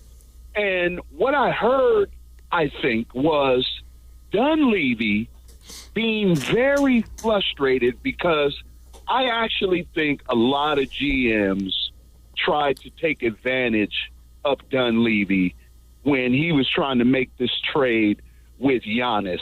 I really do. And maybe it was they tried to take advantage of him because his inexperience, or maybe he just sounded too desperate. And here's what I mean. Okay, I'm going to have to give up either or Butler or Draymond. And they went, okay, boy, he's willing enough to give up the farm. All these first-round pick and either Butler or Draymond. Hey, let's see if we can get him to give up both. Butler, Draymond, and those picks. And I think, Dunleavy went, wait a minute. Now y'all asking for too much, man. Forget all of this stuff. So I actually think he's frustrated because, I think they tried to take advantage of him and they wanted more than people are letting on. I think they wanted Draymond and Butler and the picks and Moody and Kuminga and all that. So that's just my opinion on it, guys. We love you, baby. Appreciate it, Leroy. I got a question for you. Okay. And this is old hat, but do you think Draymond's employer or Mike D kind of wishes he wouldn't have just said what he said on this new latest episode on this podcast about how it went down and what was talked about? I mean, honestly, would you have a problem with it? I think I would. I don't really see where Draymond I didn't say he did anything wrong. Totally contradicted him, Dunleavy. But just, he called me about the trade. That stuff. I'm like, if I'm Mike, I'm like, damn, Dre, you ain't got to. I don't know. I mean, look, what did he say? Draymond's an open book, so that's what we deal with. This is Dunleavy on where we go from here. Is he excited about the second half of the season? I'm interested to see how it goes. I think this addition for us could be really good, similar to the addition to Jimmy, the way he gave us a boost. I think this is similar. Maybe not to that level. We certainly took off, but I'd say I'm not sure on their expectations just because, we got to get healthy. Steph's been out. We got to get him back, and we got to get some things right. But, I'm anxious and interested. I don't really have expectations because it's kind of an unknown for us, and in some ways I think it'll be kind of fun, but I know we'll be really competitive. I know we'll fight, and we'll see where the chips fall. Man, where do I start? No expectations. I mean, if that doesn't say everything, wow, that's staggering. So we just playing, huh? Just wow. Nobody has a plan, huh? No expectations? We just playing, huh, Stoney? Well, what would your expectations be for a team that lost its second best player and their best player is hurt and they acquired a player who's also hurt? That would be my expectation, to not do that. But we'll see. Austin is in San Jose. Our man. What's going on, Austin? How you doing, man? Hey, fellas. Hey, good morning. Can you guys hear me? Yes, sir. Mm-hmm. Oh, good. Listen, great show last week. I just want to say that, guys. Enjoyed the Radio Row. Thank you. Interviews. You guys did a great job. I just want to say that real quick. Hey, listen, I think you guys are trying to make the best of a bad situation. Let's just take away the name Dunleavy. I think we get caught up in who he is and what he was. And let's just say Joe Smo was the GM and it wasn't Dunleavy. I just look at the pattern of what I've seen with the JK situation and then going into the trade deadline. And by the way, you guys I think, Steiny, you keep alluding to the fans. The fans didn't create this drama. The Warriors put this out there, and I don't think it was by accident that the fans were sold that the Warriors were all in on Giannis, and they were going to do, So I think the fans were only reacting to what was out there, regardless of who in the media put it out there. I actually think the Warriors had as much to do with that as anybody else. I think they had a lot to do with what was out in the media. But second to that, I would say that this is just a pattern that I think of fans saying, what's really going on with the front office? More importantly, what's the direction of the team? Fans aren't dumb. They know the product isn't very good right now. So regardless of how you want to spin it, there is no spin, guys. Dunleavy, how is this deal going to go down if Jimmy or Dre wasn't included? Okay, that's what the reporter was asking. He said, hey, you're calling us dumb. Now you're saying there was never really a close deal. And so if those guys were never in the trade horizon, how is that deal going to happen? So I think Dunleavy's kind of playing with logic here. So I don't think there's any way to spin this, Steiny. If he looks bad, I honestly don't think, and here's where I'm going to differ from everybody. I never believed that the Giannis trade was real. I didn't believe that they would really go all in on him. I think it was pure theater. I think it was all theater, and I even wondered if the Draymond thing was real. It feels to me like this is a massive PR campaign to convince the fans they're all in. And finally, look what they settled with. They settled with a hurt guy. I mean, we don't know what he's going to be, and it's not really been him. It's not his fault he got traded here. But they did settle for a guy that honestly can't play. So what are the fans supposed to think, guys? That's kind of my input. Appreciate the time. I appreciate it. Appreciate it, yeah. And I agree with a lot of what he said, Stoney, especially that part about Mike saying nothing was imminent or close, but all that steam had gained momentum like a locomotive on a good track. And we're sitting here like, okay, yeah, I bit, but I'm supposed to not trust the reporters and where's this information coming from? And I thought the Warriors had something to do with it, but I did feel like Mike was, kind of talking down to everybody like, nah, you guys should have had the foresight to see that we weren't even close. And his star player saying something else, one of the star players. So I'm with Austin on that, but I will disagree with Austin. What's all this dog and pony stuff getting Warrior fans? Like, we're more disappointed now than before we heard we were in on Giannis. It was hope, but I don't think the Warriors are playing to try to, hey, let's just trick them and make it look like we're in, because now you got a bunch of hurt, desperate fans just from that alone. Forget the bad product on the court. Like, what did that get the Warriors? That Giannis, I don't feel any better. I feel worse. I mean, I think there's some stuff that people might be forgetting, and it's that if Brian Windhorst is talking to Minnesota and somebody in their front office, or he's talking to Miami and somebody in their front office, and somebody in that front office says, man, it looks like the Warriors are serious about this Giannis, like that will get reported. League sources say the Warriors are heavy in on Giannis. And then if somebody in Miami or another city says, I think the Warriors are the front runners right now, guess what? That will be reported. Source. NBA source says Warriors front runner. It might not have been Dunleavy or Lacob. It might have been somebody on another team that was dealing with the Bucks, and the Bucks were using the Warriors as leverage even if they didn't have any interest in making the trade. I get the sense that's how this all works. So let's go to Mike. Mike's in Toronto. Hey, Mike. What's going on, man? Hey, guys. How are you? I'm good. How about you, guys? Okay. Say hello to TJD for us when you see him. Yeah, for sure. He had a good game. Yep.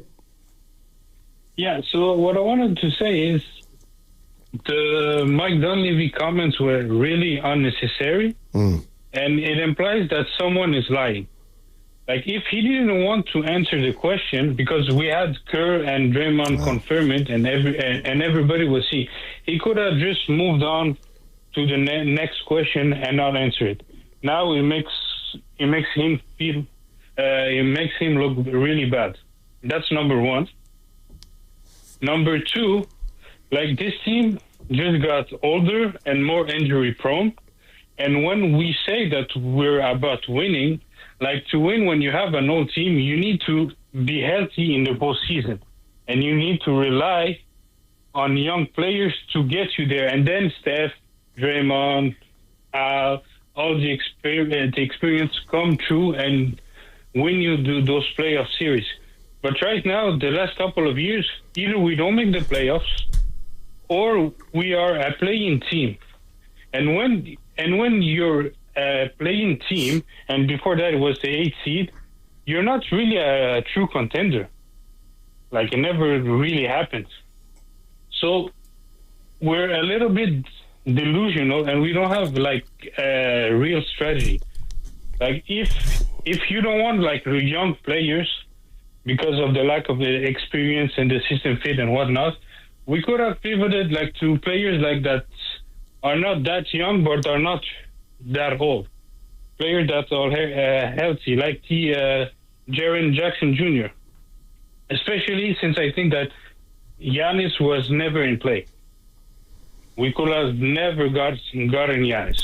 Well, and that's, Mike, and thanks for the call, and that's the other thing. I mean, did their over-pursuit or pursuit of Giannis take them out of other guys that they may have wanted?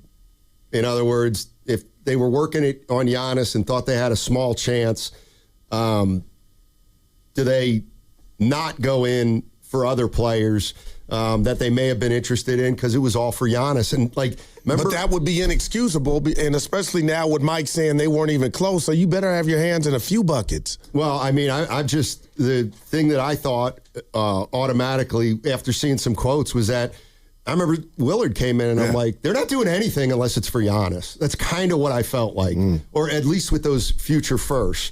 But after hearing Mike's comments, do you still feel that way?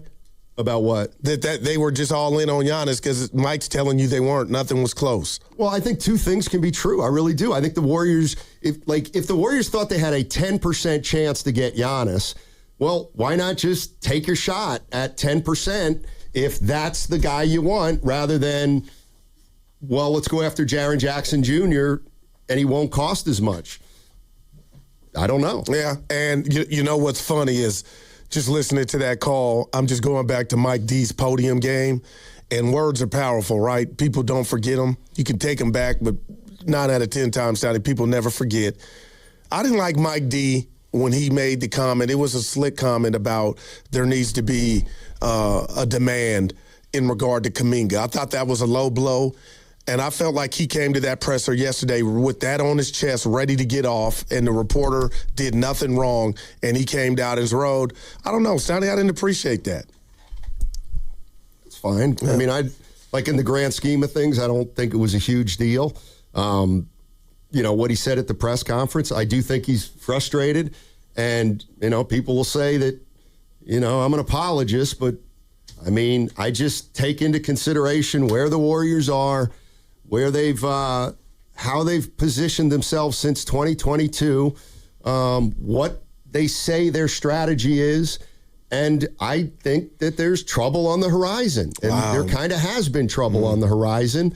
And Butler came here and changed things. The Warriors won more games after Butler got here, but once Butler got hurt, it changes everything. It just does. And there's no solution for losing a Jimmy Butler halfway through the year and thinking you can still be the kind of competitive team that you were with him. Speaking of that word, Mike's a competitor, right? Mike Dunleavy, he played in the league. Steiner, you think that was pressure getting to him too? Because that was out of character for him. And I'm wondering, man, is that coming from Lacob? But if they were working to try to get something done and couldn't get it done, okay, yeah, you're disappointed. But the way I feel like he took that out on the reporter and basically told everybody why there was nothing there. I'm paraphrasing now, Steiny, on how it sounded to me. Like, Guru, why would you believe that? Well, a whole hell of a lot of people did, but I'm just wondering if he's feeling it. I think what he's feeling is that he thinks that people thought they had a great shot at Giannis, and he didn't think it was a great shot, and he just wanted to clear that up. Because I think during the week when the Warriors were involved in every Giannis rumor, if he knows deep down that they didn't have as much action as people thought, then he knew that it wasn't a possibility like people were thinking it was. And he just wanted to set the record straight. Let's go to Filmo. Our man. Filmo Mike. What's up, Filmo? Yo. What's up, baby? Hey, what's up with it, man? Man, happy Super Bowl weekend, man. That was fun. Yes, sir. Anyway, though, my rat on the table brought to you by Atco Pest Control. Feel me? We didn't have that package back. First of all, dude said delusional from Toronto. My Punjabi brother, my sis brother. He said, "Yeah, but we're delusional. We didn't have no package to get Giannis. What were we smoking? We were smoking some good A1 whatever." But Mike, that was Windhorse. Mike, real quick, I can go back.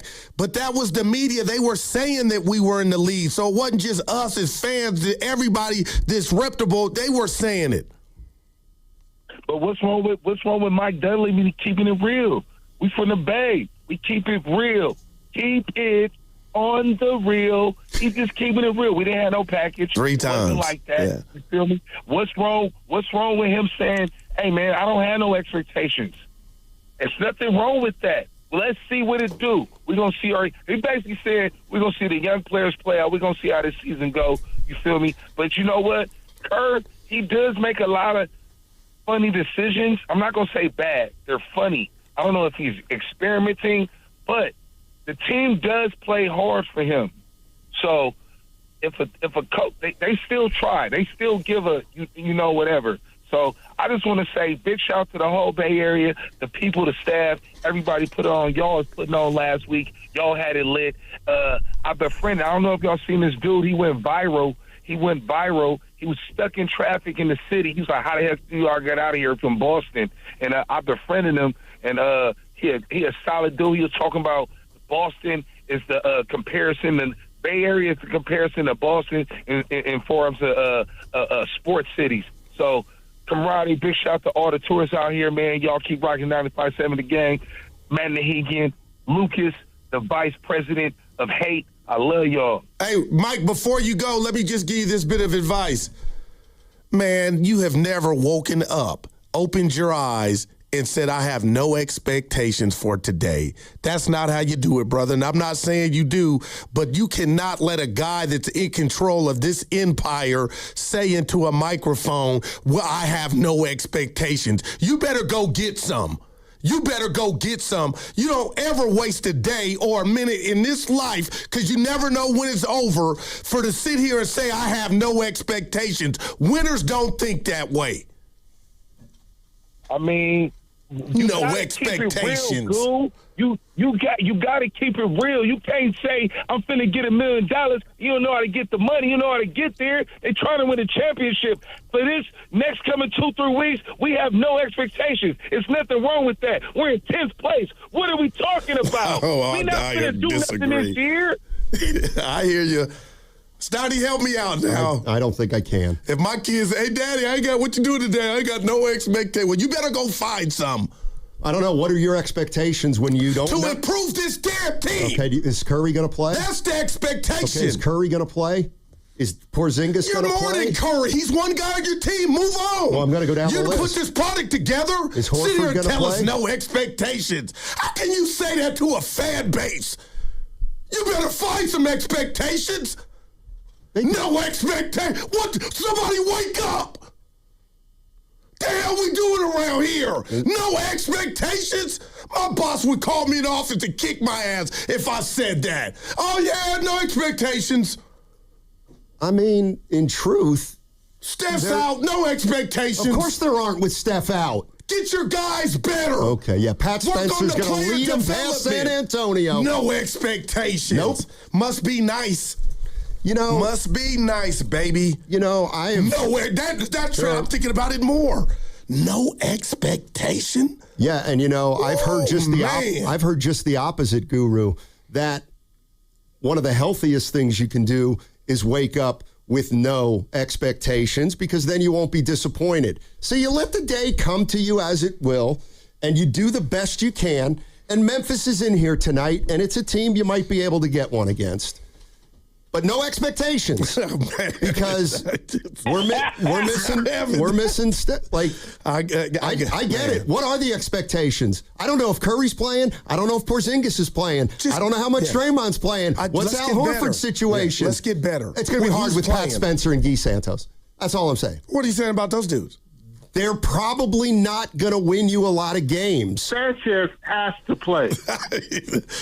Man, I hear you, man. Some of y'all got to get over it. It ain't 2021 anymore. I know you. Grow up. Yeah, you didn't like that. Didn't no like expectations. What? I love it. Nah. I love it because someone is finally not saying, well, we're going to win a title if we can with Steph. That's a joke. If our boss walked in here or led our meeting off with, you know what, guys? I ain't got no expectation for you.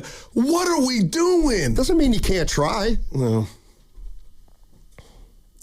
It's just a feeling. And I hope you're wrong, but if I'm you're probably saying not, this is going to get worse, of course I don't it will. know what that looks like. Like, that's Halloween Fright Night for me. Okay, well, let's just look at it realistically. They won 44, 46, and 48 games the last 3 years. Are they winning 48 this year? The answer is no. Well, I owe you something. Okay, yeah. Let's go to, I think they're going to win 42. Well... I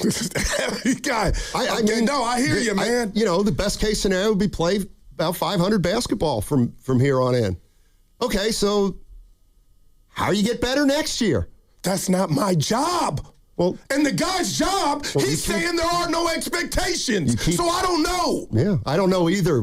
Because what's happened is the idea of doing everything and anything for Steph has now become a very tenuous endeavor because he's showing his age.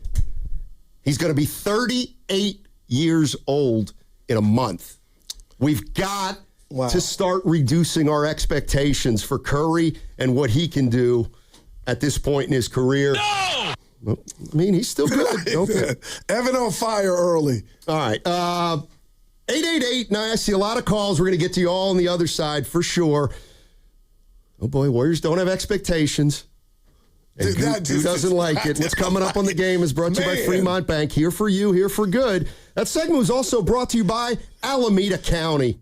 Ready to shoot your shot? Join the Alameda County team and make a real impact. With strong support, expert training, and flexible schedules, this is your chance to lead and grow. Don't sit on the sidelines. Apply now at acjobs.org. Alameda County, our community, your purpose. Finding great candidates to hire can be like, well, trying to find a needle in a haystack, but not with ZipRecruiter. Its powerful technology actively finds and invites qualified candidates to apply to your job. So while other companies might deliver a lot of hay, ZipRecruiter finds you the needle in the haystack. See why 4 out of 5 employers who post a job on ZipRecruiter get a quality candidate within the first day. Try ZipRecruiter for free at ZipRecruiter.com/free. That's ZipRecruiter.com/free. ZipRecruiter. This is Larry Fleck, owner of the Floor Store. I'm excited to announce our President's Day sale is here. Get up to 50% off store-wide, 2 years free financing, and we pay your sales tax. Monumental savings on every floor. The Floor Store, your Bay Area flooring authority.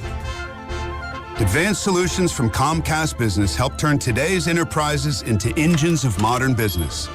It's how retailers become logistics mastering, supply chain transforming, seamlessly restocking, frictionless paying favorite shopping destinations. Thank you for shopping. And how nationwide restaurants become customer focusing, touchscreen ordering, second window, please, rapidly customizing, quick serving eateries. It's how we turn financial firms into market tracking, client servicing, cyber securing economic engines. Loan approved. Congratulations. And how hospitals become the patient scanning, data managing, welcome to the worlding, life-changing healthcare facilities that we all depend on. With leading networking and connectivity, advanced cybersecurity, and expert partnership, Comcast Business is powering the engine of modern business. Powering possibilities. Restrictions apply. All right, I need avocados, bananas, salad, steak. Wow, does your grocery list have multiple pages? No, but I skipped lunch, so now it's like my stomach is doing the grocery shopping. And besides, I'm earning cash back with Upside. Upside? What's that? Hold up, you haven't heard of it? Upside is a free app that gets you cash back when you shop at gas stations, grocery stores, and restaurants. And they added Lucky and Food Max stores, so we're pretty much covered wherever we go. All those stores? Yep, so not only are we getting a great deal on groceries, now we can earn cash back as well. Okay, downloading Upside. Now let me copy your grocery list. Great news! Lucky and Food Max are now on Upside. Download the Upside app and use the promo code SAVE9 to earn a 10% cashback bonus on your first grocery purchase. That's promo code SAVE9 for a 10% cashback bonus. Use promo code SAVE9.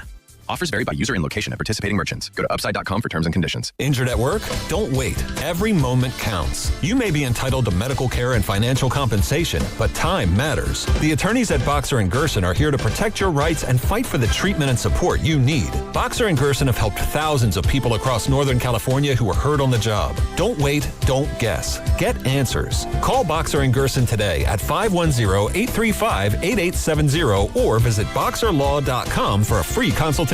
Boxer & Gerson, your life is worth the fight. What if the greatest player on the court wasn't who you expected? This February, get ready for heart, hustle, and a whole new kind of hero in Sony's GOAT, the animated sports adventure for the whole family. From the team behind Unforgettable Stories and executive produced by Steph Curry comes a movie about believing in yourself, defying the odds, and proving that greatness can come from anywhere. Don't miss Sony's GOAT, exclusively in movie theaters February 13th. Bring the family, feel the fun, and witness the rise of a true GOAT. GOAT, rated PG, only in theaters February 13th. Home equity. Across America, there's $30 trillion of it sitting in homes, already earned, already yours. But for most homeowners, it's not easy to access. Until now. Unlock's home equity agreements help you unlock your equity without the usual headaches. For flexibility, for possibilities, for the things that actually matter to you.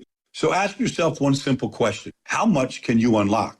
Find out at unlock.com/home. Terms and conditions apply. Not all homeowners will qualify. Use home equity responsibly. Presenting a Gain Flings love story. Dear love of my life, we were on the 12B bus this morning when I caught a whiff. A scent so fresh, so life-changing, I had to find its source. Alas, I didn't know if you were the woman in the pink freshly washed cardigan or the retired mailman next to me, but I knew one of you was my soulmate. Ah, the scent of Gain Flings.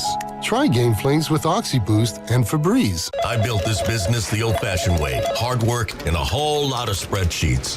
Yeah, about that, I upgraded us to Odoo. Odoo puts everything we need, sales, inventory, accounting, on one connected platform. No more juggling systems, no more headaches. So it all works together? Exactly. Odoo is the all-in-one business software that makes running and passing on a business easier than ever. Take your business into the next generation. Try Odoo free at odoo.com. That's ODOO.com. In Oakland, morning fog, then cloudy with a high of 65. Weather brought to you by Duke's Mayo. Welcome to Duke's Mayo Country, where the mayo is so smooth and creamy, it makes every bite better. Duke's Mayo. Look for the yellow lid.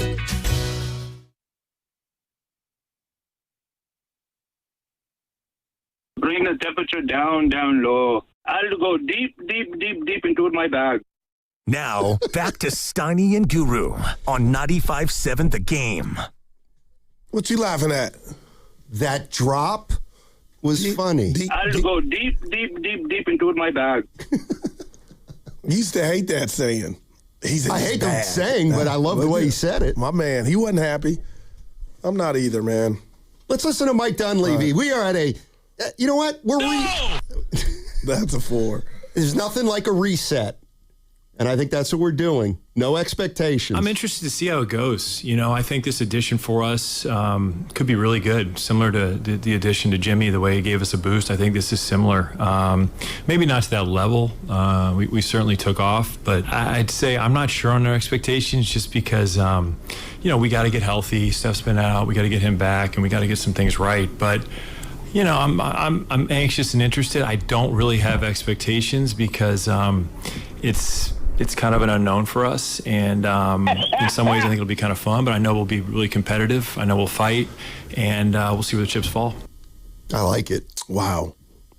The more I hear it, it's just like, it's setting me off. Yeah, we'll see. I know. I like, man. One of the reasons they don't have expectations is because I think they know they're not a great team. I'm sure Joe Lacob wouldn't say into a microphone, I don't have any expectations. They could be bad expectations, but you got to have some. I don't know what the advantage is of saying our expectation is to get to the Western Conference Finals when it's preposterous to get that far. Well, I don't know why saying you could have kept that to yourself. No, but he's an open guy. Yeah. Dunleavy wants to, you know, let the fans in on what's going on. Can I just say where I am on all this? Yeah. Well, I just feel like it's kind of unfair to Lacob and Dunleavy. What part? Just you all expecting this thing to keep rising till eternity. And if you look at this team objectively, they've got 2 players who are old. One's hurt. They got a 3rd player who's old, who's declining. They put themselves in this position because, you know, they wanted to get another title for Steph, and it's left them here. And I'm sorry, there's no easy fix here. And if you want to say that I'm giving them a little more grace because they've won 4 titles, that's fine, because I do. I absolutely do. And you know, I'm not crazy about the way they've gone about the last 2 or 3 years, but they made their intentions very clear, and it felt like a big portion of the fan base was okay with it, and I think they were. But when things change and when Steph gets hurt and Butler gets hurt, you do start looking at this team and realizing they've got an overwhelming number of shortcomings that they're probably not going to be able to solve in half a year. And I didn't tell you this, and I hear you, and I'm being patient, but everything you just set out, and you did it brilliantly, why the hell is Kristaps Porzingis on this team? Well, I was thinking about that. The ages of the stars that are rotting around us, why this was the last place. Unless this is a money dump, and I really believe it is, because I really believe, Steiny, and I'm rooting for Porzingis, especially now that he's a Warrior and the man, the person. I just don't believe he's going to ever be able to remain healthy. And hearing him talk, and he wants to, sometimes you just can't control things, man. So I'm just thinking to myself, okay, no expectations. Now we hear that today. Well, what was that about? Unless it wasn't about the money dump. But to get here and sit here and have Warriors fans get excited about a guy that can't, we got enough of that if, and you go bring him in, it's just a head scratcher. Well, I don't find it a head scratcher. I don't. I find it, there's a player that the Warriors wanted to trade, Jonathan Kuminga, who didn't have a ton of value around the league, whether we like it or not. And what the Warriors were able to get was a player, an older version of Kuminga who's got some injury history. Like, here's the thing. If you take Giannis out of the equation, if you can convince yourself that they were never in on Giannis, which I don't think they were seriously, and you say, well, okay, what are we left with? Warriors traded Kuminga for Porzingis. I'd be like, that's fine. That's fine. Maybe Porzingis will be healthier than he's ever been. Kuminga was giving us a 0. Exactly. But if you break that down and not fault or slight the player, I'm not saying you're doing it, and just understand everybody is responsible for Kuminga's lack of development and growth. Just the fact that he got to a 0 is part of my story, too. That's a failure on both parties. And you are right. He got you nothing, but everybody has a hand in why Kuminga's development got to the point to where they had to move him for basically nothing. Well, I can't say basically nothing. I have to see the guy's played at various points in his career. When he's played, he's been pretty good. If he starts playing for the Warriors right now and plays consistently, he'll probably help. Right. If he doesn't, then he's probably not going to help. But this move doesn't reek of light years.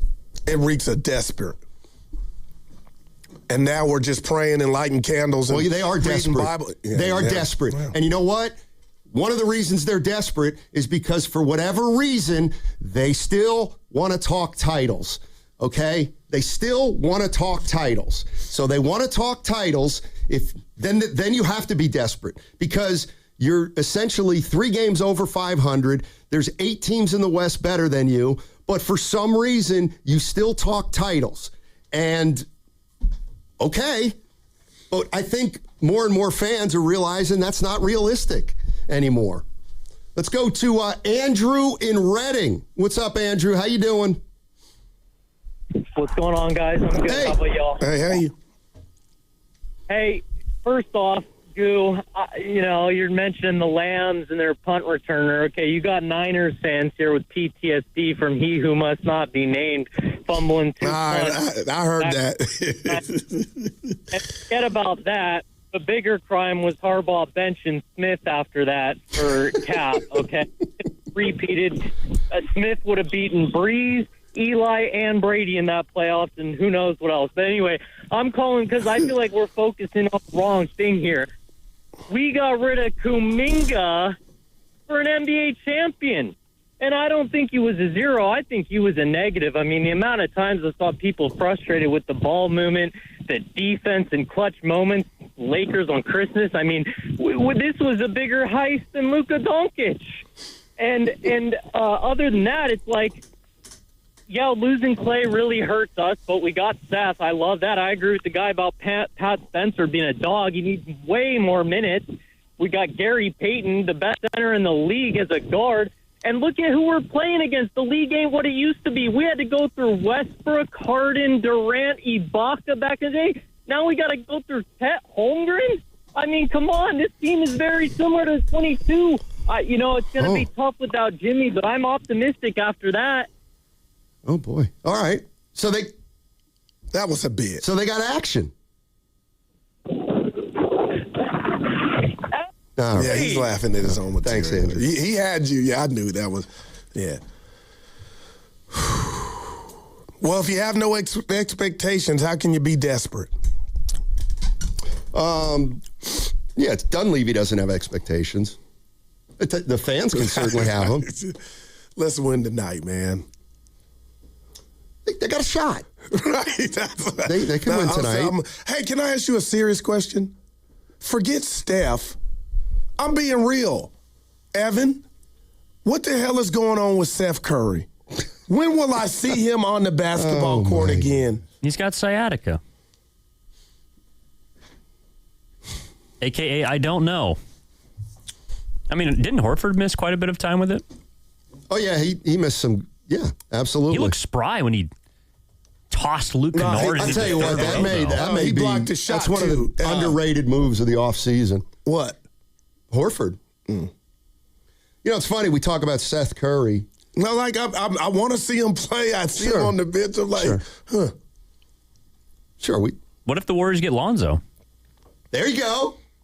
The buyout That's candidate. Lonzo Ball. My phone almost broke with that news from people I know, but You'll be all right. I'm losing it. We don't want to hear from Jay. Well, she didn't like Saturday's game, I'm sure. Let's go to Nico. Nico's in Sacramento. Nico. Hi, Nico. How you doing? What's up, guys? Hey. I feel like Dunleavy said it right. You know, why have expectations, you know? I mean, Guru, I'm a Cowboys fan as well, man. Yeah. Every year, I don't got any expectations for this team, bro. I expect them to compete, and I expect them to lose. That's about it, Guru. I have no expectations. I ain't mad at you. How you going to say you have expectations for this hurt Warriors team? You got two future Hall of Famers hurt on the bench. And then you just traded for a third one that's going to the Hall. I believe he's going to the Hall. How about y'all? How y'all feel about Porzingis? Who's that? Porzingis not going to the Hall of Fame. I think he means Butler, right? No, you're talking about Porzingis. Oh, no, he's going to the Hall, Guru. What you talking about? He's going to the Hall at the doctor's office, the Hall at the dentist's office. Oh, okay. I thought you were talking about Porzingis. He gonna be in the Hall. It just matters of what helmet he got. Right. Shoot, man. I don't know, man. I got no expectations for this team. I don't believe they're gonna be good. I don't believe they're gonna be great. And I don't believe they're gonna suck that bad. I mean, they're not going to be the Wizards, but I have expectations for a team that's got their best players hurt. What's up, Phil? Appreciate it. Just we don't tolerate Wizard slander here, not anymore. Why? Well, because they got two players better than the best Warriors right now. The ones that aren't playing for the rest of the season. Yeah, but we're loading up for next year, just like the Warriors. The focus is on next year. So are you off Minnesota? Oh, my God, yeah. Steiny, you left them. They're gone. Evan, they are done. just, man. Steiny's far more of a bandwagon fan No than doubt. he leads on. It's just because I demand. He'll tell you he is. See, I would have jumped off the Warrior bandwagon after 7 games in 2023. They went to the conference semis. Right. They got hammered by the Lakers that series, remember? They ran out of gas. Remember that game? They couldn't make a shot, Clay. When did you hop on the bandwagon the year before? For who? Minnesota? No, the Warriors. In 22. Was it Game 6? It was the game. It was when everybody started getting hurt late in that season. No, you know what? Seriously, let's not forget that team was 41-13 at one point. That's amazing. That championship team. I'm just thinking of Lionel Richie right now. Bielitsa. Porter Jr. Sure. That's who he looked like. I mean, his twin, Lionel Richie. But wait, I'm sorry. We had Porter Jr., Bielitsa on that team that won the chip in 2022. Lionel Richie? That's his twin. Porter Jr. looks just like Lionel Richie. Oh. And I used to how always many did he say average that. for the Warriors that year? Anyway, Evan, you got Evan feel me knocking. All right. I know you're not doing it. I got to tell you can't. I got to tell you something. You know, I can't do a show where you're like, Steiny, call me an idiot. I'm not going to do that. And it's a way to diffuse you, too. I got to tell you something about last night. Which part? I had your back, man. How so? I grew up with one good friend, Vincent Gibbs. Play ball together. He's not your biggest fan, Steiny. Oh, I hate to see it. And the whole night, he kept just talking about this show and you. Was he at the event yesterday? No, he didn't come. That's right, he wasn't. He was at the Pepper Tree. He didn't want the smoke, did he? Then we just kept Mouth going. didn't want the smoke. I was defending you, man. Mouth could have come to Rutherford Emeryville. defended you. Kane defended you. I don't need Rutherford and Kane to defend me. They didn't do it Who's anyway. this punk? Vince, my boy. Vince. I said, have I met Vince? But you guys are going to meet. I said, Vince, when you meet him, you fall in love with him. This should bother you. Just worry about it. Dude, but he had Steiny on the brain. We laughed. Well, I live rent-free in Vince's head. Yeah. You don't like it. You're listening to 95.7 The Game, KGMZ FM and HD1 San Francisco and Odyssey Sports Station. Always live on the free Odyssey app and now broadcasting from the Laughing Monk Studios. So nice to be back in the Laughing Monk Studios. I got my control board here. I got Evan and Carter. I got you across from me, not to the side. Yeah. I don't have has-beens walking by me 7 times an hour wanting to get on the show. You might want to take that back. Yeah, there were a lot of has-beens there. Seriously. Hey, you know what? You won a Super Bowl more than 20 years ago. Take one off. Emmitt Smith, we'll do without you next time. Who else? We had a bunch that had won a Super Bowl. You wouldn't say that to Romanowski. He was great, too. Him and Lowe. Yeah, what about the Hall of Famer, Sean Merriman? He was great. Yeah. I like Merriman. Yeah, he ain't getting in, Evan. He's not a Hall of Famer. We know that's a joke. Hey, it felt like we were doing shows at the airport. Too much traffic. Yeah, there was a lot going on. But, this is where you have to read the room, Goo, and make sure that people know that it was a lot of fun. And I posted our pics. I'd do it again in a heartbeat. And when you throw your heart and soul into a week like we did last week, you're a little worn out at the end of the week, but no worse for the wear. And I'm really proud of the work we did last week. I'm with you, baby. Mm-hmm. I did miss a function.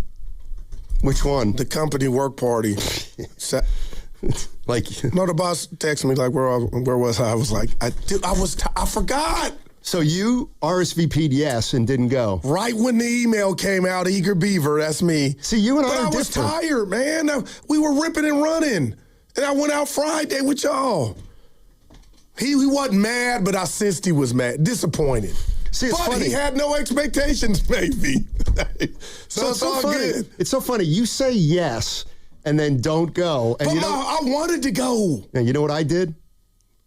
It's about 1:30 on Saturday. I'm with my buddy Dana. And I don't know. It just hit me. And I was like, I texted Nahigi and I'm like, am I missing a party in the city right now? Kidding me. Did you hit him? And he goes, yeah, I've sent you 3 emails. See, and I said, all right, I'll be over with a posse in about an hour. And he said, no, like you can't. No, it's going to close. You can't. I'm like, I don't know. I'm on my way. I'm on the bridge. We're going to get, and like, I wasn't going. But he thought I was going, so he was like, but I don't have tickets for you, and I don't know how many people you're bringing. And I was like, yeah, I'm not going. Yeah. I didn't tell him I wish I would have had somebody reminding me, but you're grown up. Do you have a Google Calendar? Oh, please, you stop. I was going to roll 7 deep in there. Mm-hmm. Have you got any feedback from the function? How was it? I didn't ask for feedback. Not 5, not 6, not 7. Why would I ask for feedback? To see what we missed. Nothing. You don't know that. It could have been happening.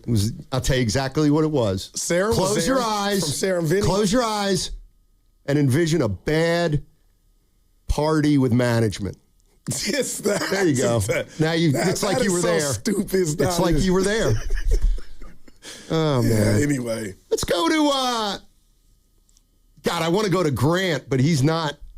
I'm going to hold off on Grant. He wants to talk because he wants to talk about no expectations. Oh, okay. Let's go to Ben in Oakland. Hey Ben, how's it going? Oh, pretty good. I feel for you, Steiny. Yeah, Guru. Well, hey, hold on. What did that mean? Hey, hold on. What did that mean? Being someone with logic and reason around people who aren't super logical can sometimes be kind of frustrating. You know what? I'm not even mad since you had brave enough to say it. Wow. Go ahead. Yeah, well, we have no chance of winning the championship. That's very obvious. And this Porzingis trade just signaled the white flag or just some hope. So if Porzingis was healthy, he could help us. We have like a very small percentage chance of that happening. But if it does, we do have a chance. Now, this is just kind of like desperation. We got no other moves to make, so let's do something that could somehow magically work. So that's it. And the no expectation thing, there shouldn't be expectations. We won 4 in 8 years. We went to 6.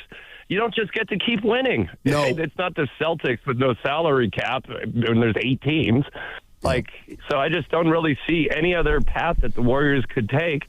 And remember, there's lots of factors in every decision, Guru. So, yes, you want to win more games this year. I want to lose more games this year. We're not going to win the championship. That's our standard. So why not rest Steph, rest Draymond, don't take Porzingis off the shelf, play the young guys, lose, get a better draft pick, and cross our fingers for next year. Hey, you know what? Let's add not even practice. Let's miss some games, too. Don't forget to add that. I got you. You giving up. No, he's being sarcastic, He's man. giving up. He's giving up. No, they're not giving up. He said white Spencer's flag. never going to give up. Spencer will not give up. Neither will I don't Gee. like how you treated him early. Don't try to come to his rescue Spencer? now, Spencer. You're like, oh, Spencer and Gee Santos. They're the reason you're in games. Oh, they'll keep you in games. They're just good enough to get you beat. It's going to be okay. Man, it needs to start soon, man. Well, yeah, it's probably next year. Tonight. See, here's the problem, though. If they're going to go win tonight, and then you're going to be like, it still doesn't matter. See, if we're you still think that, very then good. You don't know me, man. There is a change happening with me. Oh. No, I mean, you're as mad. No, a win over Memphis ain't going to fix this fear. No expectations. I'll see, that gets worse the more I hear it, man. Could you imagine? I think it might be the first dose of truth we've heard in a while. I mean, what's more truthful? I have no expectations I expect us to get to the Western Conference Finals. You just Don't be afraid of the truth. Because, A, it will set you free. I mean, we know that already. And B, it'll just give you a better perspective of how to attack the problems that sit in front of you in a very productive and healthy way. And I think that's what the Warriors are trying to do here. By the way, anybody stop and think that when these two guys do play, Porzingis is a better player than Kuminga? Don't you get tired of saying if? He's better. No, don't you get tired? I get tired of saying if with both of them. But yeah, like I'm over with both of them. No, please stop. Well, Kuminga's not playing because he's hurt right now. Yeah, I'm talking about Porzingis. Like, man, just wake me up when he's playing. Yeah, first game after the break, 8 days. See, now wake you up after you're playing. So you're not going to watch the game tonight. So are you so sure he's first game after the break? Yeah. I wouldn't. Okay, I'll believe it when I see it. I hope Evan, he's do you there. believe that Porzingis will play the first game after the break? I have no idea. I hope so. Yeah, I think he will. Go. I think he will. But there are no expectations. So if he doesn't play, hey, no harm, no foul. Well, it's all, no expectations for the team. Yeah. We have expectations for Porzy. How are you going to make it through the year? Nah, we still got a spot right now. We're done. Man, that dude is around the corner, man. I think Giannis thing took a lot out of me. I do want Porzingis to play. There's no doubt. Okay. You know he's a problem when he plays. Oh. In a good way. See, this is okay. Interesting. Oh, my gosh. You don't want him to play so you can stay mad. It feels like, let's see what he can do. I work with a guy, but I was going to say, who enjoys being mad? Exactly. It's just not worth it. Other than you. No. Yeah. I'm not. There is no Who's joy more mad about the Warriors? You or me? Oh, disappointed. Me. Exactly. Yeah. Because you're under the illusion. It's kind of going the way you said, and that's what's bothering me, maybe. Boy, that was hard. It's the easiest prediction I've made. Well, you ain't won nothing yet. What do you mean? On that bet, 49. Okay. Listen, we win titles by building through the draft. Get used to it. And Dunleavy's not afraid of it. But the fans seem to be. We go get DeBoncha, stumble into DeBoncha. Yeah. Stumble into DeBoncha, and we come back next year with Curry, DeBoncha, Porzingis, Butler, and Green. Now we got action. 2 of those 5 are not even going to be available at the start of the Jimmy ain't playing at 27. And remember what happened when Klay Thompson missed the first 50 games of the year after his 2-year absence, and he played the second half of the year. They won a title, and he led the team in playoff minutes because he was healthy, because he didn't play a whole year after coming back from injury. He made his return on a Sunday night game. You know who was against? Klay did. No, I don't. He dunked, though. His first bucket was a dunk. Cleveland. That's right. Yep. That's right. All right. Just anybody else out there bothered by Dunleavy saying we don't have expectations right now? 888-957-9570. All right, here we go. We're going to give you a chance to do something money can't buy. Starting today, it's your chance to register to play a game of Knockout on the Chase Center floor. That's right. Where Steph Curry plays, you can get to play there too. Every show is going to be giving out opportunities every day starting Monday, February 16th. It's an opportunity you can't get anywhere else. Go register to play Knockout on the Chase Center floor. 957thegame.com is where you go. One more time, that's 957thegame.com. I lost. I'm out. Hola, amigos! It's the big noise, Brad Evans from BetMGM tonight. Listen Monday through Friday, starting at 6 p.m. Eastern on Westwood One Sports as we cover the biggest sports stories from coast to coast. Get insights on the NFL playoffs, college basketball conference races, and more. Download the Odyssey app now and listen from anywhere. BetMGM tonight, live and interactive, presented by BetMGM. Tune in, Team Huevos. Chick-fil-A's new frosted sodas and floats, it's a 10 out of 10. Hey, this is Lizzie, a team member at my local Chick-fil-A, and a little thing I love about the Chick-fil-A chicken sandwich and new frosted sodas and floats is how well they go together. You will love having your favorite soda blended with our creamy ice stream to make a new frosted soda or float. With the mix of the ice stream and soda fizz, it's so delicious, I call it Fizzalicious. Order a Chick-fil-A chicken sandwich and a new frosted soda and float at your local Chick-fil-A restaurant. Real team member paid for their testimonial. That's another amazing run by Team USA. Mom, think I'll be on Team USA one day? Well, I'll take this one. What? Are you speaking to us? Yes, and to answer your question, anything's possible, especially with Xfinity. So, I can be the best snowboarder ever? Well, I can't guarantee that, but Xfinity can guarantee that your internet price won't change for 5 years. Okay. What if I practice every day? Then maybe you'll be snowboarding for Team USA at the next Olympic Winter Games. And Mom, you'll still be paying the same price for Wi-Fi. Ooh, really stuck the landing there. It's the Xfinity Gold Medal Celebration. Now through February 22nd, get our best price on gig Wi-Fi for 5 years guaranteed, just $50 a month. Plus, get Peacock Premium included for 2 years. That's a $10.99 value per month. Xfinity, imagine that. Proud partner of Team USA. Restrictions apply. Requires paperless billing and auto pay with stored bank account. Taxes and fees extra. Actual speeds vary. Come on, kids. We're almost there. The map says straight ahead. One-a-day 50-plus multivitamins are made for your overall health, with nutrients to support your brain and muscle function. Because don't you want to make the most of each day? So even on the family hike, you're not just keeping the pace. Hey, Dad, wait up. You're one step ahead. One-a-day 50-plus. The one for you. This statement has not been evaluated by the Food and Drug Administration. This product is not intended to diagnose, treat, cure, or prevent any disease.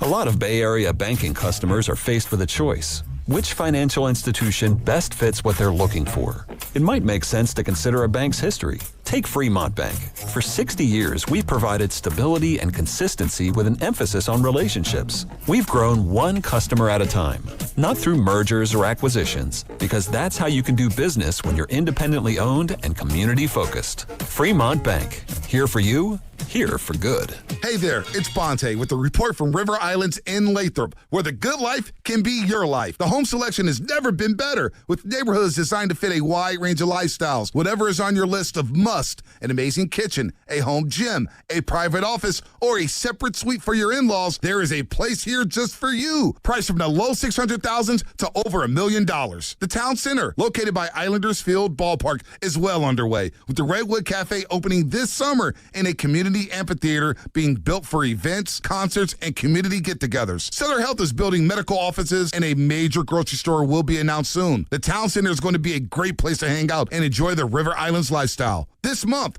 Clearwater by Signature Homes will be hosting a grand opening, and the Lakeview Club at Dale Webb 55-plus community just had its debut. And construction is moving along for the 4th K-8 charter school to be ready for the fall term. Isn't it time for you to discover the islands? Check it out at riverislands.com.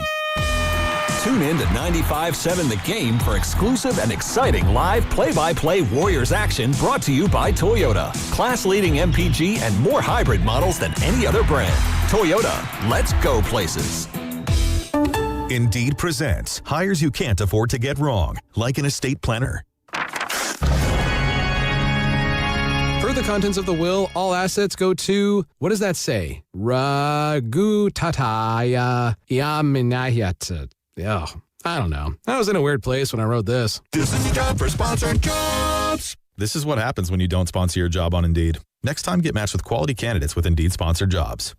Visit Indeed.com/hire now and sponsor your job today. Staples presents That Was Easy. So I own a coffee shop, and I wanted to label everything with our logo. That's ambitious. Cups, boxes, bags. Ooh, that'll add up. Not at all. Because right now, Staples prints custom labels for 30% off. 30% off? That's shockingly affordable branding. Yep. Now our logo and URL are seen all over town. Brand your business for less at Staples. That was easy. Shop Staples in store, online, or in the app by 4/4 to unlock. Exclusions apply. Visit staples.com/print for details. Never have I ever called my sister from the finish line of my first marathon. Hello? You won't believe where I am. Are you running? Mile 26. I'm gonna make it. Switch to T-Mobile's 55 Plus plan and get iPhone 16e with its advanced camera system on us. Plus 2 lines for just $30 a line. Guys, I can't believe it. I knew you could do it, babe. That was amazing. Mom, how do you feel? I feel great. I can't feel my feet. Let's take a picture. And then you may carry me to the car. Share every stride, every mile, every memory on America's best network. Switch to T-Mobile's 55 Plus plan and get iPhone 16e on us and 2 lines for just $30 a line. With 24 monthly bill credits and 2 eligible port-ins on Essentials 55 Plus for well-qualified customers with autopay plus taxes, fees, and $35 device connection charge. Credits end and balance due if you pay off early or cancel. Contact us. Finance agreement 128 gigabytes, $599.99 required. Best mobile network in the U.S. based on analysis by Google and Speed Test Intelligence data 1H 2025. Visit T-Mobile.com.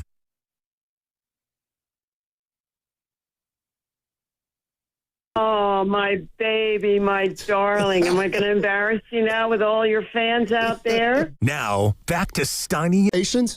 For Bad Bunny at halftime? Or? No, I wasn't familiar with the music. So you had no expectations. Yeah. Well, we're not familiar with this current group of Golden State Warriors, so I don't really have a lot of expectations for them either. I had a. Are you texting somebody now? Is this that guy Vince? No, I had a footnote for Bad Bunny.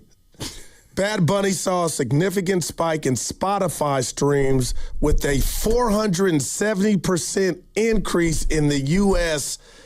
and 210% increase in global streams. Nice. And it just goes to show you how big that stage is. Yes, sir. Yes, sir. Bang. Yeah, once again, though, I don't want to bring my hardship to the table, but, you know. What you got? It's another event yesterday, Goo, where I took a bath. You know how it goes. Take an Uber over there, Uber back. I ain't getting reimbursed for that. All right, gotcha. Buying a few drinks for listeners. I ain't getting reimbursed for that.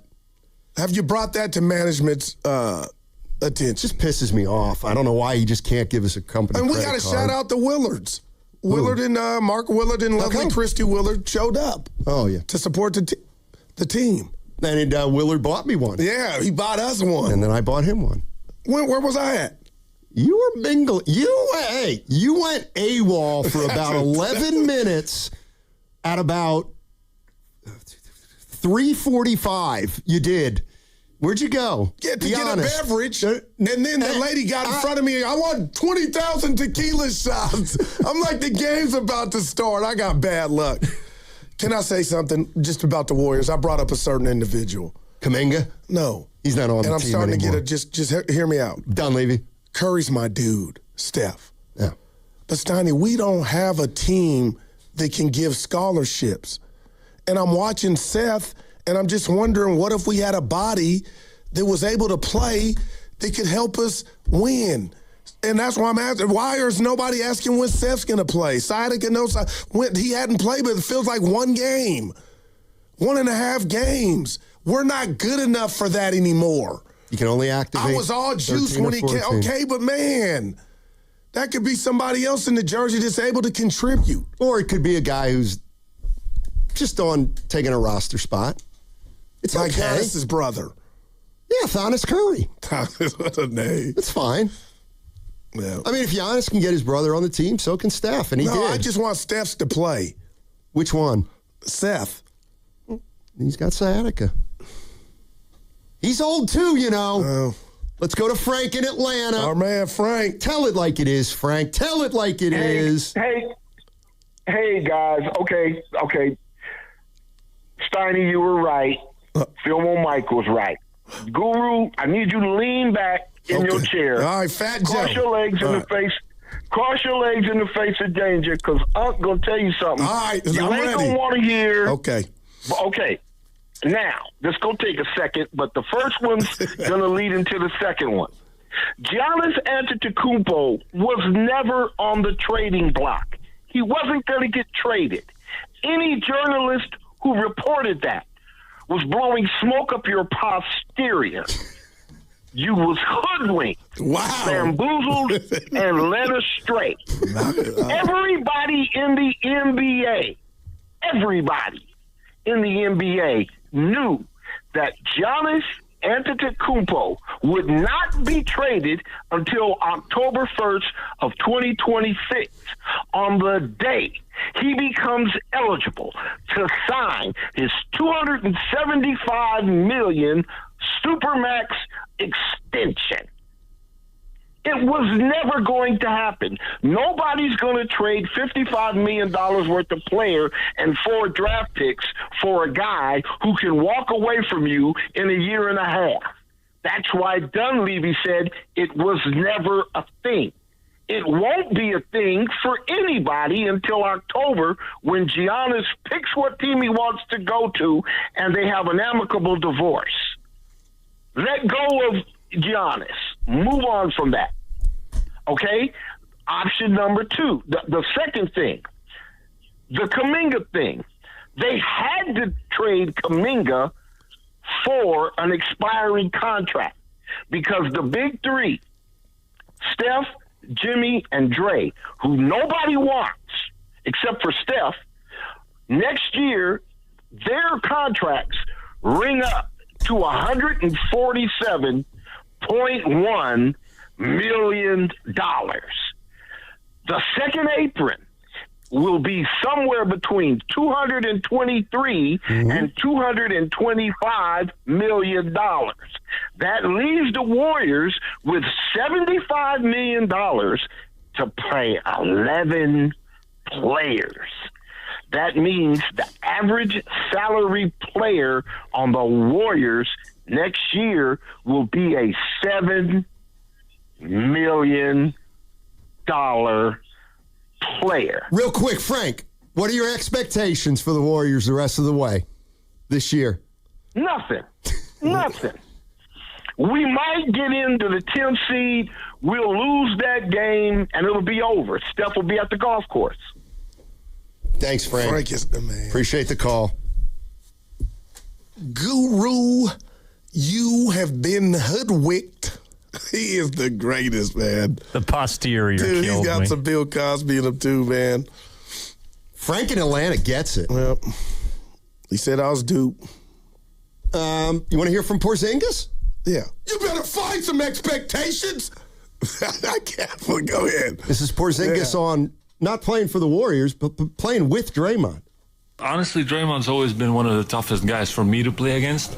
So I know who he is and how annoying he is for other guys, you know. So to have him on my side now, it's going to be pretty cool. And yeah, I think his experience, his knowledge, you know, his edge on the court, it's something that's going to be a good mix, you know. I look forward to sharing the court with him. We'll see. We're not there yet, Chris Stapps. Has there been an injured player in the Bay where they came to the team, they came to the Bay and they had this rap about not being able to be healthy, and then it was just a grand slam. Christian McCaffrey? That works, but I mean, he's never been Porzingis. Like, now he's got the immune thing going on, so.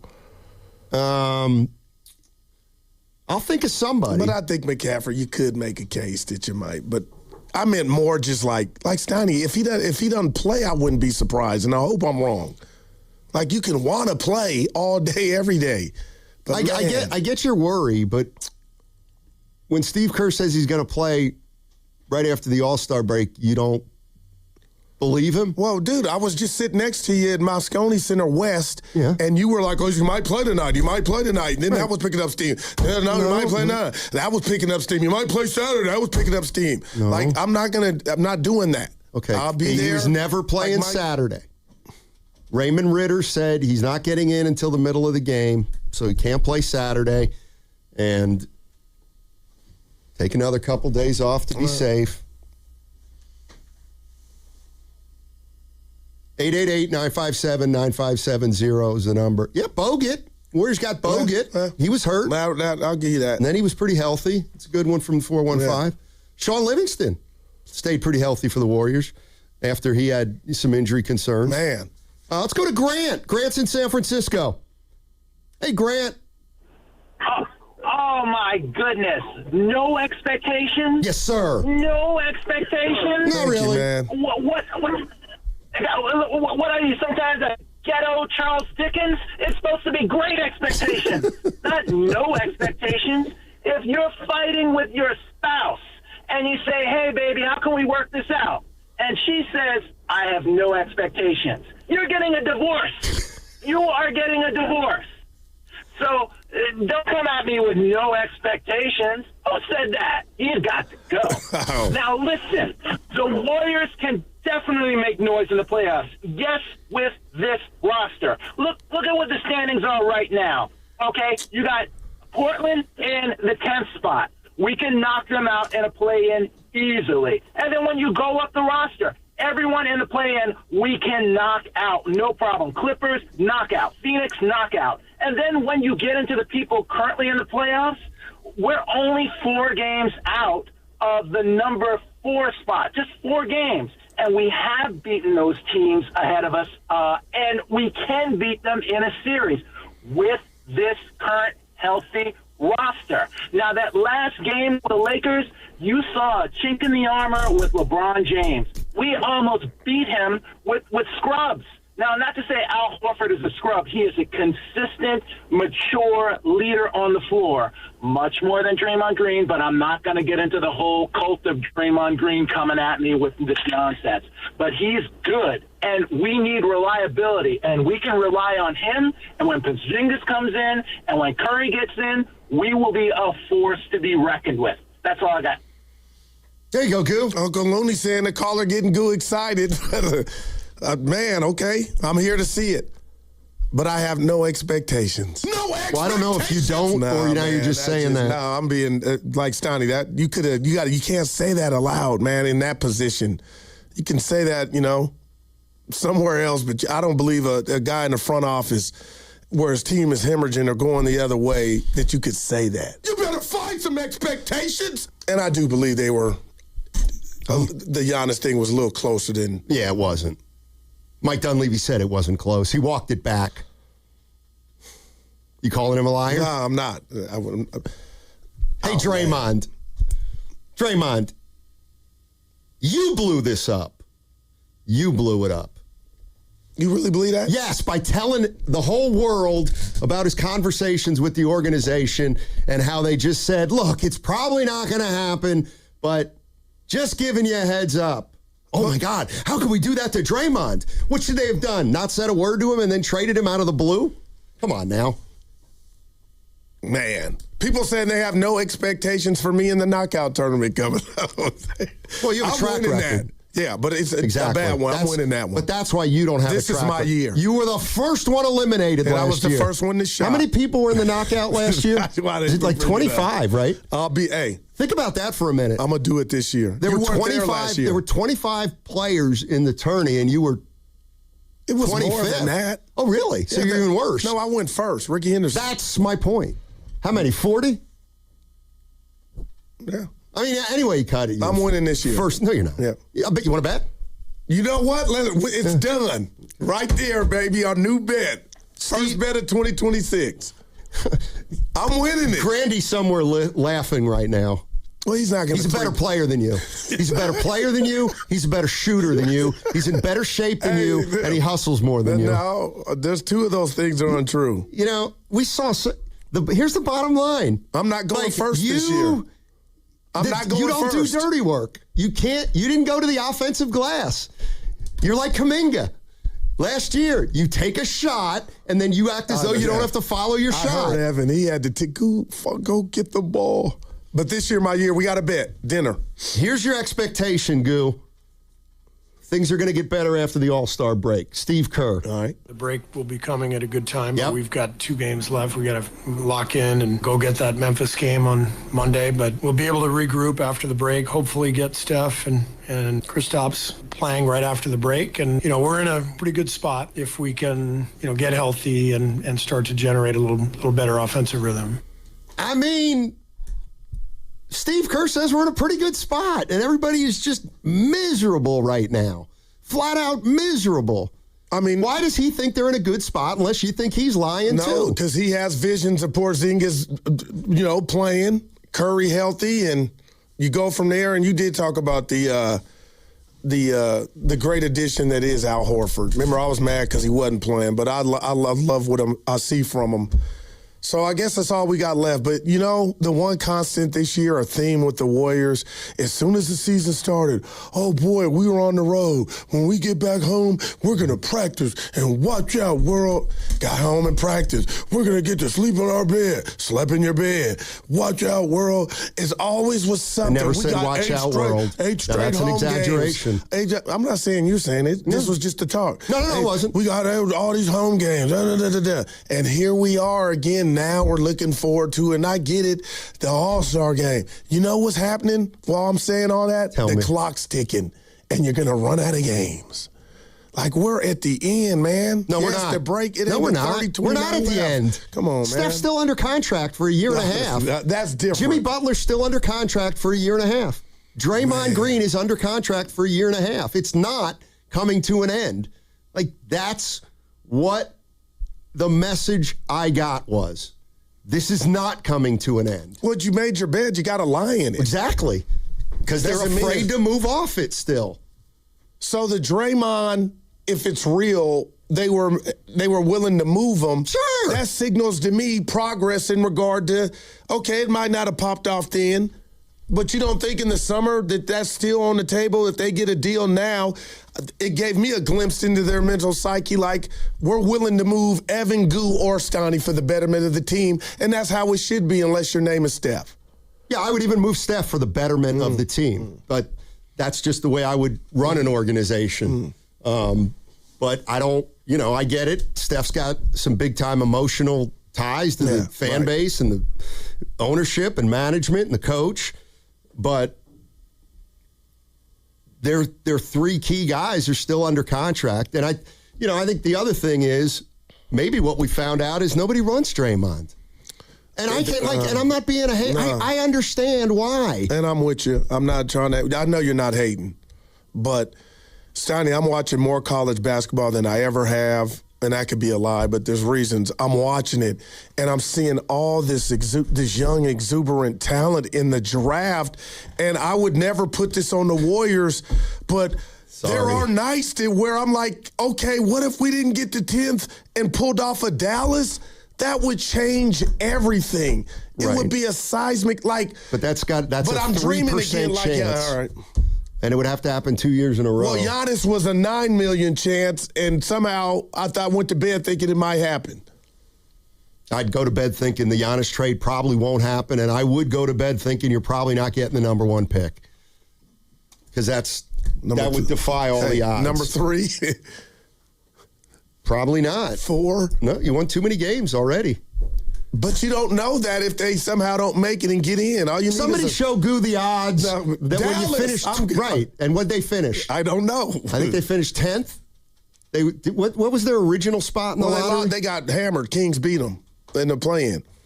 Right. Yeah. But I'm wondering what their chances were as like the 13th or 14th team that was in the lottery to get the number one. But so you're saying that wasn't you know what? I love it now too. Sorry. Yeah.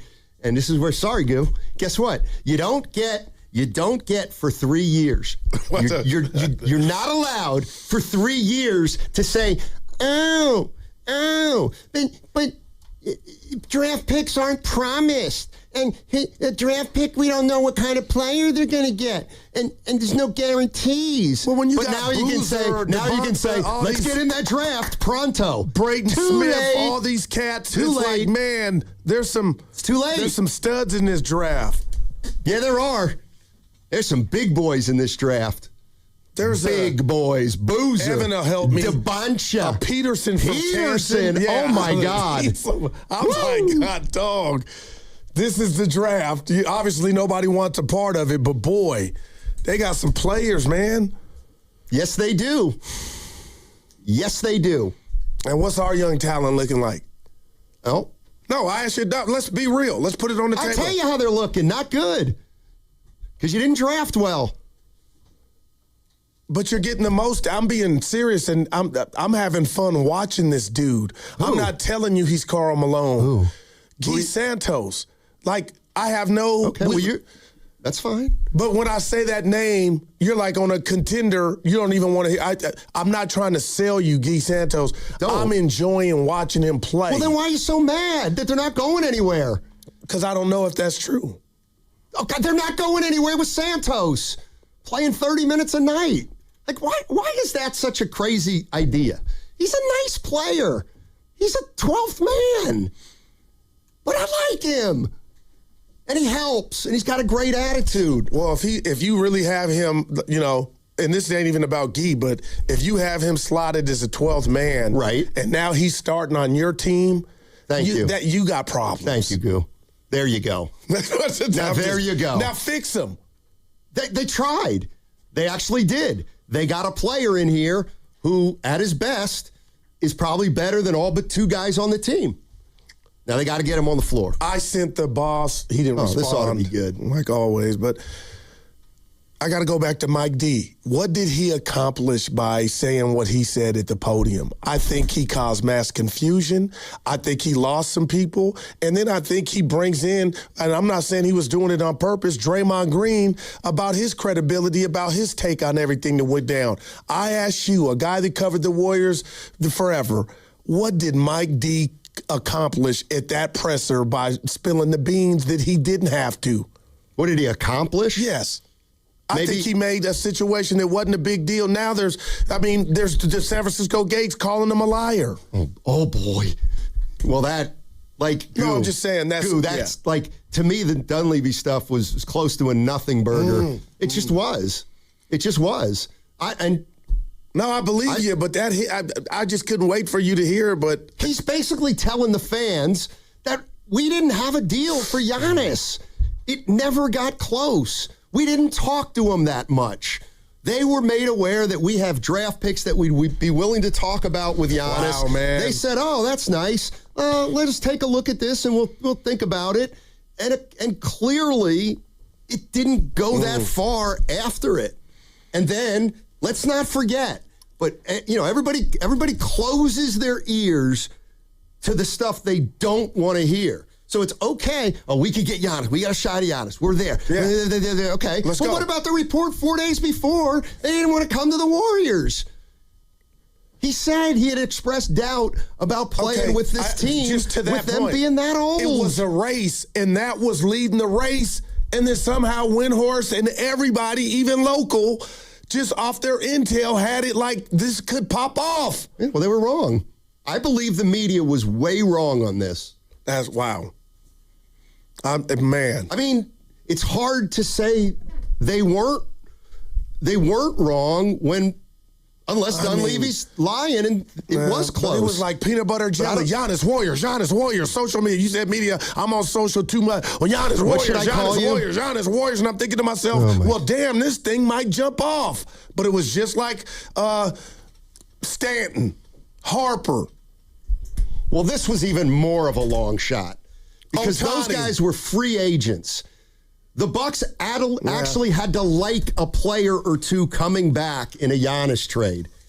And if somebody can explain to me why they'd be interested in either Draymond or Butler, wow, I'm all ears because I wouldn't be. Wow. All right. What's coming up on the game is brought 888-957-9570 is the number. What's coming up on the game is brought to you by Fremont Bank. Here for you, here for good. This segment is sponsored by Surfside. The Warriors are back, and you can cheer on your Warriors with an ice-cold Surfside. Only 100 calories, 2 grams of sugar, and 0 bubbles, so it's easy to sip and enjoy. It's not a seltzer. It's Surfside, proud partner of the Warriors. Must be 21. Please drink responsibly. Dreaming of the perfect kitchen? Make it a reality at Friedman's Appliance in Pleasant Hill. Explore Bosch appliances in live working vignettes and see the innovation in action. During the Buy More, Save More event, you can get up to $4,000 in rebates on qualifying Bosch kitchen packages. From refrigerators with the Farm Fresh system to keep your food fresher longer, to dishwashers with precision wash technology that wipes out 99.9% of bacteria. Own the kitchen like a Bosch. Visit Friedman's Appliance in Pleasant Hill or online at friedmansappliance.com today. For all contest rules, go to 957thegame.com/rules. Running a business means wearing multiple hats. So if you're like me, you probably started out using your personal phone, taking client calls and texts nonstop. As my business grew, I needed something smarter. That's when I switched to Quo, the #1 business phone system. Quo works right on your phone or computer. No carrying 2 phones, no clunky landline, just one easy app you can try for free. Your team can share one number and handle calls and texts together like a shared inbox. Any teammate can jump into the conversation so customers get faster responses. And Quo's AI assistant summarizes your calls and responds to customers 24/7 so you never miss a lead or opportunity. All this starts at just $15 a month. That's basically 2 coffees. You can even keep your current business phone number. Find out why 90,000 businesses trust Quo. No missed calls, no missed customers. Try Quo for free at quo.com/sports. That's quo.com/sports to try Quo free. QUO.com/SPORTS. We've all been there, sleepless nights, wondering if your business's security service is really protecting what matters. At Bay Alarm, we can put your security insecurities to bed. Our advanced technology and personalized support ensure you can rest easy knowing we're here for you. BayAlarm.com. Cashback is not available on gas in New Jersey and Wisconsin. Couponing. Wow, you didn't strike me as the coupon type. Just trying to stay ahead of inflation. Gas, groceries, everything. It's all more expensive. I need to save wherever I can. Have you tried Upside yet? Upside? What's that? It's a free app that I use that pays cash back for every gallon of gas I buy. You've got to buy gas to get around anyway. Might as well get paid for it. Come on, does that really add up to anything? I've already made around $200. The extra cash helped pay down my bills, and I even had a little extra left to treat myself. And the Upside app is free? Totally free, and the cash back is real. You can transfer the cash right to your bank account. I'm downloading Upside right now. Download the free Upside app now to earn cash back every time you buy gas. Use promo code BOOST to get an extra 25 cents per gallon on your first tank. You can cash out anytime right to your bank, to PayPal, or a gift card for Amazon and other brands. Just download the free Upside app and use promo code BOOST for a 25 cents per gallon bonus on your first tank. That's code BOOST for a 25 cents per gallon bonus. Saturday on the CW. Driver, start your engine! The new NASCAR season roars into action at the Daytona International Speedway with all new drivers, new rivalries. Somebody needs to break his teeth in. And a brand new name. The NASCAR O'Reilly Auto Parts Series. Buckle up for pure raw racing live from Daytona. Let's turn them loose. The NASCAR O'Reilly Auto Parts Series. This Saturday at 1 p.m. on Cron 4, the CW.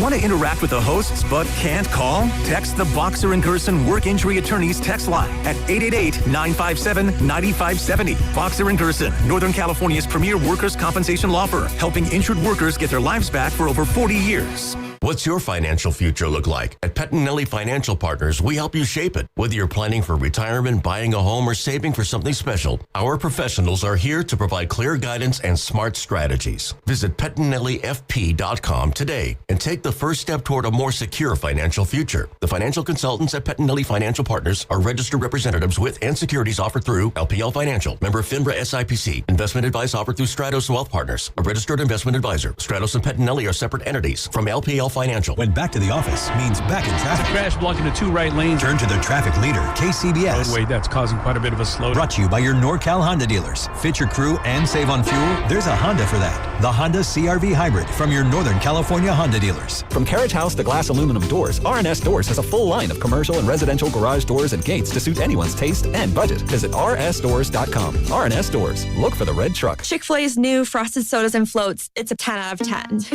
Hey, this is Lizzie, a team member at my local Chick-fil-A, and a little thing I love about the Chick-fil-A chicken sandwich and new frosted sodas and floats is how well they go together. You will love having your favorite soda blended with our creamy ice stream to make a new frosted soda or float. With the mix of the ice stream and soda fizz, it's so delicious, I call it Fizzalicious. Order a Chick-fil-A chicken sandwich and a new frosted soda and float at your local Chick-fil-A restaurant. Real team member paid for their testimonial. Honey, that flu keeping you up? Did you take NyQuil Intense Flu? Nah, I got this. Okay, I don't got this. Yeah, you need NyQuil Intense Flu. Undo your flu with NyQuil Intense Flu. NyQuil Intense Flu provides powerful relief of your flu symptoms so you can sleep. You do got this. NyQuil Intense Flu. The nighttime sniffling, aching fever. Best sleep with the flu medicine. Use as directed. Keep out of reach of children.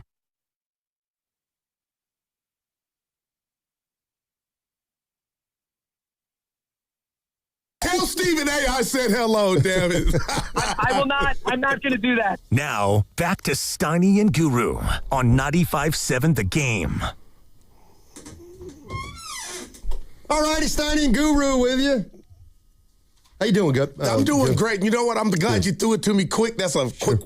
And I just want to shout out Christy and Mark Willard again for what they did yesterday. And, you know, Evan, when you got teammates and friends who turn into family like you all have for me, I can't be, there's never too many times I can just say thank you. And they got us shots, and we all bonded, and I'm just thinking about that right now. Like, yesterday was cool, man. Yeah, it was nice. A Super Bowl, but it was cool. So thanks to the Willards. Absolutely. And you, Evan. Evan went and got me one, too. And he had a boot on. He's moving fast with the boot, though. I was watching him. I know, he's just getting used to it. Now it's going to be coming off soon. Yeah, two more weeks. That's like Porzingis. We'll see. Yeah. Yeah, who's on their feet quicker, me or Porzingis? People saying I look like a dirty cop with my stash. I don't like it. Stop! Why wouldn't you say? Because... I think got Carl Winslow from whatever the show was. I mean, it's shaved a little differently than... Horizontal, like rectangle. You like need more. It's my mustache. Too much like a triangle. Yeah, that's how I got it, like French. Voujez-vous-vous. I knew you didn't like it yesterday. I can see you. You can pull it off, though. Yeah, okay, thanks. Hey, how about some good news? Yeah. And let's steer it here. David Fizdale, former head coach of the Memphis Grizzlies. Yeah. Was he ever the head coach of Miami? No, he was an assistant. He coached Porzingis in New York, I believe, which is why the boys had him on last week. There you go. What does Fizz think of Porzingis? I mean, he's ultra talented. It's no surprise, when he's on the floor, he is, one of the most dangerous big men in the league because he's a two-way player. He takes pride at guard. He takes pride at protecting the rim. He plays the game the right way on the offensive end. You can't switch against him. Elite nail post-up guy. Obviously could stretch the floor deep. Big-time basketball IQ and work ethic. Obviously the big thing now that people are always going to talk about are the injuries. He's gone through a few of those, obviously, but I think the deal was a smart deal. You get a talented player in your midst, and, I don't think after this contract he's going to cost as much because of the injury history, but he's a guy that you can get in your fold, and if you can get him to healthy with your training staff, you might have a late steal on a veteran. Come on, you. No, ain't no come on. I'm with Coach when he's healthy. But, and I'm no doctor. I guess, Donnie, I'm more concerned it's not just, my leg, my knee. It's this the thing he's dealing with his immune system. Like, that's serious stuff. And hopefully he has it taken care of. Like, what would you put the number of games played for him? I think we're having fun Friday. 14? Like, that wouldn't be good enough to me. I'm hoping 22, 20, 25. I think he's going to play. And then I think he's going to keep playing unless they're going to be a better basketball team if you're right. So, what did you say? First game after the break? All right, so I'm in. I mean, the bottom line is, and I'm looking forward to seeing Porzingis play a lot, but the stuff I heard from Fizdale makes it sound like he will fit if he's healthy. Okay. He's smart. Yes, he is. He knows how to play, and they can use all the guys like that they can get. And he's tall. Yep. All right. But he was very complimentary. Here's more Fizdale.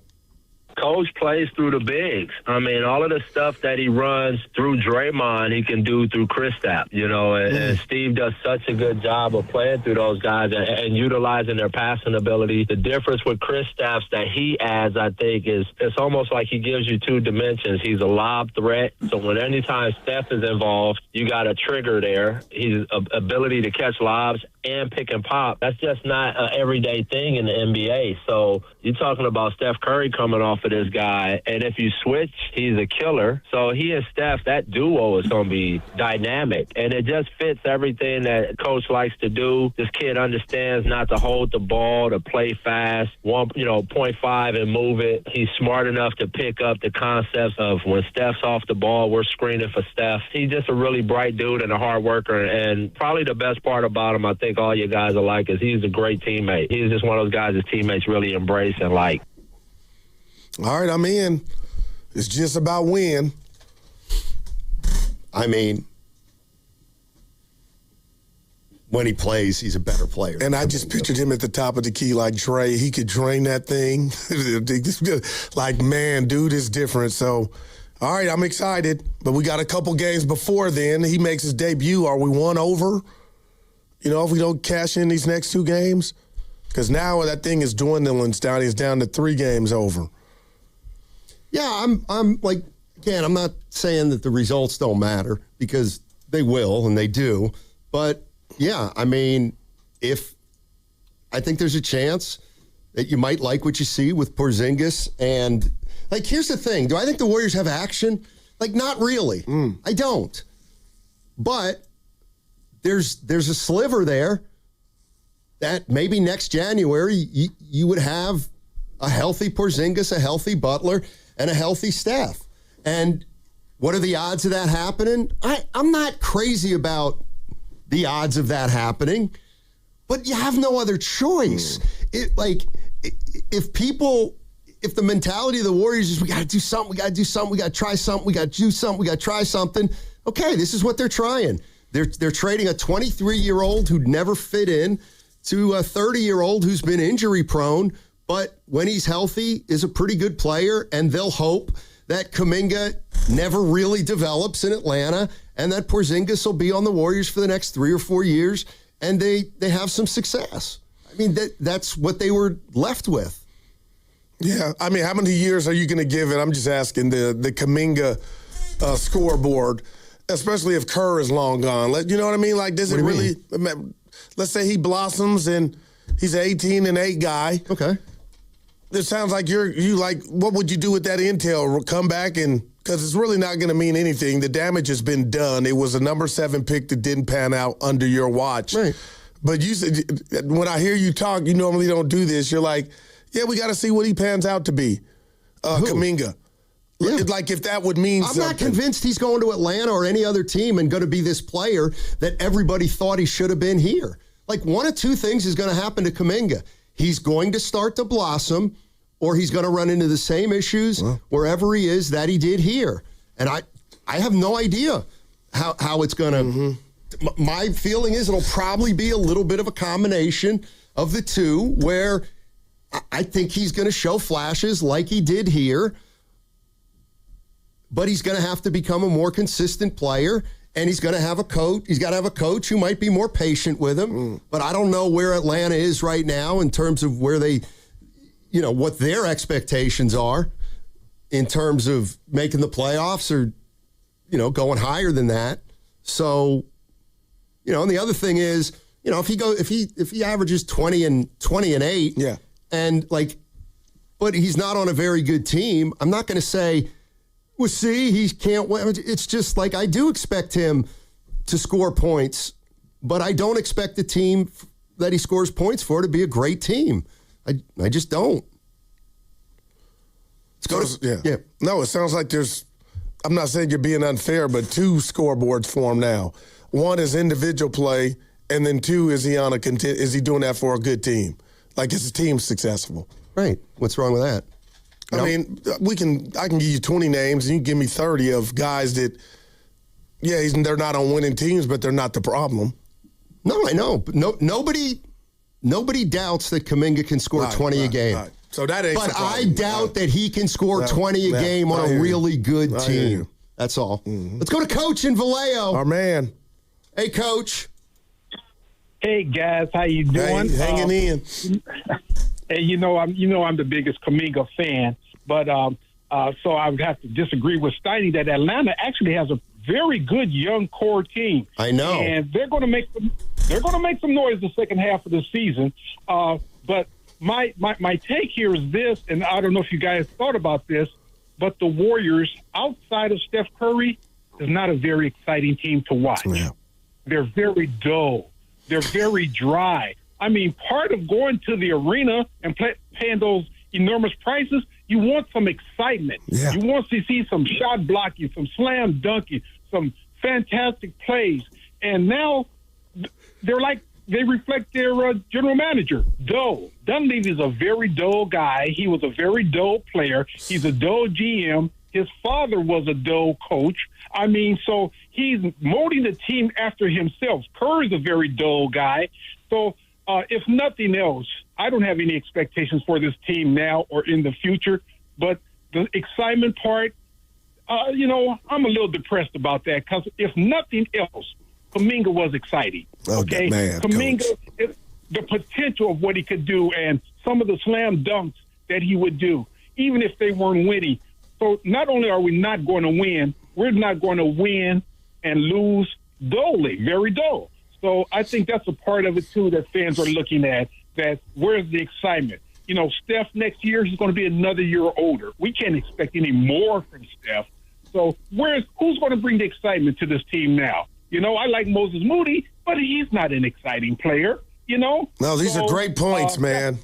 Well, these are great points. He's telling the truth. You're not going to like what I have to say, but I actually think Porzingis is a pretty exciting player when he's healthy because he's different.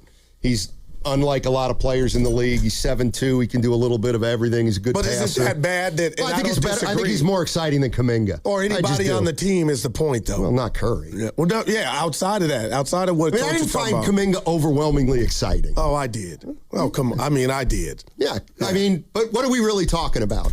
Excitement. Dunking. We're talking about dunking. That's a dunk. Coming downhill. Yeah. Turning it over. Soaring through the air for a rebound. Lots can dunk. Remember that Laker game in L.A.? Kuminga's probably a better dunker than Porzingis. But speaking of which, Potts got a dunk Saturday night. I think Porzingis can be a very exciting player. I love Kuminga. He's different. No, I like watching him. But I get his point, man. Saturday, Steph is everything right now. You're listening to 95.7 The Game, KGMZ FM and HD1 San Francisco, and Odyssey Sports Station. Always live on the free Odyssey app, and now broadcasting live from the Laughing Monk studios. Laughing Monk, righteously brewed in San Francisco. More David Fizdale. He likes this trade for the Warriors. It's a difficult situation. At some point, they're going to have to make some tough decisions, hopefully not in the near future. But, I think the Kristaps Porzingis thing is a sneaky thing that could end up as they build, next year and beyond as Jimmy gets healthy. If you can get Kristaps on a lower budget and you got a 7-foot dude out there that could do all those things I just talked about, you immediately get back into a competitive conversation. Yeah. I love the idyllic, KP. Remember, I had that about Kuminga. Didn't pan out, but Steiny, he is exciting in his own right, man. I've always liked him wherever he was at, KP. Now you're getting me excited, so we'll see. Hopefully we can get that debut. But Coach just, like, Steiny, that's a feeling I have when I'm watching these Warriors, and I guess that's why what I'm taking away in regard to the lack of excitement is they hustle. They play their ass off. And I know they're professional NBA players. If you ain't saying it, somebody's out there saying it. But that's what I'm over, I'm overdoing it because I'm not getting that excitement that I thought Kuminga had, Steiny. And obviously, Steph is the best watching the game. So it has been kind of quiet on the set in regard to watching this iteration of the Warriors compared to the teams they're playing. The other thing is when we're talking about the Warriors, we're still, I think some people are still under the illusion that they're a championship team and that they've got a lot of options. And the reality of the situation is when you're in a position like the Golden State Warriors are, which is in the middle of the pack, you have to take chances. And they had to take a chance in their minds with the guy who's been hurt. It's happened in the past, and sometimes it works, sometimes it doesn't. I mean, when Baron Davis was traded here back in 2005 or whatever it was, he was considered a diva, injury prone, and he got here and he resurrected his career. And he played a lot of games for the Golden State Warriors. And the hope is that that's what's going to be Porzingis' model. There's no doubt. I mean, if he can't stay healthy, then the trade is either a wash or it's not a good trade. If he can play, comes off the books, though. Exactly. I got you. Exactly. So, I mean, you were saying this early, but now it's kind of true. Porzingis is on a tryout. He's on a tryout. And if he's good, they'll try to sign him for less than the $30 million that he's under contract for now. But it's a different type of tryout. It's not basketball related at all. That dude, there's nothing to see. The tryout, Donnie, is his health. Mm-hmm. Yeah, there's no way around that. There's no way around that. The Warriors got an injury-prone player, and they traded a player who's had a few injuries in his career, but who's never fit in here. So I look at it as we're going to trade you our guy with issues, and we're going to take your guy with issues, and maybe we'll both benefit, and we'll both be calling it a win-win at some point. Yeah, and it's just, we don't mention this much, but Kuminga has had buzzard luck when it comes to injuries and the timing of them. But that spill he took, or when he jumped in Dallas awkwardly and hurt his knee, Kuminga, Stoney, I'm not shocked. But again, his new home, he's bringing his old baggage in regard to he's not ready to go, and he's a young guy, young dude. Yeah, same with, and you know what? I'm sure Atlanta's thinking, have we traded for a guy who's injury prone, who's even younger than Porzingis? Let's go to Manny. Manny's on the Dumbarton Bridge. Manny. Hey, Manny, what's going on, man? Hey, real quick, guys, before I get into my short take, I don't like watching them Seahawks hoist that Lombardi on our field. He's a great taste in the mouth, right? And this is why I go to the take that I go to right now. Okay. What is it with our Bay Area teams and giving us retreads? We had a solid player in Kuminga. I mean, look at a few years back. The Lakers traded for Luka, right? The Lakers traded for Luka. Our counter to that is we trade for Kristaps Porzingis. I would have liked that trade, I don't know, maybe 8 years ago. The Rams get Devontae Adams, we take Kendrick Bourne. I mean, as a Bay Area sports fan, the mediocrity of the ownership of these teams giving us retreads and bargain basement players, when are we ever going to see like a Deion Sanders kind of flash player grace our fields ever again? We're subject and we're doomed to mediocrity. The Niners are doomed for it. The Warriors are doomed for it unless we start bringing in superstars, man. Superstars or homegrown stars and breed them to be stars. You know what I'm saying? Anyways, guys, I don't know if you saw it yesterday. I called it. Seahawks by 17. Missed it by 1. It was a no-brainer. All right, man. He's got all the answers. Yeah. Got all the answers. I thought he was going to run down a list of trades, but he just got stuck on the Luka one, and that was a fluke. They had Anthony Davis to give. And now he's gone. So is Nico. Yep. Boy, Dallas, I mean, how dumb was that? What were they doing? How did he have the power to do? Well, the owners had to be involved, but good God, just think about that trade for a second. And Luka might be the MVP, Donnie. Like he's playing that good. I know he's hurt, but damn. You know what they're going to be saying in Dallas in a year or two? Tell me. We're wasting Cooper Flagg's career. We're wasting it because we can't get 3 stars in here in one off season. Sometimes it takes. Trades are hard, guys. They're hard. Do you have that? Well, Sure, Evan would. does. Yeah, it'd take you an hour. Let's go to Nick in Ohio. Trades are hard. Thank you. He's trying to tell you. I'm ready to hear from old Joe. Nah. What you mean, nah? No. It's time. I want to hear from the owner. Maybe it's all-star break. You'll take Dunleavy and you'll like it. Nick in Ohio. Hey, Nick. Hey, fellas. I called last week, just kind of mystified by the whole thing, the situation the Warriors are in. And do you remember back a few years back where the Warriors were, I can't remember the poll or who voted or whatever, they were named the best sports organization in the country. You remember that? Yeah, sure. Absolutely. And they've just gone to hell. And I think it all goes back to Draymond Green and the punch. Ever since then, not working. You know what I mean? Yeah, I do. Well, that's just all I wanted to point out. Sure. Appreciate the call, Nick. I'm never, and you come in here and you do a great job being you. I try to do the same. I don't front. I have no agendas. I just share with the people as much as I can my heart and my passion for our teams here in the Bay and the fans. But that, it's not over. We're not having a funeral, right? It looks bleak, but I know some people get mad when I rub or thumb the bruise, because I have it, about the stuff leading us to where we've gotten. And that's why last week was big news. Even if they say it wasn't really popping off, I'm talking about Mike D, the fact that they were willing to include Draymond in any package.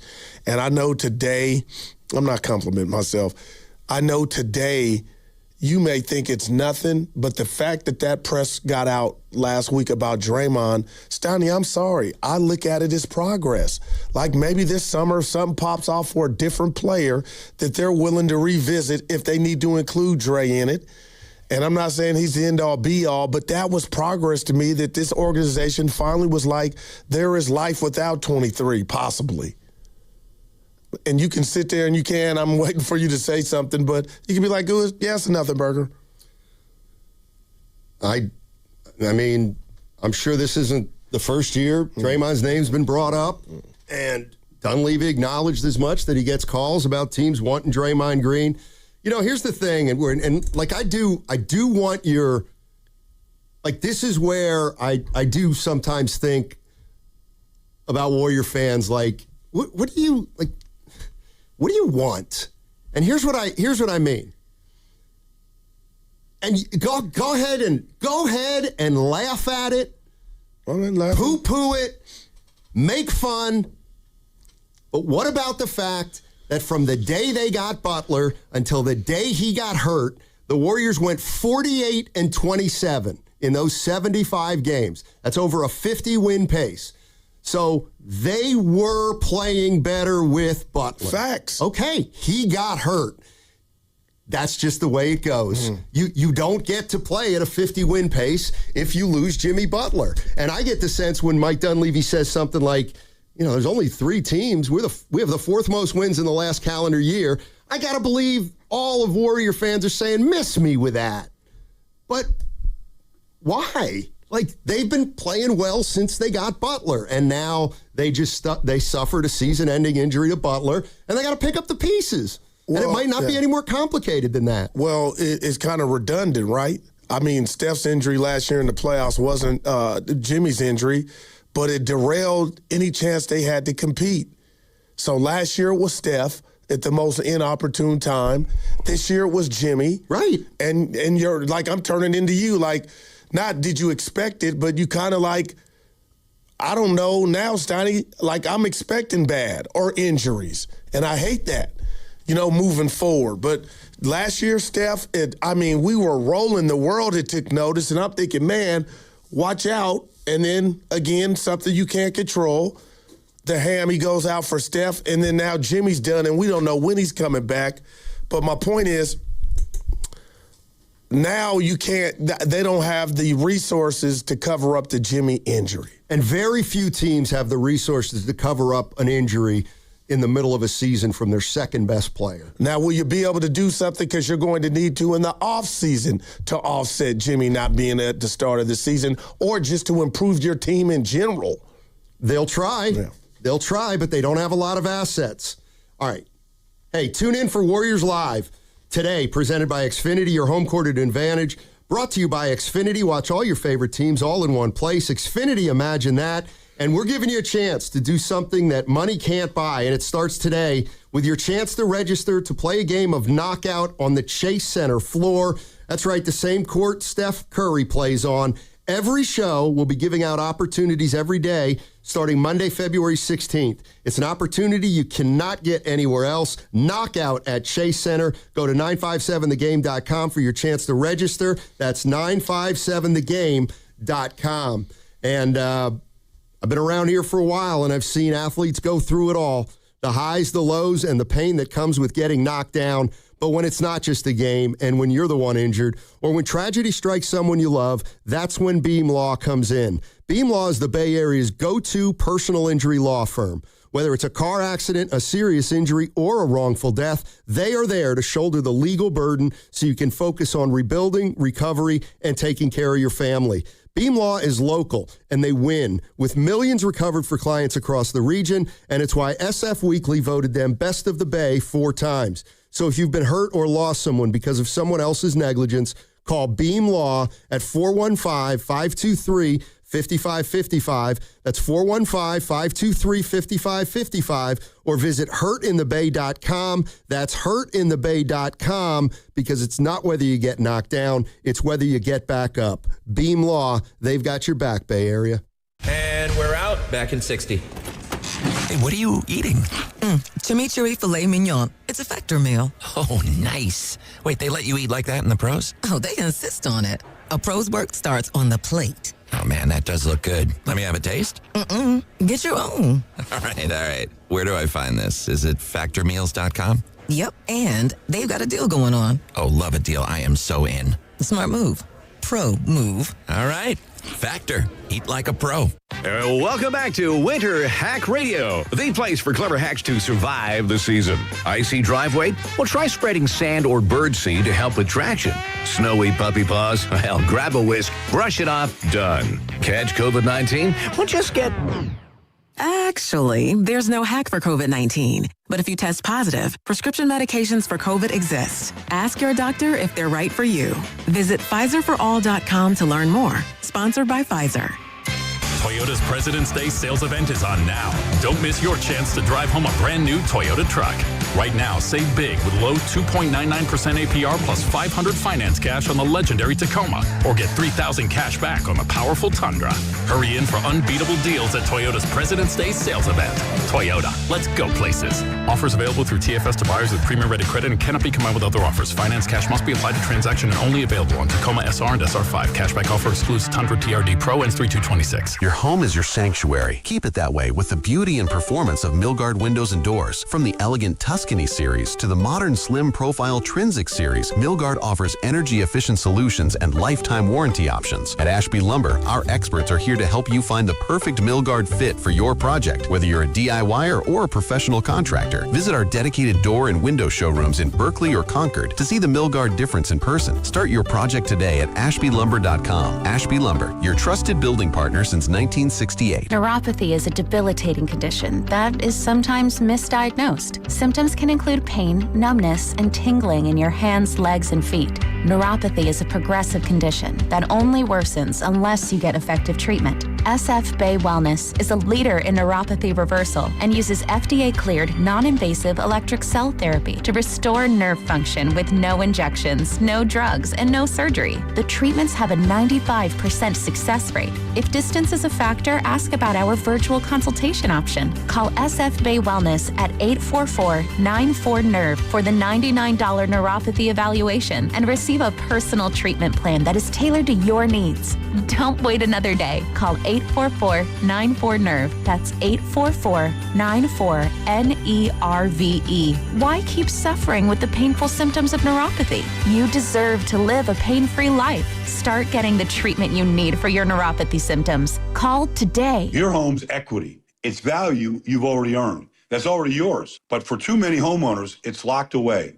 I'm talking about thousands of dollars just sitting there, not helping with today's needs, not helping with tomorrow's plans. That's where Unlock comes in. Unlock helps you access your equity through a home equity agreement so you can use your money for the things that matter most to you. So ask yourself this: how much can you unlock? Find out at unlock.com/home. Let's unlock yours. Terms and conditions apply. Not all homeowners will qualify. Use home equity responsibly.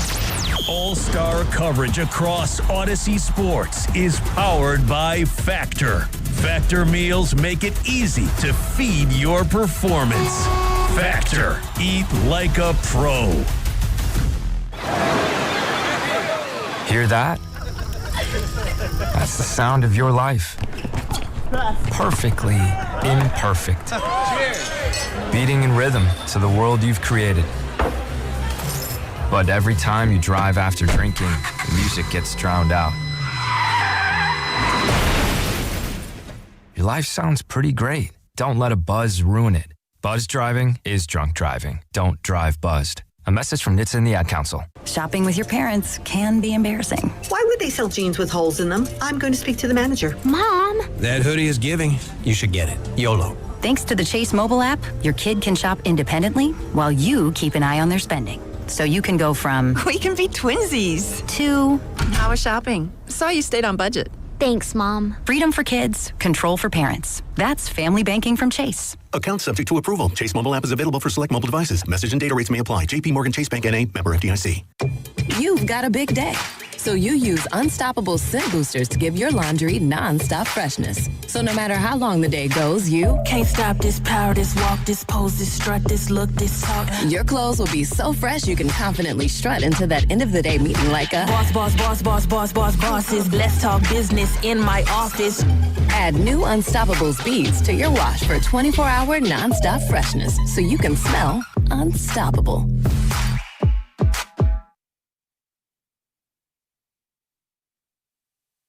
What did you think of Trace's performance in his 15 minutes? He had it doubled up. Nothing. So I'm going to tell you the same thing where he goes with 3 rebounds and then 3 points, and you're not going to ask me about him, and I don't want to pass judgment. Dub Nation, this is Trace Jackson Davis coming to you live from the Laughing Monk studio. You're listening to Steiny and Guru on 95.7 The Game. What was that? That was the Toronto Raptors head coach, Evan. Darko Rajakovic. Yes. That was dark. Can you play that again? Wow. What did you think of Trace's performance in his 15 minutes? He had it doubled up. Nothing. So I'm going to tell you the same thing where he goes with 3 rebounds and then 3 points, and you're not going to ask me about him, and I don't want to pass judgment. Huh. I kind of get what he was saying, that I'm going to be the same energy even if he has a bad game. But Steiny, did he say don't ask me about him? Or no, he said I'll say the same thing when you ask me about him when he has 3 points and 3 rebounds. You know what I heard? I tell you what I heard. Go ahead. Give it to us. No expectations. Wow, that's a 9. No expectations from Darko. That can so often be a great way to approach things, I think. What was your takeaway? That he's getting ready for some real bad games from TJD. Dub Nation, this is Trace Jackson Davis. Oh, man. Don't let him blow up. Yeah. Let's take some calls. Sure. I want to get you on a before you do, I just want to thank the Willards for what they did already. No, I'm doing it Let's again. Go to Jack. Let's go to Brian and Hayward. 7th time we've thanked Mark and There's Christy. a reason, Brian and Hayward. You don't know about it, but yeah, Stotty and I do. Man, I wish I could get that praise when I buy somebody a beer. Holy hell. Steiny, you're going to the Hall of Fame. How come? Yeah, you bought him a beer. Oh, okay.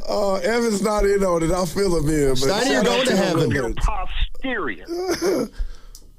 Go ahead, thank him. No, you cut me off. I did it. Yeah, go ahead. Let's go to Brian in Hayward. Let's talk about the roller coaster the Warriors have been on. Man. More like a merry-go-round. What's up, Brian? Yeah. some kind of amusement ride. I'm not sure what, but it's definitely a ride. Over the years since the punch, quote unquote, I feel like every time I hear it, it has less importance behind it because it's from the past. It was kind of a big turning point in the franchise, especially post the fourth ring. But it's just like anything, fellas. It's the past. We need to move on from it. We didn't lose a player that went on to be an MVP candidate. No offense to Poole, but it ties into all the draft picks that we've had over the years. Nobody's really panning out like that. I mean, we're putting our chips in a basket, or whatever the phrase is, with potentially solid role players, and that's what we need, because a star when you see a star right away. You don't develop stars. The Kuminga thing was specimen, okay? The athleticism, the strength, the capabilities. He had capabilities 9 other guys on the court didn't have. Same way Steph has capabilities 9 other guys on the court can only dream of. And these are all 300 of the best basketball players in the country or the world. You want to classify it that way. So I'm not too worried about looking back on the past. Kuminga was the last of the young group that could have been a star, including Poole, Wiseman, and Kuminga. But I'm not upset with Pods' development. Yeah, he's a little streaky, and I throw my hands up in the air and wonder what's going on sometimes when he's got the ball. But he isn't a bad role player. He can turn into a solid role player. And same with Moody. Man, I'm glad we have Moody. And I haven't even gotten started on Will Richard. Nobody talks about him enough. Kerr's figured out how to utilize guys like that. They make good basketball plays. Pods usually. Everybody else, I never doubt their IQ. I don't have a lack of trust with Richard and Moody. And, it's and Post as well. He's starting to develop. He has his deficiencies, don't get me wrong, but he's a big body and he can spread the floor. Like, you can't just pluck that out of nowhere. Same with Porzingis. We went from having no centers to 2 solid 7-footers. Call it what you want, based off their overall game. But I'm not worried about the direction the Warriors are moving. Like you guys were mentioning, the uncontrollables, which are injuries. I actually didn't know that stat about we were on a 50-win pace since we got Butler. I'm not surprised, though. That guy willed us to games when Steph couldn't, and Steph did it when, Jimmy didn't have it. And that's what a true 1-2 punch is. And I don't have any, down feelings about the future. Obviously, I'm a little bummed about the Butler injury. I mean, who isn't if you're a real Warriors fan? But I had to answer questions all day yesterday about who you got for the Super Bowl. I was like, I got Jimmy Butler's knee. That's who I want to win. 1 year from now, I want Jimmy back on the court, and I want to see us making a push for the playoffs. I want to see home court advantage next year. And, yeah, I'm looking forward to it, fellas. I'll take your comments off the air. Thanks for talking. Appreciate it. I think they need stars. Oh, no doubt. It's a star-driven league. And Steiny, I'm very fond of the other part of what he said, Will Richard. But the last 10 games, Steiny, 33% from the field, 23 from 3. That's in 20 minutes, so averaging 4 points. That's the last 10 games. But, again, this is his first crack at it, and he's been a plus. But you are right, and that's our 2 dudes have gone down, Curry and Butler, and I think it's too big of a gap to not who's the next star, just the next guy that, we could depend on offensively. And I just feel like we don't have that guy. We got a bunch of just others that play hard. Yeah. But now the thing's dwindling down. I don't know what to expect tonight from Memphis, but also from us. And you said it, and I didn't know if you were just playing with me. In the green room, you really thought they didn't have a chance in that Laker game? Steiny, I thought they were going to put. LeBron kept turning the ball over. It was late. I'm sorry. I thought you meant Giannis. Oh no, yeah. But yeah, the Laker game. I like the Lakers going to mess around and trick this one off, or the Warriors are going to take it, kind of like they did in Phoenix, but they couldn't finish. It got ugly at the end. Let's go to Jack in Berkeley. Hey, Jack, what's going on? Hey guys, thanks for taking my call. Sure. I I think I got to get this out of my system once and for all, and then I can move on. But when you talk about Luka and you talk about that trade, and I think it might have been a Saturday morning when I woke up and I read about that trade, and I thought how nice that would have been if it would have been to the Warriors. And then you start thinking, what would the Warriors have given? Well, let's run down the list. You're talking Wiggins for salary. You're talking Kuminga. You're talking Moody. You're talking Pods. And you're talking 4 number 1 draft choices. I mean, you could get whatever you want. I mean, whatever they wanted. What is wrong with that general manager? Whatever you wanted, you would have given. I mean, you would have even basically paused if they said, we want Steph. You wouldn't have done it. We wouldn't have done it, but you would have paused. At someone 25 years old, all NBA for how many years in a row? I mean, my God. I mean, that would have been, talk about a face of the franchise. But I just think that, I just don't know. And then you talk about another what if. I remember when Moody was drafted number 14, and how do you pronounce his name? I think Sengun. Sengun, yeah. Yeah, I didn't know anything about him, but I started reading about him. This center, from international center, maybe another Jokic, who knows? An international center, and he's there at number 14. Take him. And look at, I love centers that could pass. Look at his basically assists, and then all of a sudden, they don't take him. And you know what? A couple players like that, all of a sudden, we're talking a whole new ball game. But that Luka thing, that just burns me. Appreciate it, Jack. Well, they apparently didn't. There should be a 30 for 30 on it, man. Seek a lot of offers on it. And the dude you got back is gone. One of them. You know what I was thinking the other day?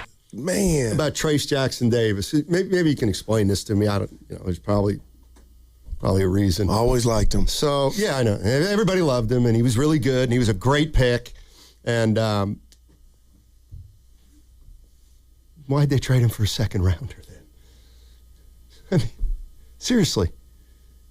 Why did they trade him for the exact same thing they got for him?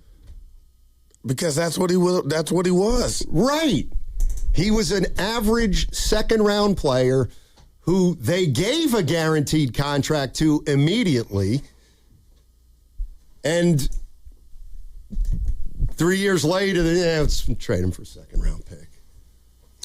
In other words, they thought he was just a guy.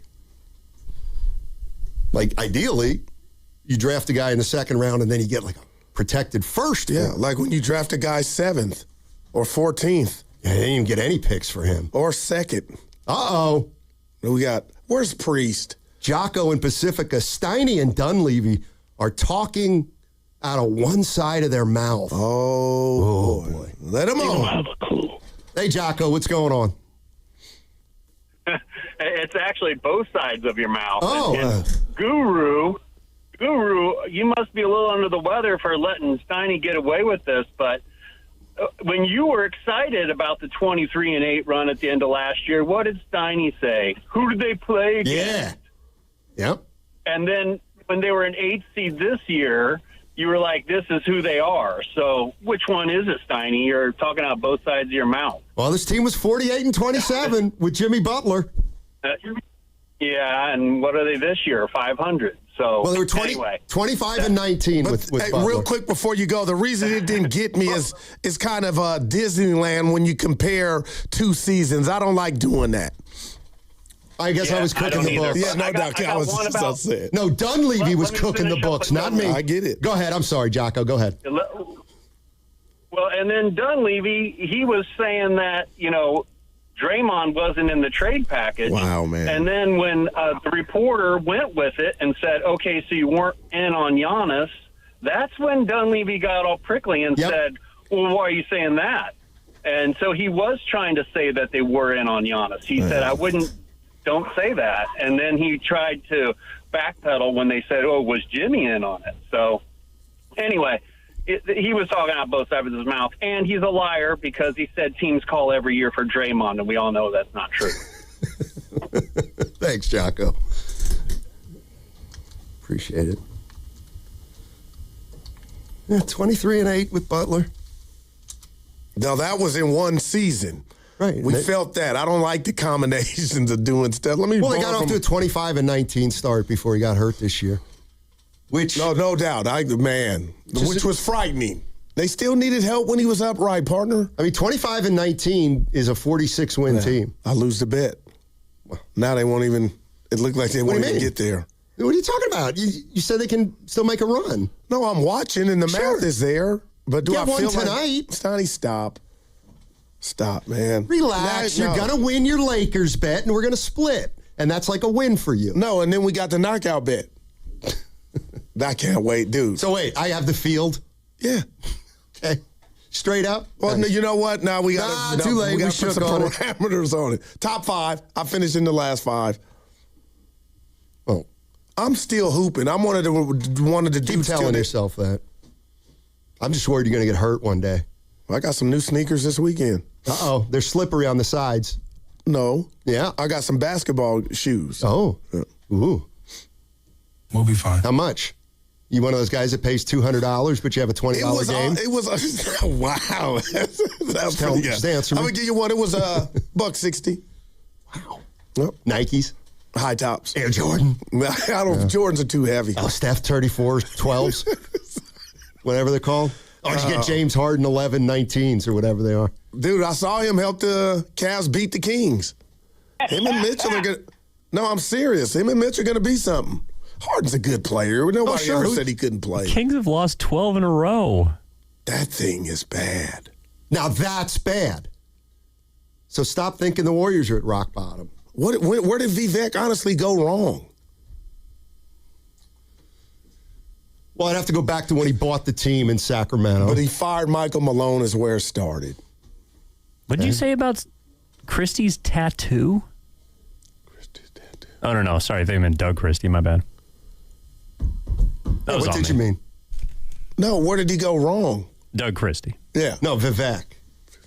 Where did Vivek go wrong? I'd have to look at it. He's saying Doug Christie. Right. No, I'm saying it started before then. Oh, yeah. Sure. Michael Malone giving him his papers. Yeah, sure. They paid Sabonis, too, didn't they? Man. So they paid Sabonis. They acquired Levine. Well, I mean, this is when it's over. DeRozan, I can lock up.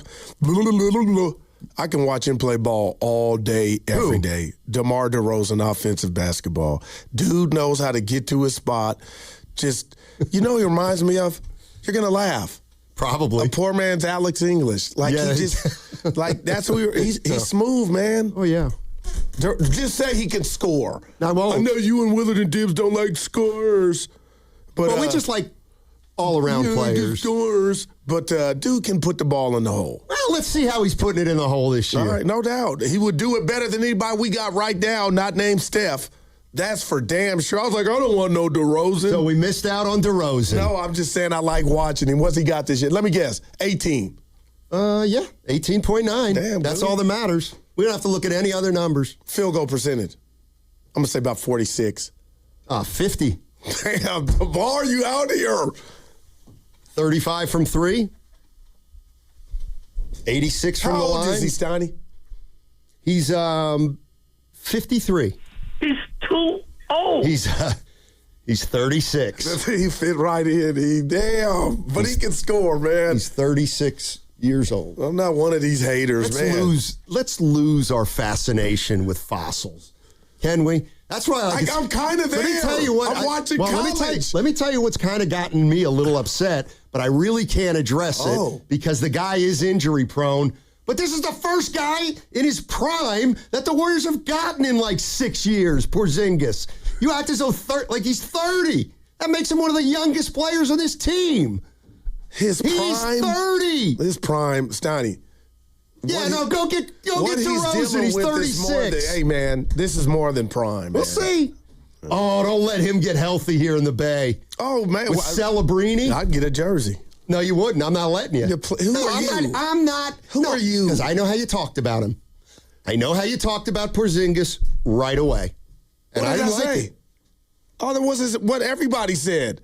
If he can go, he's the You don't even know what POTS is. Oh, I do.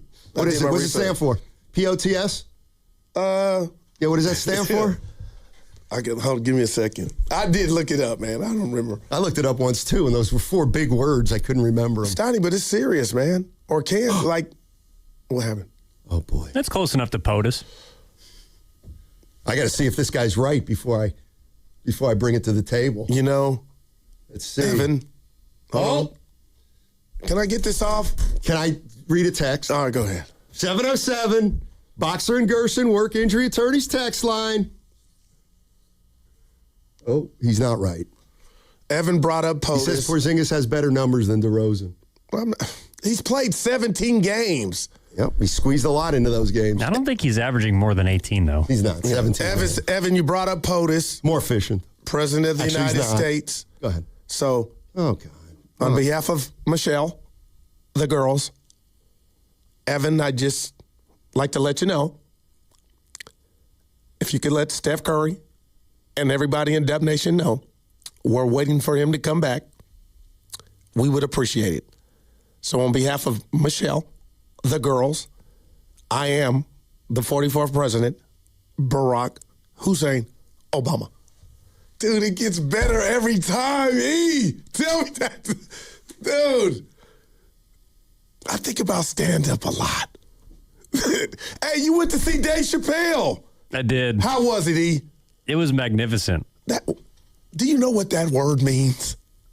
Yeah, my parents were English teachers. My man said magnificent. Please explain. Well, it was the whole night. Magnificent. It wasn't just him. They had the opening acts, which were comedy, and then it led into a musical portion of the night. Which was musical? DJ?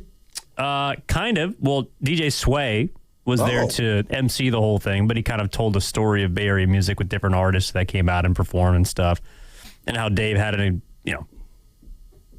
after he quit the Chappelle show, he spent a lot of time at the Punchline in San Francisco to recreate his image. So there's a lot of storytelling throughout the night too that eventually led up to Chappelle doing a 90-minute set. Wow. Now that was a ticket we should have went to. It's like almost 4 hours from start to finish. And Bill Burr was there, I'm hearing? Yeah, Donnell Rollins, Bill Burr was there, Pilo, Guapole, E40, Too Short all performed. Oh, come on, Evan, you got a concert too. Yeah, it was great. Now, wow, way to go, Dave. Can I ask, was he doing what I was thinking he was doing? Was he smoking cigarettes? Was he smoking cigarettes? Of course. I don't know why he's allowed to do that. Because he's Dave Chappelle. Yeah, but no. You ever see people smoke them and you almost think about, why don't I smoke? Like when you're at a bar setting and you see somebody fire up a heater and it looks like dessert, but it's like, that'll kill you. No, he was Jim Leland, man. He might have gone through a pack and a half. Yeah, you don't hear too many people say, you know what, I'm going to start smoking cigarettes. Oh, boy. Evan, I don't want to be in your pockets. Was that ticket almost a couple hundred? I know how much it was, I'll tell you. How much? Not on the air. That's what we do. Go ahead, Evan.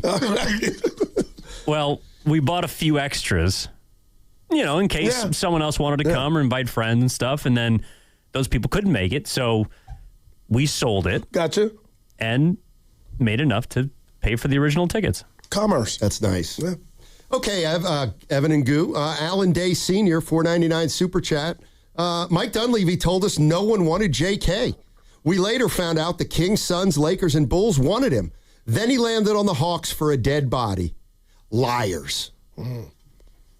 I know. I'm just telling you what I read. That San Francisco Gate. I was like, man, that's a little strong. That guy needs to calm down. All right. Okay, Sonny.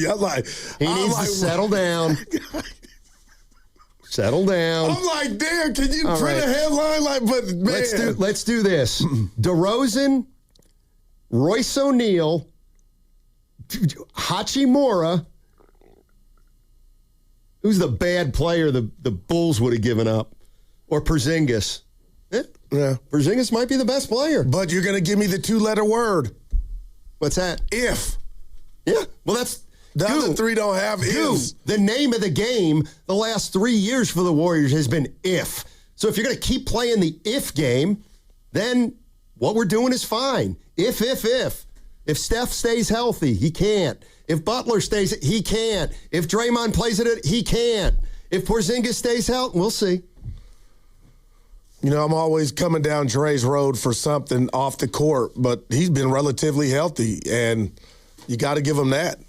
Sure. Of the three. No, you're right. You're right. You're right. And one thing we do know is the best ability is availability, right? So Draymond's having a great year. I should have got that. He's having a great year. I should have got that trademarked. Well, somebody probably already has 100 years ago. Everybody's using it. All right. Hey. So we got to keep fighting. Wait till Willard gets in here. Thank you so much. I mean, good God. I know. You are the worst. He got us around. We get it. Oh, God. Wow. Now you got to bow down. Do that 7 times a week. All right, here we go. What's coming up in the game is brought to you by Fremont Bank. Here for you, here for good. That segment was sponsored by Surfside. The Golden State Warriors are back, and you can cheer on your Warriors with an ice-cold Surfside. Only 100 calories, 2 grams of sugar, 0 bubbles, so it's easy to sip and enjoy. It's not a seltzer, it's Surfside. Proud partner of the Warriors. Must be 21. Please drink responsibly. We've all been there, sleepless nights, wondering if your business's security service is really protecting what matters. At Bay Alarm, we can put your security insecurities to bed. Our advanced technology and personalized support ensure you can rest easy knowing we're here for you. BayAlarm.com. Okay, I have to tell you, I was just looking on eBay where I go for all kinds of things I love, and there it was. That hologram trading card. One of the rarest, the last one I needed for my set. Shiny like the designer handbag of my dreams. One of a kind. eBay had it. And now everyone's asking, ooh, where'd you get your windshield wipers? eBay has all the parts that fit my car. No more annoying. Just beautiful. Millions of finds, each with a story. eBay. Things people love. With the new IHOP value menu, $6 is all it takes to go to your happy place, where stacks of pancakes with bacon and eggs are just $6 every day. French toast, sausage, and eggs are, you guessed it, $6. And fluffy omelets come with a side of pancakes and only cost $6. Go to your happy plates every day at IHOP. $7 in some locations. Available every day for a limited time at participating restaurants in the U.S. Hours may vary. No substitutions. Not valid with other discounts or promotions. Prices may vary. Running a business means wearing multiple hats. So if you're like me, you probably started out using your personal phone, taking client calls and texts nonstop. As my business grew, I needed something smarter. That's when I switched to Quo, the #1 business phone system. Quo works right on your phone or computer. No carrying 2 phones, no clunky landline, just one easy app you can try for free. Your team can share one number and handle calls and texts together like a shared inbox. Any teammate can jump into the conversation so customers get faster responses. And Quo's AI assistant summarizes your calls and responds to customers 24/7, so you never miss a lead or opportunity. All this starts at just $15 a month. That's basically 2 coffees. You can even keep your current business phone number. Find out why 90,000 businesses trust Quo. No missed calls, no missed customers. Try Quo for free at quo.com/sports. That's quo.com/sports to try Quo free. QUO.com/SPORTS. Saturday on the CW. Driver, stop your engine! The new NASCAR season roars into action at the Daytona International Speedway with all new drivers, new rivalries. Somebody needs to break his teeth in. And a brand new name. The NASCAR O'Reilly Auto Parts Series. Buckle up for pure raw racing live from Daytona. Let's turn them loose. The NASCAR O'Reilly Auto Parts Series. This Saturday at 1 p.m. on Cron 4, the CW.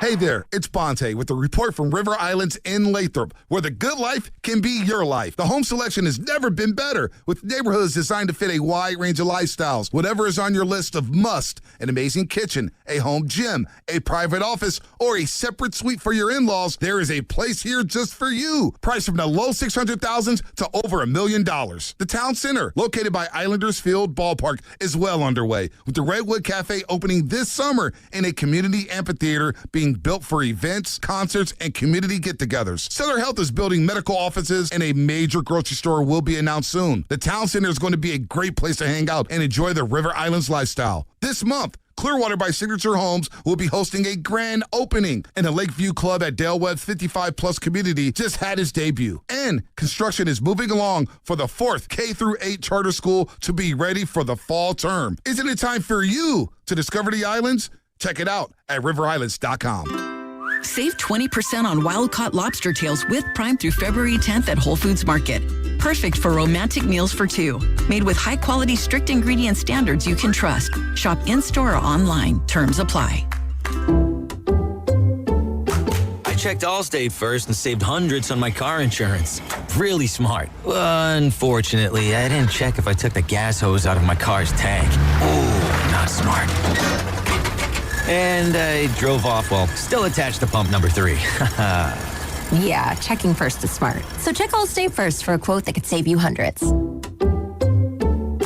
Potential savings vary, subject to terms, conditions, and availability. Allstate North American Insurance Company and affiliates, Northbrook, Illinois. Finding great candidates to hire can be like, well, trying to find a needle in a haystack, but not with ZipRecruiter. Its powerful technology actively finds and invites qualified candidates to apply to your job. So while other companies might deliver a lot of hay, ZipRecruiter finds you the needle in the haystack. See why 4 out of 5 employers who post a job on ZipRecruiter get a quality candidate within the first day. Try ZipRecruiter for free at ZipRecruiter.com/free. That's ZipRecruiter.com/free. ZipRecruiter. When it's time to replace your appliances, Lowe's has you covered. Get up to 35% off select major appliances. And members get more like free delivery, haul away, basic installation and parts, and a 2-year Lowe's protection plan when you spend $2,500 or more on select major appliances. Our best lineup is here at Lowe's. Valid through 2/25 while supplies last. Selection varies by location. Excludes Massachusetts, Maryland, Wisconsin, New Jersey, Florida. Loyalty program subject to terms and conditions. Visit Lowe's.com/terms for details. Subject to change.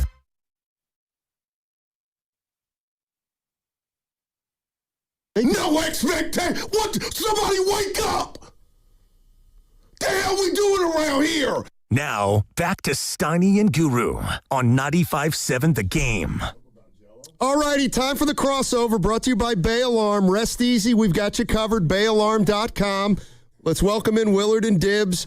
And Goo did not like when Mike Dunleavy said, yeah, I don't really have a lot of expectations for the second half of the season. Kind of, we'll see. We're not there yet. No, any walk of life. He was not happy. No, I wasn't. Let's put the rat on the table brought to you by Echo. Play that sound again. Real quick. No I'll call for it. Yeah, you don't sound mad. I've been doing a bit every break we come back. I'm thanking Willard or Christy for the shots that you guys got us. Shots. And Austin and all the people are like, what are they? Why is he doing that? But I got a text. Why is he? Why are you doing that? Yeah, why am I doing it? Why am I doing? I was having fun with it, but you text Steiny and I.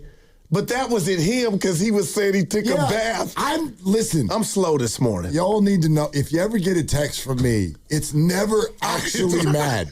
It's always tongue-in-cheek. So that was me thanking you for the round.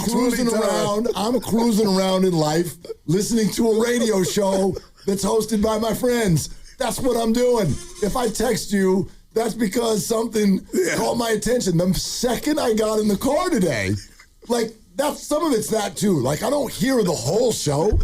So I hop in the car and I hit the button, and there's Steiny. First words out of his mouth. I took a bath. And I didn't know what he was. I was like, a shower. You meant the money. You took a bath. That was my credit card. Yeah. What do you mean you took a bath? Oh, that was great. And I'm also thinking to myself, the company has these expense report things that you can do. There we go. When you're out on a company dime. And don't let me tell the listeners which one of us got paid to be where they were yesterday and which one of us didn't. Oh, look at him. You can still put in mileage on that. But we had a good time out there. I wish Dibbs would have came out, but you had the baby. I get it. It was so much fun to be out there with y'all, and I don't do a lot of shots, so that was a special day. Does Seattle signal to Niner Nation or Empire that we're far close? Is the one-off season going to bridge that gap? Probably not, but a couple things here. The gap is not as big as it looked based on the Week 18 game and what Seattle did yesterday. Seattle is fantastic, and they're on a roll, and we always talk about Super Bowl hangover, so they might suffer one. And the other one for me is the jump from year 1 to year 2 for players. So you look at all those pups the Niners did this year, and they all need to take that step. And Michael Williams is going to be harder, but you've got a lot of guys that you drafted who mostly played well. Upton and CJ was pretty good and all the rest of them. So they all need to get incrementally better. The one thing that struck me, and we'll get into it today 2-6, is the identity. Seattle's got an identity. We have a nasty D, and our offense is good enough, but their identity is good luck beating us because our 11 on D are awesome. I just don't know what the Niners' identity is going forward. I think all that's fair. I also think that we just have this constant thing that we do when somebody wins a title, which is we just think that that's what it's going to be now. Seattle's just going to win all the titles. Like I did with the Denver Nuggets, the Celtics. That's not the way it works. Like, it just doesn't work that way. So, like, how far are the Niners? There's a gap there. They've got work to do. Because the Rams put up points on that defense. They did. And they're kind of the only team that was able to do it. Seattle lost 3 football games by a total of 9 points this year. They were fantastic.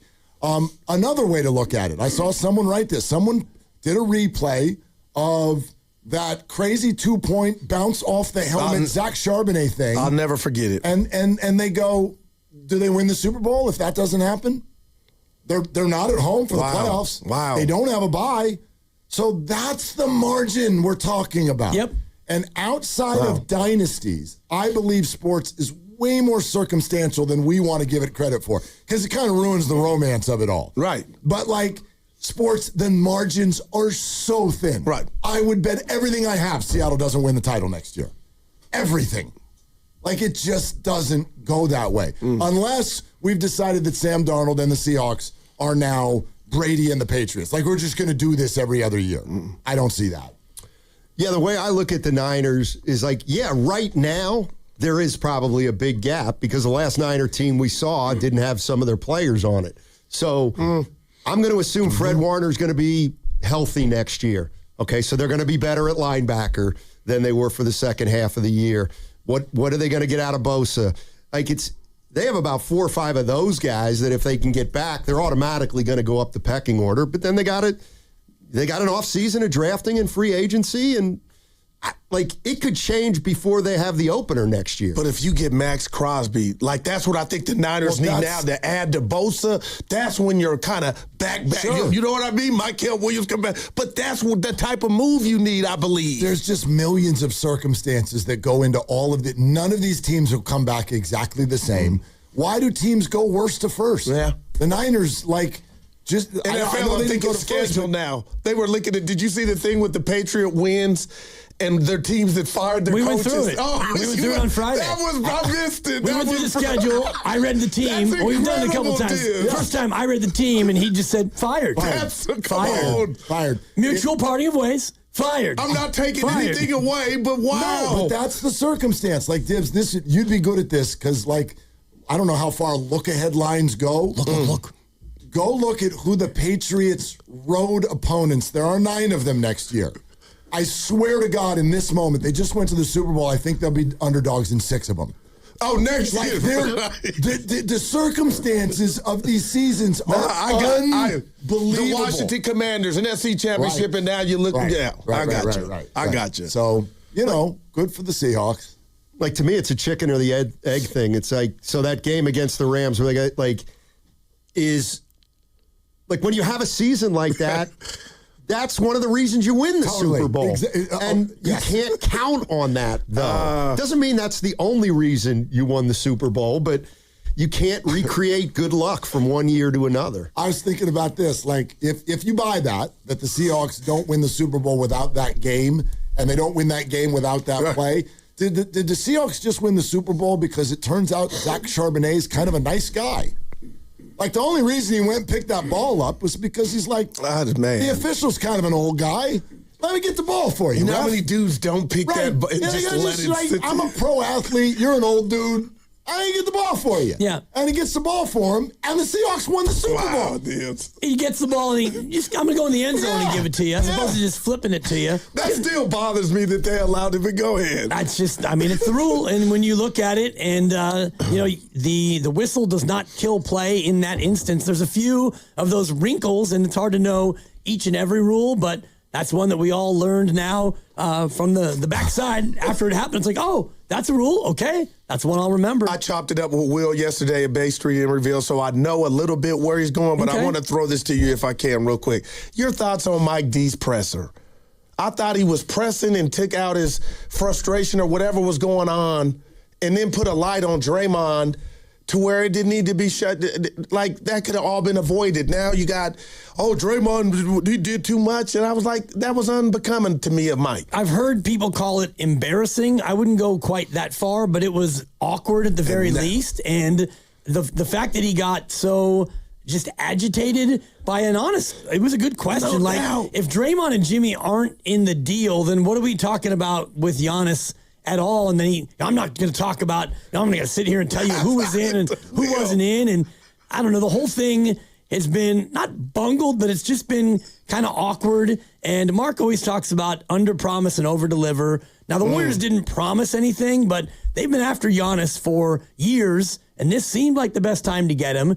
And turns out he wasn't available. And you wound up with a guy who's got a disorder that may sideline him forever a guy who can't really play that often. So the whole thing is just kind of a bad look. And I don't even know why he had a press conference in the first place. Well, I don't know why he handled it the way he did. Like, it's so easy, I think, for a GM to just be like, I'm not getting into particulars with you. And boom, move on. And that's it. Because what ended up happening, we've all been kids before, right? And you know when mom and dad catches you in a lie. And so you start to buck. No. And that's what happened to Mike Dunleavy. He didn't mean to do it. He started out, I think, with a fair enough answer. But then what happened is he started to do what the Warrior organization does, which is try to make up with Draymond. And now you end up in a spot where you're like, yes, we were after Giannis, but no, we didn't offer Draymond. We didn't offer Jimmy. And the world's going, you're not allowed those three things.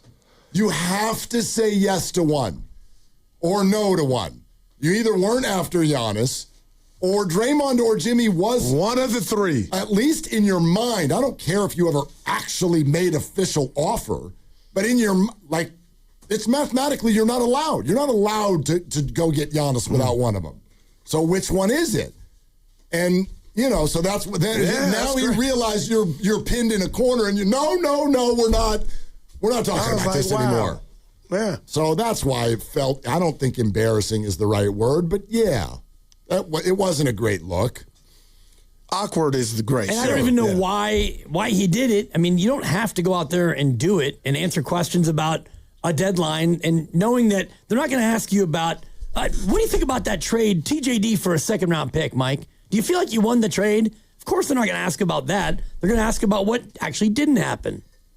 Yeah, I mean, most GMs talk after the deadline, if they make an acquisition. So I think it was supposed to be about Porzingis, but obviously the other stuff got brought into it. I mean, I think what his frustration is he, I bet he wasn't happy about the way they were perceived as the favorites for a week when he might have known differently at that point. You know what I mean? That's fair. What if, and this is, I'm going to admit it up front. This is a little bit of guesswork here. I can just tell you what it felt like to me. Do you think that Mike Dunleavy and the Warriors were happy that Draymond screamed in front of every microphone he could find for a week? No. That I might be traded and the organization has told me so. And when I saw Mike react the way he did, I went, oh, maybe that's why Draymond kept barking, because he wanted to act like he wasn't bothered by it, but I think he really was, which is why he talked about it so much and why the Warriors now suddenly felt like, oh, God, we got to reel this back because Draymond's feelings are hurt. That's amateur psychoanalysis. And Dre, and I did tell Stotty this, did tell us that the coach was asking him, how's the wife dealing with so something was going on or in the air. I forget who does that. Shout out Phil Collins. So just from that standpoint, Mike, we know it was, and then this is why I need to do better. If you say, Goo, you're in the media, grow up, but I can't control, nor do I have the power or want to control the narrative. Who do I call Windhorse? Who has the power that produced the embryo of the Draymond, the Warriors will include him. That happened. So I got to stop reading it like Mike D printed that out or Joe Lacob. But that was a thing on top of Giannis' watch. So to me, that was progress, like something's really going on here, Mike D. Well, you can't get mad at us for hearing it and reading it. Well, he can get mad all he wants, and I think the fact that Draymond put it out there and he had that emotional press conference after the game that moved some people to near tears, not me, but this could be the final game Draymond Green plays as a Warrior. We all said it because it was possible. And then the other piece of it that it's got me even more down on Giannis than I already was. I didn't like that. You saw the Kalshi news, right? Yeah. That Giannis is now a part owner of Kalshi, the prediction market. So the whole Giannis to where's he going to land? We were following the Kalshi market all week, and there was like $15 million invested in where will Giannis land. Giannis goes nowhere, and then after he goes nowhere, the deadline passes. He announces that he's now an investor in Kalshi. So the whole thing to me smells a little bit like an inside job. And tweets legends don't chase. Right. They attract or whatever the hell. Right. That's a great one. Okay, put all those things together. Wall Street one, yeah. Like, I mean, does that smell of a little conspiracy theory? I don't know if multi-bajillionaires need to start pulling tricks to make a few more million. I don't know, but there's a little stench there. Yeah, and if you're Kalshi and you know that he wants to invest, you say, hey, here's an idea. Here's the timeline. The deadline's Thursday. Why don't you ask to be traded, and we'll put something up there. We'll get some money in the market, and then, you tell Milwaukee, P.S., I don't really want to be traded. And then after the deadline, we'll announce you as an investor. You're listening to 95.7 The Game, KGMZ FM and HD1 San Francisco and Odyssey Sports Station. Always live on the free Odyssey app. And now broadcasting from the Laughing Monk Studios. You know who was high on Porzingis was David Fizdale. Yeah, he was. So was Mark Spears. But we're all high on him. We know the guy can ball. Right. Like it's about what Dib said, the availability. No, of course it is. But like I last week, I sort of made a Kristaps Porzingis Ricky Pearsall comparison, which is not fair because Kristaps has achieved more than Ricky. But my point is like, you can't totally remove from the conversation that when they play, they're good. And he might play. It's and one of them. It is a way that this could go. Like, the Warriors might have just pulled off a great trade. If luck finally stops to where this dude is the healthiest he's been. I don't know. They've got, they got his bird rights. So if he's healthy and he plays well and everybody's been screaming for somebody tall for a long time. Yeah, I love the dude in his game. I keep telling, I'm a Porzingis fan. It's about, wow, how much more do we need to see to get heartbroken? And that's why I'm guarded myself of the hope. Yeah, I mean, the hope is there, but in actuality, you look at his basketball card, the back of it, and there's a lot of small numbers in the games played column. But then you remember what he did for Boston when he played and they won the title, and he was their third or fourth best player, whatever, but he was a factor when they won the chip. So you're tantalized by what could be, but you're also grounded in the reality of what is. And what is right now is he's not playing. Steph's not playing. Jimmy's out for months on end, and you are plummeting in the standings. I mean, plummeting as far as you can. There's other teams behind you who are equally bad. But I hear you. I mean, like a part of this story, too, which I kind of think has been underplayed, and sometimes it's because this takes a minute. Yeah. So go back to last year. Steph gets hurt. And everybody just broke our heart. Right. But scream and yell about the Minnesota series for a while. Why didn't Jimmy do this? And how come that was me? Yeah. Well, but all of us, right? And then I would hope over time you're like, oh, well, Steph got hurt. It sucks, but Steph got hurt. Jimmy got hurt. I hear you. Jimmy got hurt. So I don't know. We just got to kind of eat that one for this year. That's nobody before the year, if you're like Jimmy going to tear his ACL, no one's going to be like, well, we can pivot and still win the whole, come on. Yeah. Jimmy got hurt. Stoney doesn't know this, but Coach and Vallejo called in, and he just talked about, this is the home of the Splash Brothers. We all love excitement. We all love personality, but you can't work on those things. You kind of naturally have it, right? And he was just talking about, not the eyesore, I'm paraphrasing, But the Warriors without Steph are not that exciting. And I remember the days with Jordan Poole, Kuminga, and Steiny was like, oh, you like dunks when I brought up Kuminga. But I was like, just the way he plays, there's some pizzazz to it. And I'm watching the game Saturday, Dibbs, Will, and Steiny, and I'm just like, and they're not doing it on purpose. This team is lacking excitement. And just from a fan standpoint, I don't want to sound spoiled, but I'm watching the other teams and forget their record. I'm like, there goes this exciting guy. There's like 3 or 4 of them. And I'm like, when is it going to get a Thundercat? When are we going to get some of those dudes? I don't know. Maybe when you draft one at number 7 and then you don't play him and then you trade him to Atlanta. I mean, he's at least exciting. You know what just went through my mind when you was talking about all that? We are in a little bit of a weird spot. This entire market, like put Celebrini aside, we're kind of at a athleticism deficit right now, across the board. Who? You mean young, though? Just athletes. Whatever. Wow. Well, this is your thing. Kyle Shanahan's whole Celebrini. deal was we got to get faster. Oh, man. Like, who is that? Warriors, Giants, Niners. Who's like your young, athletic freak? We don't have one. Nope. Whole city. I wonder how many fans are kind of with me in that, okay, they got Porzingis. Like, I separate Giannis. I don't think they were going to get Giannis. Right. So to me, I look at it as, okay, they traded Kuminga for Porzingis. I kind of see why. One guy hasn't broken through. The other guy's injury prone. And, you know, you kind of deal with it that way. But the one thing I'd be happy about if I were a Warrior fan is they did not give up 4 future firsts for a risk that had no guarantee that it was going to come to fruition. I like where they're sitting with their draft picks as they enter this period where it's going to be touch and go, maybe. Like, they may lose a lot of games here in the next 2 or 3 months, and what if you got in the lottery and pulled the Dallas? With their pick. You didn't like that from me earlier. I'm not even saying they have to get the number 1 pick. I'm saying start the process of getting some young players in here that Mike Dunleavy thinks will fit the system because he really hasn't had a crack at it high in the draft. That's true, and that's also fair, but I think that the system is less going to be the future than maybe just drafting guys who are good now. I think that when you drafted Wiseman and Kuminga, you should have been more mindful of the system then.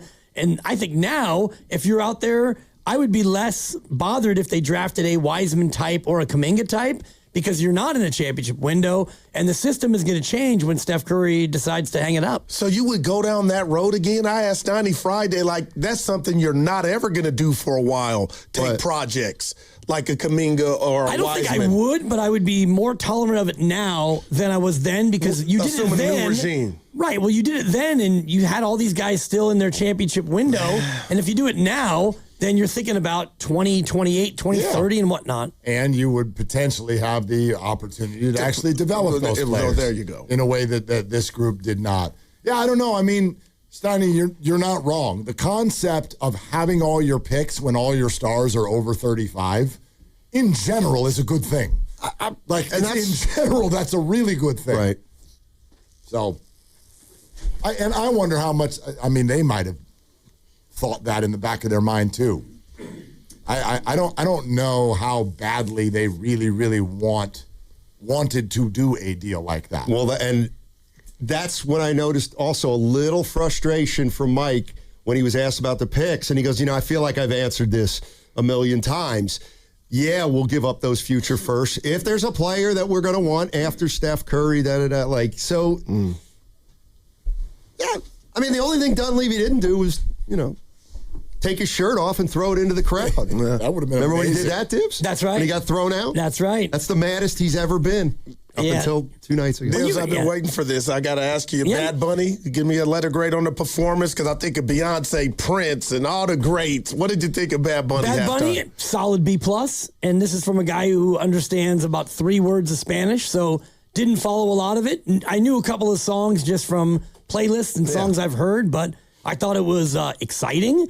I thought it was Somebody got married. Somebody got married, apparently. Somebody did get married, yes. That was the real thing, I guess. And I'm buying it. They tell me it's true. I got no reason to think otherwise. And, people can choose to get married however they want. Right. And I guess the story is they wanted Bad Bunny to perform at their wedding. And he said no, but how about we do this instead? I thought that was kind of fun. The set design was really, really intriguing. The choreography was spectacular. And I thought Bad Bunny put on a great performance. I really enjoyed it. I'd love to know how that even comes together in the first place. I don't either. Oh, a couple wanted Bad Bunny to perform at their wedding. Yeah, I mean, what does that even mean? Yeah, right? And I wanted Beyonce to perform at ours.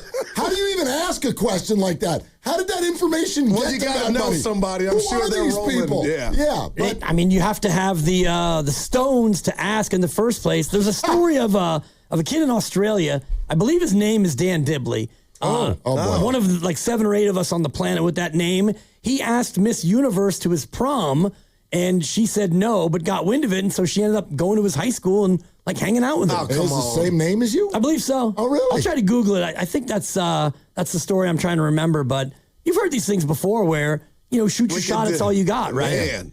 So that couple. Didn't Kobe go to Brandy's prom or something? He went, Well, but he was Kobe. But he was Kobe, and she was Brandy. Yeah. Oh, I thought she was a lot younger than him, and she was. Okay. But I mean, it was kind of on the up and up. We knew who she was. Oh, okay. And he was young too. Damn, Cole, you got Kobe and Brandy. That's impressive. Isn't that a funny statement that people just roll right over them, though? So the story is they wanted Bad Bunny at their wedding, so they ended up getting married at Super Bowl. It's like, wait a minute, we skipped a lot of chapters. How did that? We just wanted Bad Bunny. Yeah. So now we're at Levi Stadium on the field during halftime. Here's the story. Plucky boy gets to date Miss Universe. Wow. 17-year-old Daniel Dibley from Bathurst, west of Sydney. I thought you were telling me this Bad Bunny story. Anyway, have you ever heard of a band called, I think, Buckwheat Zydeco? I think I've heard of it. They're a Cajun band from New Orleans. Okay. They actually played at my buddy's wedding. Really? Yeah, they got them to play. I think it was them. It might have been somebody else. I'm efforting that information. General Public actually Buckwheat played. Zydeco. General Public played at Scott Igo's wedding. Did they really? Brother of Ben Igo, How'd they do that, though? They knew somebody. Well, yeah, Scott works for a little outfit called ABC. Got it. You're newly married. Who would you, if you had an artist of your choice to perform at your wedding, who would you have? Crying out loud. See, mine would be R. Kelly. No, but that's my guy. Go ahead. The people I would bring up would get vetoed by my lovely wife. So true? Yeah. She wouldn't do it for you. Okay, I know you love him. That's not how a wedding works. We don't get dresses. Nobody cares how we look. Thank you. I tried to tell you that. Give me a name, though. Dibbs, give me a name. My wife would go with David Byrne. And who would you go with? That's the Talking Heads, Goo. Yeah.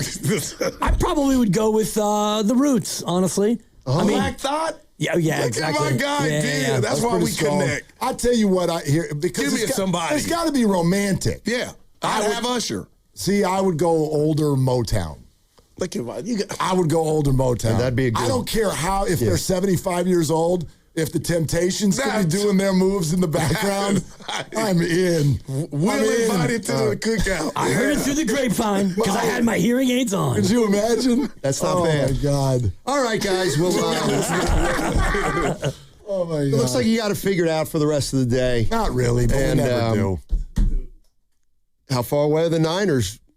We'll find out. At least 8 months. On Willard and Dibbs right now. 95.7, If you had an artist of your choice to perform at your wedding, who would you have? Crying out loud. See, mine would be R. Kelly.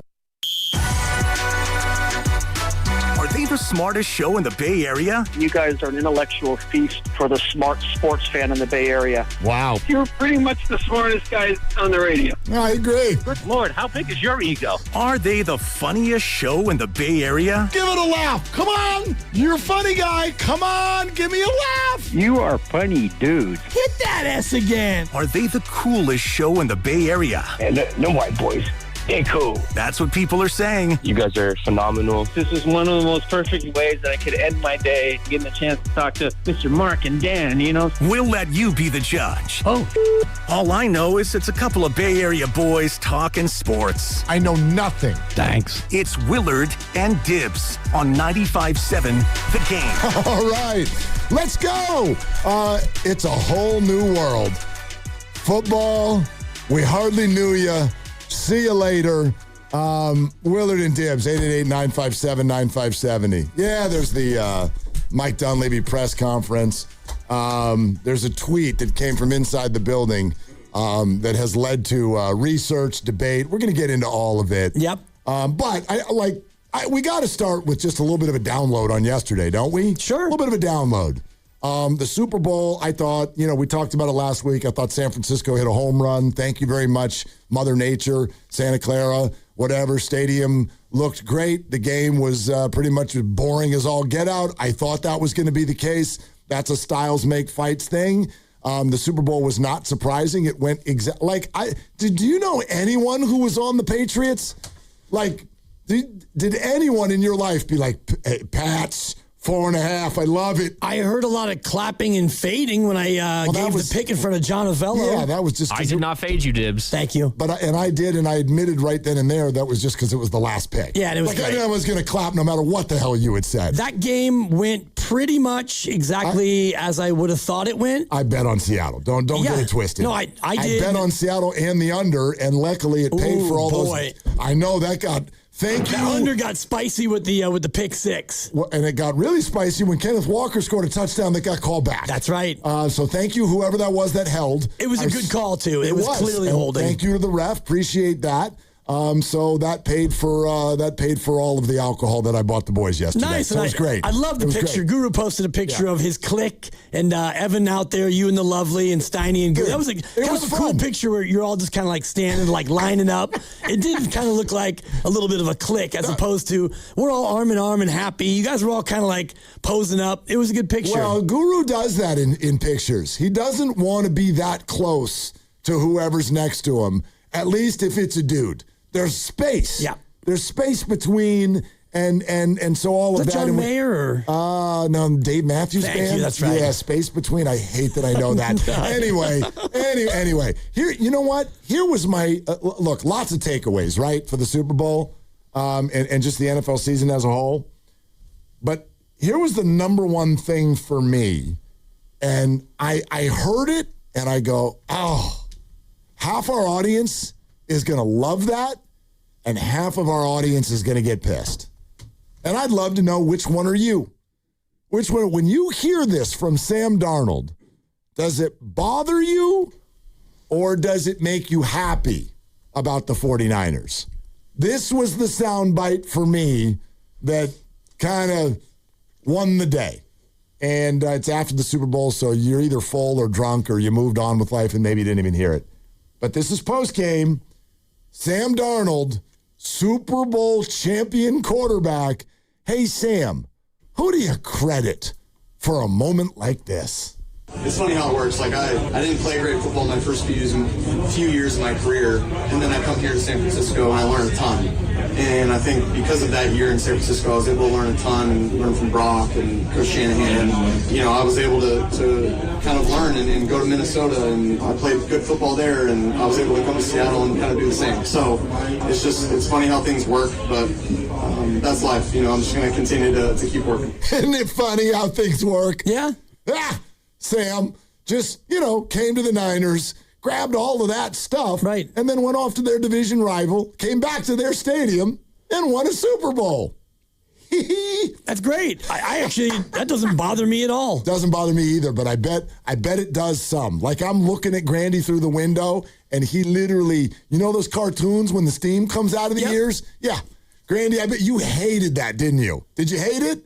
Why would I hate that? Because it represents, for a lot of people, the guy who, A, was here, and so some will go, could have had him, could have kept him for less, and then B, it's like you took the Niners' trade secrets and went to one of their biggest rivals and, beat them. Beat them with their own game. Am I jealous the Seahawks won another Super Bowl? Yes, absolutely. Okay. Does that make me upset? Yes, absolutely. But I think Brock's a better quarterback than Sam, so I don't have any ill will towards the Niners letting Sam leave. Good on you. Yeah, it's embarrassing for the Vikings, a little bit of the Jets, not the Niners. Panthers, too. Wasn't he a Panthers? He was, along with Baker Mayfield. Yep. And they were together, both bad, and then left, and they were both good. When I hear that, I don't know where your mind goes. My mind's like, ooh, that's pretty cool. Like the guy literally played 4 years of bad football, and then he's like, all I needed to do was be around Brock Purdy and Kyle Shanahan. Right. And then things went well. And I'm like, that must speak pretty damn well of Brock Purdy and Kyle Shanahan. That's right. And it speaks well of what you have here. So instead of, looking at that and saying, oh, he took the state secrets and he went to the rival and he won the Super Bowl, that's all true. Seattle, it wasn't great to watch them again celebrate at Levi's Stadium, but for Sam Darnold, likable guy. He was a good, solid, sturdy Niner while he was here. And if that means that he learned from a guy that is your head coach, that to me is a positive. So, I'd be more bummed if I was a Minnesota fan because you kept J.J. McCarthy, and he probably isn't going to be the guy, and they might be looking for, a new quarterback as soon as this year. And you had Sammy D, and you didn't want to pay him because you had this rook. At least with the Niners, you have Brock Purdy, who's been pretty damn good. And, yeah, you weren't going to keep Sam and let Brock go and not pay him. So that's the way that went. Yep. You're happy for Sam. And for me, you tip the cap to Shanahan and Brock, who obviously did some good things. No doubt. And there was I actually think that the Purdy experience from beginning to end of his career, not that it's over, but beginning till now, is an example of why the Vikings did something wrong here. And there's some luck involved in it for Kyle Shanahan and the 49ers, no doubt. But Purdy is the best example I can think of what the Vikings should have done. This is my opinion in the NFL. It's so hard to find a quarterback who can perform for you. When you do, it's a Vulcan death grip. Don't let him go. And whatever else your plan was, and whatever else financially and politically you've got going on with that previous plan, let it go. Let it go. I know you drafted J.J. McCarthy in the top 10, and I know you never even got to see him play. If you find somebody who can win you games in the NFL, don't let him out of the building. And sometimes it's embarrassing. The 49ers famously had Trey Lance, Jimmy Garoppolo, and Brock Purdy all in camp, and Kyle went over to Jed York and was like, Jed, turns out the little guy over there is actually the best one. And they're like, we invested millions upon millions of dollars. And picks. 3 years of draft picks on these other two guys. And you're telling me that little guy over there, a little dude, that's the best one? Yeah, that's what I'm telling you. And even then, they still didn't start him. They went with the other two first. They both get hurt. But to me, the example goes, now what happens at the end of the year? Brock Purdy takes you to the NFC title game. His arm flies off. He has to have surgery. And he comes back for training camp, sort of healthy the next year. And what did the 49ers do? They traded Trey Lance. Like when you find someone who's winning, you hold on and undo your previous plan. You pivot. And I'm thinking about Chicago with Mitchell Trubisky, and then they thought Justin Fields was the guy to replace him, and then he wasn't, so they moved off of him, and we're going to try it with Caleb Williams, and I think that they actually may have found the guy, although he's got a lot of improving to do, but a lot of these teams, they will just hold on for dear life to a guy because, well, we picked him, and so that's it. Carolina with Bryce Young is going to be an interesting one. Little Bryce Young, as we call him, now that we saw him in person. He might be my height, and I'm barely 5'8" and change. He's a little taller than me, but not much. Put it this way. Y'all saw us out there, and thank you so much for joining us and everything for Media Row. Like, there's people, like Wednesday and Thursday, people everywhere. So when there's a crowd of people, you can't see Bryce. I can't see him. Defensive lineman can't see him. I know he's in there because I saw him walk up, and then he gets surrounded by media people, and you can't see him anymore.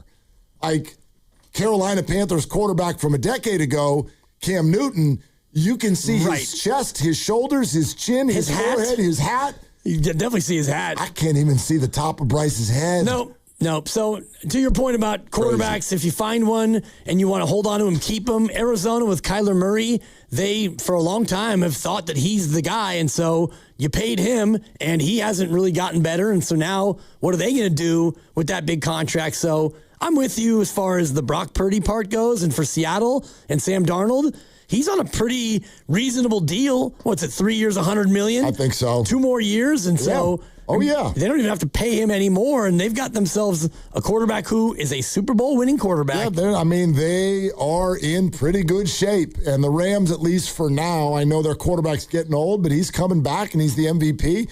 pretty good shape. So we got a lot of Warriors and beyond stuff to get to today, but I think let download this NFL season a little bit, and what would you like to see the 49ers do? Kind of how did yesterday make you feel about the 49ers, even after a 12-win season and a playoff win and all of those injuries and whatnot? So 888-957-9570. We will take your calls right now.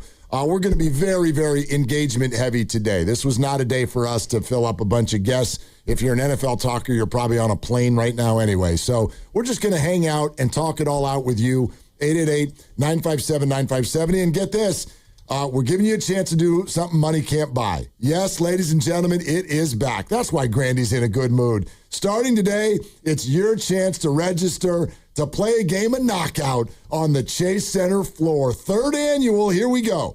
Your chance to shoot hoops on the floor that Steph operates.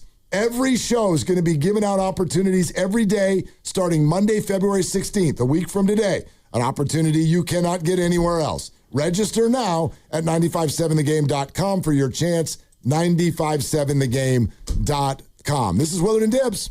This game day traffic report is brought to you by Crystal Geyser Alpine Spring Water on 101 northbound. Jumping on a 280 northbound, looking really good all the way to Mariposa Street. Once you get there, you're going to come up on slow traffic, especially if you're headed towards the Warriors game at Chase Center. What makes Crystal Geyser Alpine Spring Water different? We always bottle our Alpine Spring Water less than 1.5 miles from the spring source, and all our bottles are made with 50% recycled plastic from our own recycling plants. Crystal Geyser, bottled at the spring source. If your home seems colder this winter than it should be, maybe it's time to upgrade your windows. As the Bay Area's largest Marvin reseller, Golden State Lumber and Showroom is proclaiming this the month of Marvin. As an Energy Star partner, Marvin offers durable, energy-efficient products that can lower your energy bill. Visit GoldenStateLumber.com, scroll down to Windows and Doors, and visit the showroom near you. Since 1954, Golden State. When you succeed, we succeed. Time is valuable. That's why Lowe's Blueprint Takeoffs turn blueprints into quotes faster. Bring us your plans, and we'll generate itemized material lists to make quoting easier so you can get back to building. Plus, at the Lowe's Pro Desk, you get access to thousands of building materials not sold in store. And when your order's ready, we'll deliver everything to the job site. Improving is easy at Lowe's. DQ presents the Spicy Menu. For a limited time, try the new Flamethrower Chicken Strip Basket for $6.99 with spicy, bold strips that heat you up. Served with a side of famous DQ Soft Serve as a dip to cool you down. That's right, dip those spicy chicken strips right into Soft Serve, plus fries and toast, all for just $6.99. And add a new pineapple lemonade sparkler or cooler made with tahini. It's the limited time only Spicy Menu. Get it delivered in the DQ app. Happy, tastes good. Participation may vary. Toyota's President's Day sales event is on now. Don't miss your chance to save on Toyota's incredible lineup of 19 hybrid and electrified vehicles. Save with President's Day deals on the 50 MPG Corolla Hybrid and 51 MPG Camry. And right now, get 0% APR plus finance cash on the all-electric 2026 BZ. Get the most out of Northern California this year. Hurry in to save during Toyota's President's Day sales event. Toyota, let's go places. Offer available through TFS to buyers with premium rated credit and cannot be combined with other offers. Finance cash must be applied to transaction ends 3/2/26. Visit Friedman's Appliance in Pleasant Hill to see the full selection of Thermador appliances. Thermador provides a range of possibilities, from refrigeration to dishwashers or cooking with steam or convection. Come into Friedman's Appliance, and right now, you can receive up to 3 complimentary gifts with qualifying purchase. See all Thermador appliances displayed beautifully in live working vignettes at Friedman's Appliance in Pleasant Hill and at Friedman'sAppliance.com. That's another amazing run by Team USA. Mom, think I'll be on Team USA one day? Well, I'll take this one. What? Are you speaking to us? Yes, and to answer your question, anything's possible, especially with Xfinity. So, I can be the best snowboarder ever?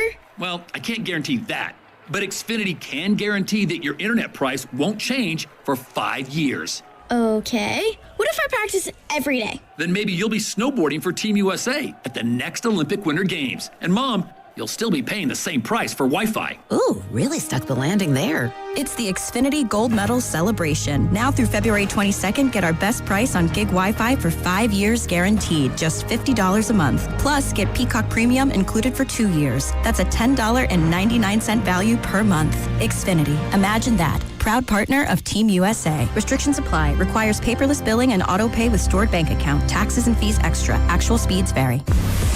What's up, everybody? I'm Nick Costos, and watching sports isn't a hobby, it's a lifestyle. And my show is not a job, it's a passion. From the NFL playoffs to the NBA and everything in between, celebrate sports with me every day on You Better You Bet from 9 a.m. to noon Eastern. Download the Odyssey app now and listen to Westwood One Sports from anywhere.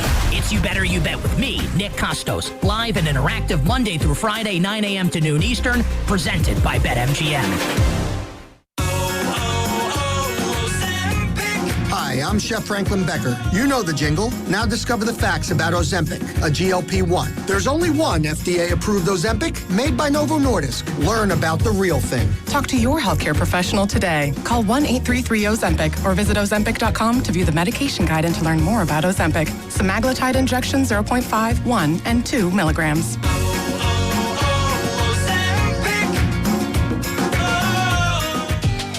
Never have I ever called my sister from the finish line of my first marathon. Hello? You won't believe where I am. Are you running? Mile 26. I'm gonna make it. Switch to T-Mobile's 55 Plus plan and get iPhone 16e with its advanced camera system on us. Plus, 2 lines for just $30 a line. Guys, I can't believe it. I knew you could do it, babe. That was amazing. Mom, how do you feel? I feel great. I can't feel my feet. Let's take a picture. And then you may carry me to the car. Share every stride, every mile, every memory on America's best network. Switch to T-Mobile's 55 Plus plan and get iPhone 16e on us and 2 lines for just $30 a line. With 24 monthly bill credits and 2 eligible port-ins on Essentials 55 Plus for well-qualified customers with AutoPay, plus taxes, fees, and $35 device connection charge. Credits end and balance due if you pay off early or cancel. Contact us. Finance agreement 128 gigabytes, $599.99 required. Best mobile network in the U.S. based on analysis by Ookla of Speed Test Intelligence Data 1H 2025. Visit T-Mobile.com.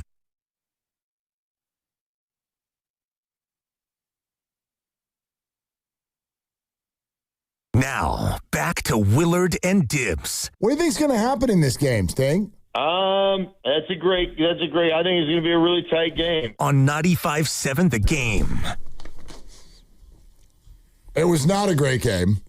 That was not a great question. There was nothing great about that. So I was glad that Stink just paused right where he did. That's a great. Whatever. And it was. That was kind of a whatever game. Somewhat. Yeah. I mean, had it been closer, I think it would have been exciting. What's the play you remember? The play I remember, probably it'll be the pick six. I guess. Just because of, I was reading to Bill Barnwell today on ESPN, and he was highlighting all of the blitzes from Weatherspoon and how they didn't really do that all year very much. And then they kept bringing that blitz, and, poor Drake May, they didn't have an ability to avoid it or get rid of it. They were just beleaguered the entire night. I wanted the whole defense to win the MVP because they should. They were the MVP. And I know you'll go, no, you can't give it to multiple people. And I thought to myself, well, here's a couple things. We all play fantasy football, and what's the defense? It's one person. It's the defense, I got a kicker, I got a tight end, I got a wide receiver, I got a quarterback, and I got a defense.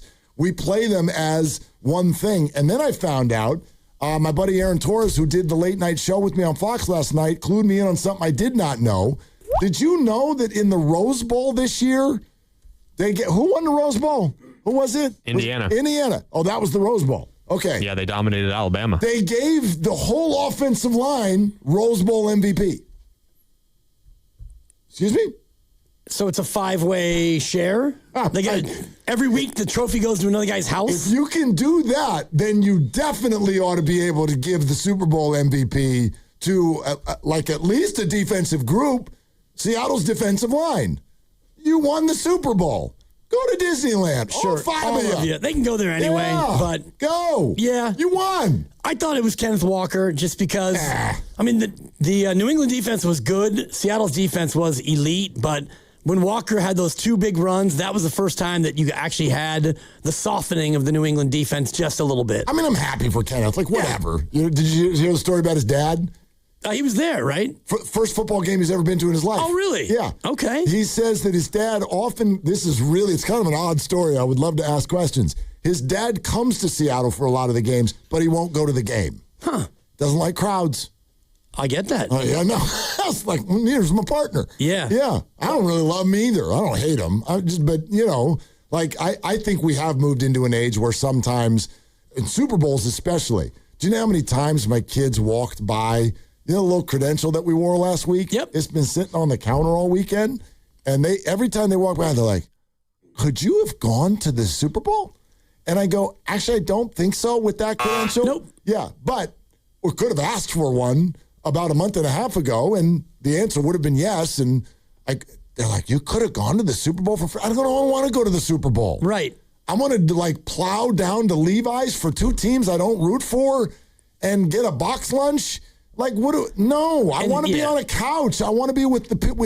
I want to be at Bay Street, Emeryville with our friends. The box lunch was very good. Okay, thank you, Grandy. Went to the Super Bowl. It was a classic Grandy lunch. It was a sandwich, it was an apple, and it was chips. That's so funny. Plus, there was a cookie. But way worse than what Levi's usually does for a Niner game. Oh, yeah. Well, I wasn't in the main press box. I don't know I was gonna ask, if there was the were you normal. outside? Yeah, they converted a bunch of the second deck of seats. A bunch of those converted into an auxiliary What press yard box. line? Were you in the end zone, or where were you? I was in, what would that be, the north end zone? Okay. Yeah. North Kind end of zone. towards the corner. Nice. Yeah, I was actually about to ask that because I remember the World Series down there at whatever it was called then, Oracle Park or whatnot, but the auxiliary press was that top section 300 level down the left field line. Sure. So if the worst seats in the house is what they give you. Correct. Yes. And when I met you at the Final Four, you and I were both in upper press, which, in Ford Field or whatever, we're in the 700 level. Brother. You can't even, they're dots playing basketball. There are arenas in this country that have spots where you can sit that you wouldn't think. You ever been to Chase Center? They did this last time I was there. Grandy will know this because remember when they floated all those Pete's gift cards out of the sky? Yeah. You know the people, if you ever look up and you're like, where the hell? And there'll be a guy and he's on the beams. Right. He's up on a little platform and you're like, are you okay? And he's dropping little things to all the fans.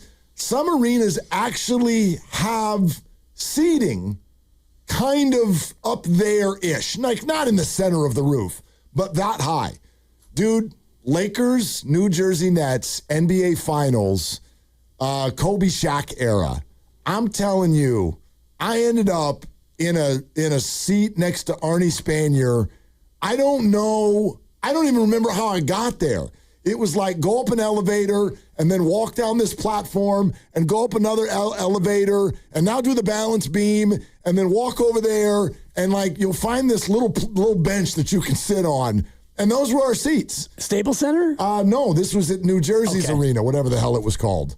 It was called. Yeah. Anyway. Wild. Yeah, that's where the radio people sit at big events. That's right. And no complaints. You went to the Super Bowl. This was a great view. I mean, the 200 level of Levi's is great. Levi's and stadiums, it's a little different now, too, than the way it used to be. And honestly, yesterday with that weather, I'm envious of, spectacular. It was nice here, and then you see the Golden Gate Bridge shots, and then the opening with the flyover. I was looking at that going, like you said, all week, San Francisco showed out, but that was just a beautiful setting. You know what I wanted to ask you, Grandy? And someone asked me this yesterday. I go, boy, that Bad Bunny, the Super Bowl halftime show must have been really weird if you were in the building. What did that look like? Not with up-close TV cameras. I still liked it. The vibe still came through. Okay. But you don't know all of the intricacies of what's going on. I had no idea there was a couple that was either really getting married or fake getting married. I didn't see any of the celebrities that were down there. You didn't know that Cardi B and Jessica Alba were shaking it. I had no clue. Okay. But the vibe was still good, and you could obviously hear him shout out all the different countries in North and South America at the end, which was great. It was really fun. But until I got on social media after the fact, I didn't really know all of the specific things that happened. Totally different experience. Yeah, I was at the Janet Jackson wardrobe malfunction. Oh, had no idea. Yeah, no clue. No, like I found out about it later. I'm like, oh. They're like, what was it like? I'm like, nobody knew that it happened. Couldn't see that anything came out and about, you know? Nobody knew that it happened. So, anyway, yeah, Wild. it's different. Yeah. It's different. I've actually never been to a Super Bowl game. Oh. I've been to probably maybe 10 radio rows, but never stuck around, never went to the game. We need to do something about that. Yeah, we'll get there. We should go to the SoFi one next year. Sure. All right. Okay, you're in. If the Niners are there, SoFi South, I'll go. Absolutely. What if they're not? I'll still go. Okay. I mean, what if the Seahawks are continuing their dynasty? That would be surprising. Yes, I was it just would. looking during the crossover, and Kansas City went back to back. Before that, New England, Denver did it, and then you have to go back to Dallas as the only one before that. It doesn't happen very often, and it happens even less frequently now with all this turnover and parity and all the rest of it. Okay, we're going to go to the phones in just a sec. Hey, Dub Nation, let's get engaged. There's a game tonight. Memphis is in town.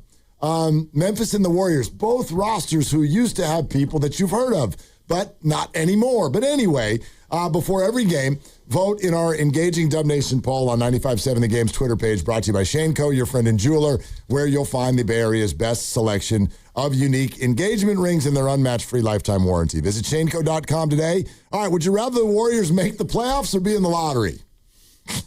I mean, we always talk about the poll, and I threw this one out earlier as a starter. I didn't know it was going to be the one we went with, but for me, it's the lottery. Like, really? Be in the lottery. Oh, we should talk about this later. We will talk about it. I don't agree with that. Okay. Let's go to the play. Come on. Let's go to the playoffs. Let's get in the lottery and see what the ping pong balls might be able to do for you as you look at the reality of this season. Vote now on Twitter. We'll share the results later. I'll curb my enthusiasm. I like my thoughts on that first. We can talk about that later and throughout the week. I get what you're saying, but the teams that are always doing that lottery thing, those are the fan bases I don't ever want to be a part of. Like, this doesn't look fun to be the ping pong balls and then a name that you've never heard of before, like Wizards in Pelicansville. No thanks. I'm out. As long as you're not doing it every year, and I mean, this is a year where you could do it and you could benefit. It's a deep draft. It's a really deep draft. So they say. Yeah, we'll get into it. Doesn't mean it is. Well, as we get closer to the summer, we can mock it all out. I remember when Trey Lance's quarterback draft was the best quarterback draft that we're going to see in a long time. They all suck. Not Mac Jones. Well, they should have stuck at, 12? They could have got him at 12? Is that where the Niners initially were? Mac Jones has not had a great first-round draft pick career. That has not paid off. He's on his third team. Well, Sam Darnold hadn't either. Right. And now that Mac's been here, just go ahead 2 years from now, and he's going to win the Super Bowl somewhere else. Maybe. That's how this goes. Maybe, yeah. If we had known that all quarterbacks just needed to come stop in San Francisco. For a year. By the way, what the hell does this say about Trey? It says that he is the anomaly, or maybe his Super Bowl's yet to come. Maybe. I mean, yes, Mullins and Beathard, yes. It doesn't mean that every guy. Not every guy. Right. No, but I'm talking first. Those weren't first-round picks. Fair enough. Yeah, like guys that are supposedly, they've got the skill set. Yes. They've got all the tools. They just need a little Shanahan dust. That's right. And then everything works. Not for him. Not for Trey Lance, no. No. Okay, we got a lot of stuff we want to play with today, but let's go to Jonathan in the city. 888-957-9570. Hi, Jonathan. What's on your mind? Hey, first of all, that's the worst halftime show ever. You know, it was that guy that not too long ago in one of his shows was burning an American flag, for all you who doesn't know who this guy was. Anyway, the Super Bowl, I would rather have seen maybe if C.J. Stroud didn't puke all over himself.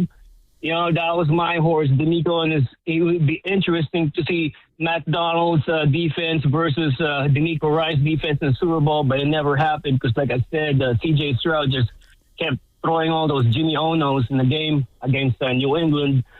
So this is the biggest question, and if my team's not playing the Super Bowl, I watch it through the lens of, trying to compare my team, the Niners, how far are they? And it's, dude, so far away. I mean, this guy sits in your division. Mike McDonald, who seems like He's got the Kyle Shanahan offense in check to the tune of checkmate. Kyle, man, you better buckle up, bro. This defense is in your division with Mike McDonald, so you better hit on those draft picks coming up this year. Go Niners. Okay, Jonathan. I don't think Jonathan's core point is wrong. But again, I don't see, and this isn't just about the Niners. I'm talking about how about the whole NFC? I just don't see the gap as that big. I see Seattle's a very, very good defense, and they're now capable on offense. Sam Darnold is a capable, I don't think, great player. There are still 4 or 5 quarterbacks in the NFC I would take over him. Brock Purdy's one of them. But, like, dude, first of all, the Rams were right there. Like the Rams. Yeah, a couple times. The Rams-Seahawks games this year were all epic. The Rams won one of them. The Seahawks won 2 of them. They were all just razor thin. And then if you go around the league, sure, there are adjustments that need to be made for the 49ers. I could make the case, and I think a pretty good case, actually. When people go, oh, the gap between the Seahawks and Niners is huge. I think the Niners might have been the 3rd best team in the NFC this year. I actually don't even know how you could argue hard the opposite. Like, is there a gap there? Yes, they've got work to do, and it starts with being healthier, number one. But the Niners, you loved it. Cosell said it to us last week. They need to be better in the trenches, probably on both sides of the ball. So you address that, and then you do another season, and like all of the things that affect the season will happen. Who's healthy, who's playing well, who's clicking with coaches. The Niners will have a new defensive coordinator. I'm not saying that like it's going to be easy to catch them. They're very good, but I don't see this as some sort of gargantuan gap. It's not a huge gap, but I think that when you look at how they beat him the first time, when they had everybody healthy, well, until George Kittle got hurt, which was, I'm looking here on the 3rd drive of the year. George Kittle, he got hurt, pulled the hammy, and he was out for more than a month. But in that game, you still had Bosa, you had Fred Warner. Your defense was up to the task, and you held them to 13. So defensively, when healthy, you were good enough to hang with them. I'm just worried about the offense and, the O-line.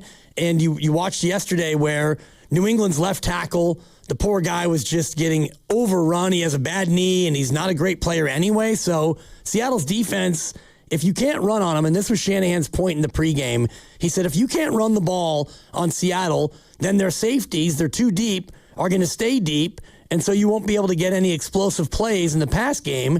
And that's what we saw in the last 2 games, actually all 3 of the Niners-Seattle game. They're very good. I didn't see anyone, quite frankly, other than the Rams, have much success against Seattle's defense in the second half of the year at all. Yeah, I'm seeing week 5, Tampa 38. But that was week 5. Right. Yeah, second half of the year, this was the deal. That's who Seattle was. They were the best team. They deserve it. The Rams' offensive line was the only offensive line that was able to create time for their quarterback against the Seahawks. They're the only ones. The Titans got 24 points in week 12, but that's it. It was a little garbage timey, too. That's right. Yeah, it was a little way behind. And then it was 0-9-16, Seattle giving up the Ram game, then 10, then 3. Into the playoffs, they gave up 6 to the Niners. I mean, they were just incredible. Yep. They were incredible. They were 9 points away from a perfect season. Right. They lost 3 games by 2, 3, and 4 points. Yeah, in the Niner game, they were down to the checks notes, the 8-yard line. Seattle had the ball at the Niner 8. Before Nick Bosa broke through. He broke through. He got the ball out. He recovered it. He shrugged. Yep. And the rest, Lenore with an unsportsmanlike there at the tail end. But you got to let him know. Sure. You got to let him know. Got to let the people know. You got to let him know. Yep.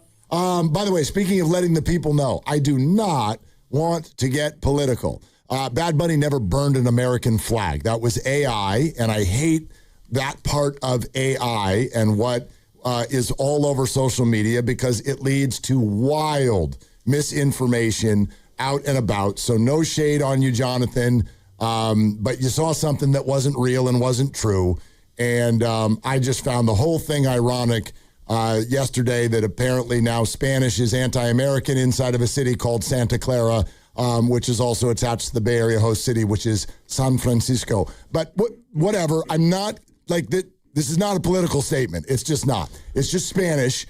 We all take it in school. It's a very, very big part of this country. I found nothing anti-American about Bad Bunny or the performance whatsoever. Me either. The only regret, I think that he missed out on a great opportunity to go full Howard Dean when he was rattling off the countries. We're going to go to Barbados. We're going to Peru. We're going to Canada. My favorite internet sort of thingamabob that came out of Bad Bunny was, remember about three different times he had that football and he tucked it and he was moving through all the fake plants at Levi Stadium. Right. And NFL memes is like, Bad Bunny has outgained the Patriots. Pretty funny. In so far in this game. That was the only thing that kind of made me laugh. Other than that, I was just like, I also learned this about myself. Every time there's a halftime show, people will be like, what'd you think of the halftime show? And I'm like, it's somewhere between either I loved it or like somebody did. I'm aware of the fact that not every artist is for me. That's not possible. They're musical artists. I just don't have it in me to get mad at a Super Bowl halftime show. I don't care who it is. Snoop, The Weeknd, Bad Bunny, Beyonce, Rihanna, turn the lights out. Like Usher. And then one year it was The Who, and I'm like, ooh, they're getting old. I just like it. I don't have it in me. It's just not in my DNA to get upset about these things. I'm with you. It's what they think is going to be entertaining to the masses, and if it doesn't appeal to me, then you go ahead and do the dishes or go outside and take a walk. Take a walk. I mean, halftime is about 25 minutes anyway, No so joke. you can at least you can knock out some errands if you want, or you can just lock in. I have a 3.5-year-old with whom I live, and she actually loves the Latin sounds. Her words, not mine. Great. So she was into it. It was a vibe. I don't know how the hell if you didn't at least get a vibe off of it, I sort of feel like you were probably like, you went in trying to not get a vibe off of it. Exactly. Trying to not get a vibe. I understand that, most of us did not know what was being said. Also funny, you also don't know what the American acts are saying.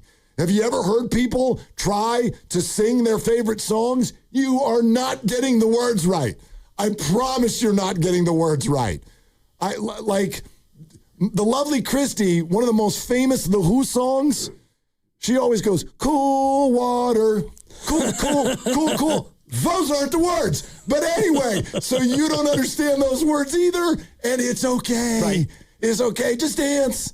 Just dance. Just either be entertained get some or popcorn and relax. Change the channel. Right. And if you want to, there were other things that you could watch. There were other halftime entertainments. Yeah, you could do that. I mean, the Puppy Bowl is always out there for you. Are they still doing that? I'm sure they are. Are they? That thing hits. Is the Puppy Bowl still rocking? I've never watched it. Remember but Bud Bowl? Yeah. Oh my God, that's so funny. Bud Bowl. Bud Bowl was incredible. Oh, I love that. Speaking of Bud Bowl, so we were at Bay Street, Emeryville. We couldn't really. Like where at Bay Street, Emeryville? Like right, they like outdoors. They gotcha. set up right by the theater? Or? Yeah, well, like that, right downstairs from Flores, the Mexican restaurant. Gotcha. And a few other places anyway. So we're down there, and they put all the chairs out and kind of sectioned it off and whatnot. And they had the sound on. But it's kind of hard to really track commercials in a setting like that. But one thing I noticed, remember, and I think people can gamble on this, like what's the first commercial after kickoff? It's almost always been Budweiser. For years. Okay. They went the whole first commercial stop set with no beer. Interesting. And I was like, dude, that's got to break a record for the longest into the game before the first beer commercial. And then I lost track. Were there beer commercials? Not sure. Wasn't totally locked in on the commercials this year. Dealing with the toddler, trying to keep her entertained and, trying to watch the game more than anything. So during the commercials, for the most part, I was trying to, keep her occupied, redirect. Of course. Wasn't totally locked in on that. What happened? The text line. The Boxer and Gershon work injury attorneys text line. Do you guys know the song, Don't Go Chasing Waterfalls? Okay. He goes, it's actually Chasing Waterfalls. Yes, it is. That made me laugh. It's pretty good. Digital Underground's the Humpty Dance. I went to college with a guy named Scott Bissey. So we always used to say, I got Scott Bissey in the Burger King bathroom, even though I once got busy. So that was our intentional wrong lyric. Scott Bissey in the Burger King bathroom. Shout out Scott Bissey. Lives in the North Bay. Oh, what up, Scott? Yep. That's pretty funny. I like that. All right. And I thought Baba O'Reilly was called Teenage Wasteland until I was about 53 years old. Probably should be. Do they ever say Baba O'Reilly? I don't even know what the hell that's referring to. Mama say, Mama sa, Mamakusa. Exactly. Sure. Or something I'll take your word for it. Anyway. Oh, yeah. Grandy, I'm missing a page. Oh, you used 2 pages this time. You printed it on front and back. Oh, did I? That's environmentally conscious. I'm proud of you. That was an accident. I know. All right, big thanks to Tide, Waymo, Tide, Ghostwood Kitchen, and the Bay Area Host Committee for their partnerships last week and making all those Radio Row broadcasts so much fun. A huge thank you to everybody who listened and watched us on YouTube and Twitch as well. We hope you really enjoyed it. We know we did. We're also brought to you by Fremont Bank. Here for you, here for good.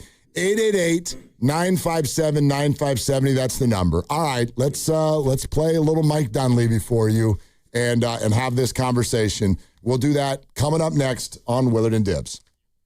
All right, and it's Willard for Underdog. Hey, hoops, here we go. Now we can get all our focus on the buzzer beaters and fast breaks. You can make your picks and win money right now in California on Underdog. Playing on Underdog is very easy. Just pick whether your favorite players will go higher or lower on stats like points and rebounds, steals, and more. Get them all right. You can win up to 5,000 times your cash. I've been on a little Moses Moody kick of late.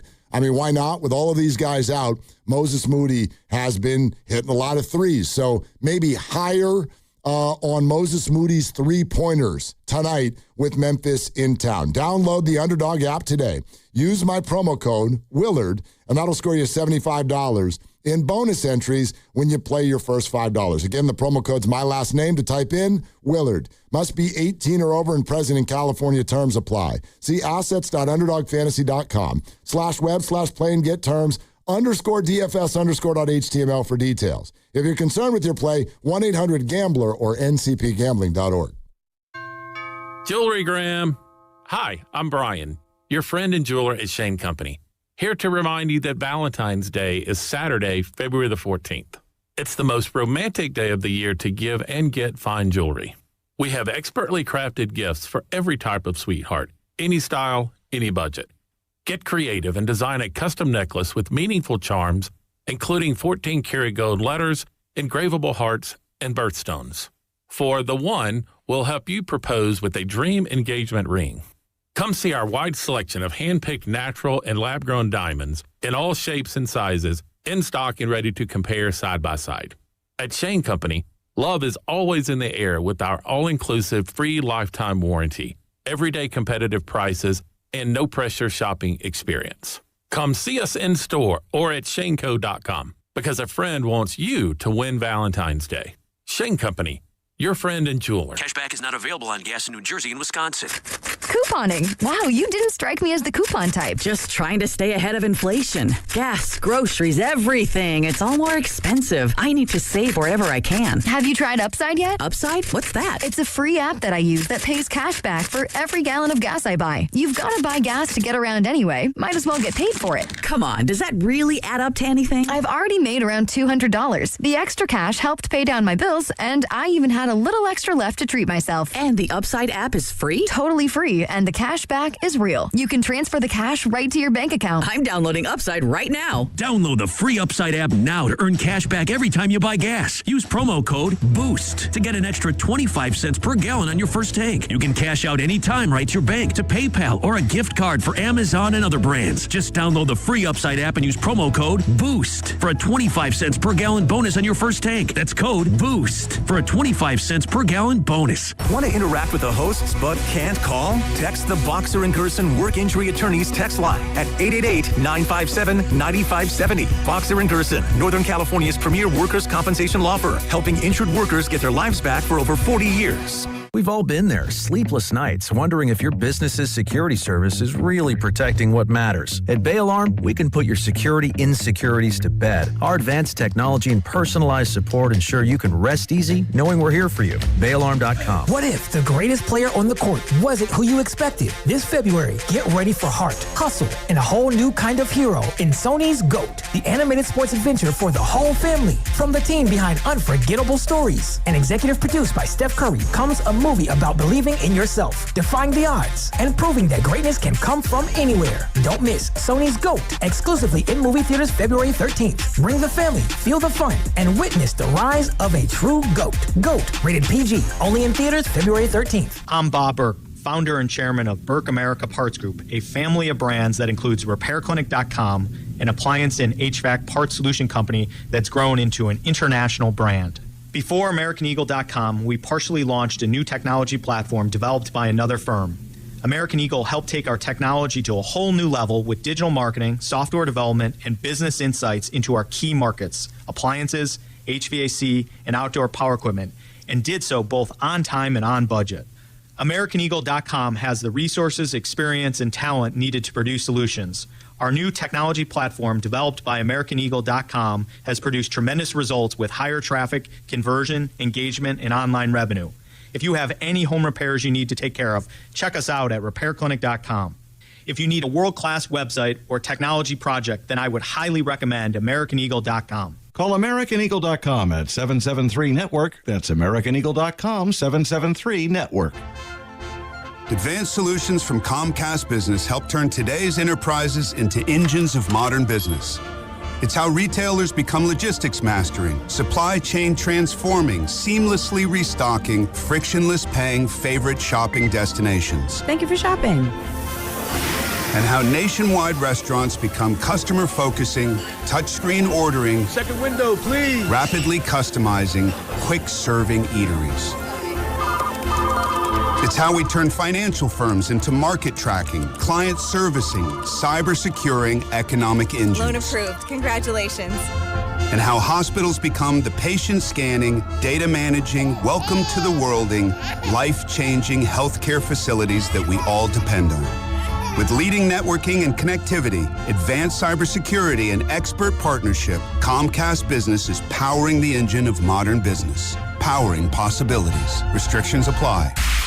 You're listening to 95.7 The Game, KGMZ-FM and HD1 San Francisco on Odyssey Sports Station and the home of the Golden State Warriors and Valkyries. Always live on the free Odyssey app and now coming to you live from the Laughing Monk Studios.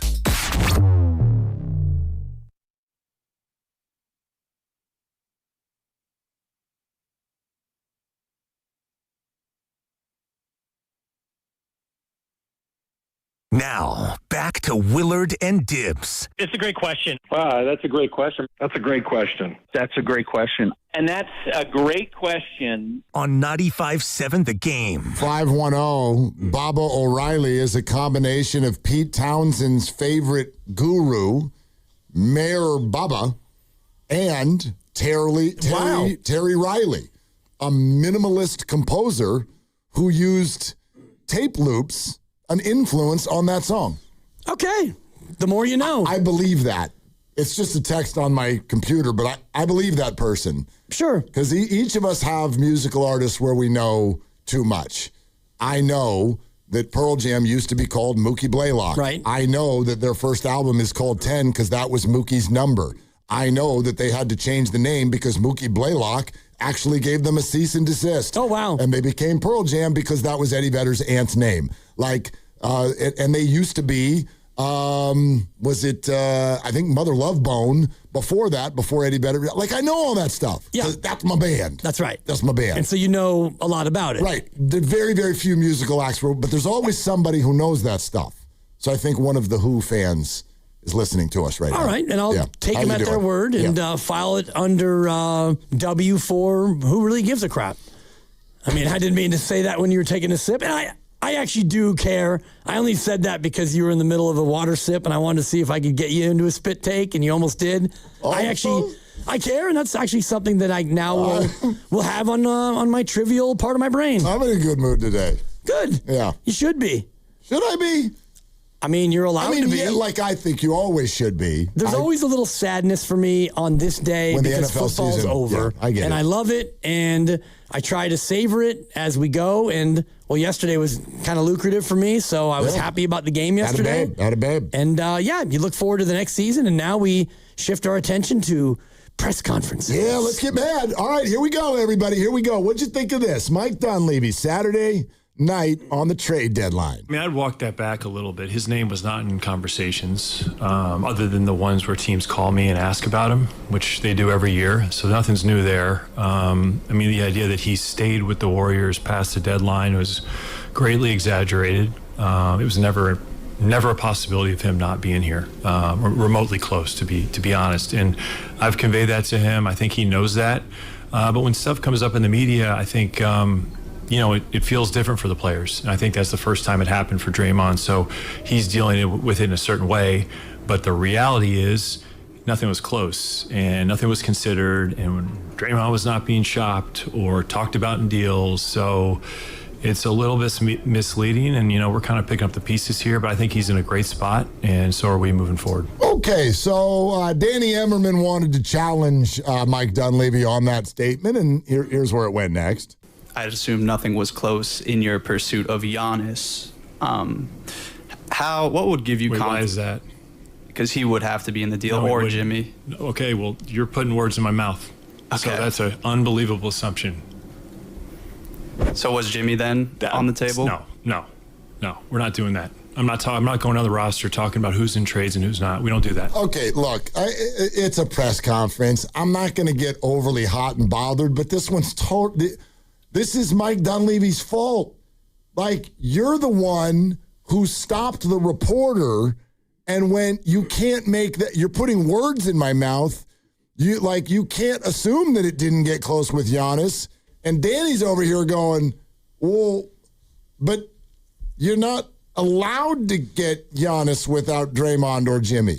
No, we're not doing this. That's an unbelievable assumption. It's not an unbelievable assumption. It's a factual mathematical assumption. Essentially, yeah. It's a math problem, Mike. Well, you could go with, Kuminga. Oh, here we go. And Buddy and Moody. Yeah. And then, Still not there. No, we're getting closer, You're though. getting closer. And then Al Horford. Got to put Al in the deal. Maybe Melt. It's like part of the mid-level or something? I don't know. What are we talking about here? We're talking about everybody not named Steph, Jimmy, and Draymond is what we're talking about. I thought it was everybody not named Steph. It is, and that's what we were told. But then now Danny Emmerman trying to and he said we weren't even close. So if you weren't even close, then, what's the whole reason for walking it back on Draymond Green? He never was even really being put out there. And that is the $1 million question. I would like you to slowly ask that again. If you weren't close, then Draymond Green wasn't involved in trade talks, then why did you feel the need to walk it back about Draymond Green? That's the question. Right. This isn't about whether or not Mike got caught in a lie. Listen, we're not stupid. We've all been doing sports for a minute here. Yes, reporters get things wrong, and people in front of press conferences lie. This is hello. Okay, so nobody did something awful here and needs to be punished and sent to their room. That's not what I'm talking about. I would love for this conversation to get pushed a little further. And instead of talking so much about what he did, let's talk about why. And let's not start with Mike Dunleavy's press conference. Let's start with all of Draymond Green's press conferences. Some of them came in the form of a podcast. So what you have is a player seemingly screaming to anyone who will listen, I've been involved in trade conversations. They came to me and told me that they might trade me. I'd like to sit here with you guys for maybe about 20 minutes and talk about what it would be like if I was traded. And maybe tell you that if I am traded, this is how I'm going to look at it and process what's just happened. Right. And don't forget, I won't lose sleep. I won't lose sleep over this at all. I'm fine because 13 and a half years is amazing, and I've made over $200 million. All right? Thank you for that. Now let's go to the next one. Here's Mike Dunleavy going, well, that never happened. That's never even a conversation. It's never even considered. Well, okay, so now we've got two dignitaries within the organization saying completely opposite things. Right. And instead of going, one of you is lying. Well, right, they're probably both lying to some degree. My question is why? Why is this happening? I only have a guess. I might be wrong, but I have a guess. And that is that Draymond did lose some sleep. Draymond is pissed off. Draymond is affected emotionally by this. He is offended that the Warriors would have this conversation about him. So what does he do? I'm going to go public with it. And that will embarrass the Warriors and get at least half of the public on my side. So I'm going to put this out to the world, even though Warriors don't want it out there publicly. And I'm going to say that. And then what are the Warriors going to do? Well, they're going to walk it back because what do they do when the Warriors offend Draymond? They do everything they can to make it right. What happens when Draymond offends the Warriors? The Warriors still do the exact same thing. Pretty much. They try like hell to make Draymond feel like everything is okay. I don't know that I'm right here, but I can tell you that that's how I felt listening to Mike. No doubt. And, Draymond's press conference after that game where he was, very circumspect about his time here, and it's been an effing great run, 13 and a half years. You don't come out and have that sort of revealing monologue if you don't think that this could be it. That could be his last game as a Warrior because he, I believe, was in some trade talks. Now, Mike said the only time his name comes up is when teams call him and ask about Draymond, and I wouldn't necessarily take that at face value because how could you not be out there shopping everybody not named Steph when you're trying to do something bold? I mean, that's the rule, right? That's what they've literally they have said that publicly in the past. They have said that. Anybody not named Steph is perhaps up for grabs. When we're struggling, like anything for Steph. They've said that. Yes. What'd y'all think of the Mike Dunleavy situation over the weekend? Love to take some calls on this. 888-957-9570. I didn't think it was a disaster or anything, but I thought it was his worst moment as GM. It was just awkward. I just thought it was, and again, not a disaster, but I thought it was his worst public persona moment as GM. And I thought it was unnecessary for him to react like that to Danny Emmerman or any questioner. I don't think that he was being put in any kind of corner, and he kind of snapped a little bit. Yeah, he did. Yeah. Our knockout tournament is back. Yeah, your chance to go play hoops on the Chase Center floor. This is so fun. It's our third one. And it's an opportunity for Grandy to finally lose. Oh, that's not, hang on, I went off script there.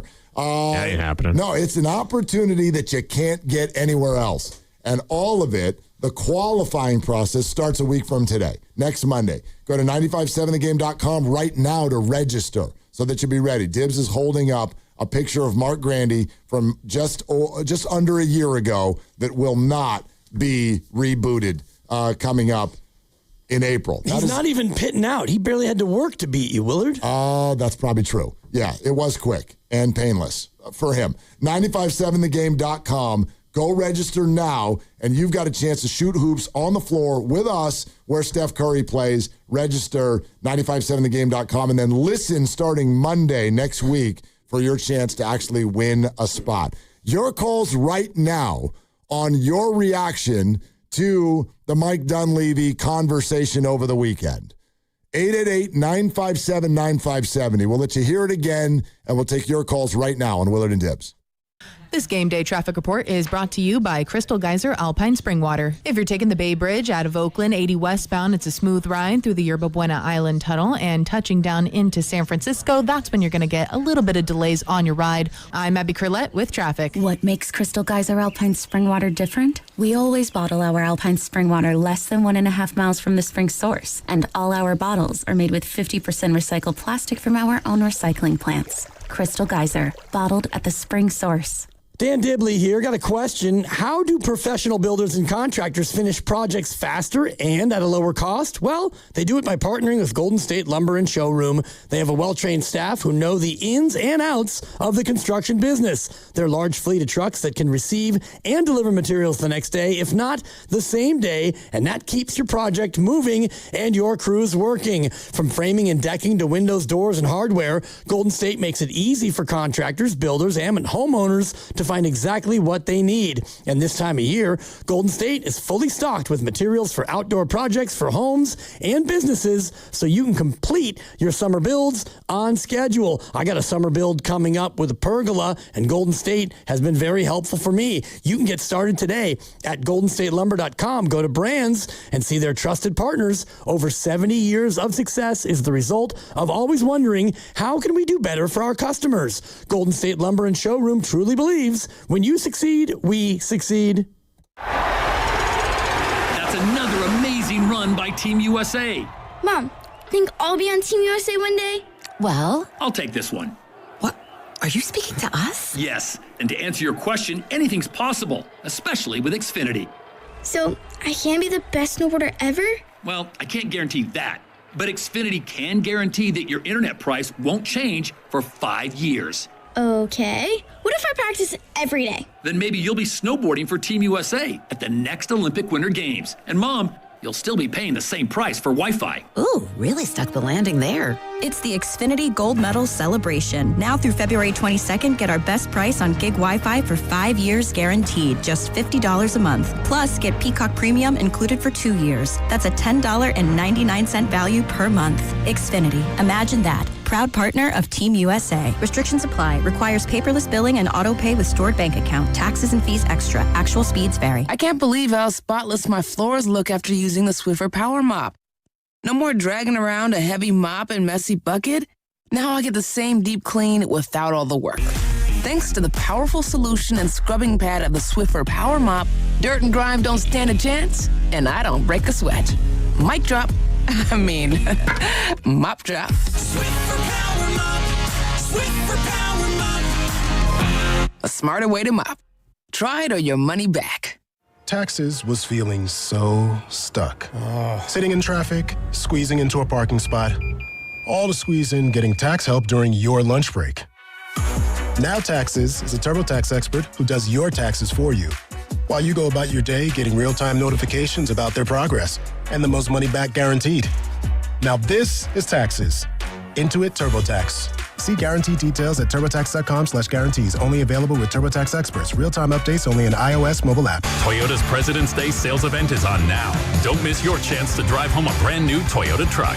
Right now, save big with low 2.99% APR plus $500 finance cash on the legendary Tacoma, or get $3,000 cash back on the powerful Tundra. Hurry in for unbeatable deals at Toyota's President's Day sales event. Toyota, let's go places. Offers available through TFS to buyers with premium ready credit and cannot be combined with other offers. Finance cash must be applied to transaction and only available on Tacoma SR and SR5. Cashback offer excludes Tundra TRD Pro and 3226. Saturday on the CW. Drivers, start your engine! The new NASCAR season roars into action at the Daytona International Speedway with all new drivers, new rivalries, Ready to break his teeth in. and a brand new name. The NASCAR O'Reilly Auto Parts Series. Buckle up for pure raw racing live from Daytona. Let's turn them loose! The NASCAR O'Reilly Auto Parts Series. This Saturday at 1 p.m. on Cron 4, the CW. 95.7 The Game and Great Clips have teamed up for the new basketball season. We want our listeners to look fresh with a great haircut from Great Clips. Each week, we'll pick a lucky winner to score a gift card. For a chance to win, courtesy of Great Clips, enter online at 957thegame.com. Presenting a Gain Flings love story. Dear love of my life, we were on the 12B bus this morning when I caught a whiff. A scent so fresh, so life-changing, I had to find its source. Alas, I didn't know if you were the woman in the pink freshly washed cardigan or the retired mailman next to me, but I knew one of you was my soulmate. Ah, the scent of Gain Flings. Try Gain Flings with OxyBoost and Febreze. DQ presents The Spicy Menu. For a limited time, try the new Flamethrower Chicken Strip Basket for $6.99 with spicy, bold strips that heat you up. Served with a side of famous DQ soft serve as a dip to cool you down. That's right, dip those spicy chicken strips right into soft serve. Plus fries and toast, all for just $6.99. And add a new pineapple lemonade sparkler or cooler made with tahini. It's the limited time only Swicey menu. Get it delivered in the DQ app. Happy tastes good. Participation may vary. Welcome back to Winter Hack Radio, the place for clever hacks to survive the season. Icy driveway? Well, try spreading sand or birdseed to help with traction. Snowy puppy paws? Well, grab a whisk, brush it off, done. Catch COVID-19? Well, just get... Actually, there's no hack for COVID-19. But if you test positive, prescription medications for COVID exist. Ask your doctor if they're right for you. Visit PfizerForAll.com to learn more. Sponsored by Pfizer.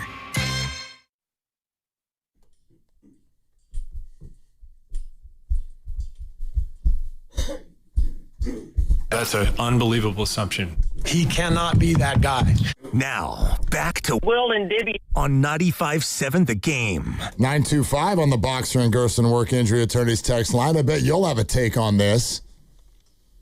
925 goes, you guys speak like they're afraid of Draymond. You're not going to kill anybody.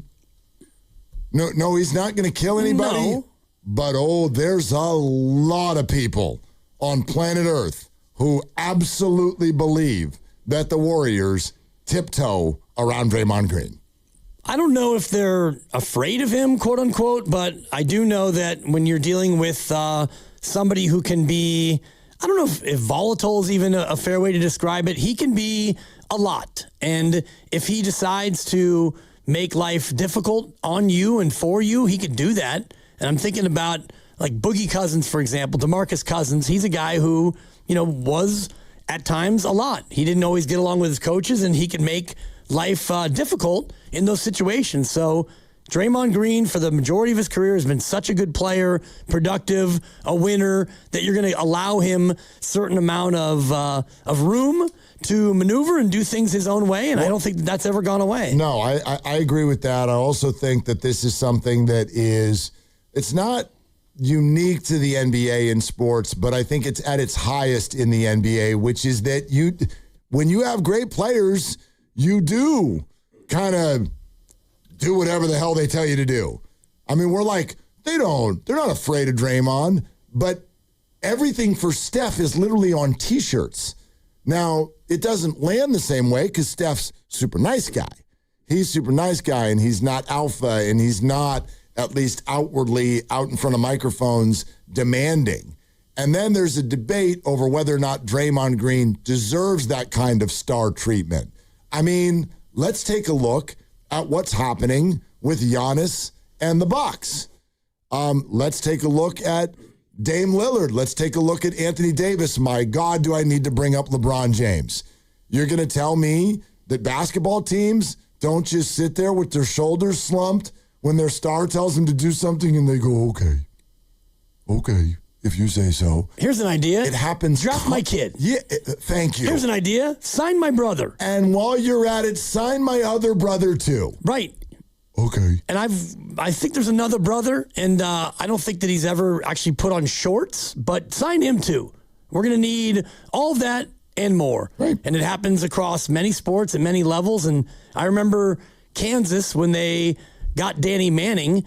Danny Manning's dad was on the coaching staff. And, you see that in many instances. Coincidence. Right. It's like, you want my son? You're going to have to take me too. So this happens a lot more than what you would think. And so for Draymond, he's been so good and so productive for so long that you've tolerated so many things. And that's where fans get frustrated because now in year 14, he's not the same player that he was, and yet it seems like he still gets that same amount of room. And that is our sort of, again, this is just it's nothing more than an educated guess. I want people to, at least from my standpoint, I don't know that this is what's going on. We'll play this again for you. When I hear Mike Dunleavy do what he did on Saturday with regard to post-deadline, let's talk this out, and he even uses the phrase, let's walk this back.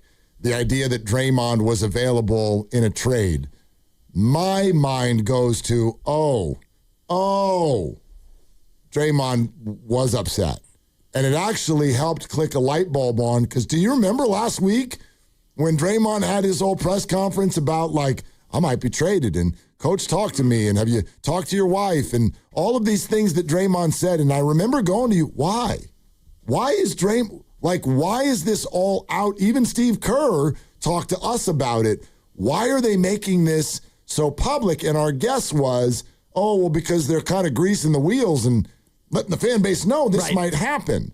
And now my mind is like, oh, no, Draymond was out in the public because he felt bad for himself and he was mad and he wanted to talk about it and put it out there because he thought that maybe there was a PR battle to go ignite. And he did it in such a great and unique way where he went the other direction of, instead of getting mad like, I can't believe they're trying to do this, and after all I've given, they're going to put me out there as a possible trade. No, he went the other way and spoke to the emotions and, my wife, and I'm lucky that my kids have never had to leave, and he spoke so well about how fortunate he felt to be here for this long. And a kid from Saginaw, a second-round pick, if you would have told me, 13 and a half years, what a great run. Yes, the violin. The violin was playing, brother. But he played it so beautifully because even if he was mad or frustrated or whatever, he came out and showed a certain amount of humanity and the fact that his family has always lived here and how lucky he felt. It was a brilliant move. He always does after the fact. Brilliant. Draymond Green is not this live wire human being that he is on the basketball court. You talk to him privately, he's very smart. He's very smart. He's very smart and obviously is not afraid to talk and tell you exactly where he's coming from. So, and I don't even know if he was mad or if he's like finger pointing at the organization, but I bet at minimum he was hurt. How could it not? Klay Thompson in his last Warriors game went 0 for 10, but I know he was hurt by the fact that the Warriors didn't want to give him a bunch of money. Yep. He was hurt. He's like, but I'm Klay Thompson. And the Warriors are like, right. The ball's still got to go in the hoop, dude. And people get their feelings hurt. So if that's what's going on, then it explains the way that Mike Dunleavy responded. Let's let you hear all of it. Let's start with Draymond. This is on the Draymond Green Show, courtesy of Odyssey. Draymond talking about the conversations he's had with Mike Dunleavy and Steve Kerr. When you're not winning, everything becomes a possibility. And so for 13 and a half years, I have not dealt with that. Then I have my conversation with Steve. All right, man, this is real, huh? Like, all right. Then I have a conversation with Mike. He texts me. He said, call me. It's not urgent. Not urgent. Call me when you get a chance. So I'm like, all right, not urgent means I'm not about to get traded. And he asked me about a couple deals. What do you think of this deal? What do you think of that deal? And we talked for quite a while. And then he's like, and by the way, on the Giannis front, like, obviously we spoke about Giannis. We've talked about what picks we'd send him. We haven't talked about really the players that will go into the deal, but obviously if we were to do a deal with Giannis, you or Jimmy would have to be in the trade just to make it work. But what it said to me in that moment was, there's a chance I may get traded for Giannis because he didn't rule it out. He didn't say, we're not putting you in a deal. So I took that as, all right, it'll probably be me. Future uncertain. Getting traded to Milwaukee. If I'm getting traded to Milwaukee, am I staying in Milwaukee? If I'm not staying in Milwaukee, where I'm going? If I'm only going there for a half a season, is my family coming? What the hell is going on? I don't know. But I also walked away from it like, yo, that's not something I want to keep dealing with. So what is it that I have to do so that I don't have to keep dealing with that thing? So he thought it was real. Right. And he said basically what Danny Emmerman asked in the question, which is, if it's either going to be me or Jimmy in the deal, if there's going to be a deal, it's going to either be Draymond or Jimmy, according to Draymond. Okay, so the idea of Draymond in a trade. Here's Dunleavy. I mean, I'd walk that back a little bit. His name was not in conversations, other than the ones where teams call me and ask about him, which they do every year. So nothing's new there. I mean, the idea that he stayed with the Warriors past the deadline was greatly exaggerated. It was never a possibility of him not being here, remotely close, to be honest. And I've conveyed that to him. I think he knows that. But when stuff comes up in the media, I think, it feels different for the players. And I think that's the first time it happened for Draymond. So he's dealing with it in a certain way. But the reality is nothing was close and nothing was considered. And when Draymond was not being shopped or talked about in deals. So it's a little bit misleading, and, we're kind of picking up the pieces here, but I think he's in a great spot, and so are we moving forward. Okay, so some follow-up, and in this particular case, it came from Danny Emmerman. I'd assume nothing was close in your pursuit of Giannis. What would give you confidence? Why is that? Because he would have to be in the deal, or Jimmy. Okay, well, you're putting words in my mouth. Okay. So that's an unbelievable assumption. So was Jimmy then on the table? No, we're not doing that. I'm not going on the roster talking about who's in trades and who's not. We don't do that. I just think, look, again, nobody died here. I think Mike was frustrated. Why? Only Mike can tell you that. But it's a misplayed press conference. There's no question about it. No. Well, we're not doing that. But you're the one that led him there, Mike. Like you're the one who interrupted him when he said, "I'd assume that Milwaukee didn't get close then." That's an unbelievable assumption. You're putting words in my mouth. Actually, no. Danny just said what he was assuming. So he's not putting any words in Mike's mouth. No. And it is a fact that you, in order to get close with Giannis, one of those contracts needed to be in. And Danny didn't say, "Hey, Mike, tell us which one." He didn't do that. He's just like, look, if you're going to walk all of this back, then I think, and he's sort of asking, like, that means we can assume that Milwaukee didn't get close. And Mike didn't like that. He interrupted him, in fact. That's right. In order to point out that was not the case. And it led to Mike being pushed into a corner where it's like, my man, you're lying on some front here, and I'm not even bothered by the fact that you're lying. But if you're the one who's lying, don't get mad at other people for being like, I'm sorry, you've laid out 4 things, and that puzzle, it doesn't fit. No. We're not doing that. No, we're not going down the roster, and no, we're not doing that. Fine, don't do that. Don't do that. Then we're going to go back to our assumption that we started this conversation with, and Mike, please don't interrupt. Because I'm going to leave with that assumption unless you want to factually tell me where that assumption is wrong. Well, he's not going to tell you. Then don't interrupt. Well, we're not going down the roster. Then don't interrupt. Well, then stop putting words in my mouth. I didn't. I gave you my assumption. Well, your assumption is not the right assumption, and you're putting words in my mouth. And your response is not the right response. No. We're not doing that. Like again, we're not going down the roster. We get it like this is sort of like Danny Emmerman and Mike Dunleavy are like husband and wife here. Y'all just got in an argument. Nobody knows what the hell we're even fighting about. Oh, what do you know about that, Mr. Oh, so much in love, holding hands, kissy. Get out of here. Wake me when you actually have a fight with the lovely Christy. I'll remind you that she would be my... Anyway, third. 4 was unnecessary. You're damn right it is. Anyway. Anyhow. You're in a cycle that has no exit. You're in the haunted house. There's no windows and no doors. No way out. Yeah, and there's no way out. This is just and so Mike sort of like, to me, he slips and falls into this. Again, I'm not offended by anything that Mike did here. I don't care if you are lying to us. I'm sort of on the assumption a lot of times that you are. Right. You can't tell us the truth. You can't just, and why would you?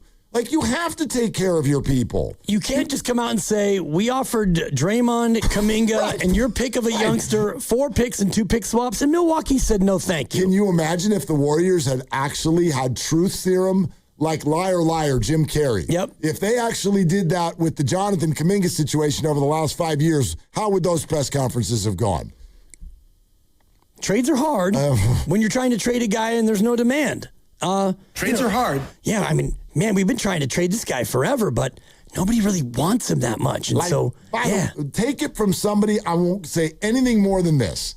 Take it from someone who has been privy to off-the-record conversations about Jonathan with those in decision-making spots for the Warriors. Whoop. Not telling you everything. That's the way it works. They're never going to tell you everything. Thank you. So I'm not bothered by that, but I would tell Mike, just dude to dude, don't get mad and push a reporter into a spot where your understandable fibs then become the centerpiece of what's going on. Because you didn't need to do that. Right.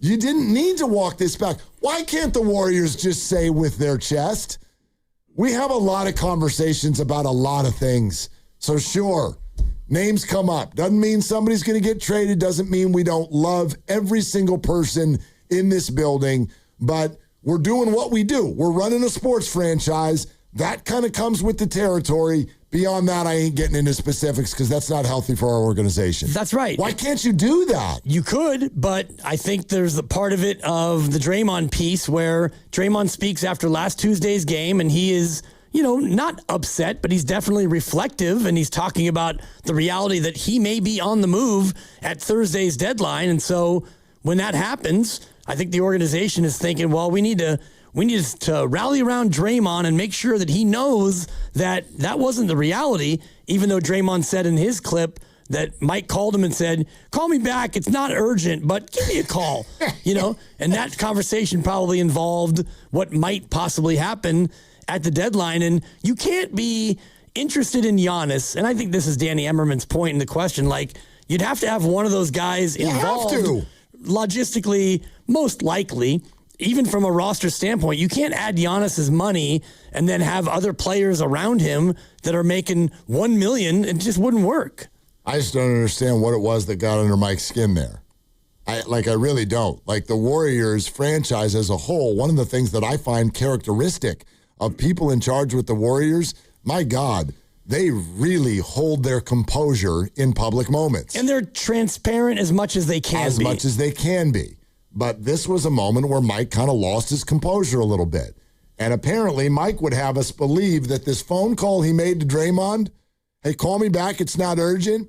Hey, Draymond, we just wanted to call to let you know that your name has not come up. It never will. We absolutely, unequivocally never envision you not being a Warrior. Just wanted to let you know that people are calling about you because they always do. I know you're 35 and your plus minus is absolutely through the floor, and your contract is a little bit inflated. Somehow, though, the Wizards still want you. That's not what happened. It's just not.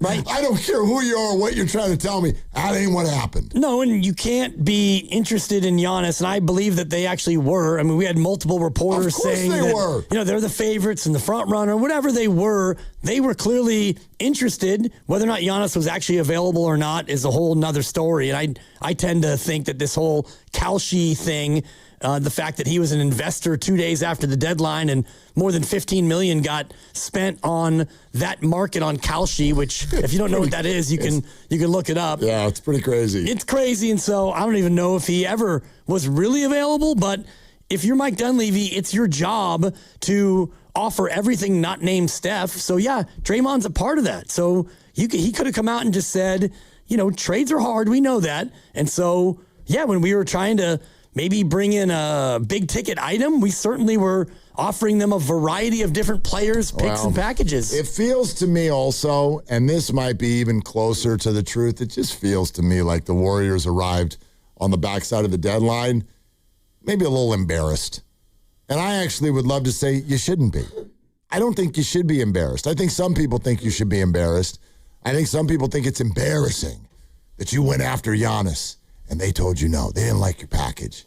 I'm like, gosh, when I came out of the trade deadline, I kind of came away with the fact that the Bucks didn't want any package. They didn't want to trade Giannis. Right. I don't even know if Giannis wanted to be traded. All the reports say that he did, and then he's tweeting an hour after the deadline, legends don't chase. Hey, y'all come to me. Like, what? None of this added up. So, to me, it would have been embarrassing if the Warriors didn't try. Like, if you're going to move your stuff around for 3 years to be ready for this, call. Right. Call. But if they say, actually, we're not super interested because we don't really want to trade Giannis, I don't think that's embarrassing. No. Okay, move on. You turned it into Kristaps Porzingis. People will act like now that's the final move. It's not. It might be if he's good, if he's healthy. But it might also expire and turn into something else. Like, I don't know. They could sign and trade. They could sign and keep. They can, there's a number of different ways that they can still proceed. But it felt like he was trying to save face. Whether it was Draymond was hurt, whether the perception is that the Warriors tried to play at the big boy table, but they really shouldn't have had a seat. I don't really even feel any of those things, but it felt like maybe they felt some of those things. At least it felt that way with the way Mike was responding. Yeah, and the way he talked about the media. The media seemed to maybe blow up the whole Giannis thing more than the team was interested. That's kind of what I was hearing him say. Like, it's the media who creates a lot of this. And, social media is certainly a part of it where Giannis says that he wants to be traded. And so the Warriors have always been interested in Giannis. And so therefore you connect the dots and you expect that the Warriors are going to be all in on Giannis. And I think that they were. And what I said to you all week was, if he gets traded somewhere else, then I'd be mad. Agreed. But he didn't get traded anywhere. Didn't. So you have no egg on your face. I agree completely. And by the way, the media, what a fun catch-all that is in 2026. So fun and easy to blame them for everything, and people will go, yeah. And by the way, like, we'll sit here and to a degree, I get it and agree. Like, there's a lot of shady stuff that goes on in all corners of everywhere these days. The media, on many levels, this is mostly politics, but the media does have a lot of ulterior motives. However, am I supposed to believe that, check me if I forget anybody, Brian Windhorst, Shams Charania, Sam Amick, Mark Spears, Slates, Friedel, Ramona, who am I forgetting? I think you got it covered for the most part. They're all just making the same thing up. They're all wrong. These are professionals for multi-decades in this business. All of them just made crap up for clicks. All of them make very wonderful salaries. Some of them live in wonderful homes, have beautiful families. They are not sitting there going, I don't know where dinner's coming from. They're all wrong. They just made this up. They got together, Mark, and decided to all, at different times, post the same crock of Casey, Schmidt. Okay. It was all, they were all in cahoots because they all need their clicks and they all need to get paid. I like that word, cahoots. They're in cahoots. It's a fun word. Yeah. They're in cahoots. Try to use it as much as I can. What are we talking about? They all got together and had a little dinner and they all staged their plan. Boy, they're good at what they do. Yeah. They're pretty good at what they do. I have an idea. Let's say that the Warriors are going to trade Draymond Green. Yeah. Cahoots. Quote, this decade has not been kind to you if you're a Bay Area sports fan. This decade, like the 2020s, the roaring 20s? Well, apparently, when I first read it, and it's courtesy of Sam Lubman, who filled in for Shasky earlier today. He's doing great this morning, Sam Lubs. Lubman, morning show producer, sometimes host. This decade has not been kind to you if you're a Bay Area sports fan. I first thought the last 10 years haven't been kind to us. That's the way I thought it. And then Sam was like, no, dummy. Oh. Starting in 2020. He didn't quite say it like that, but he did use my name. No, Mark. I'm like, oh, I just got called to my damn room. It's a Mark day. Yeah. 6 years down in this decade. 4 to go. I would really love to hear from the Bay Area sports fan. Has the last 5+ years of Bay Area sports, quote, not been kind to you? Can we have this? I can't wait for this conversation. 888-957-9570. Has the last 5+ years of Bay Area sports, quote, not been kind to you? Woof. Let me clear my throat. Okay. We're brought to you by Fremont Bank. Here for you, here for good. 888-957-9570. Willard and Dibbs. And also, hey, legends are built over time. Anyone can have a great game, a lucky season, but at Habas Law, generations matter. For Tarek Habas and Nicholas Habas, integrity was learned at the dinner table, along with a hard truth. Clients are often victimized twice, first by accidents, then by greedy insurance companies. 40 years strong, Omar, Tarek, and now Nicholas Habas. Generations fighting to make it right. Visit HabasLaw.com. Omar Habas is a California licensed attorney. Offices in Northern California, including San Jose. Past results do not guarantee future outcomes.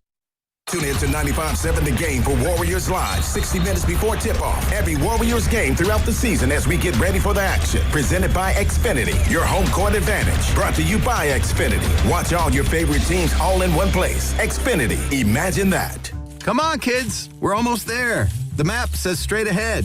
One-a-day 50-plus multivitamins are made for your overall health, with nutrients to support your brain and muscle function. Because don't you want to make the most of each day? So even on the family hike, you're not just keeping the pace. Hey, Dad, wait up. You're one step ahead. One a day 50 plus. The one for you. This statement has not been evaluated by the Food and Drug Administration. This product is not intended to diagnose, treat, cure, or prevent any disease. Tired of hearing scary radio ads about the IRS? Tax Relief Advocates is different.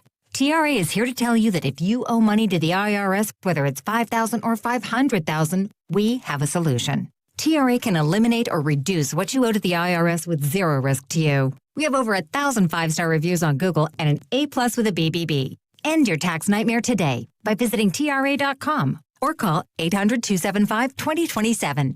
That's 800-275-2027. You still thinking job change in the new year? Yeah, I need something that's in high demand and more stable in this economy. IT? Yeah, cybersecurity, maybe even AI. That's what I did. Really? How? Went to My Computer Career. You don't need any prior experience, and you could start your new career in a matter of months. A lot of IT pros go to school there, too, to level up. Sweet. Are classes online or on campus? Both. Wow, I'll check it out. Thanks. Make this your year. Take the free career evaluation now at mycomputercareer.edu, an Elite CompTIA certification partner.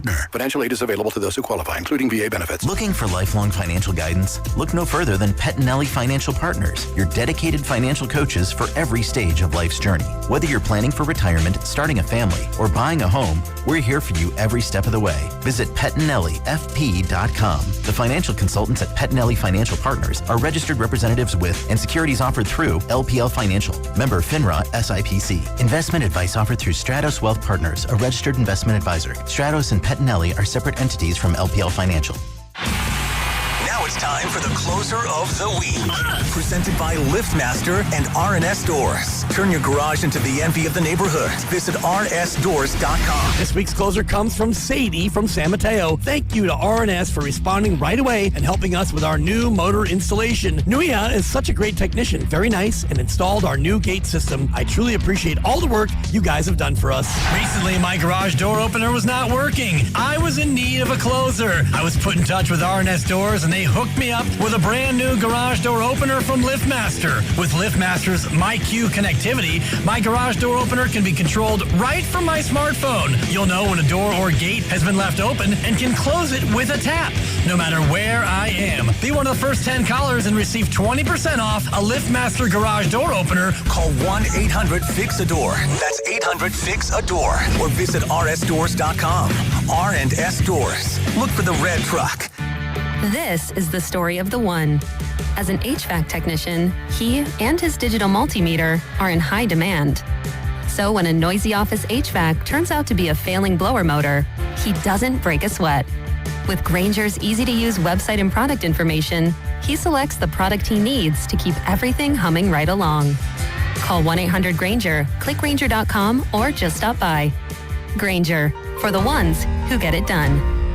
We've all been there, sleepless nights, wondering if your business's security service is really protecting what matters. At Bay Alarm, we can put your security insecurities to bed. Our advanced technology and personalized support ensure you can rest easy knowing we're here for you. BayAlarm.com. What's up? It's Draymond Green. I'm back for my 14th NBA season, and my podcast, The Draymond Green Show, is back too. This season, I'm breaking down games, reacting to the biggest NBA stories, and sitting down with teammates, rivals, and culture shapers. And trust me, I'm not holding back, on the court or on the mic. 2 new episodes every week. New segments, big conversations, real basketball talk for the real hoop heads. Listen to and follow the Draymond Green Show wherever you get your podcasts. We're back. We're better. Let's get it. At Uline, the prevailing opinion is, if you don't live it, you don't believe it. The people at Uline believe in hard work, and they live it by being there 24/7 to answer your call, having 41,000 items in stock, and offering same-day shipping from 12 locations across North America. Business owners, sellers, buyers, shippers, and packers believe it. Uline is the hard-working, dependable source for your shipping and industrial supplies. Visit uline.com. At Target, we're unlocking all the feels this Valentine's Day. It's the perfect time to spread extra love and spoil everyone on your list with unforgettable gifts. First, give a cuddle-worthy surprise with the cutest plush toys, or get party ready and treat yourself to stylish women's dresses you'll heart. Both 20% off. Then dive into the ultimate cozy celebration with your faves with 30% off select women's pajamas. There's something sweet for all your special someones, even you. Find Valentine's Day gifts for everyone at Target.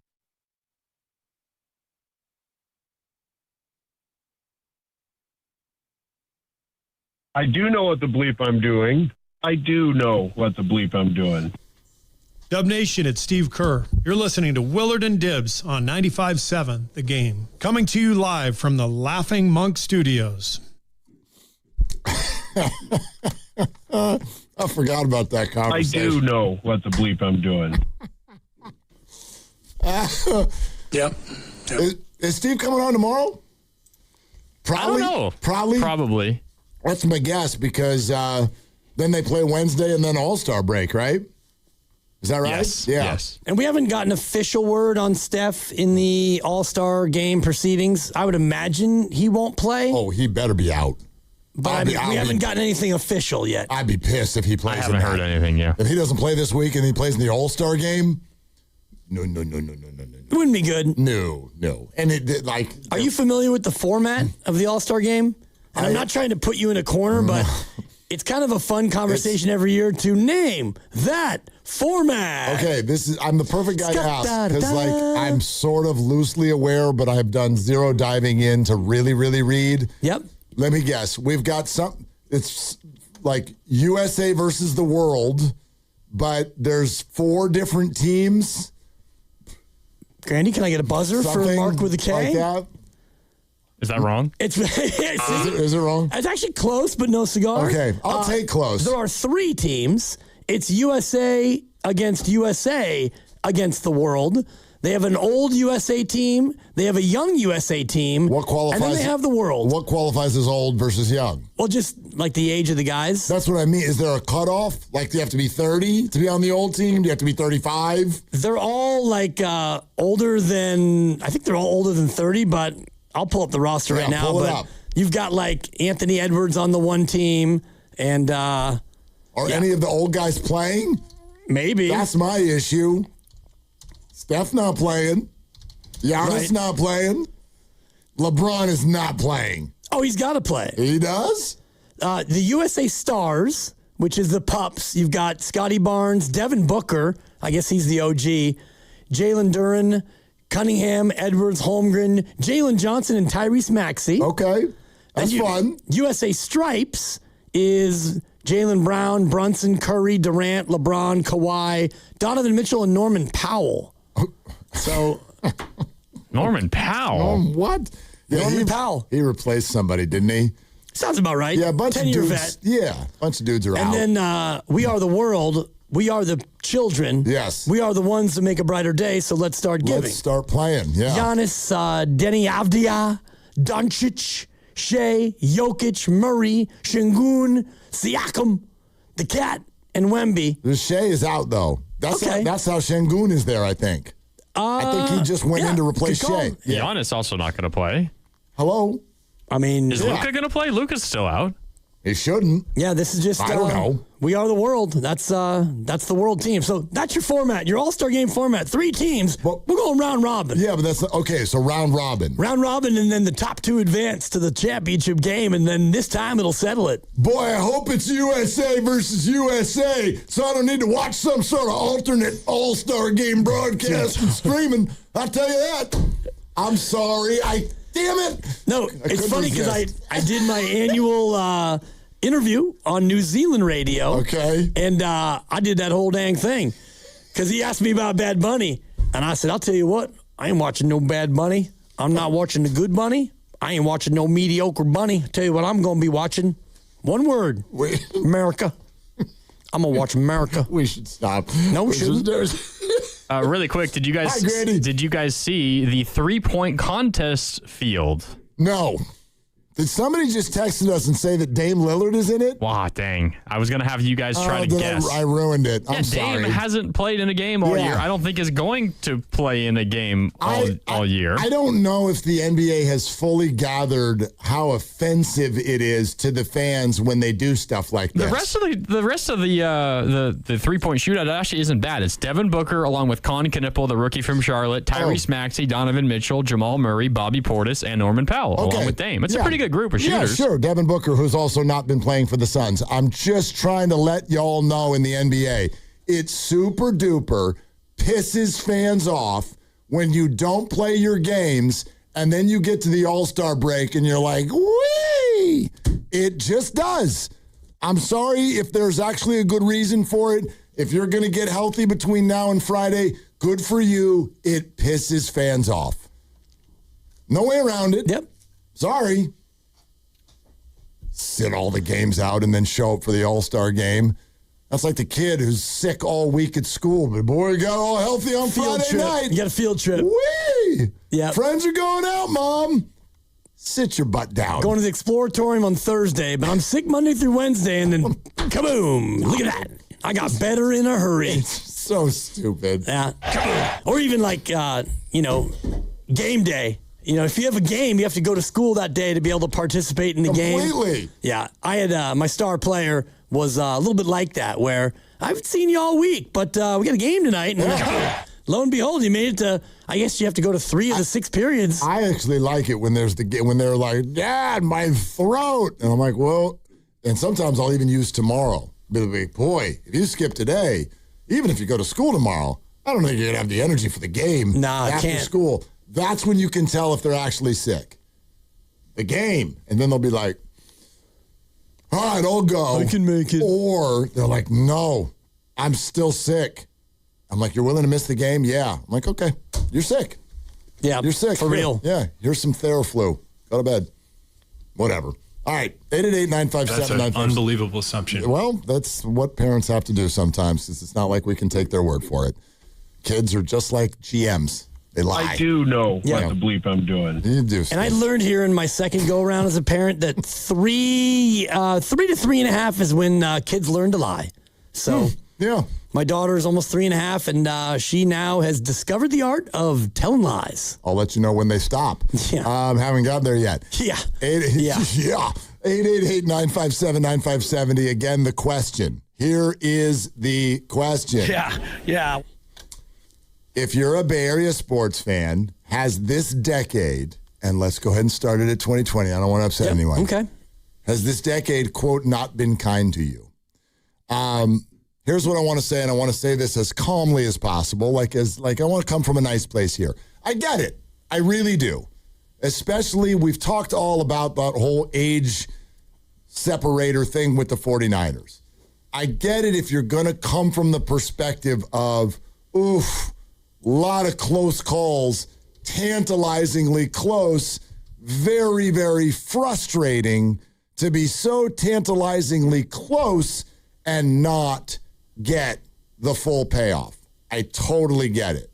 However, I find it to be a very spoiled fan take to say that this decade has, quote, not been kind to the Bay Area sports fan.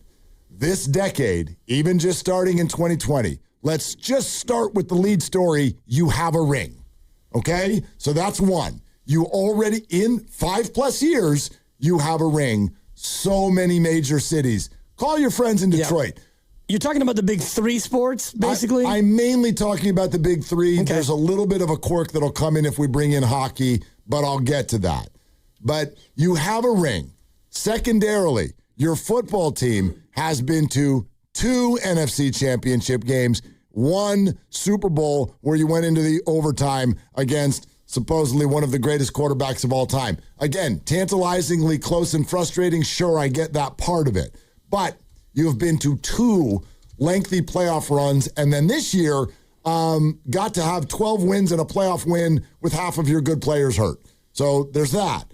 Now, your baseball team, largely been disappointing. You did have the best regular season ever in the history of the organization. You're also still in the shadow to a degree, like unless you're really young, unless you're 15, and I don't think Sam Lubman is 15, but unless you're 15, you're in the shadow of a dynasty. In the shadow of a dynasty. It's a long shadow now. Dude, that sun is almost getting down the horizon. 7 rings in the last 15 years in this town. For 7. baseball. No. Oh, baseball and basketball. I'm just talking about the shadow of the dynasty of the Giants. Okay, but that's a long shadow. Okay, but if I take that as a whole, if I just take that, your baseball team's had their best regular season ever. Your football team has been to 2 NFC title games and 1 Super Bowl. Your basketball team has been on its normal sort of multiple playoff runs. They've been to the second round 2 other times. Yep. By the way, and also won a championship ring. And then I could come at it also from the perspective of just like the players you get to see. Like there are a lot of markets where it's like, oh, you know, how about Miami? Who are your stars in Miami? This town has Steph Curry and Christian McCaffrey and you know what I mean? Like there's largely been an identity to these teams. So I find my take and my taste that's a little bit of a spoiled fan take. This is what we did earlier.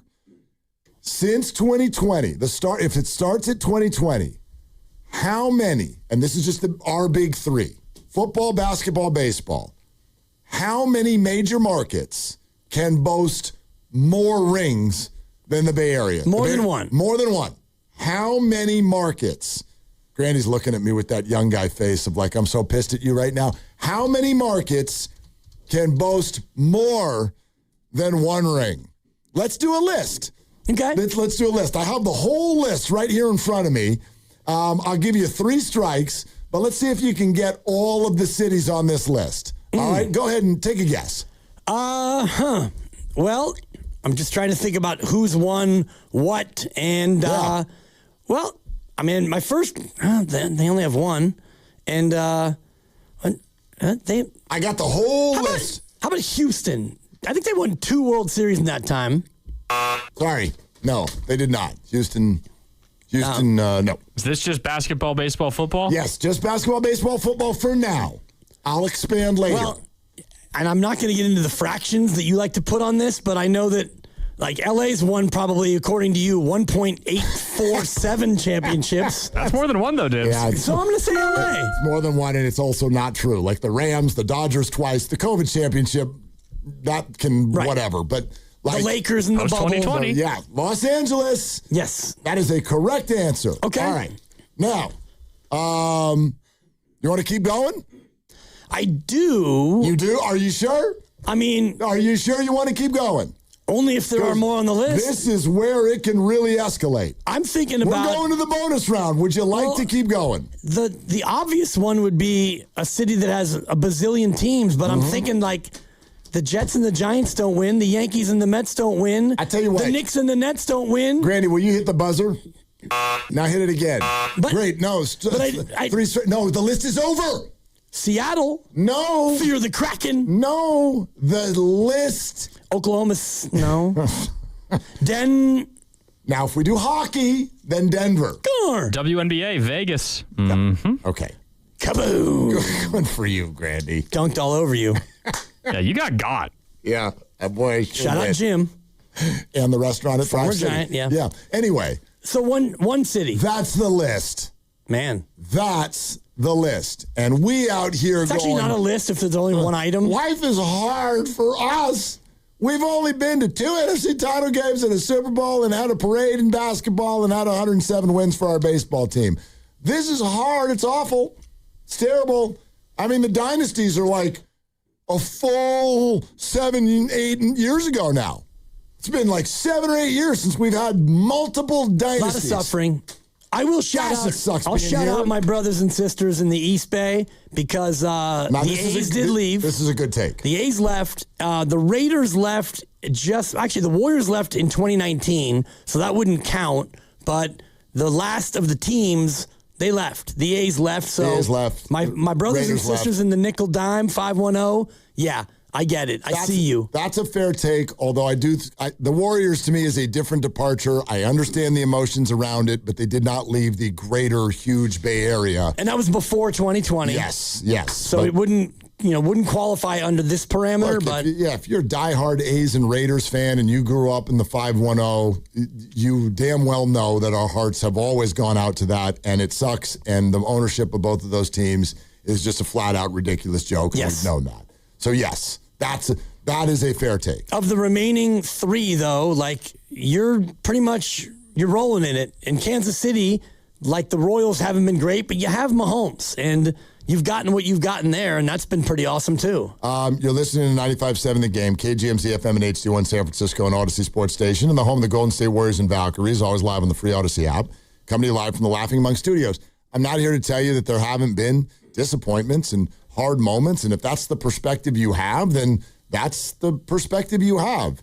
I'm not saying that, like, oh my gosh, we're crushing everybody. But, like, do you know what actually would be a list? All of the major cities who have bub kuss during this 5.5-year period that we're talking about. And Kansas City actually goes on the list because they've won 2 Super Bowls. So does that major market? I was kind of talking about the three sport cities. Okay, the 3 sport cities. It's kind of like, that's where my mind was. Fair enough. But sure. Kansas City. Yeah, I mean, you've got some markets with 3 sports that, probably don't deserve 3 sports, but you're damn right. In Kansas City's, they had basketball once upon a time. Now it's a 2-sporter. Uh-oh, Sam's calling. No, don't let him on the air. Don't let him on. No. 4 hours on not enough love, man. No, I mean, yeah. Like here. Because let's go to Juan in Richmond. Hi, Juan. What's going on? Hey, guys. So I'm 39. I'm 39 years old, and I lived in the Bay Area my whole life. But baseball, I'm a soccer guy and a football guy, so I don't really follow. I support the Giants, but I'm not really a Giant fan. I'm not a Warrior fan. I'm a diehard blood Niner fan, and I'm like a cat. I'm on 2 more lives. All right, since I can remember, I've had 7 deaths. 2011, Kyle Williams. 2012, Ravens on the 5-yard line. 2013, Seattle. 19, the Super Bowls of the Chiefs. 21 in L.A., Tart drops that interception. 2022, Purdy tears his elbow. And 2023, we do the Super Bowl against the Chiefs again. I'm on 2 more lives. I'm done. Like I said, I'm 39. I didn't remember the 95 that much. So I don't have I've none of my sports. I'm a Niner fan, like I said, and I haven't had that possibility of enjoying a championship like you guys have. If you're a Giant fan or a Warrior fan, you guys haven't been able to enjoy these championships. I haven't. Right now, I am like I'm desperate. I don't know what to do, or I'm in that place where I'm down to 2 more lives. Juan, I totally get it. Now this is honestly, Juan, really, really appreciate you calling. I do want you to know the reason I found this to be a compelling conversation is because I do understand the other side of the coin. And it is simply a matter of perspective. So if your full focus is, as he put it, Juan's like, I'm only a Niner fan. I'm not into the Warriors and the Giants. That's one part of it.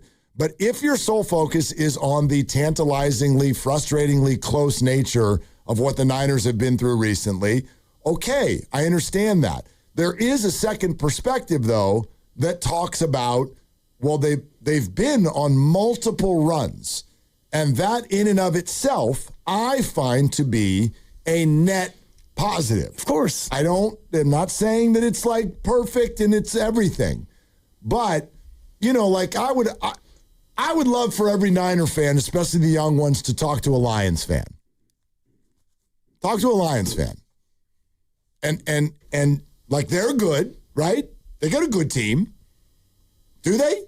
Sure, they did. Their window may be closed. Maybe. I think you could talk to Arizona Cardinal fan, and you could talk to just Arizona fan, period. Like, the Phoenix Suns have won 0 NBA titles, I believe. The Cardinals have won no Super Bowls. And the baseball team had a neat little run with Randy and Kurt, and that was about 20-something years ago. So if you're born and raised in Phoenix or Scottsdale or Mesa, and you're one of these diehard Arizona fans, you want to talk about bupkis.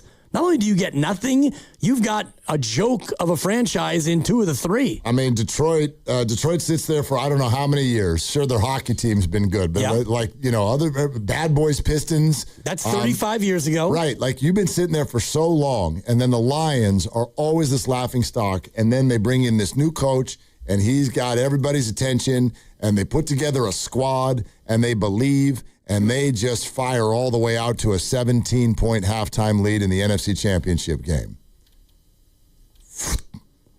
Rug out from underneath your feet. And then the following year, they're like, it's okay. We're the 1 seed. Yeah. So we're going to right last year's wrong. And then you get your butts kicked on your home field in your very first playoff game.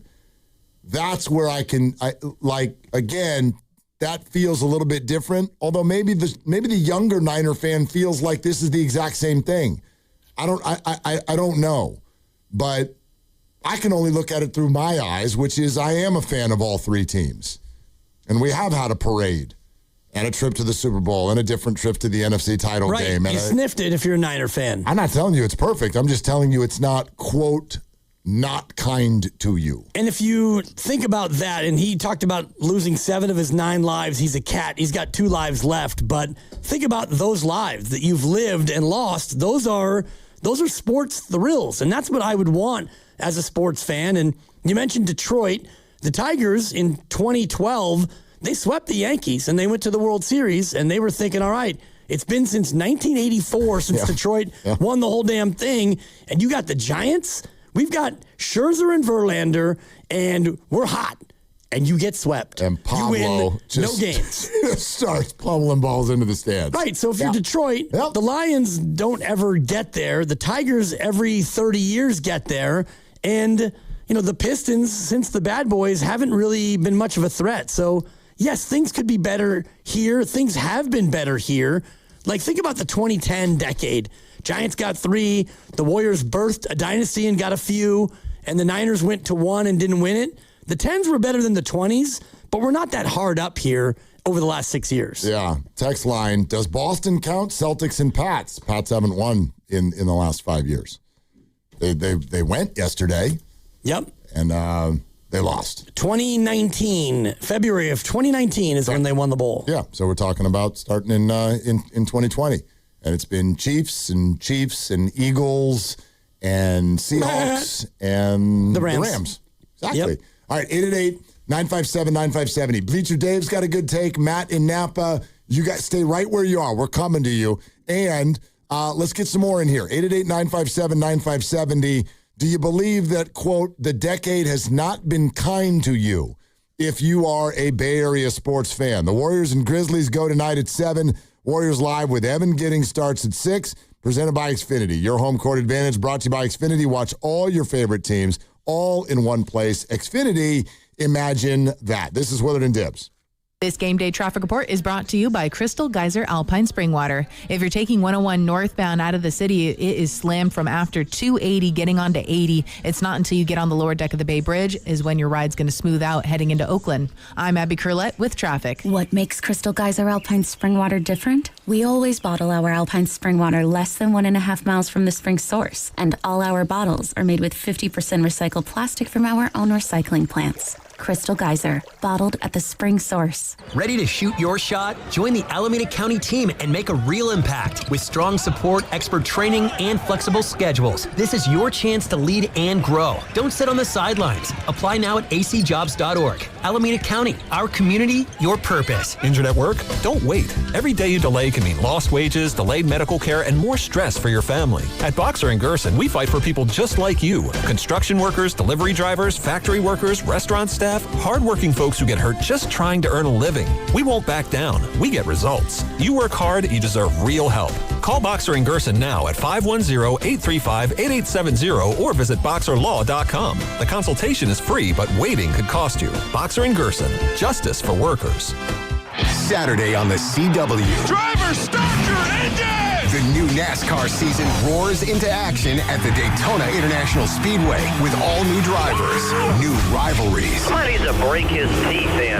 And a brand new name. The NASCAR O'Reilly Auto Parts Series. Buckle up for pure raw racing live from Daytona. Let's turn them loose. The NASCAR O'Reilly Auto Parts Series. This Saturday at 1 p.m. on Cron 4, the CW.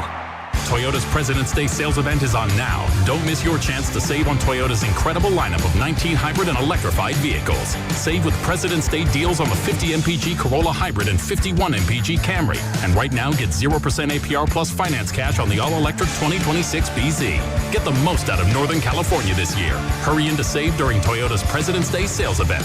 Toyota, let's go places. Offer available through TFS to buyers with premium rated credit and cannot be combined with other offers. Finance cash must be applied to transaction ends 3/2/26. Neuropathy is a debilitating condition that is sometimes misdiagnosed. Symptoms can include pain, numbness, and tingling in your hands, legs, and feet. Neuropathy is a progressive condition that only worsens unless you get effective treatment. SF Bay Wellness is a leader in neuropathy reversal and uses FDA-cleared, non-invasive electric cell therapy to restore nerve function with no injections, no drugs, and no surgery. The treatments have a 95% success rate. If distance is a factor, ask about our virtual consultation option. Call SF Bay Wellness at 844-94-NERVE for the $99 neuropathy evaluation and receive a personal treatment plan that is tailored to your needs. Don't wait another day. Call 844-94-NERVE. That's 844-94-NERVE. Why keep suffering with the painful symptoms of neuropathy? You deserve to live a pain-free life. Start getting the treatment you need for your neuropathy symptoms. Call today. When back to the office means back in traffic. Recovering from an earlier crash. Turn to the traffic leader, KCBS. Has multiple lanes closed. Brought to you by your NorCal Honda dealers. Road trip ready and adventure priced? There's a Honda for that. The Honda HR-V from your Northern California Honda dealers. That's another amazing run by Team USA. Mom, think I'll be on Team USA one day? Well, I'll take this one. What? Are you speaking to us? Yes, and to answer your question, anything's possible, especially with Xfinity. So, I can be the best snowboarder ever? Well, I can't guarantee that, but Xfinity can guarantee that your internet price won't change for 5 years. Okay. What if I practice every day? Then maybe you'll be snowboarding for Team USA at the next Olympic Winter Games. And Mom, you'll still be paying the same price for Wi-Fi. Ooh, really stuck the landing there. It's the Xfinity Gold Medal Celebration. Now through February 22nd, get our best price on gig Wi-Fi for 5 years guaranteed, just $50 a month. Plus, get Peacock Premium included for 2 years. That's a $10.99 value per month. Xfinity, imagine that. Proud partner of Team USA. Restrictions apply. Requires paperless billing and auto pay with stored bank account. Taxes and fees extra. Actual speeds vary. Febreze. New Febreze Air Mist has 50% more odor fighters and up to 30% more fragrance than the old formula. So now you can take on 100% more stinky odors, like sweaty gym bags, greasy cooking smells, and the after effects of the dog rolling around in something. Just spray, and new Febreze Air instantly restores just clean freshness. Smell you later, odor. Breathe happy, Febreze, la la la la la. Finding great candidates to hire can be like, well, trying to find a needle in a haystack, but not with ZipRecruiter. Its powerful technology actively finds and invites qualified candidates to apply to your job. So while other companies might deliver a lot of hay, ZipRecruiter finds you the needle in the haystack. See why 4 out of 5 employers who post a job on ZipRecruiter get a quality candidate within the first day. Try ZipRecruiter for free at ZipRecruiter.com/free. That's ZipRecruiter.com/free. ZipRecruiter. Early clouds in San Francisco with a low of 47. Weather brought to you by Staples. From posters and presentations to labels and loyalty cards, Staples has all the print to boost your brand. Shop now in-store and online. Staples. That was easy.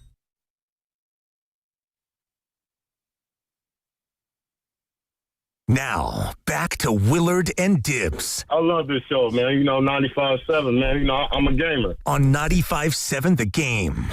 I swear some of you are just real big fans of The Simpsons or something. Homie. Love yelling the word Homer.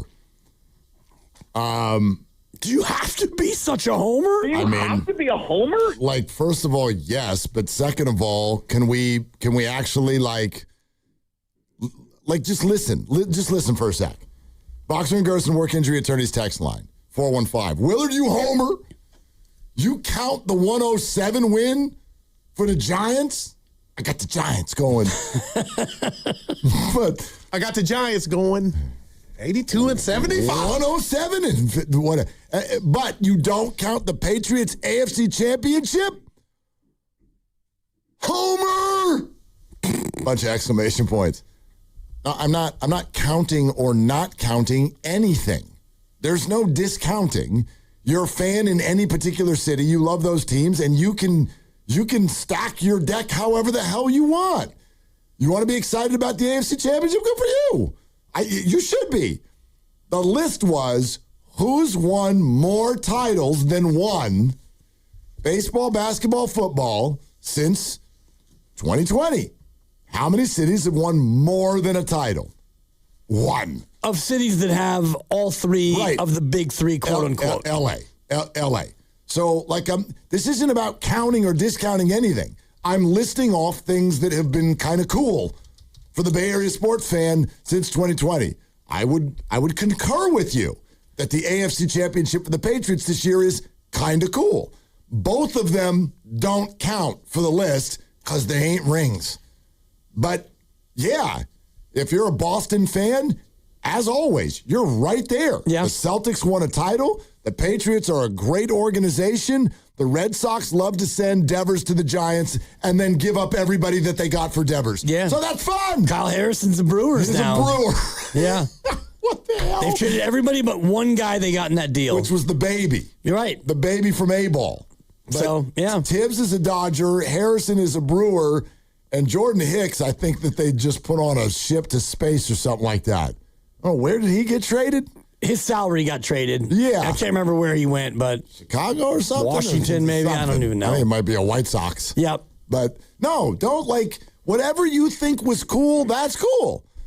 That's kind of what I'm getting at. Yeah, and I think the texter was just taking offense at your inclusion of 107 wins, and they didn't even win a playoff series. So no, they didn't. But I still found that season to be a damn compelling season. Yeah, it was really interesting. It was 107 wins. It felt like they won every day. And this year's Niners season was, I think, as much compelling and interesting and fun. I mean, they had all the injuries and they went 12-5 and they won a playoff game. So it doesn't mean that automatically you put that at the top of the list. No, but in this decade, you've had some good successes. You had a parade. You had a couple of near misses. And beyond that, your teams at least have always been relevant and competitive. So I think that is probably the next level down of how you doing with your decade. Your teams are usually close or in the mix, even the Giants. The Giants have been largely a bore, largely. Yes. But so again, please don't take this the wrong way. I'm not doing some sort of woohoo, we're the best. I've got a sign and I'm going to yell it in the streets, so maybe you'll honk at me. That's not, it hasn't been the best. But I am refuting the statement that, quote, the decade has not been kind to you if you're a Bay Area sports fan. I don't think it's been unkind. I don't think it's been perfect, but I don't think it's been unkind. It's never going to be perfect. It's been some good stuff. Yeah, there's been some great stuff, quite frankly, and there's been the downside of it. There hasn't been any real dreadful stuff, like just a terrible year. The decade opened with the Warriors 2021. They went 15-50. That was a really bad, dreadful year, and Chase had just opened. That was awful. But they got the number 2 pick, and look what they did with that. And they redeemed it pretty quickly thereafter by winning a championship. They did. There's that. And you haven't had too many low lows in this decade. Niners season last year sucked. Yep.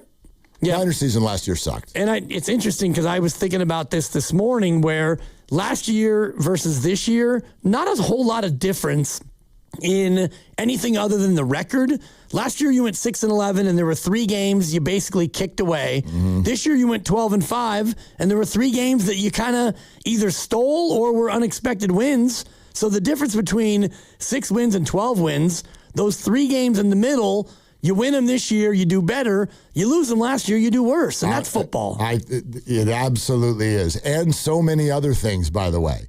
I mean, I think about this stuff all the time, and I don't know, maybe I'm weird on this one, because I think people love to, for example, Sam Darnold, you won a Super Bowl. Well, now you're the second best quarterback in the NFC. No, he's not. His defense was amazing. He's very good. He deserves a lot of credit. I think there are a lot of quarterbacks who probably could have done something similar, but even when we talked earlier about that 2-point conversion that bounces off of a helmet and Zach Charbonnet picks it up, And that actually played a really key role in the Seahawks winning the Super Bowl. This stuff happens all the time.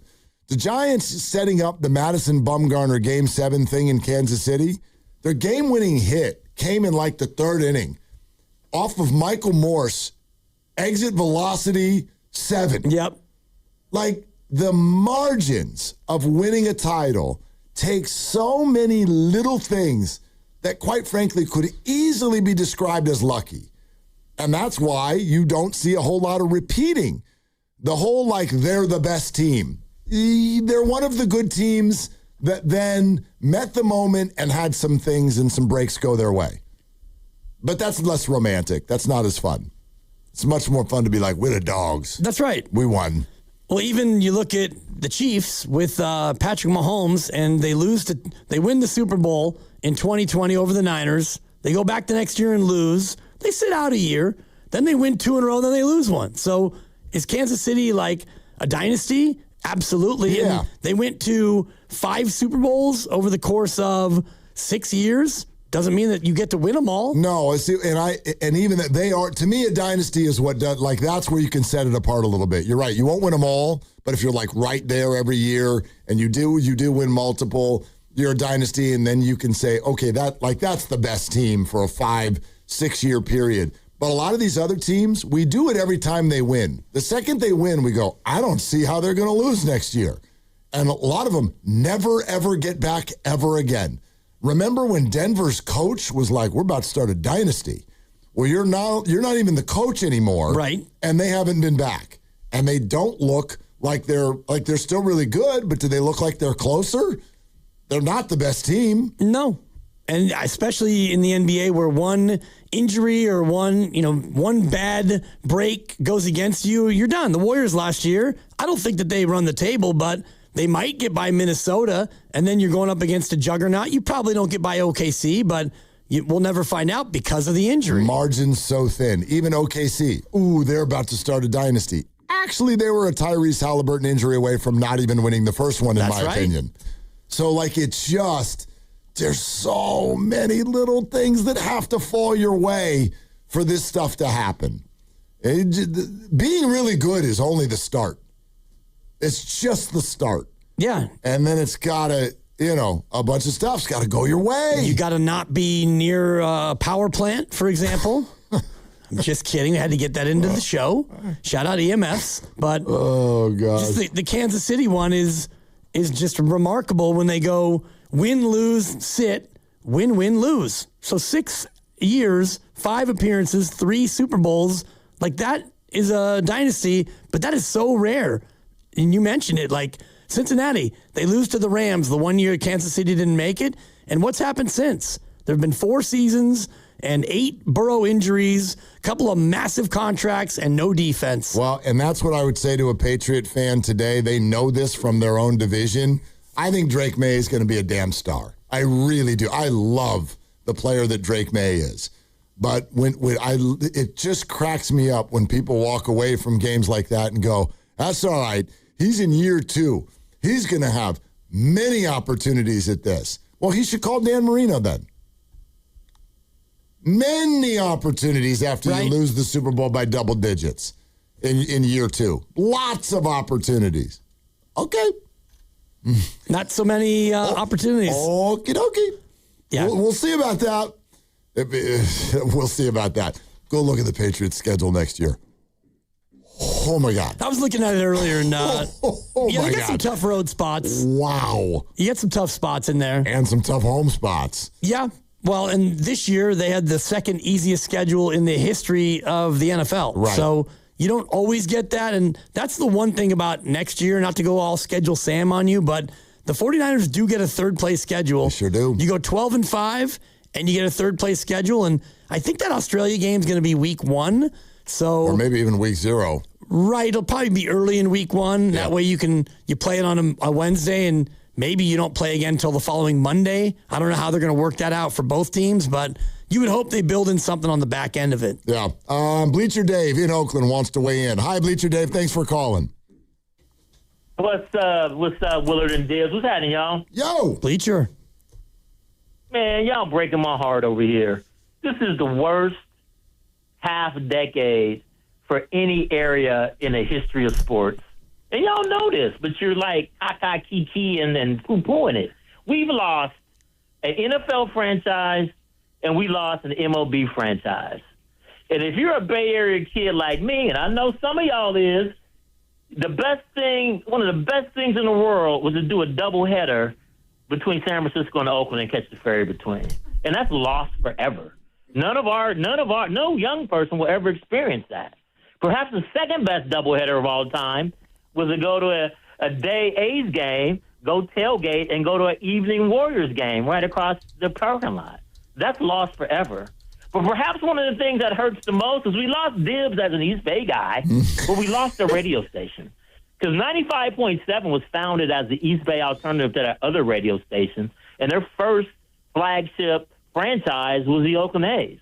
And so for a radio station to have been founded on East Bay sports to somehow brush aside the loss of two major sports franchises, NFL and NBA, NFL and MLB, something that I'm trying to think off the top of my head that probably has never happened to any other metropolitan area, and go like, okay, if you live in the East Bay, we get it, but we're still fine. I think it's highly disrespectful not only of a great portion of your audience, but for the very fruits of this very radio. So, Bleacher Dave, it's all well said, but allow us to respond, because first, I do think we addressed that and said that to me is a very, very fair point. If that's your perspective, I do want to share with you, and I don't know when you joined us, the start of this conversation was based off of a tweet that morning show producer and sometimes host Sam Lubman wrote, and Sam is a Giants, Niners, and Warriors fan. So I am going to take everything that you just said as very fair and factual and emotionally in the right spot and all of that, and I get that. But the basics, the core of this conversation is coming from someone who roots for the Niners, Giants, and Warriors. Would you find this decade to be, quote, unkind? So my apologies if you took that into kind of a negative emotional space, but that's not really, like, I find that to be totally fair, but it's not really what we were getting at based on where this conversation started. You dig? Yeah, no, I dig where you're coming from, but it just points out the blind spot, right? And so, well, it's different. That's his singular perspective.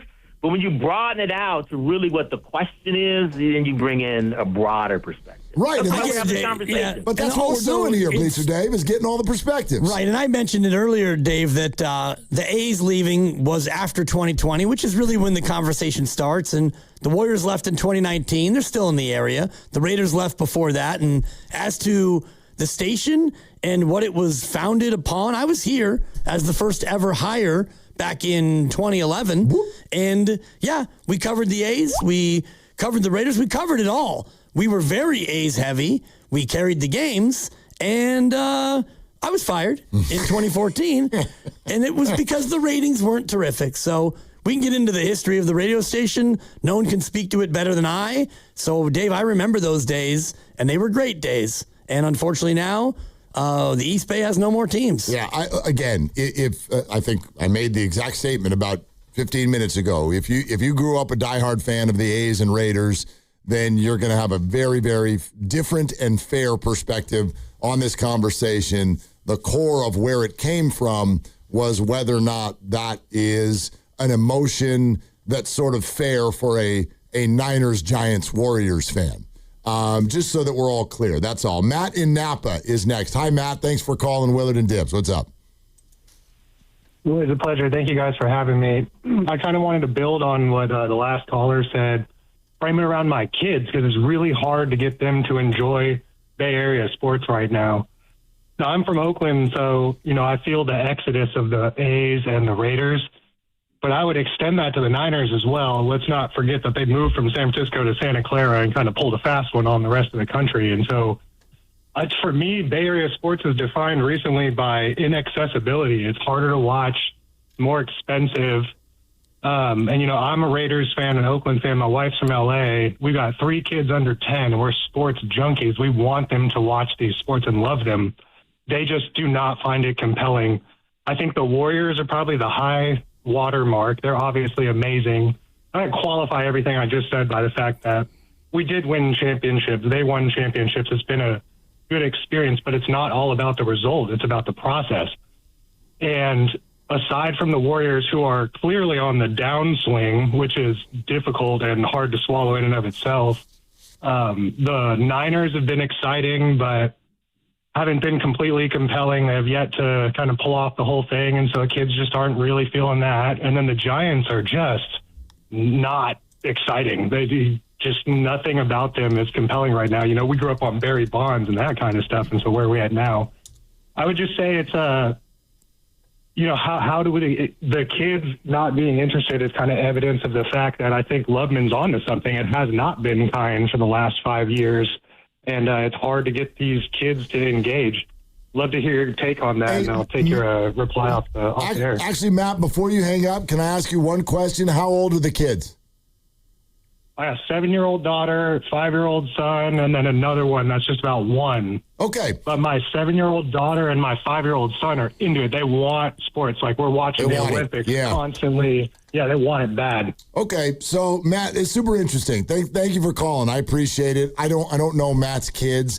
I would feel in general you are just starting to come into the age where things are going to grab their attention and stick. I've long said that, for instance, the Niners' first Super Bowl win over the Bengals, 26-21, happened on my 7th birthday. Yeah. First game that I really remember watching and caring about and kind of dragging me in as a fan. I don't know Matt's kids, but if the Olympics are floating their boat right now and they really, really want it, I just think your perspective changes as you grow a little bit. Like, I can only speak to it from my perspective. 19, 16, and 11, all they want to do is go to games. Yep.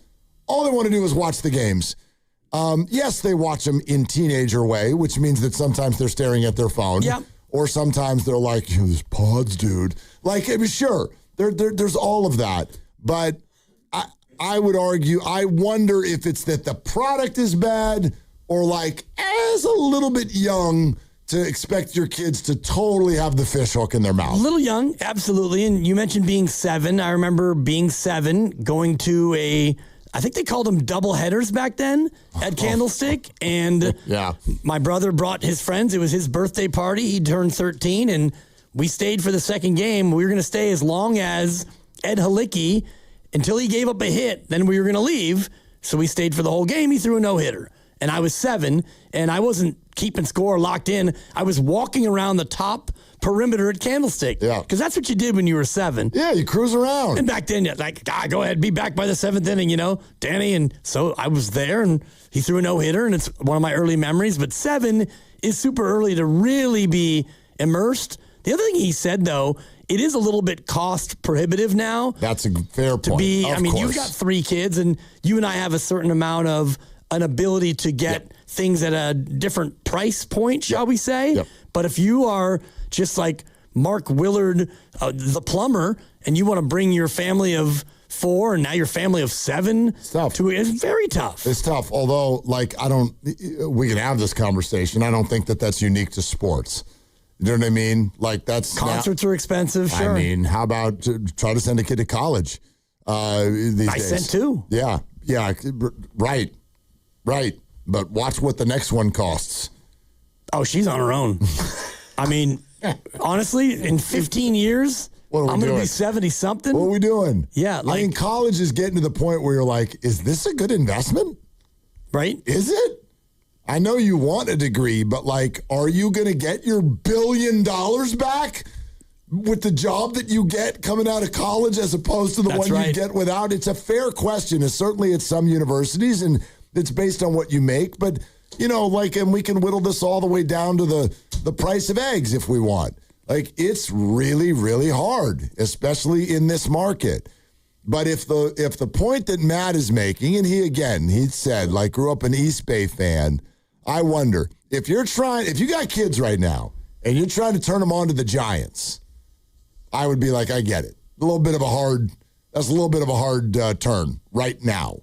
We'll see if Bryce Eldridge is the guy and Devers, and let's see what happens there.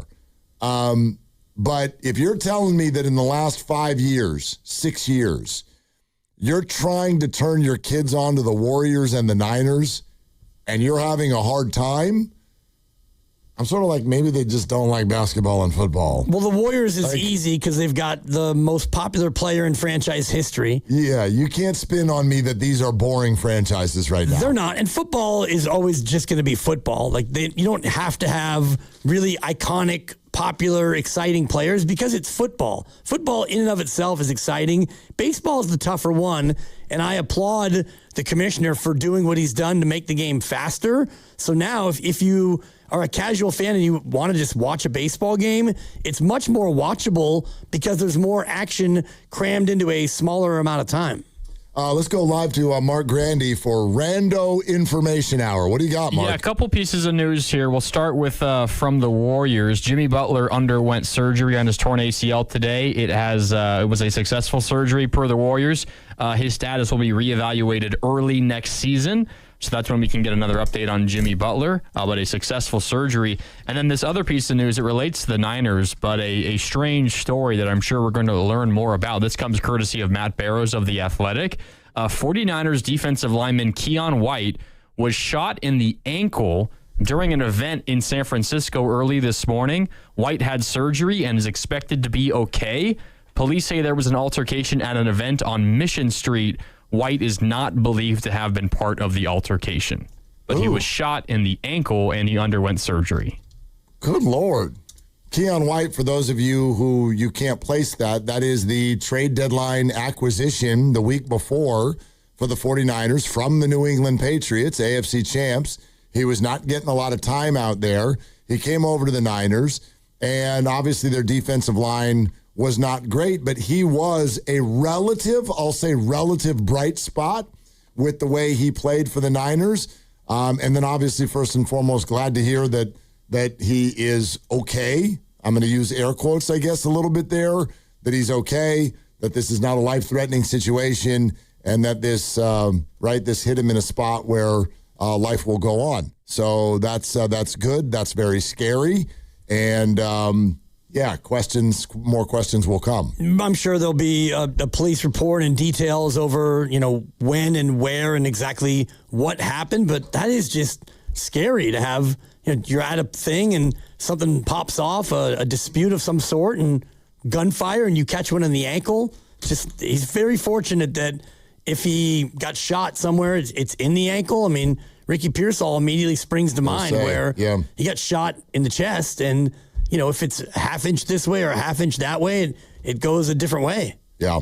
That's what do we got? In less than a year and a half, this is the second story of a 49er being shot, sounding like through no fault of their own behavior. Yeah, and the first thing you came out with, the Jimmy Butler ACL, I wonder why they waited 3 weeks to do the surgery. I know normally you wait for the swelling to go down, but 3 weeks seems like a long time between injury and surgery, but it won't really dramatically alter his return to play timeline. You should ask Mike Dunleavy that question. No, we're not getting into that. Why you wait so long? That's an unbelievable assumption. We're not making just asking questions. Why? Maybe, does it have to do with the trade deadline, Mike? You didn't want to trade him post-op. Yeah. Because if you traded him before he had surgery, then they'd have to deal with the surgery. And who knows what can happen. Yeah. The copay might be a lot more in Milwaukee. I do know what the bleep I'm doing. You do. All right. Hey, you want to know what the bleep we're doing? We're giving y'all something that money can't buy. It's our favorite event of the year. And starting today, it's your chance to register to play a game of Knockout on the Chase Center floor. That's right. You're playing hoops on that floor, Curry's floor. One of the great events that we put on. Every show is going to be giving out opportunities every day to win your way in starting next Monday. But right now, register. Register now. Get it out of the way. It's an opportunity unlike anything else. Register at 957thegame.com. That's 957thegame.com. We're brought to you by Fremont Bank. Here for you, here for good. We'll go into a grab bag 5 o'clock hour. You can still weigh in 888-957-9570. Do you feel like this decade so far has been, quote, unkind to Bay Area sports fans. But we'll also revisit, the Super Bowl and what Sam Darnold had to say about the 49ers, and the Mike Dunleavy press conference and what he had to say about trading or not trading Draymond Green. It's all still ahead here on Willard and Dibs. Tune in to 95.7 The Game for Warriors Live, 60 minutes before tip-off. Every Warriors game throughout the season as we get ready for the action. Presented by Xfinity, your home court advantage. Brought to you by Xfinity. Watch all your favorite teams all in one place. Xfinity, imagine that. The chase starts here. To make moments you'll never forget. Chase Center is rocking. The moment needs you on Warriors Day. Chase the moment. Buy tickets at Warriors.com. We've all been there. Sleepless nights, mind racing, wondering if your business's security service is really protecting what matters.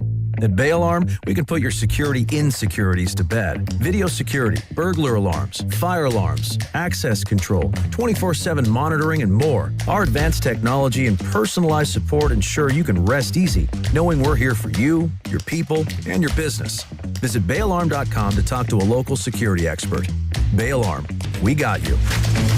Running a business means wearing multiple hats. So if you're like me, you probably started out using your personal phone, taking client calls and texts nonstop. As my business grew, I needed something smarter. That's when I switched to Quo, the #1 business phone system. Quo works right on your phone or computer. No carrying 2 phones, no clunky landline, just one easy app you can try for free. Your team can share one number and handle calls and texts together like a shared inbox. Any teammate can jump into the conversation, so customers get faster responses. And Quo's AI assistant summarizes your calls and responds to customers 24/7, so you never miss a lead or opportunity. All this starts at just $15 a month. That's basically 2 coffees. You can even keep your current business phone number. Find out why 90,000 businesses trust Quo. No missed calls, no missed customers. Try Quo for free at quo.com/sports. That's quo.com/sports to try Quo free. QUO.com/SPORTS. You know, covering Bay Area sports for years, I've seen athletes go through it all. The highs, the lows, and the pain that comes with getting knocked down. But when it's not just a game, when you're the one injured, or when tragedy strikes someone you love, that's where Beam Law comes in. Beam Law is the Bay Area's go-to personal injury law firm. Whether it's a car accident, a serious injury, or a wrongful death, they're there to shoulder the legal burden so you can focus on what truly matters: rebuilding, recovery, and taking care of your family. Beam Law is local, and they win, with millions recovered for clients across the region. That's why SF Weekly voted them Best of the Bay 4 times. If you've been hurt or lost someone because of someone else's negligence, call Beam Law at 415-523-5555. 415-523-5555. That's 415-523-5555, or visit hurtinthebay.com. That's hurtinthebay.com, because it's not whether you get knocked down, it's whether you get back up. Beam Law, they've got your back, Bay Area.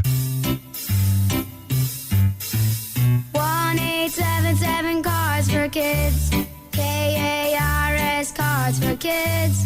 1-877 Cards for Kids. Donate your card today.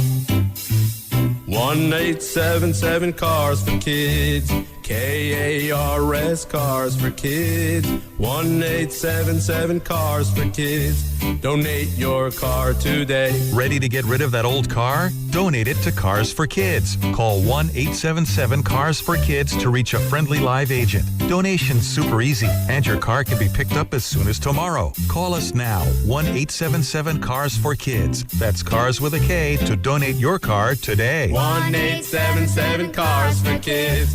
Donate your car today. Did you know you can donate real estate too? Go to carsforkids.org. That's carsforkids.org. And paid for by Anthem Tax Services. Attention. If you or your business is behind in filing your tax returns, or if you owe over $10,000 in back taxes to the IRS, please listen carefully. The IRS does not joke around and will not stop their collection efforts. If you're tired of the IRS letters, levies, liens, or wage garnishments and would like to get a fresh start, we can help. Due to the financial hardships in the country, the IRS is making it easier than ever to settle tax problems for those who owe more than $10,000. We can help settle your delinquent tax problems, end all collections, and may even reduce your back taxes significantly. Even if you can't afford to pay your back taxes, you can still get the help you need. We've helped thousands of taxpayers just like you, but you must call 800-674-5799 today to stop your tax problem from getting worse. The information is free and the help is real. Call 800-674-5799. That's 800-674-5799. Again, 800-674-5799. This is the story of the one. As an HVAC technician, he and his digital multimeter are in high demand. So when a noisy office HVAC turns out to be a failing blower motor, he doesn't break a sweat. With Grainger's easy-to-use website and product information, he selects the product he needs to keep everything humming right along. Call 1-800-GRAINGER, click Grainger.com, or just stop by. Grainger, for the ones who get it done. You're still grooving, still connecting, still loving, still turning up, still thriving. You still got it, but your immune system, it weakens as you age. That's where vaccines come in. They help train and strengthen your immune response to fight off respiratory illnesses like flu, pneumococcal pneumonia, RSV, or COVID-19. Ask your doctor or pharmacist which vaccines you need. Book in minutes at VaxAssist.com. Sponsored by Pfizer.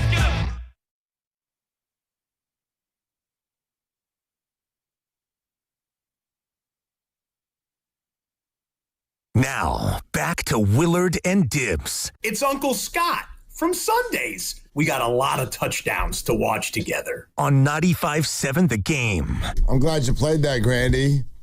If for no other reason than today is a great day to wonder, what the hell does that guy do for the next 6 months? Just fish? I thought I heard him on golf Olympic coverage. No way. Really? Maybe I was hearing things. I thought I heard him. I'm going to check on that. Let's Google it. Because I've been trying to get into Scott Hansen Olympics. NBC Sports signs Scott Hansen the Gold Zone to host the Gold Zone right. during the 2028 LA Olympics. It's Uncle Scott from Italy. Right. No, I don't know if he's doing anything now. He's doing something 2 years from now. Right. Right. Oh, no, you're right. 2026 Winter Olympics and is already signed for the 2028 Summer Olympics. Okay, so he's got, right now, he's got 2.5 years from now, and he's got falls. Right. I mean, he did the Gold Zone in 2024, and so he's doing it now, running it back here in the Italian Winter Olympics, so I'm sure he stays busy beyond that. You would imagine. I don't know. Yeah, just checking it all out. That's a good life right there. That guy goes on sabbatical every year. Right. So you do your whole red zone thing, and then they call you and say, hey, you want to go to Milan for a few weeks? I guess so. Yeah. How long's the flight? 7 hours from the East Coast, from New York. Might be more than that, but do you think he grabs that little microphone up front? 7 hours. I think it's Uncle Scott from Sundays. I think that everywhere in the world now that the number 7 is involved, I think of Scott. So I know it's actually really kind of getting in the way of my conversations. Anytime anybody brings up 7, I can't stop from saying it. I'll just say it. Right. How many kids is Jude inviting to his party? 7 kids. 7 kids. I'm totally with you. Oh, for crying out loud, I can't stop myself. Anyway. No, I just one more. It's got to be annoying for the people around me. You know what's also annoying is, it's you, and I blame you for this. So I'm reffing CYO this weekend on Saturday. How many games, Dibs? 9, unfortunately. Oh, shoot. But for sure you were going to say 7. After 2 games into it, I said, somebody asked me, how many are you doing today? 7 more. And that's not the point of this story, but I realized that about halfway through the day, every team, and I'm doing 4th and 5th grade. Yeah. I do 4th grade B boys, and every team had at least, only one kid on their team with the number 67 on. Oh. And so it took me about 4 games in to realize, and I'm looking at the kid, and I'm like, oh, my God. It finally hit me. I'm like, because then I called a foul on this kid, and I go to the scorer's table, fouls on 6-7, and the place went bananas. Of course, at that age, by the way, I noticed this, and I don't want to do more 6-7 talk. I don't either, but it hit me over the weekend, and I was like, okay. It moves. It moves kind of like a crack in your windshield. And if you say it now around high school kids, they get super mad. Yeah. Like it's so dorky. And then I get mad because I'm like, you all started this. None of us wanted to do this. I still don't. None of us we still don't even know what the hell it is. And those of you running around who think you can explain it, you're wrong because like you have 8 different stories about where it started, but you all act like you know for sure. But you started this, and now you're the ones that are above it. It's like, this is your fault. And then it moved, and it went to middle school. Oh, yeah. And it was cool at middle school, and it's still a little bit cool at middle school on the bottom end, maybe 6th grade or whatever. But even then, now they're getting a little too cool for school. But at elementary school, dude, if you're in 3rd grade and you're in room 67, you're the BMOC. Life's going good for you. You think it's hilarious. And you can see the kids who are donning 67 on their team. They think that they're the coolest kid in the parish. That I can tell you. God, high school kids, really, there should be a separate planet. And I've thought this for a long time. When you turn 14, you go to Planet Moron, and you can come back in 4 years if you do well. If not, you stay longer. Yeah, that's another year for you on Planet Moron, and then you can come back with the rest of you high schoolers. You started this. This is your fault. That's right. Don't act like you can be mad at it now. Not okay. It's not okay, Dibs. I should have not called any fouls on the kids wearing 67. Had I known. And again, I'm so old, it took me to about game 7 before I figured it out. Do you know how legendary of a ref you would be, though, if instead of holding, just the hand thing over to the scores table, foul is on 6-7. Oh, my God, they would love you. Yeah. The rest of us would hate you'd hate yourself. Not there to be loved. No, well, I know you're not. I know you're not. But somehow you still kind of are sometimes. Well, don't ask the coach in Game 9 about that. Well, the guy in Game 9 had no shot. The lady in Game 9. There's no continuation in 5th grade Bs. You know what that would be if there was? It'd be a continuation sensation. Thank you. Cha-ching! All right. Should have run her.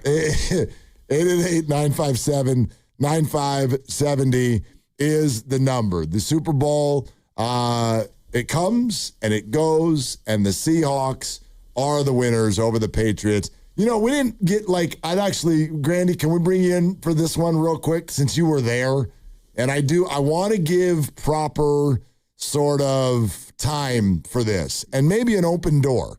888-957-9570 on how it felt to you to have your division rival and your ex-backup quarterback win the Super Bowl in Levi's Stadium. I think we've talked at length about how I wish that this got to me. It just doesn't. The whole building thing for me it's just a building. Like the Niners weren't there. Yeah. So the NFL scheduled it at Levi's Stadium. So the whole your house thing, they came into your house. Well, they didn't. Whose house? Rams' house. Whatever. They didn't. You didn't. It was crazy. You weren't there, so it's okay. And the whole backup QB thing, I find way more offensive for the Vikings and the Jets than it is for the Niners. And I take it as a 49er compliment that Sam Darnold said this. It's funny how it works. I didn't play great football my first few years of my career, and then I come here to San Francisco and I learned a ton. And I think because of that year in San Francisco, I was able to learn a ton and learn from Brock and Coach Shanahan. And, I was able to kind of learn and go to Minnesota, and I played good football there, and I was able to come to Seattle and kind of do the same. So it's funny how things work, but that's life. I'm just going to continue to keep working. We were talking earlier about just kind of, I think that's such a compliment to who the 49ers have in their coach and their quarterback. But I do want to, I'd love to have an open door and hear from some people who seemingly were bothered by this entire experience. Like, Grandy, you left the game yesterday and said what to us this morning? Like yesterday's experience made you feel, what was the word you used? I don't remember what word I used exactly. Like even more kind of either mad or urgent or whatever, not feeling good about the Niners situation? Well, for me, like that has less to do with the building. Like I could just take you through my feeling as a Niner fan being there. It was, I don't know, 75% Seahawk fans. They were all over the place. Okay. It wasn't the greatest feeling seeing that place take over. Pre-game, you walk around the concourse and all you hear are Seahawks chants. They were loud at every section of the building. I walked around a little bit during the game, and it was just Seahawk fans all over the place. That didn't make me feel good. This is Levi Stadium. It's the Niners building. I'm not totally with you, Willard, though. Like, it did impact me in that sense. But them winning a Super Bowl at Levi's doesn't mean a whole lot to me. It's them winning a Super Bowl, period. That means a whole lot to me. And I was particularly struck with how bad the Patriots looked, and it made me frustrated just considering the last 3 Super Bowls for the Niners. Not specifically from the Niners' perspective, but the last 3 Super Bowls. So the Niners lose to the Chiefs in heartbreaking fashion. The Eagles dominate that team that you just lost to, and the Eagles are one of your foremost rivals currently. And then your division rival, the Seahawks, win a Super Bowl. And I can't, picture 3 more, tough years consecutively in a row for Niner fans to go through than these last 3 years. So it's just another knock on, can we just catch a break and finally win one, or not have a rival win one? And it feels like, as a fan, I'm in a bit of a rut as a Niner fan. I mean, that speaks to what we were just talking about. Maybe why some fans feel like this has been such a rough decade. It just doesn't feel like a rut to me. I get, and the phrase he used was heightened his frustration. Yesterday heightened his frustration. And you mentioned the Super Bowls, and part of it I think that you put in there too was, you had to go against Mahomes. Seattle gets to go against Drake May and a team that really overachieved with a second-year quarterback. Yeah, here's the actual text.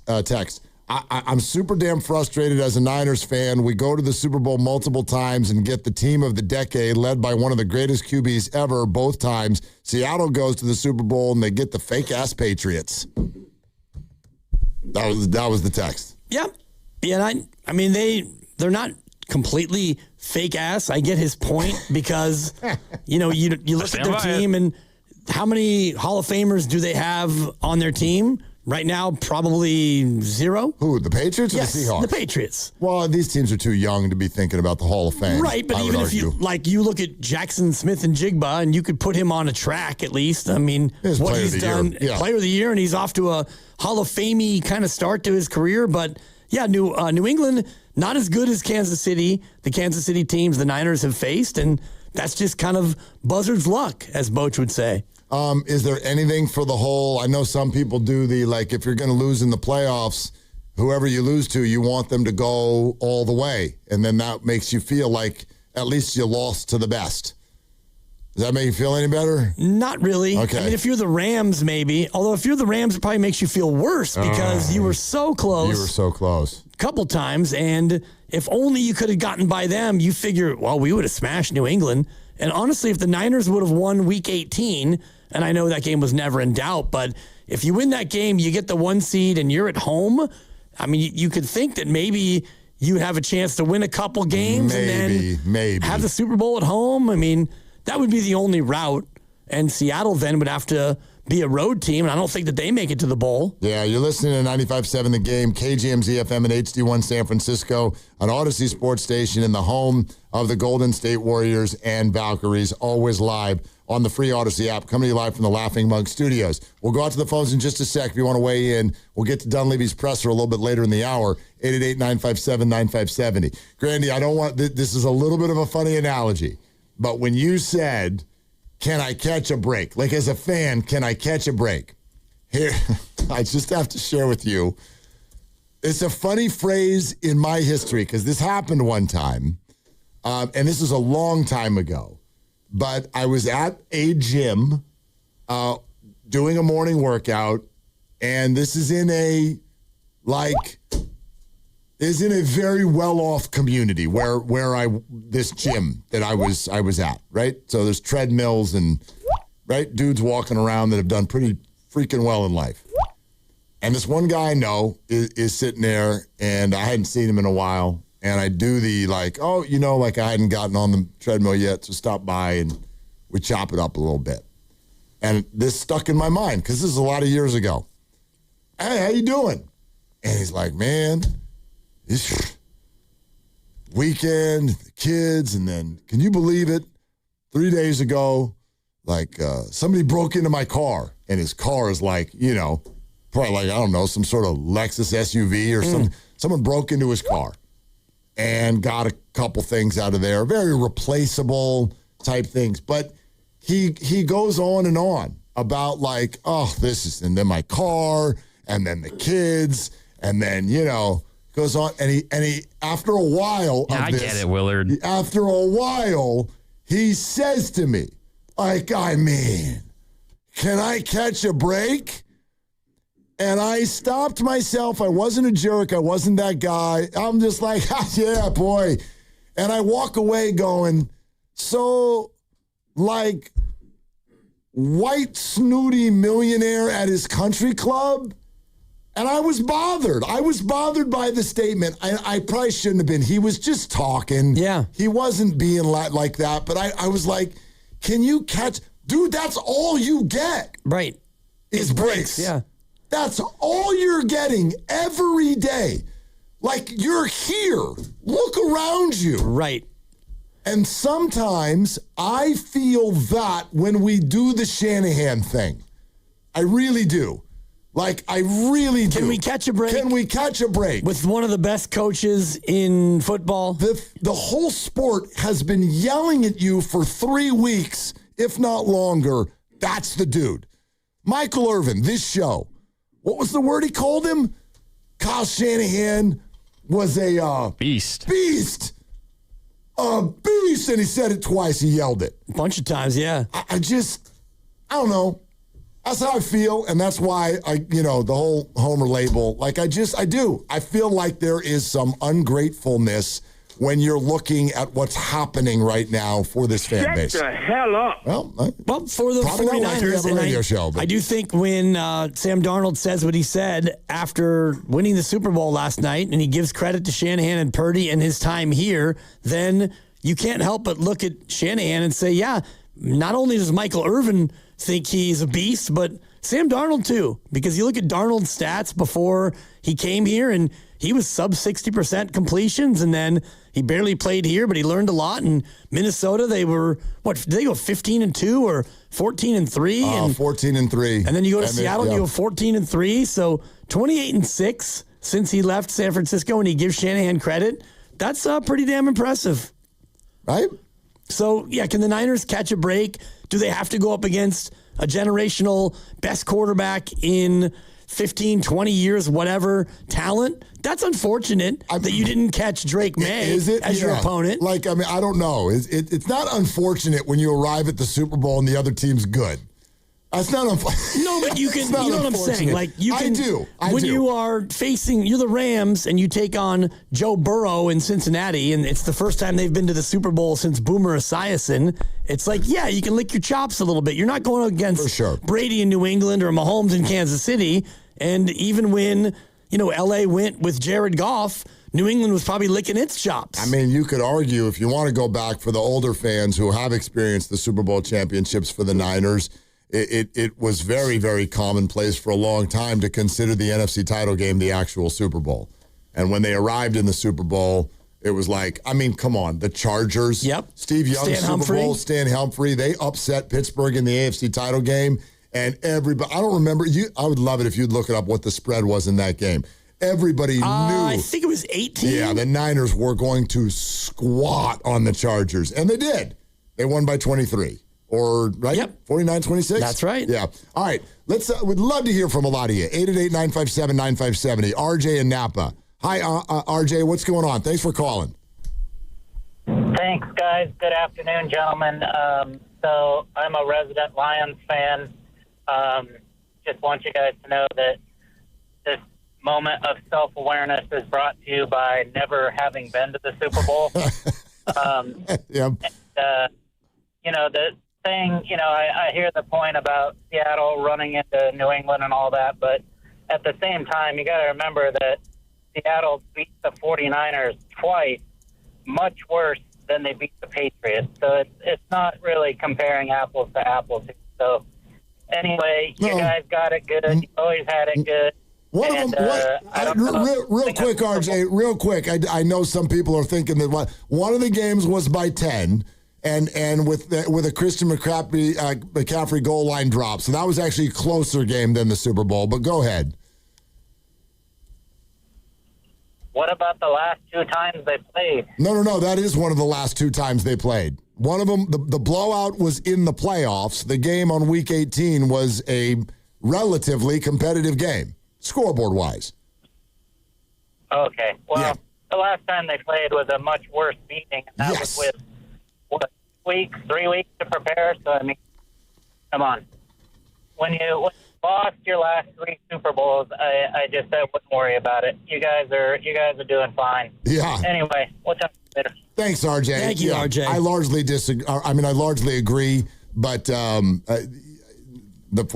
he say the Niners had like 3 weeks to prepare? The Niners had 6 days to prepare for the Seahawks. That game was also a Seattle home game, which yesterday was not.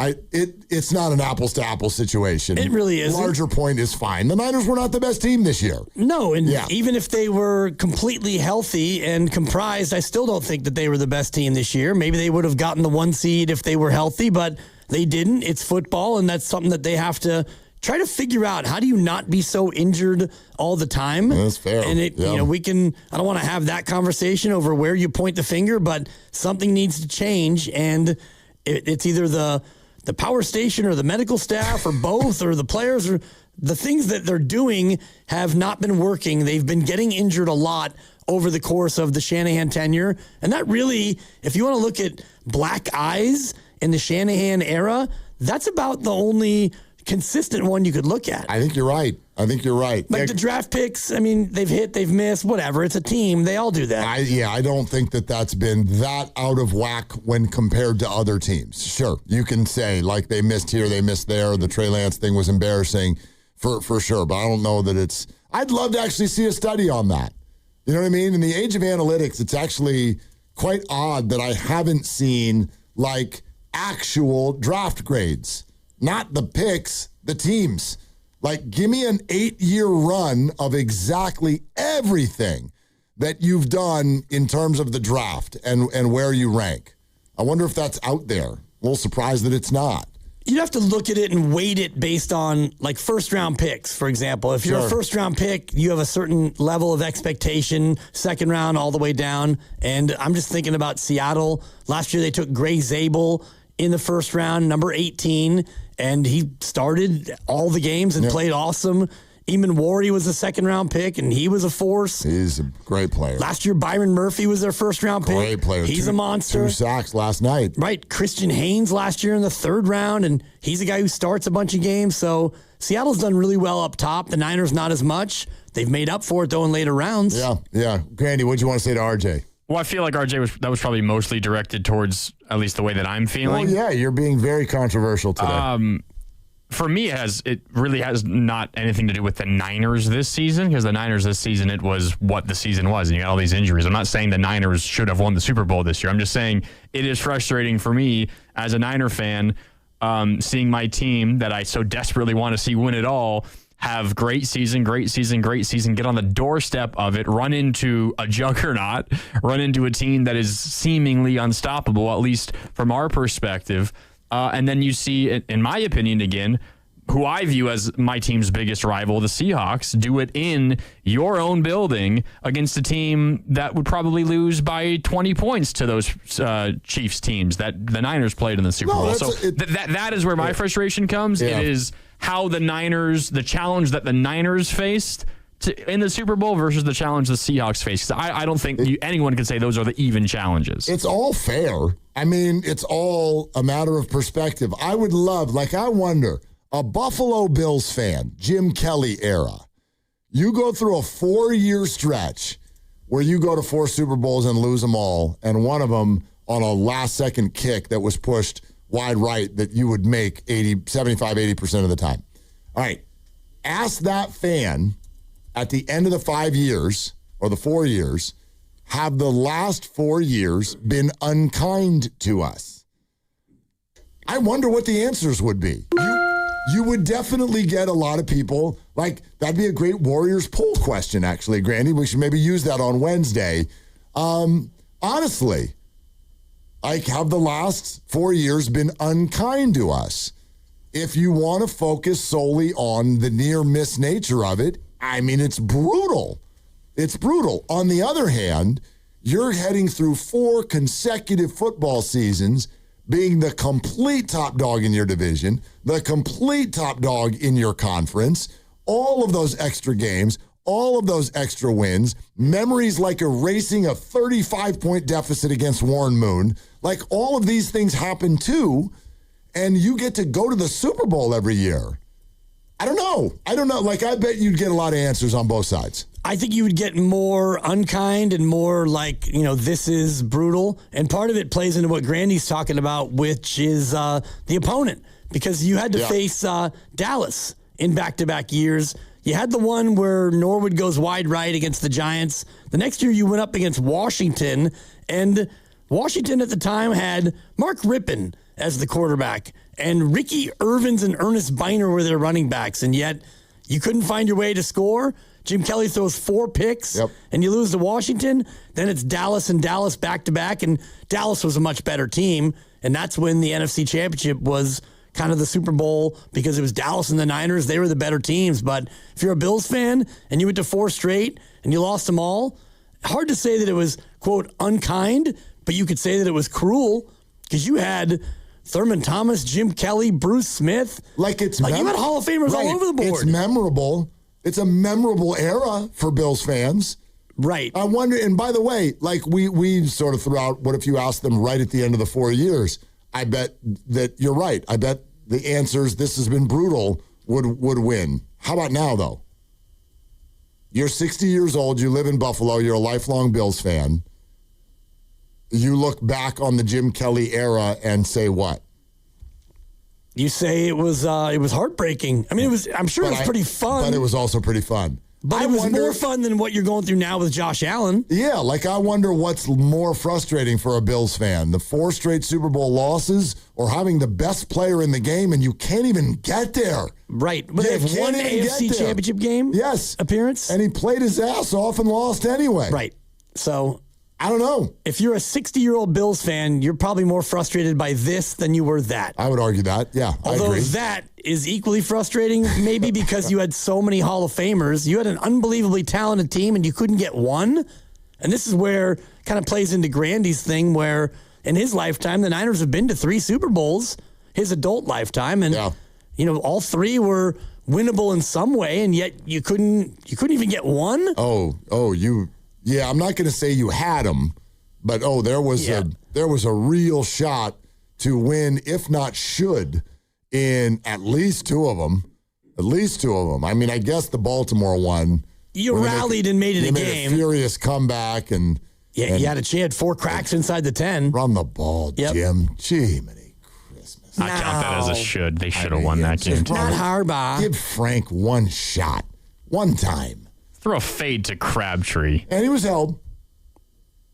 Notice every time the Niners lose a Super Bowl, somebody got held. Sure. I do think in this conversation, though, I know you were disagreeing with Lubman on the idea of it being unkind. There's a difference in, it being a frustrating and blood-boiling experience than just flat-out rooting for terrible teams. There's a gigantic difference in that. And you don't get, I think, that incredibly high level of frustration if your team is not at least in the playoffs every so often and giving you something with really high stakes. Well, and you're spotlighting, we started spotlighting the Niners, and that changes it. That changes the calculus. Again, a lot of our listeners are Bay Area fans, but they might like football more or basketball more or baseball more. If you're putting all 3 of those teams on equal footing, then it changes the conversation because you do have a ring. And that in and of itself ties you with every city in America, or you're ahead of them unless that city is LA. That's it. Well, unless you're counting Kansas City, who only has 2 of the 3 big sports, and they have 2. And even still, okay, fine, you're in third. You're tied for third. And if you want to branch into hockey, which you're allowed to do. You're allowed, of course. Tampa's got 2 hockey and a football. Denver's got NBA and a hockey. Yep. So, I mean, depends on how you want to draw it. But if you want to do all the cities that have the 3 teams, yeah, you're tied for second outside of LA. You're one of the ones. The other way I look at it is looking at the other side of the spectrum. Arizona Cardinals, 6 years this decade. They have 8 wins, 11, and then it's 4-4, 8-3. So if you're a Cardinals fan, ooh, we made the wild card. And, well, they lost, and that's it this decade. So if you're a Cardinals fan, you want to talk about bleak, that's bleak. Yep, and the Suns, let's see, had the number 1 seed. They lost. And lost. And the Diamondbacks went to a World Series and lost. I'm 1-1 with the Rangers. No, wasn't even supposed to be here. Yeah, exactly. Jose in Oakland. Hi, Jose. Thanks for calling. 888-957-957 if you want to weigh in. What's up, Jose? Hey, guys. All right, looking at that Super Bowl makes me think we have a serious Seattle problem for the next 5 years, if not longer. You might say, well, they're going to have to deal with the salary cap, increasing in salaries for some of the players. Most of the players on the defense are young, okay? And the biggest advantage Seattle has, Snyder, that guy keeps drafting stars for defensive players. I mean, I'm pretty sure he had a lot to do with this Legion of Boom. Now you got these guys, and they're nicknaming themselves the Dark Force. And you know what? I hate to, when people start naming themselves, putting, nicknames on themselves, but they're dark, man. When they come in, and you're doing nothing. Except the Rams. I mean, honestly, the Rams, they pretty much beat themselves. They had a big chance to win it, and then you had Williams, fumble with the ball. But the way I see it, it's dark. You know what? I'm trying to figure out who was in charge of the draft for the 49ers back when they got Kittle, when they got Warner, when they got Deebo Samuels. Whoever it was, I'm pretty sure he's gone from the team. Because lately, they've been sucking. Honestly, they're the only one player that I can think of that is a really good player that they drafted lately, Upton Stout. Other than that, I mean, Bosa, he pretty much fell in their laps. So it's looking bad, guys.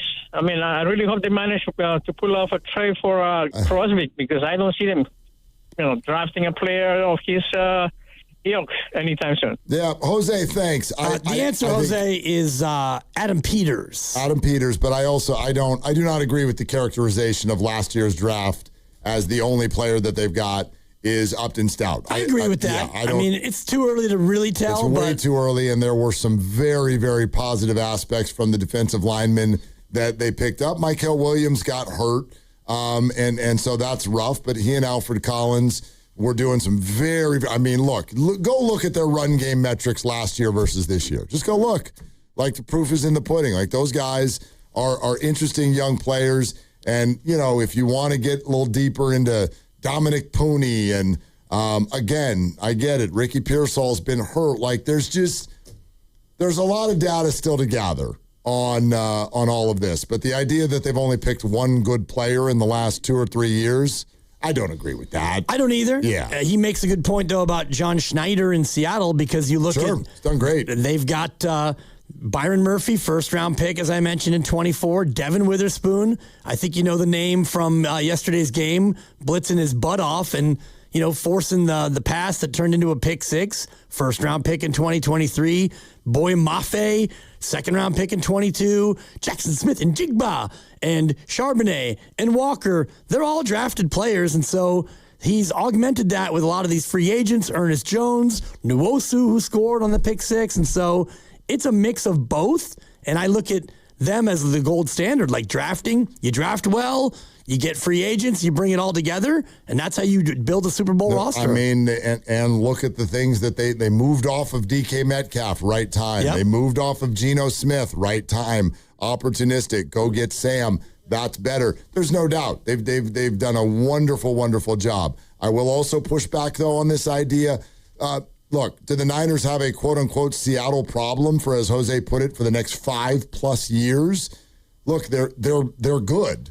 They're good. So you're going to have another good team or two in your division. That's normal. He referenced the Legion of Boom, said this defense is just like the Legion of Boom, and I'll ask you, how many Super Bowls did the Legion of Boom win? I think it was one. One. Yeah. Now, they went to 2, but they won 1.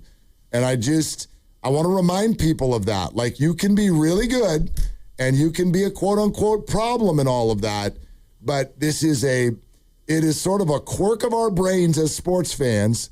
The second someone wins a title, we feel like we cannot understand how they won't do it again next year. And I'm telling you, if anybody would like to do an all assets into the middle of the table bet. Liquidate all assets? They're not winning next year. And it's not even my point of telling you why they won't win next year. It's just an odds play. Like, they're good. They're good. But it's just not the way it works. Usually. It's very, very rare. And I'm just going back, and you go just back to Dallas, and then the Niners did it. The Niners did it. Dallas did it. New England's gone back-to-back. Kansas City just did it. But you do that, and it's very impressive, and it's hard to even get back there, let alone win it again. Legion of Boom is a great example because that defense was peak, and it was nasty, and yet it's hard to just get there and go and do it, especially when you don't have the best quarterback in football, and Seattle doesn't. Let's go to Granny. Granny's got something on Steph Curry. Yeah, Steve Kerr speaking pregame now at Chase Center, or at least as of a few minutes ago. Steph not playing tonight or Wednesday. He has also been confirmed as to not be playing in All-Star Weekend. All-Star Weekend, okay. Yeah. Thank goodness. The hope is that he'll be back after the All-Star break. Yeah, I think the goal. And that first game is Thursday, a week from Thursday? Is that right? I'll double check for you. Something like that. Do they have a whole week off? Yes, it is. Thursday, February 19th, they will host Boston. What a perfect time to debut Kristaps Porzingis in a Warriors uniform. And Al Horford, it's a double revenge game. There you go. And bring Steph Curry back. Okay. Boston and Denver, home games, Thursday and Sunday next week. Yeah, makes perfect sense. And Atlanta yet to debut Kuminga, and he's not expected to play until after the All-Star break as well. So we'll keep our eyes on his debut with the Hawks as well. I'm now looking at the last handful of 49er drafts to see if there were any, good players, any good players that they've picked. In the last few drafts? Well, yeah, he said the last few drafts. Not many of them. Not many. I mean, again, I'm not to me, we can't do this about the 2025 draft yet. I don't think we can make sweeping judgments.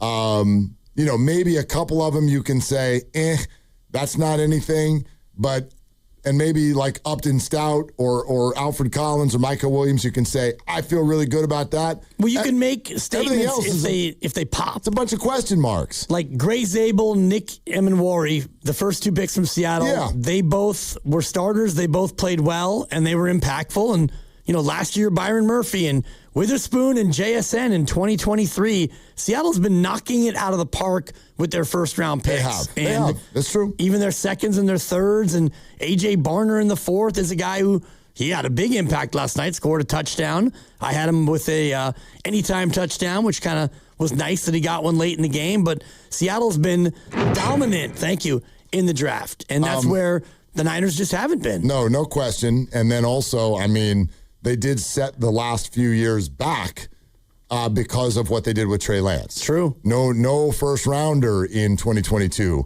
No first or second rounder in 2023. Their next first rounder was Ricky Pearsall, and no matter what y'all say, I'll continue to say Jerry's still out. Jerry's still totally out. It is. On Ricky Pearsall. They did draft Brock Purdy. Yep. And you get credit for that, sure. They did draft Brock Purdy in 2022. Absolutely. Rich in Fremont is next. Hi, Rich. Thanks for calling. Hi, get to that. How are you?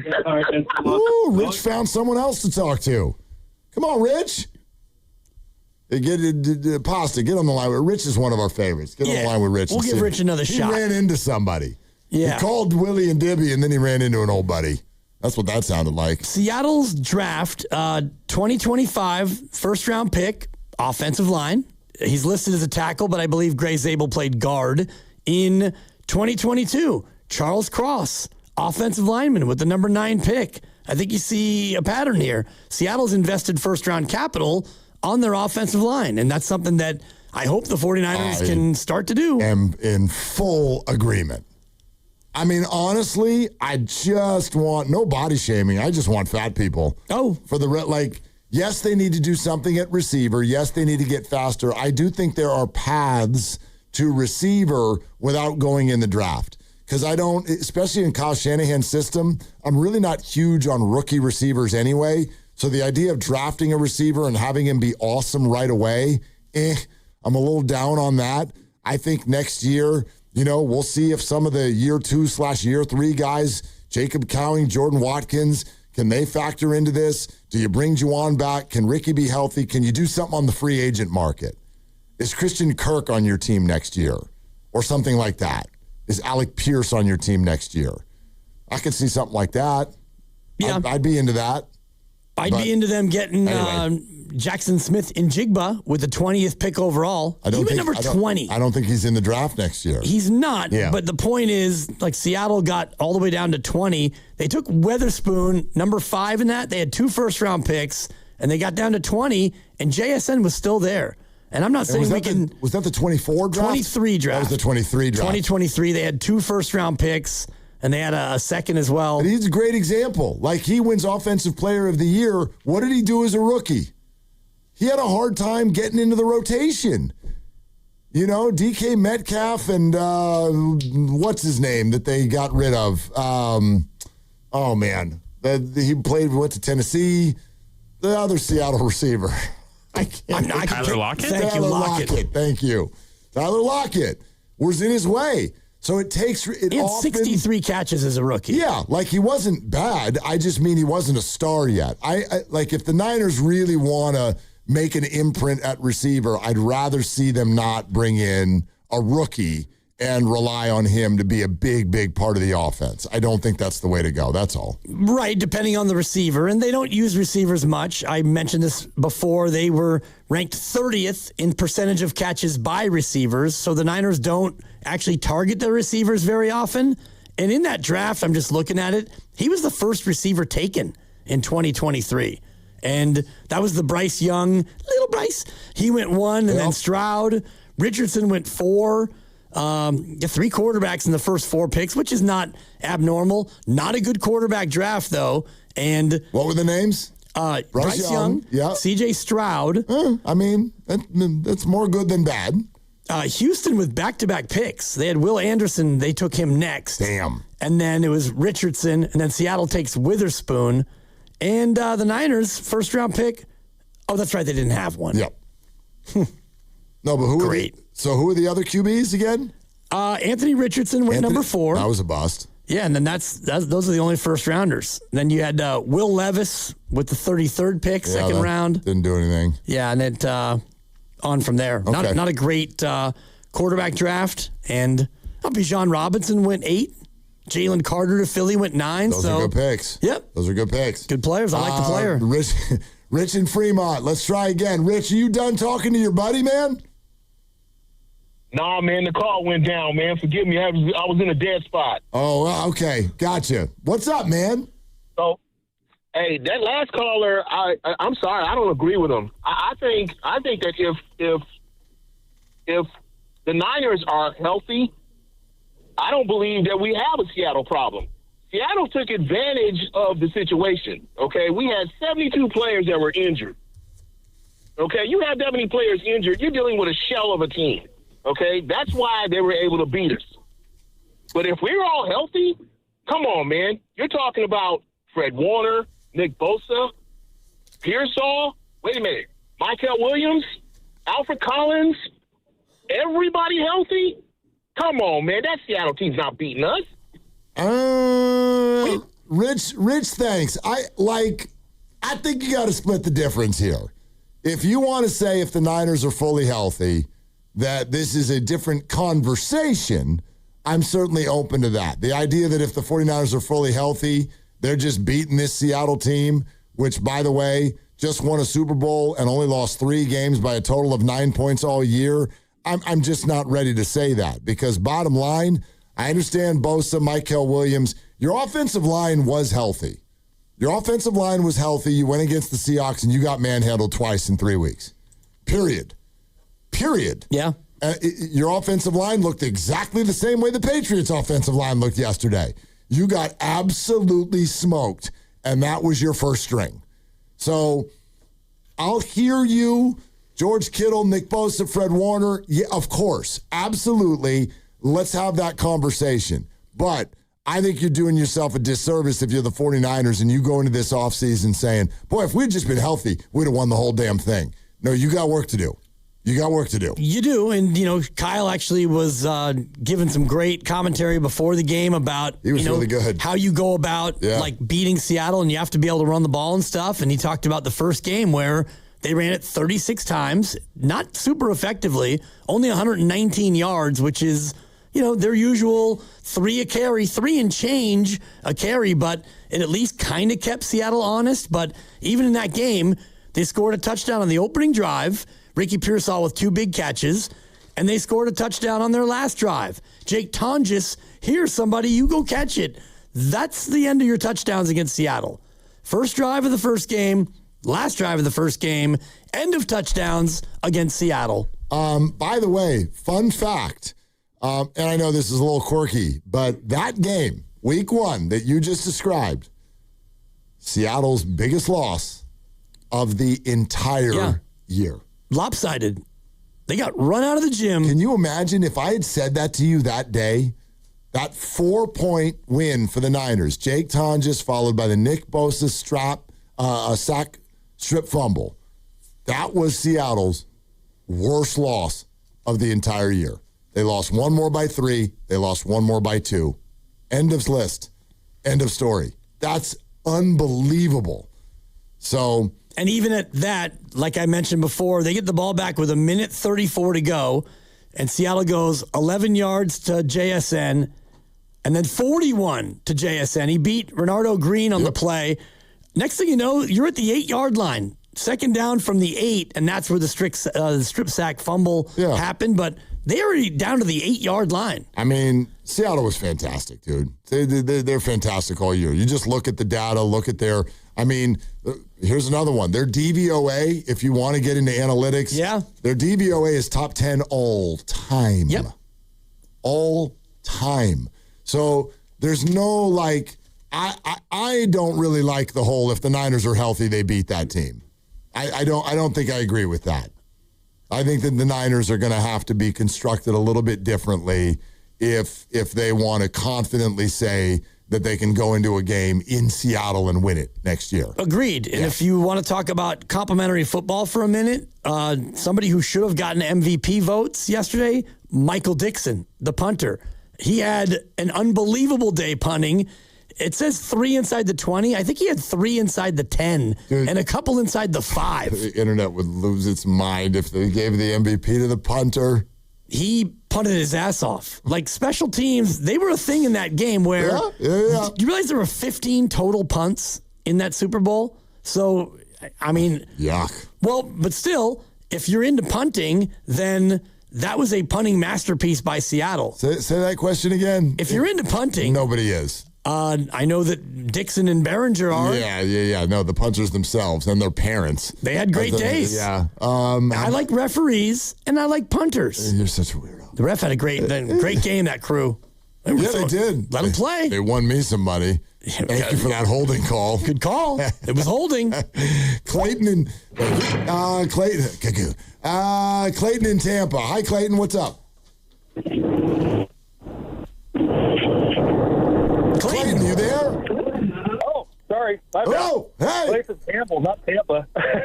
Oh, where are you? Campbell. He's in Campbell. Oh, Campbell. Yeah. Risotto thinks you're in Florida right now where it's 8:37 at night driving around like a crazy person. I'm glad you're in Campbell, Clayton. Thank you. Yes, sir. No, I was just playing, calling in. The guy that said, if we were healthy, we could beat them. No way. That game yesterday was won and lost in the trenches. And just because the Niners are allergic to drafting in the first round an offensive lineman, I'm being a little biased considering I used to play offensive line in high school, but I digress. If we were healthy, we'd be happy. Hell, we'd have a Hall of Fame running back in Marshall Lattimore, and I digress. Yeah, Clayton, thank you. I'm with you. And again, I'm over here saying, like, we always have to take circumstances into play. I just don't think the gap between all of the good teams is that large. Like, I am not of the belief that Seattle goes into next season with some insurmountable advantage against other teams. I don't believe that, and I think the Niners are on a short list of teams who will have a good shot if things kind of go their way health-wise next year. But yeah, I'm with Clayton, man. That offensive line would need to be probably different human beings on some level in order for the Niners to have some sort of an edge against the Seahawks right now. Yeah, and part of it is, the way Seattle goes about its defense, and they don't blitz a lot. They did yesterday, especially in the first half, because it was a wrinkle that they hadn't really rolled out before. But against the 49ers, they didn't really have to blitz. They could pressure with 4 because their guys up front were better than the Niners' offensive line. The safeties can play deep, preventing you from having any big plays. And one thing about Seattle, and you saw it for the most part yesterday, they tackle. They tackle very, very well. Early in the game, there were a couple of misses, and I thought, this is not good for Seattle if, because they tackle great. But after the opening, I think 2 drives, they didn't miss another tackle. Our knockout tournament is back, everybody. The knockout tournament. Yep. You playing this year? No. Why? I've got a myriad of injuries right now. I bet you might be better by then. Okay. We'll evaluate you again in 3 weeks. Yeah. All right. Knockout tournament's back. You don't need to worry about dibs right now. What you need to worry about is whether or not you can get yourself over to 957thegame.com and register. Your chance to play knockout on the Chase Center floor where Steph roams, an opportunity you will not get anywhere else. All of the qualifications start next Monday on the 16th. But before you can be available to win on the 16th, you need to register now. Go to 957thegame.com. That's 957thegame.com. Do it now, and you've got a chance to maybe shoot hoops on the Chase floor. Again, register at 957thegame.com, and then listen starting Monday the 16th for your chance to win a spot every show, every day. We will be giving spots away. All right, coming up next, there's a piece of Mike Dunleavy's press conference we haven't played yet that I think is an important comment as well. We've got that. Next, it's Willard and Dibs. This game day traffic report is brought to you by Crystal Geyser Alpine Spring Water. If you're coming out of Oakland, taking the Bay Bridge 80 westbound, your ride's going to slow down from before the Yerba Buena Island Tunnel and stay slow until getting onto 101 southbound. That's when your ride's going to clear up as you head towards 280. I'm Abby Curlett with traffic. What makes Crystal Geyser Alpine Spring Water different? We always bottle our Alpine Spring Water less than 1.5 miles from the spring source, and all our bottles are made with 50% recycled plastic from our own recycling plants. Crystal Geyser, bottled at the spring source. Tune in to 95.7 The Game for Warriors Live, 60 minutes before tip-off. Every Warriors game throughout the season as we get ready for the action. Presented by Xfinity, your home court advantage. Brought to you by Xfinity. Watch all your favorite teams all in one place. Xfinity, imagine that. I can't believe how spotless my floors look after using the Swiffer Power Mop. No more dragging around a heavy mop and messy bucket. Now I get the same deep clean without all the work. Thanks to the powerful solution and scrubbing pad of the Swiffer Power Mop, dirt and grime don't stand a chance, and I don't break a sweat. Mic drop. Mop drop. Swiffer Power Mop. Swiffer Power Mop. A smarter way to mop. Try it or your money back. Taxes was feeling so stuck. Sitting in traffic, squeezing into a parking spot, all to squeeze in getting tax help during your lunch break. Now Taxes is a TurboTax expert who does your taxes for you, while you go about your day getting real-time notifications about their progress and the most money back guaranteed. Now this is Taxes. Intuit TurboTax. See guarantee details at turbotax.com/guarantees. Only available with TurboTax experts. Real-time updates only in iOS mobile app. We've all been there. Sleepless nights, wondering if your business's security service is really protecting what matters. At Bay Alarm, we can put your security insecurities to bed. Our advanced technology and personalized support ensure you can rest easy knowing we're here for you. BayAlarm.com. You know, covering Bay Area sports for years, I've seen athletes go through it all. The highs, the lows, and the pain that comes with getting knocked down. But when it's not just a game, when you're the one injured, or when tragedy strikes someone you love, that's where Beam Law comes in. Beam Law is the Bay Area's go-to personal injury law firm. Whether it's a car accident, a serious injury, or a wrongful death, they're there to shoulder the legal burden so you can focus on what truly matters: rebuilding, recovery, and taking care of your family. Beam Law is local, and they win, with millions recovered for clients across the region. That's why SF Weekly voted them Best of the Bay 4 times. If you've been hurt or lost someone because of someone else's negligence, call Beam Law at 415-523-5555. 415-523-5555. That's 415-523-5555. Or visit hurtinthebay.com. That's hurtinthebay.com, because it's not whether you get knocked down, it's whether you get back up. Beam Law, they've got your back, Bay Area. Neuropathy is a debilitating condition that is sometimes misdiagnosed. Symptoms can include pain, numbness, and tingling in your hands, legs, and feet. Neuropathy is a progressive condition that only worsens unless you get effective treatment. SF Bay Wellness is a leader in neuropathy reversal and uses FDA-cleared, non-invasive electric cell therapy to restore nerve function with no injections, no drugs, and no surgery. The treatments have a 95% success rate. If distance is a factor, ask about our virtual consultation option. Call SF Bay Wellness at 844-94-NERVE for the $99 neuropathy evaluation and receive a personal treatment plan that is tailored to your needs.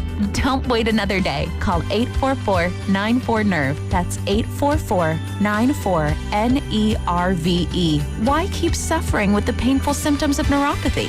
You deserve to live a pain-free life. Start getting the treatment you need for your neuropathy symptoms. Call today.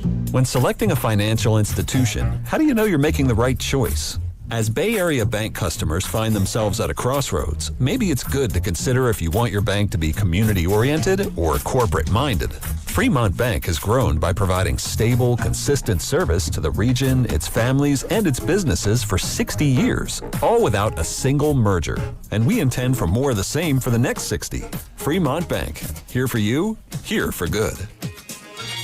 Tune in to 95.7 The Game's GOAT Report nightly on game nights to hear the GOAT, Steph Curry's game night stats. Brought to you by Sony Pictures GOAT. Executive produced by Steph Curry. Exclusively in movie theaters February 13th. I'm Piera Palazzolo, VP of Digital Marketing for the American Management Association, a company focused on the management training skills needed to enhance the careers of business professionals. We did our research when it came to the best companies for website development and chose AmericanEagle.com. And we couldn't be happier. AmericanEagle.com worked closely with us to understand the front and back end requirements needed to launch an e-commerce website that could handle the complexities of running thousands of seminars nationwide. Our robust new website and improved SEO saw immediate increases in site traffic and web revenue. If you're in need of managerial effectiveness and success, visit our website at amanet.org. If you're in need of a website that provides an unparalleled consumer experience, I highly recommend AmericanEagle.com. Transform your business today. Dial 877-WebNow1 for a free digital consultation with AmericanEagle.com. You can swirl it, you can sip it, but the best way is to share it. Hey y'all, I'm Deanna, a team member at my local Chick-fil-A. And a little thing I love about the Chick-fil-A chicken sandwich and new frosted sodas and floats is how well they go together. You get that bold flavor of the Coke mixed with the smooth deliciousness of the vanilla ice cream. You have a juicy filet and a smooth, creamy float. It's an awesome pairing. Order a Chick-fil-A chicken sandwich and a new frosted soda and float at your local Chick-fil-A restaurant. Real team member paid for their testimonial.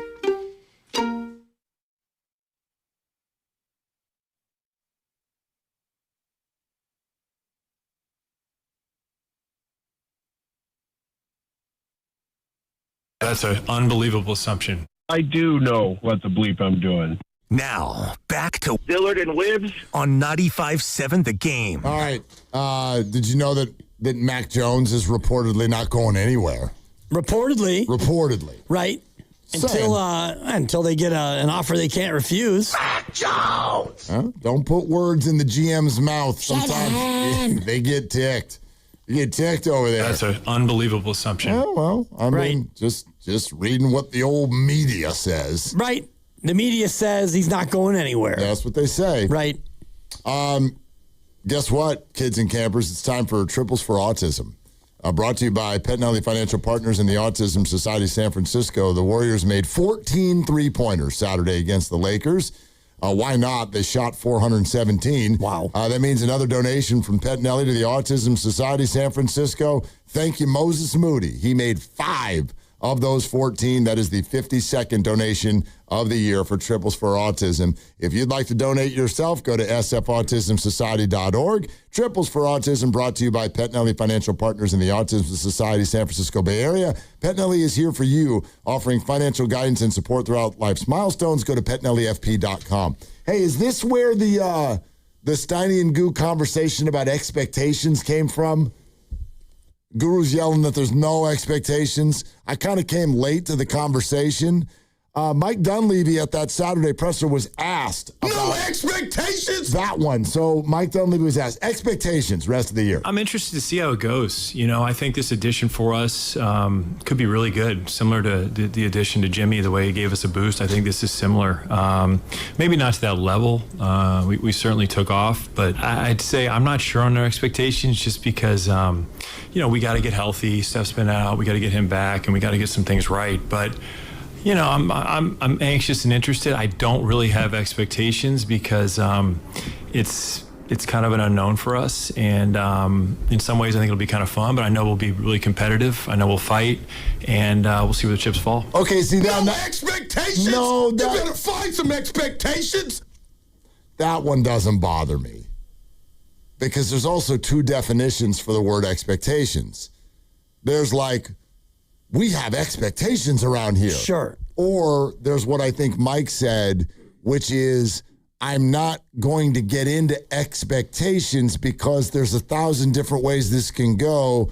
So we need to kind of see which route this is going to take first. And it starts probably with Porzingis' health and Steph's for that matter. Right. I lean more in Guru's direction. I'm not that angry, but it is troublesome. Like basically what he's saying, well, first he says, I think it's going to be kind of like Jimmy last year, although not to that same level. Yeah. I mean, it's like Jimmy in that you have a new player who was really good, but Jimmy played, and this guy, Kristaps Porzingis, he hasn't played and he doesn't really play, but you don't have any expectations because you can just say it, Mike. Like, just come out and say it with your chest. We know that without Jimmy and a Kristaps Porzingis who doesn't play very much and Steph's got a bad knee, let's be fair. Let's be honest here. We're going nowhere. So I have no expectations because why would I? We're going to be a 43-win team. We're going to the play-in and we're getting knocked out. Well, I mean, he's not going to say it that way. You're being sarcastic. But that's basically what he's saying. But what's wrong with that? Nothing. Then just say it. Well, no, because you have no expectations because you're not that good. Dibs. That's not the way people do their jobs. Like, that's not. I know you're being sarcastic, but obviously he's not. Like, no, he should not say that in front of a microphone or even behind one. Like, the idea. I always find it interesting. Like, look at the Niners this year. Their list of injuries led to no expectations, and then we got all happy when they still played at a decently high level. Well, they still had expectations because of the teams you were going to play. Like, the injuries happen, sure, and you look ahead, you go, all right, we still have Tennessee. We've got Indianapolis, who's reeling. We've got Carolina. I don't think when you factor in Fred goes down, Nick goes down, George goes down, I don't actually believe people sat there. You're talking week to week. I'm talking about overall outlook. I don't think people would be like, oh, I expect you to still make the playoffs. You better still make the playoffs. I found it more like people were like, well, I hope we could still make the playoffs. That'd be incredible. And then we did, and then people were still mad because people were just mad. You still should be able to beat those teams. Like, you played New Orleans. You didn't have Brock Purdy. And I still expect you to beat New Orleans. Yeah, but that was early. Not all the injuries had happened yet. That was week 2, wasn't it? Yep. Yeah, that was week 2. I'm talking about when you get late in the year and there's either no Brock or no George and no Fred and no Nick, and you're playing either the Rams or the Seahawks or the Bears or whatever you were doing, I don't know that the word expectations is the right one to be throwing around. Like, I don't know, man. When a team loses its best players, it's okay to recalibrate. Like, they lost Jimmy Butler. Of course it's not the same as what it was. So I don't know, man. That's a tricky word. That's a tricky word in a situation where you start losing star players. Right. You still have your best player in theory, and hopefully he's back after the All-Star break. He gets a little bit of a prolonged rest, and Grandy had the news earlier that he won't participate in the All-Star festivities, which is pretty exciting and good news for Steph and good news for Warrior fans who don't want him to go out there and play us against the world or the 3-team cockamamie format that they've gone to this year. But I just think it's a slippery slope when you talk about not having expectations, and yet, you want your fans to come on out, click and roll at Warriors.com, although we have no expectations. I don't think he said that. He didn't say no more expectations. He said, can we see what the now supposed 2 best players on the team look like? Can we see them even suit up? Right. And then we'll talk. That's what I heard him say. Yeah. I heard him say that, there are no expectations really because you don't know what to expect, Absolutely. right? Absolutely. I think it's fair. It's fair, but it's also disheartening. And this is a team that, it can be disheartening, but it's disheartening. Yeah. Yeah, but I don't know that. I don't know. If there's 2 ways of looking at it right now from a fan standpoint, which is expectations are omnipresent. Damn, we're the Warriors. Sure. I don't know how rational that is. It's not rational. And then there's the other fan perspective, which is Jimmy got hurt, Steph is hurt, Porzingis is always hurt. There's absolutely 0 expectations. And if you feel that way, then I don't know why anybody would be mad about anything. If you've got no expectations, then you can't be disappointed. Yeah, you have to have expectations, though, because you're in the Steph Curry window. And that's what, we've all been working toward. And you guys got to play. Right. And, if you have an older team, I guess the expectations would be, my expectations were that you're going to have a lot of games where you don't have all your guys. I didn't think that Jimmy would have a torn ACL, right? But I did expect Steph to miss games because he's older, and now he's had a bunch of different little smallish injuries that have kept him out of a lot of games. I'd love to see you predict this one. Engagement is everything on the court and in life. Vote in our Engaging Dub Nation poll on 95.7 The Game's Twitter page before every game, and Memphis is in town. This is presented by Shane Co., your friend and jeweler. Earlier we asked, would you rather the Warriors in this situation make the playoffs or be in the lottery?